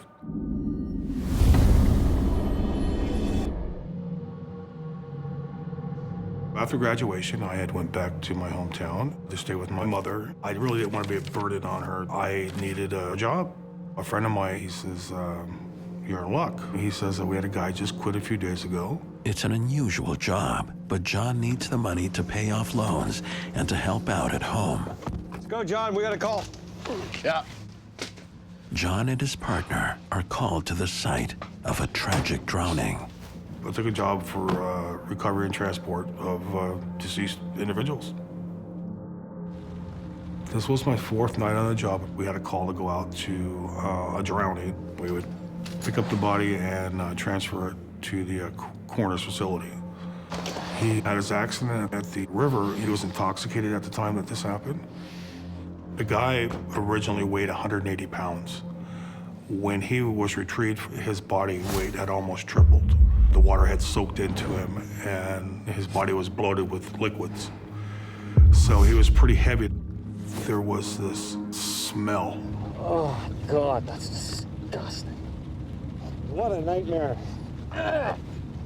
Oh, my God, even it's getting through the mask. Yeah. I mean, like, the godliest, deathliest smell that I've never smelled anything like that in my life. That isn't the only thing they have to worry about. That doesn't look good. Looks like the bridge is out. Now what? So what do we do? We don't have much of a choice. We gotta go back to the office. Weather forces them to break protocol and bring the corpse to their office rather than to the coroner. As they unload the vehicle, they get a nasty surprise. All this liquid starts coming out of the van. And he says, oh man, I can't believe this just happened. His abdomen exploded. It's where all that's coming from, his stomach area. Got it. What are we gonna do, leave him in the van? And he says, no, we have to take him into the office. Regulations state, as long as we have custody of him, we cannot be no more than 50 feet from him. I was thinking, like, where are we gonna put this guy? Because he's leaking these fluids still. Where are we going? Down to the end there. That room's got a drain in it. My partner says, well, he says, there's only one place that we're gonna be able to put him in. There is a janitor's utility closet. Great, there's a drain over there. This'll work, all right? It's gonna have to set him up and let him drain, because we can't put him anywhere else. 1, 2, 3. Jump! Turn. Took us a minute, but we got him off the gurney. We set him up, made sure he was secure, that he wasn't gonna fall.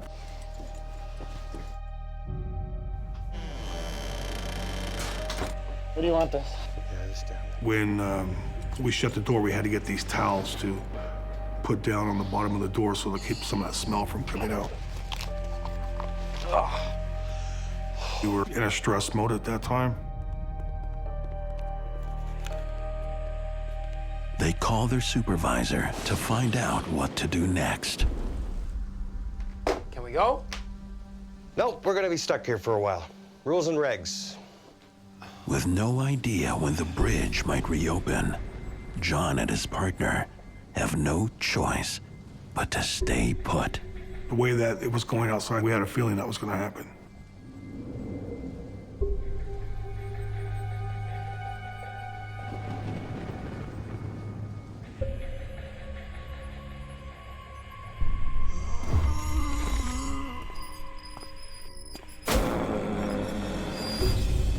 John hears something move in the hallway.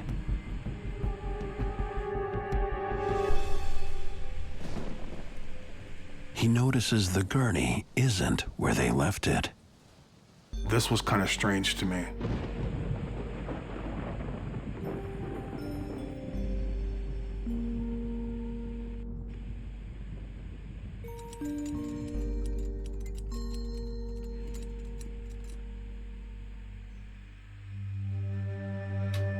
He shrugs it off and locks it back in place. The onset of a haunting, you can often see small acts, the kind of things that you may not notice at first, and they are the onset of bigger things to come.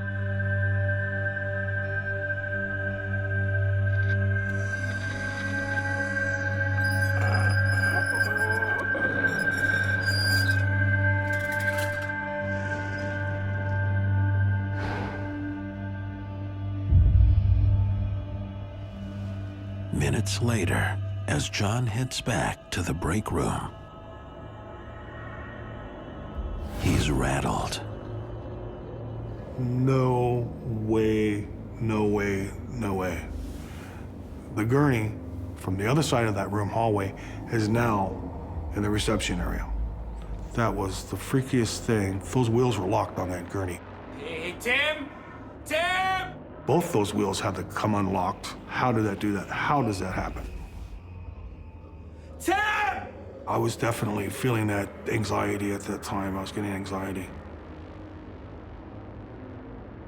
This is where it started to get strange. That smell hit me again. Whoa. The smell from the body? Yeah, from the just hit me all at once.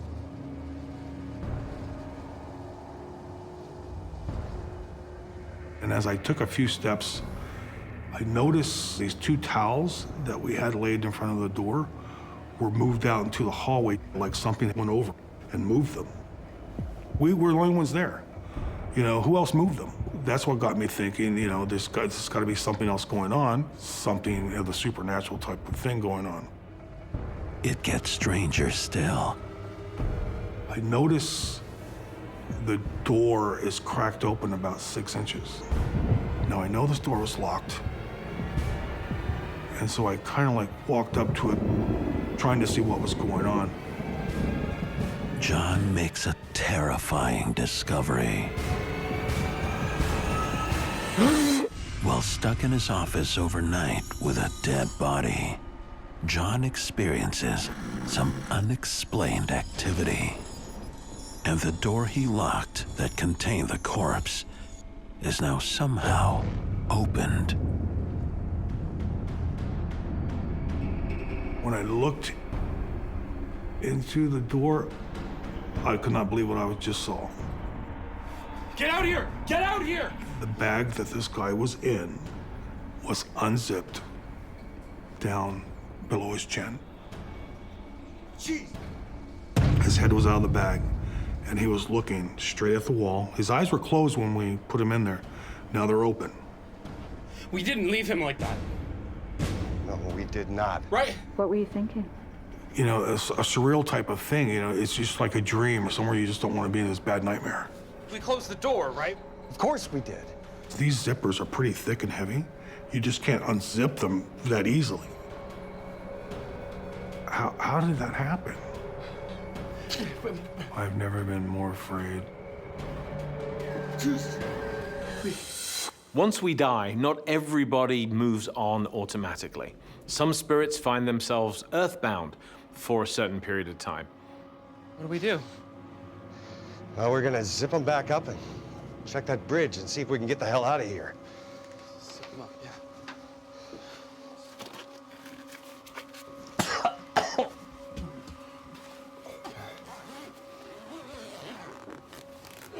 We re-zipped the bag back up, and we shut the door. John's discovery of the bag zipper being pulled down to expose the cadaver's face is a troubling one. What John's dealing with is an intelligent haunting. It's interactive, and not in a very nice way. John wants to leave, but knows if he does, he'll lose his job and more. Chief said that's actually a criminal offense if we leave that body there.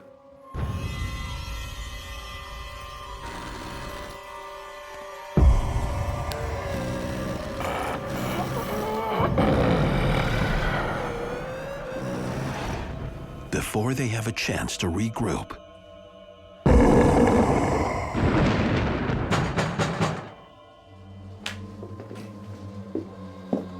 we kind of like jumped. You know, what is this next thing gonna be? Now you hear this knocking on the front door.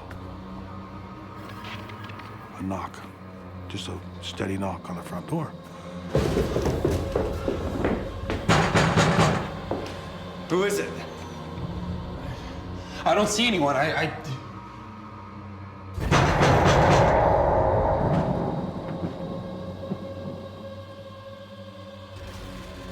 don't see anyone. All right, I gotta go around and take a look. My partner said, I'm gonna go out around front and see who it is. And you just wait right here, I'm right back.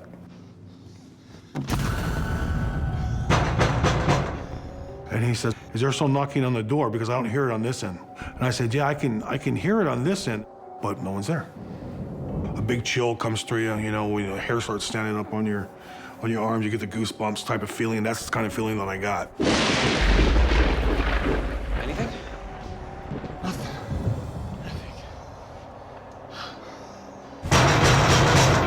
This doesn't feel right, man. Let's get out of here.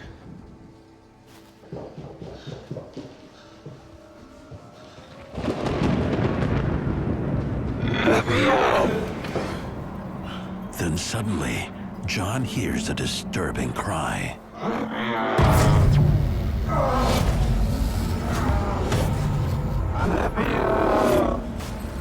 It was a scream, but it was a low scream, but I can plainly hear it saying, "Let me out." And I turned my head like that. Nothing there, but I know I just heard that. John is being haunted by the spirit of the dead man who appears to be undead. That guy, when that door was open earlier, I think he came out. He's trying to get our attention. I wanted to be out of that building. I wanted to be back home, but you can't leave that body there. You know, I mean, that's a felony.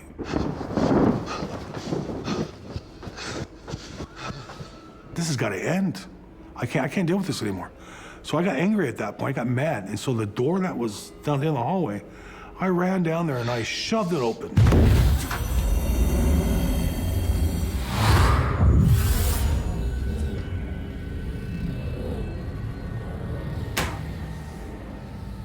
The corpse is showing his face again. But something has changed. When I looked at his face, his eyes are open. You can see like tears coming down his face. And that was very, very strange. This guy was somehow still attached to his body. I was very upset about it. I can help the living, but I don't know how to help the dead. Leave me alone! John? What do you need from me? John! Leave me alone! John! Leave me alone! John! No, buddy. Calm down. Come on. You leave me alone! I told this guy, or whatever was in here, I said, you want to leave? Now leave. You don't belong here anyway. John's plea is answered when help finally arrives. The medical examiner's office was able to come across the bridge. They came out to retrieve the deceased person that was in the room there. It was a big relief when he was out of the building. I mean, I felt this, oh man, like you can breathe again type of thing. We're just happy that this is all now over, and it's time to go home. As John heads home, he tries to shake off the night, but he can't.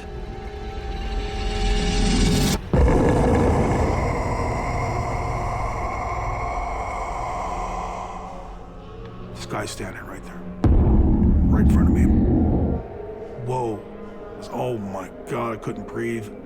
It was only like 3 or 4 seconds. I didn't know if I was seeing something or if it was actually him, but solid figure, just like he was sitting in that room.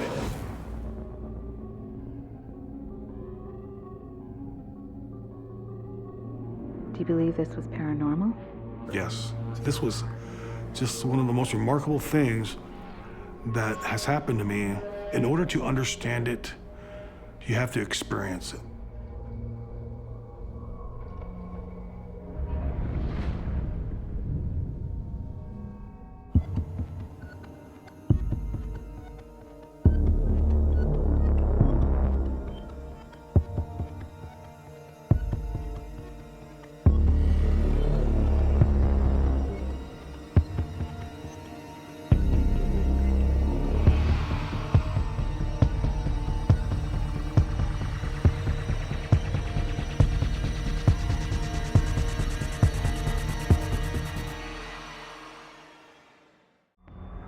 I don't see it. I don't believe it. You saw it, didn't you? Things are happening. You hear that? That should not be happening. As they say, curiosity killed the cat. I couldn't scream. I was frozen.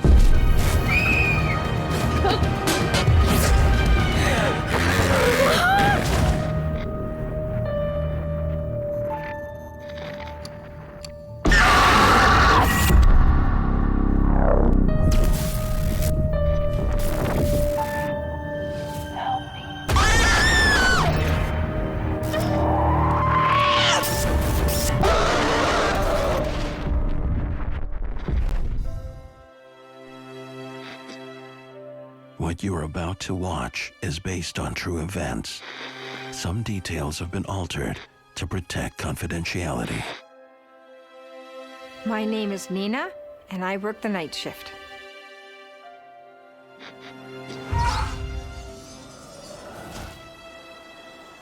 After a career in law enforcement, Nina returns to her hometown to fulfill a lifelong dream. I'm the owner, manager of a historic inn located in a little mining town. It was a vacant building. It used to be a mine office for one of the local mines that closed. But it was originally an inn.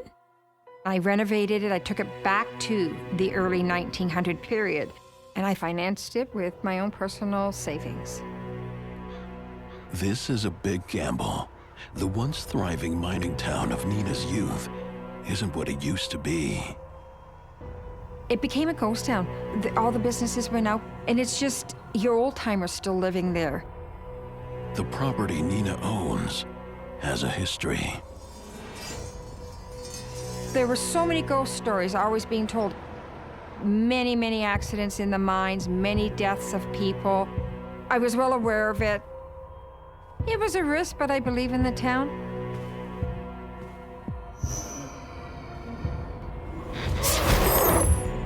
Too busy with hotel preparations, Nina and her right-hand woman have no time for the rumors. Put that one up there, Chief. My name is Trina, and I work the night shift. Trina has been a very close friend of mine for years, and when I decided to go into this business venture, I asked Trina to come work with me. With Trina's help, Nina is ready to open just in time for the holidays. The first thing I experienced at the inn was around Christmas time when we were decorating. So we put up this beautiful Christmas tree, and the Christmas tree had these bells on them. You hear that? Yeah. And out of nowhere, oh my gosh, the bells started ringing. I looked at Nina, and Nina looked at me, and I thought, this shouldn't be happening. I looked around. There was no source of air conditioning, no source of heat coming up. Nobody came in the front door, but the bells would just ring. And I found it really strange, perplexing.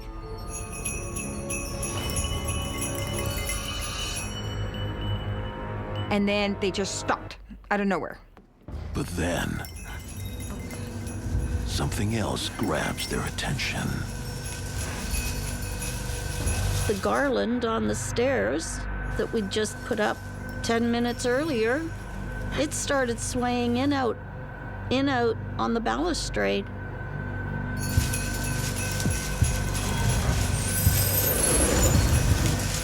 It scared me because it's like, okay, what's going on here? But I have no clue because there was no justification.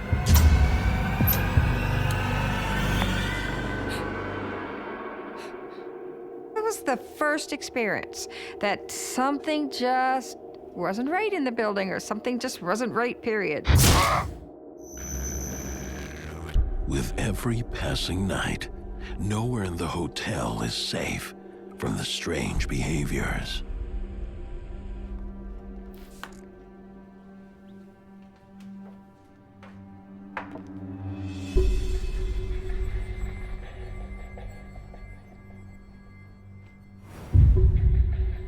Things get moved around a bit. We sometimes put things down and turn around and they're not there when you go to pick them up. This is getting weird in here. Things are happening that should not be happening.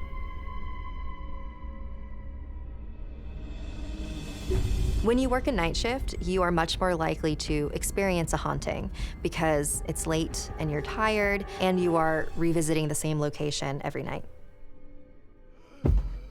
Nina can't shake the feeling that something is tracking her every move. You always felt like you're being watched, as if there's a presence there, but you can't see anything. But you are being watched all the time in that building, and it would almost raise the hairs up on your back. And you don't know what's there, you don't know what's around, but there is definitely something. Later that night, now alone, it gets more bizarre.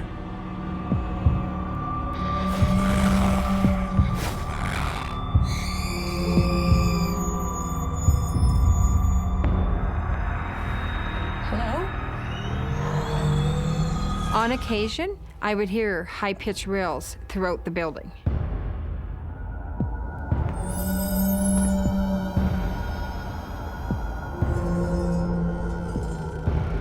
Hello?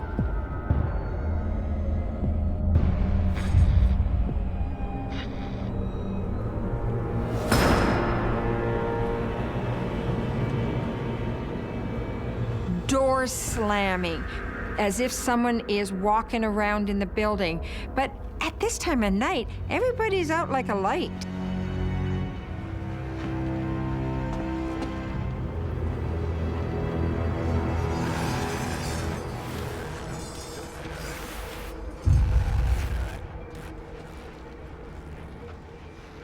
There's no excuse, no logical explanation for doors slamming, sounds like walking, screaming. How did that make you feel when you heard them? At night, and when you're by yourself and you're working a night shift, it scares you. Nina can't find a rational explanation.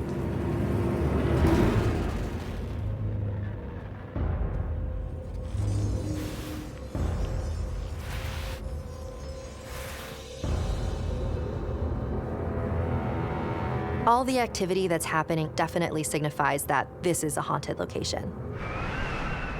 The next night brings a snowstorm and more. It was a cold winter night, and the snow was coming in hard. The roads are closed, forcing Nina and Trina to stay the night. Weren't you scared? We were uneasy. It's something I can handle, because nothing was harmful. Scary, but nothing has ever been harmful. Me too. Hi, Nina.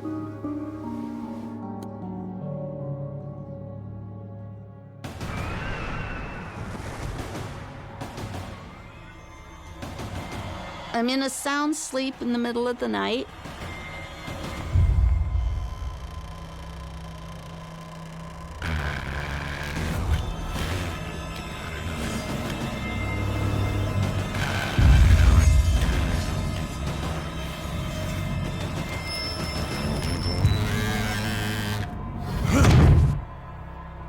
All of a sudden, I'm wakened by a sharp jolt. It wasn't just a tap, it was a jolt. Nina, wake up. Wake up. Nina, wake up. A string of frightening episodes puts hotel manager Nina and her assistant Trina on edge. And now, an entity only Trina sees visits them at night. Nina, wake up. I was sound asleep. Nina, wake up. Wake up. Nina awakes, but the presence is gone. There was something, it banged the bed. There was someone in here. I didn't see it, I didn't hear it. And I said, it just banged the bottom of the bed and scared the living life out of me. Something's in the room, but nothing's in your room. So how do you explain that? Trine, did you leave the door open? Of course I didn't. The more you think about it, the more anxious you get. And the more you have to calm yourself down about it. It frightened me. Let's get out of here, come on.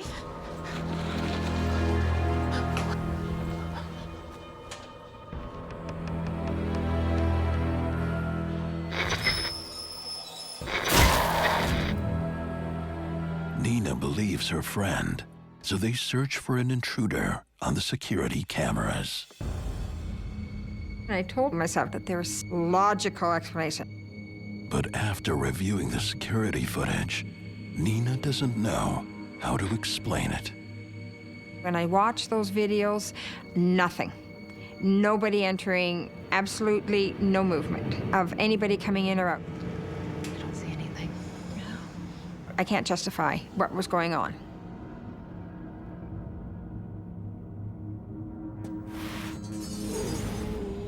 Poltergeist hauntings are usually the type of hauntings that escalate in steps. You know, everything started off very small, bells jingling, objects moving, and then eventually the bed was shoved in the room. Poltergeist activity, it can potentially be dangerous.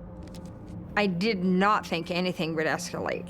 I just thought they were just subtle little things that I can blow off. But then my guests started complaining that there's odd things going on. Couple more cancellations, Trine. This isn't looking good. And it's like, what are we gonna do? I just don't know what to do. Before anything can be done, it gets stranger. I was going to take a snooze in the manager's room. But then out of the corner of my eye, something moved, and immediately you turn.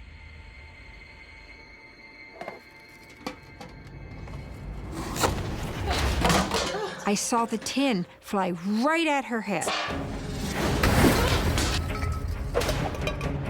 It frightened me because I didn't know what was coming. I just saw something come flying past my head. I felt like I was a target.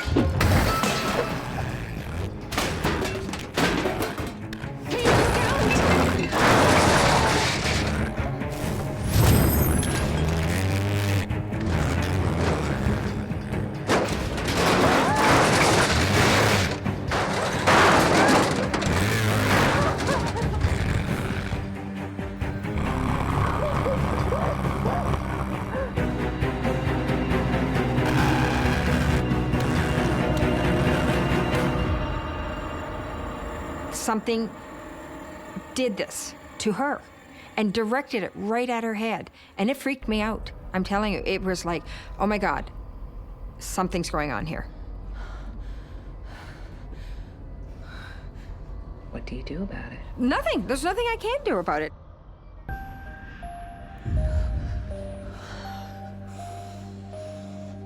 When Trina has tin cans being thrown at her, could possibly be a combination of an intelligent spirit and a poltergeist in this inn. Trina's haunting the other night, and now this attack is too much. Oh my God, I gotta get out of this building. It made me quite anxious. I had to go. She reluctantly leaves, and now Nina is left alone to manage the inn.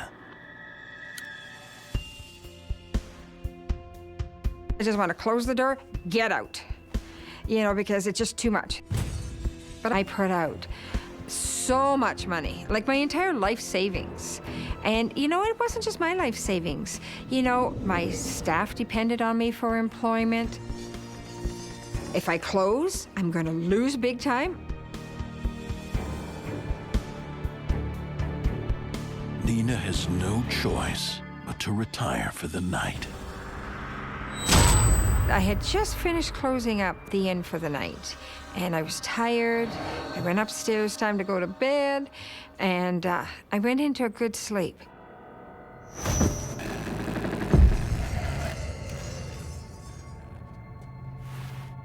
You're sound asleep, and yet you could almost know, as if you're awake, that something is there. Something is watching, something is there. I don't know.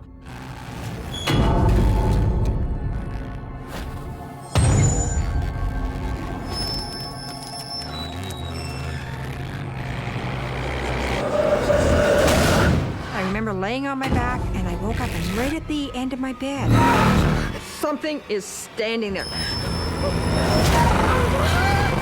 Nina is holding down the inn after an onslaught of strange disturbances sends Trina home. I gotta get out of this building. Nina's jolted awake in the middle of the night. It was a man. I would definitely say he was dressed like a miner. Did you try to scream? I couldn't scream. Absolutely not. I was frozen. It felt like it was for minutes and minutes and minutes. It could have been seconds, but it just felt so long.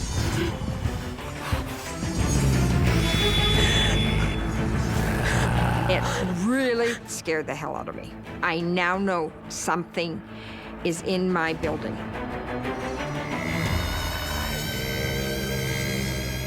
This is serious. This is real. This is not my imagination anymore. Shut my eyes, hoping it would go away.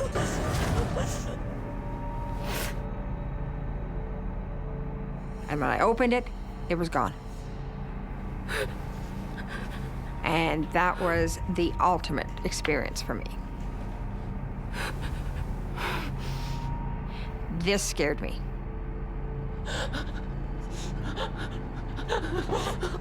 Nina has now experienced the same entity as Trina, face to face.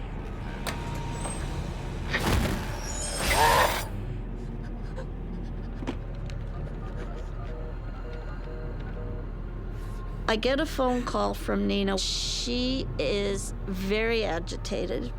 She has just had an apparition at the end of her bed. I was so scared. It was a man in miner's clothes, and it was very shocking for her. This was the first time Nina was targeted by the apparition. I need you here, Jean. You gotta come. Oh, you were beside yourself, yeah. It was something you weren't expecting. All of the activity that happened in this inn seems to have sort of reached a climax when Nina physically saw a man in the room. The spirit of a miner is there in the inn with them. When you're experiencing a haunting and you are terrified, it only amplifies everything. It appears that one miner who lost his life on the job is fixated on Nina's inn. A residual haunting is usually when a spirit is sort of just replaying itself on a loop because it's imprinted its memory into the location. After the big experience with that apparition at the end of my bed, I really didn't know what to do. I was lost. I was scared. It's like, oh my God. Now it's reality. It's true. I can't slough it off. I can't make excuses, justify anything that was going on. And it's like, oh my God, what am I going to do? The worst thing I want out there is guests thinking that Not only do we have potentially a spirit or ghost in the building, stay away. That's the worst negative I want. I want people to come to our place. I don't want them scared off. If you thought your inn was haunted, why not just quit? I don't want to go bankrupt. I don't want to lose everything I built. I love this business. I love this. I've got to figure this out. Well, I was very concerned for her. I put everything into this place. I can't lose my business. There was a lot of money here on the edge, and she could not afford for this to go under. These things I can't change. I can't fix. Have to figure out how to run the business with the spirit. I just turned the negative into a positive, and that was to start advertising as a ghostly inn. It's a mining town. It's like a Swiss cheese, basically, underground. All the tunnels were connected. We used to always tell each other stories that this ghost or that ghost or this robber or whatever used to, float through the tunnels. Probably goes through all those mine tunnels underneath, but he really centered on my building. They won't give in to their fear anymore. Being close friends and confidants, she always gave me the encouragement that I needed. Hi, Hermie. Hermie is what we started calling the ghost. It just flew out one day. One of the times something happened, I says, "Oh, Hermie, just behave yourself. Just behave." Okay, Hermie, cut it out. Once we had him named, things really started to mellow out. Nina and Trina decide to deal with their fear by giving the spirit a nickname. And this is a really good strategy. Was the spirit less menacing? It was better. All of a sudden, we had other guests that were coming in because they wanted their own experience with Hermie because they heard about him. So it became a very good marketing tool for us. Full up again, Trine.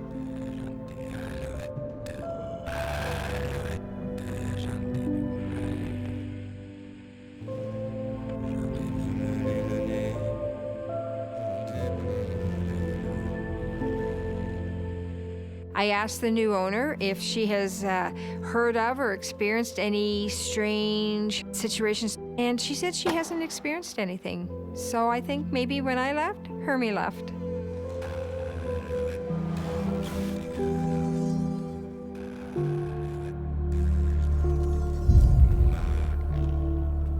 My belief in the paranormal, with everything that I saw, I am a true believer, and I really believe in Hermie.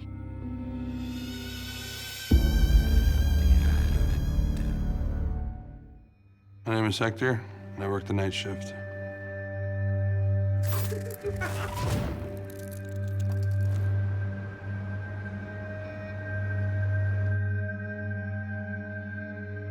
It was my senior year in high school. I had actually caught up with all my credits, so I was able to get a job. I found out about a program at a hotel for overnight room service, and I figured, hey, why not? This is my first time working night shift. Hector already knows a little bit about the hotel. This hotel I went to work at had a history. I would hear stories about it being haunted. It's very famous. But that doesn't faze him. You could say I'm an unbeliever. I don't see it, I don't believe it. That's about to change for the 18-year-old. In the beginning of my shift, I was doing room service. My rounds to go pick up the trays.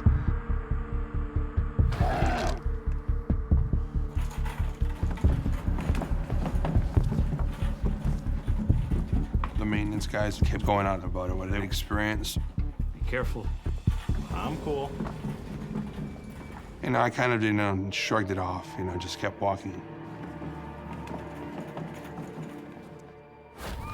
Hector has no time for distractions. He's got a busy night. I was doing my rounds, and this was around 3 o'clock in the morning.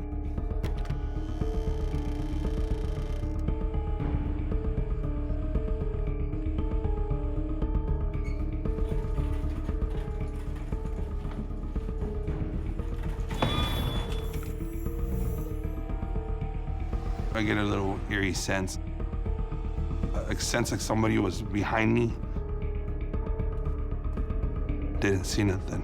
But then, Hector sees something or someone. There shouldn't be a little girl out in 3 o'clock in the morning.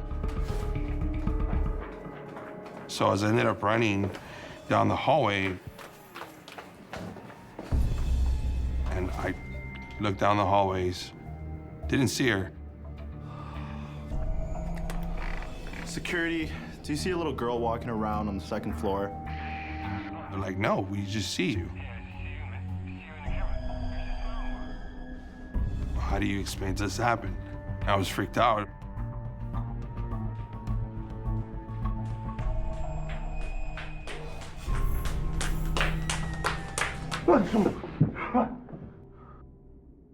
You saw her, didn't you? The maintenance man, he got a hold of me and he was like, hey, he goes, you saw her, right? Follow me.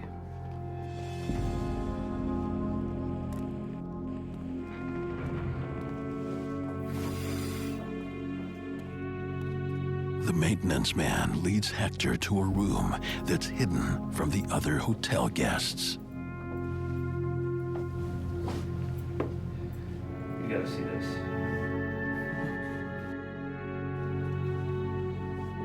I looked in there.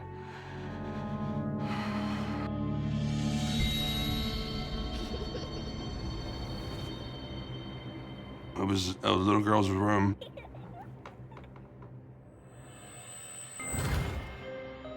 Dolls from the top to the bottom. That is one of the biggest things that scare me. Like having all those eyes just staring at you. Freaks you out, you know, it's intense, it's scary. That's when he told me, he's like, the little girl that you saw didn't run down the hallway. She went into the wall, into her room.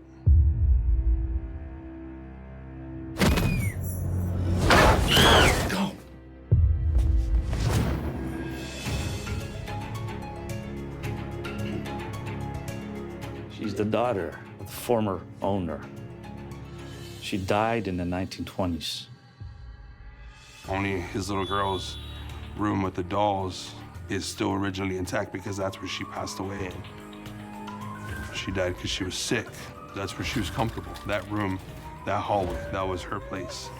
I believe the little girl is attached to the room. Although there's a sense of creepiness with the dolls in the boarded up room, there's not a feeling of danger or malevolence with that.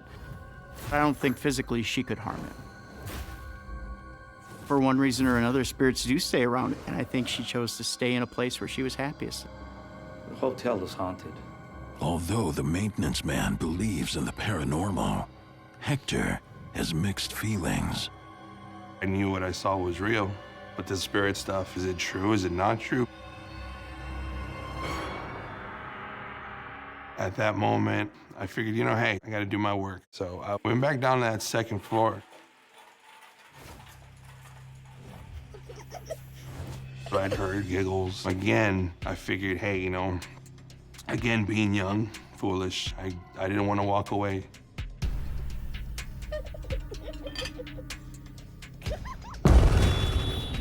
I was a little girl from that room. I froze. I just experienced a little girl, you know, finding out about her death. I didn't know what to do. She was very white, had brownish hair, curly at the ends. And she had like this 20s and 30s kind of dress. As soon as I saw her, she moved. I kind of felt like she was calling me, like she wanted me to follow her. But Hector doesn't follow. I took a different route. Instead of going down that hallway, I decided to go to the 3rd floor. Hoping he can finish his rounds in peace. I'm young, you know, I'm 18 and, you know, brave and, you know, kind of foolish at that moment. So I didn't want to walk away.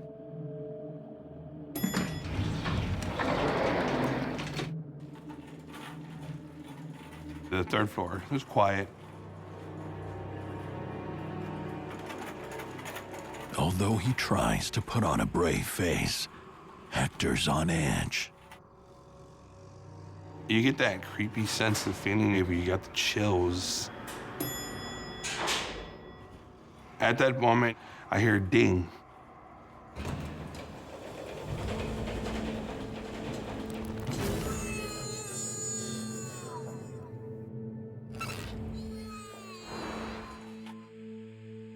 So I stop and I kind of just, kind of collect myself. He's thinking it may be a late-night guest, so he goes and checks. No one's there. Again, I hear a ding. But I'm hoping that a guest will come out. No guest comes out. I knew I was alone. I got chills and that feeling that tingles all over my body.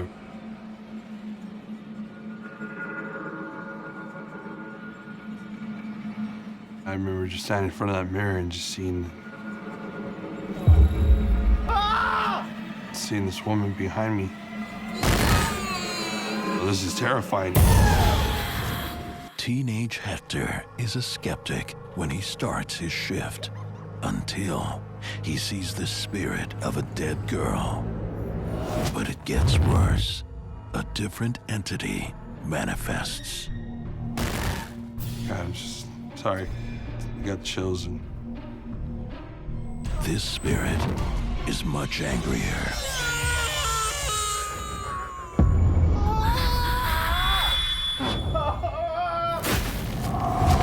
Suddenly, she disappears. Maybe it was just, my mind was just playing tricks on me. I can't believe it's actually, happening to me. Being a non-believer, it was, is it really real? Is this really happening? I don't want to see it, I don't want to believe it, I kind of put it away. Turning a blind eye isn't working. You get that creepy feeling where I feel like something's watching me. And then she's behind me. I never look behind me, I never look. She will not be ignored.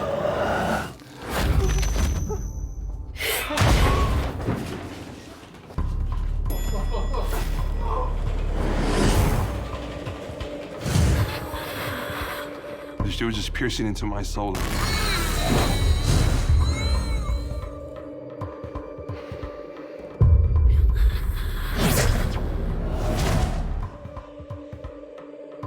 You look like you're scared now. Yeah. It happened when I was 18 years old. I'm sorry. It's upsetting. It's just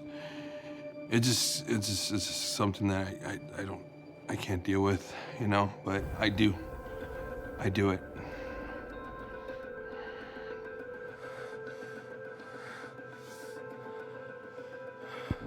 Still to this day, when I speak about it, it still scares me because I can still remember her look.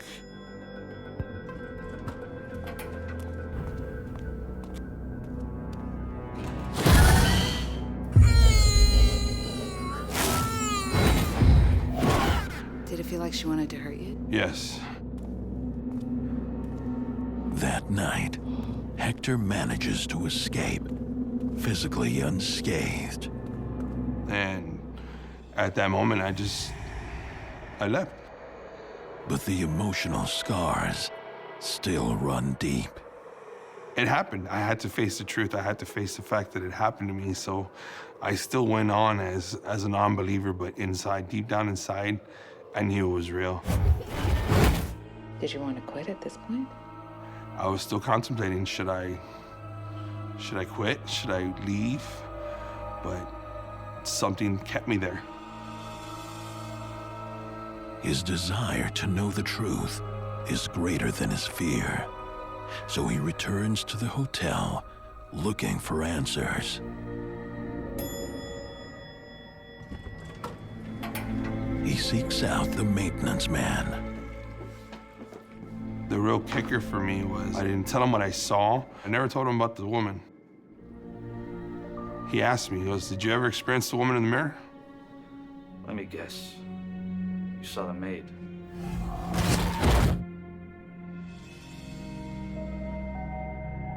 I'm sorry. He told me that she was a maid at the hotel. She'd already been having problems with her fiance. And one day, during the day, she was working, and he had gone in there and just stabbed her, murdered her, and left her there to die. A lot of times when you have an earthbound spirit, they hold on to that emotion that they died with. In this case with the maid, she died with a lot of anger after being murdered by her boyfriend. I think she's become attached to the building itself. It's just like the little girl. This hotel's haunted. She's not the only one of them. It's very common for malevolent spirits to be attached either to the earth itself or to a building. Hector isn't interested in any more otherworldly encounters. It took me a while to finally say, you know what, I don't want to see it. As they say, curiosity killed the cat. He's not risking his life tonight. He goes to get his things to leave.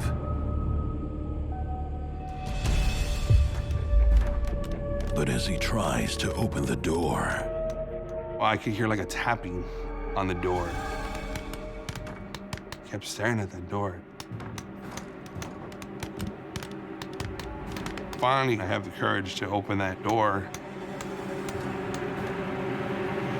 as Hector enters to grab his belongings, something awakens. While working the night shift, young Hector encounters the spirit of a deadly girl and an angry maid. As he tries to grab his belongings, something more terrifying waits on the other side of the door.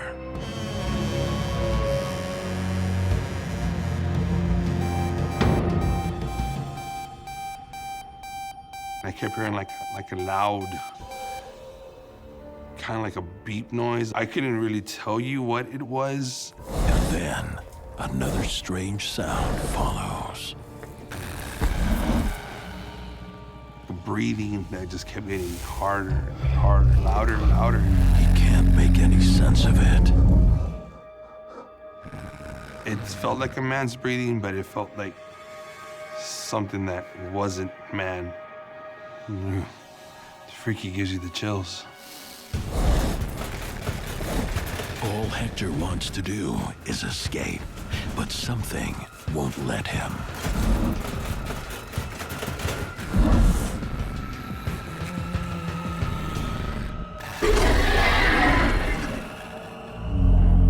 As I turn around, that's when I encounter I call him the Shadow Man. It was the shape of a human, but it wasn't misty. It wasn't like, smoky. It was just like I'm looking at a shadow. I didn't know what to do. At that moment, it's just like everything started recurring in my head again. A little girl, finding out about her death, feeling that terror with that woman, and now experiencing this. It's like, this is it. It felt like an ending to me. What was it? I don't know. Something that I knew that was standing right in front of me and wanted to cause harm. Next thing I know, I just remember when you're asleep and you feel like you're falling and you jolt and then you wake up. That's the feeling that I felt as I'm looking at the Shadow Man.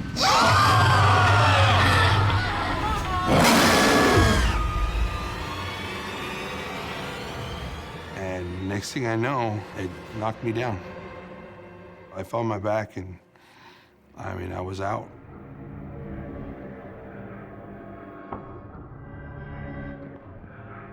I would say at that point where Hector is being thrown down, that's a fairly large malevolent being. Hector was attacked, he blacked out, and actually had a physical experience.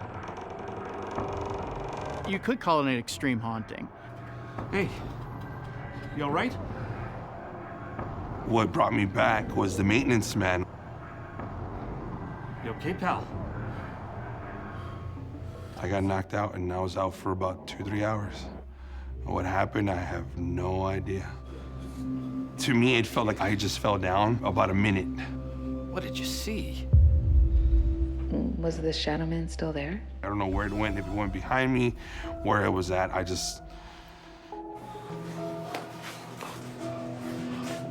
Hey. Hector ends his hotel stay. I didn't talk to nobody, I just left. I never looked back. And till this day, I still have never gone back. I think I went through a whole entire level of like different spirit types. How many people can say they have actually experienced these things? I think in this case that spirits are attached to the location. And the spirits don't want Hector to leave. I don't blame Hector for a moment for being absolutely terrified. Are you a believer now?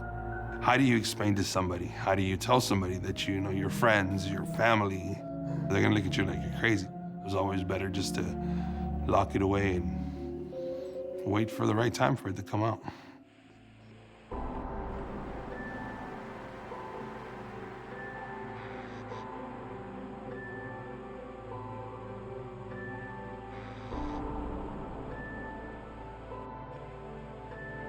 What are you hoping will happen by telling your story now? Somebody else will come and say something, or they'll come forward about it. But I know that hotel has a secrecy, and they hold on to their stuff tight. I just hoping that whoever is working there now, the future, or in the past, as I was, will know that they're not the only ones that went through this. They're not alone.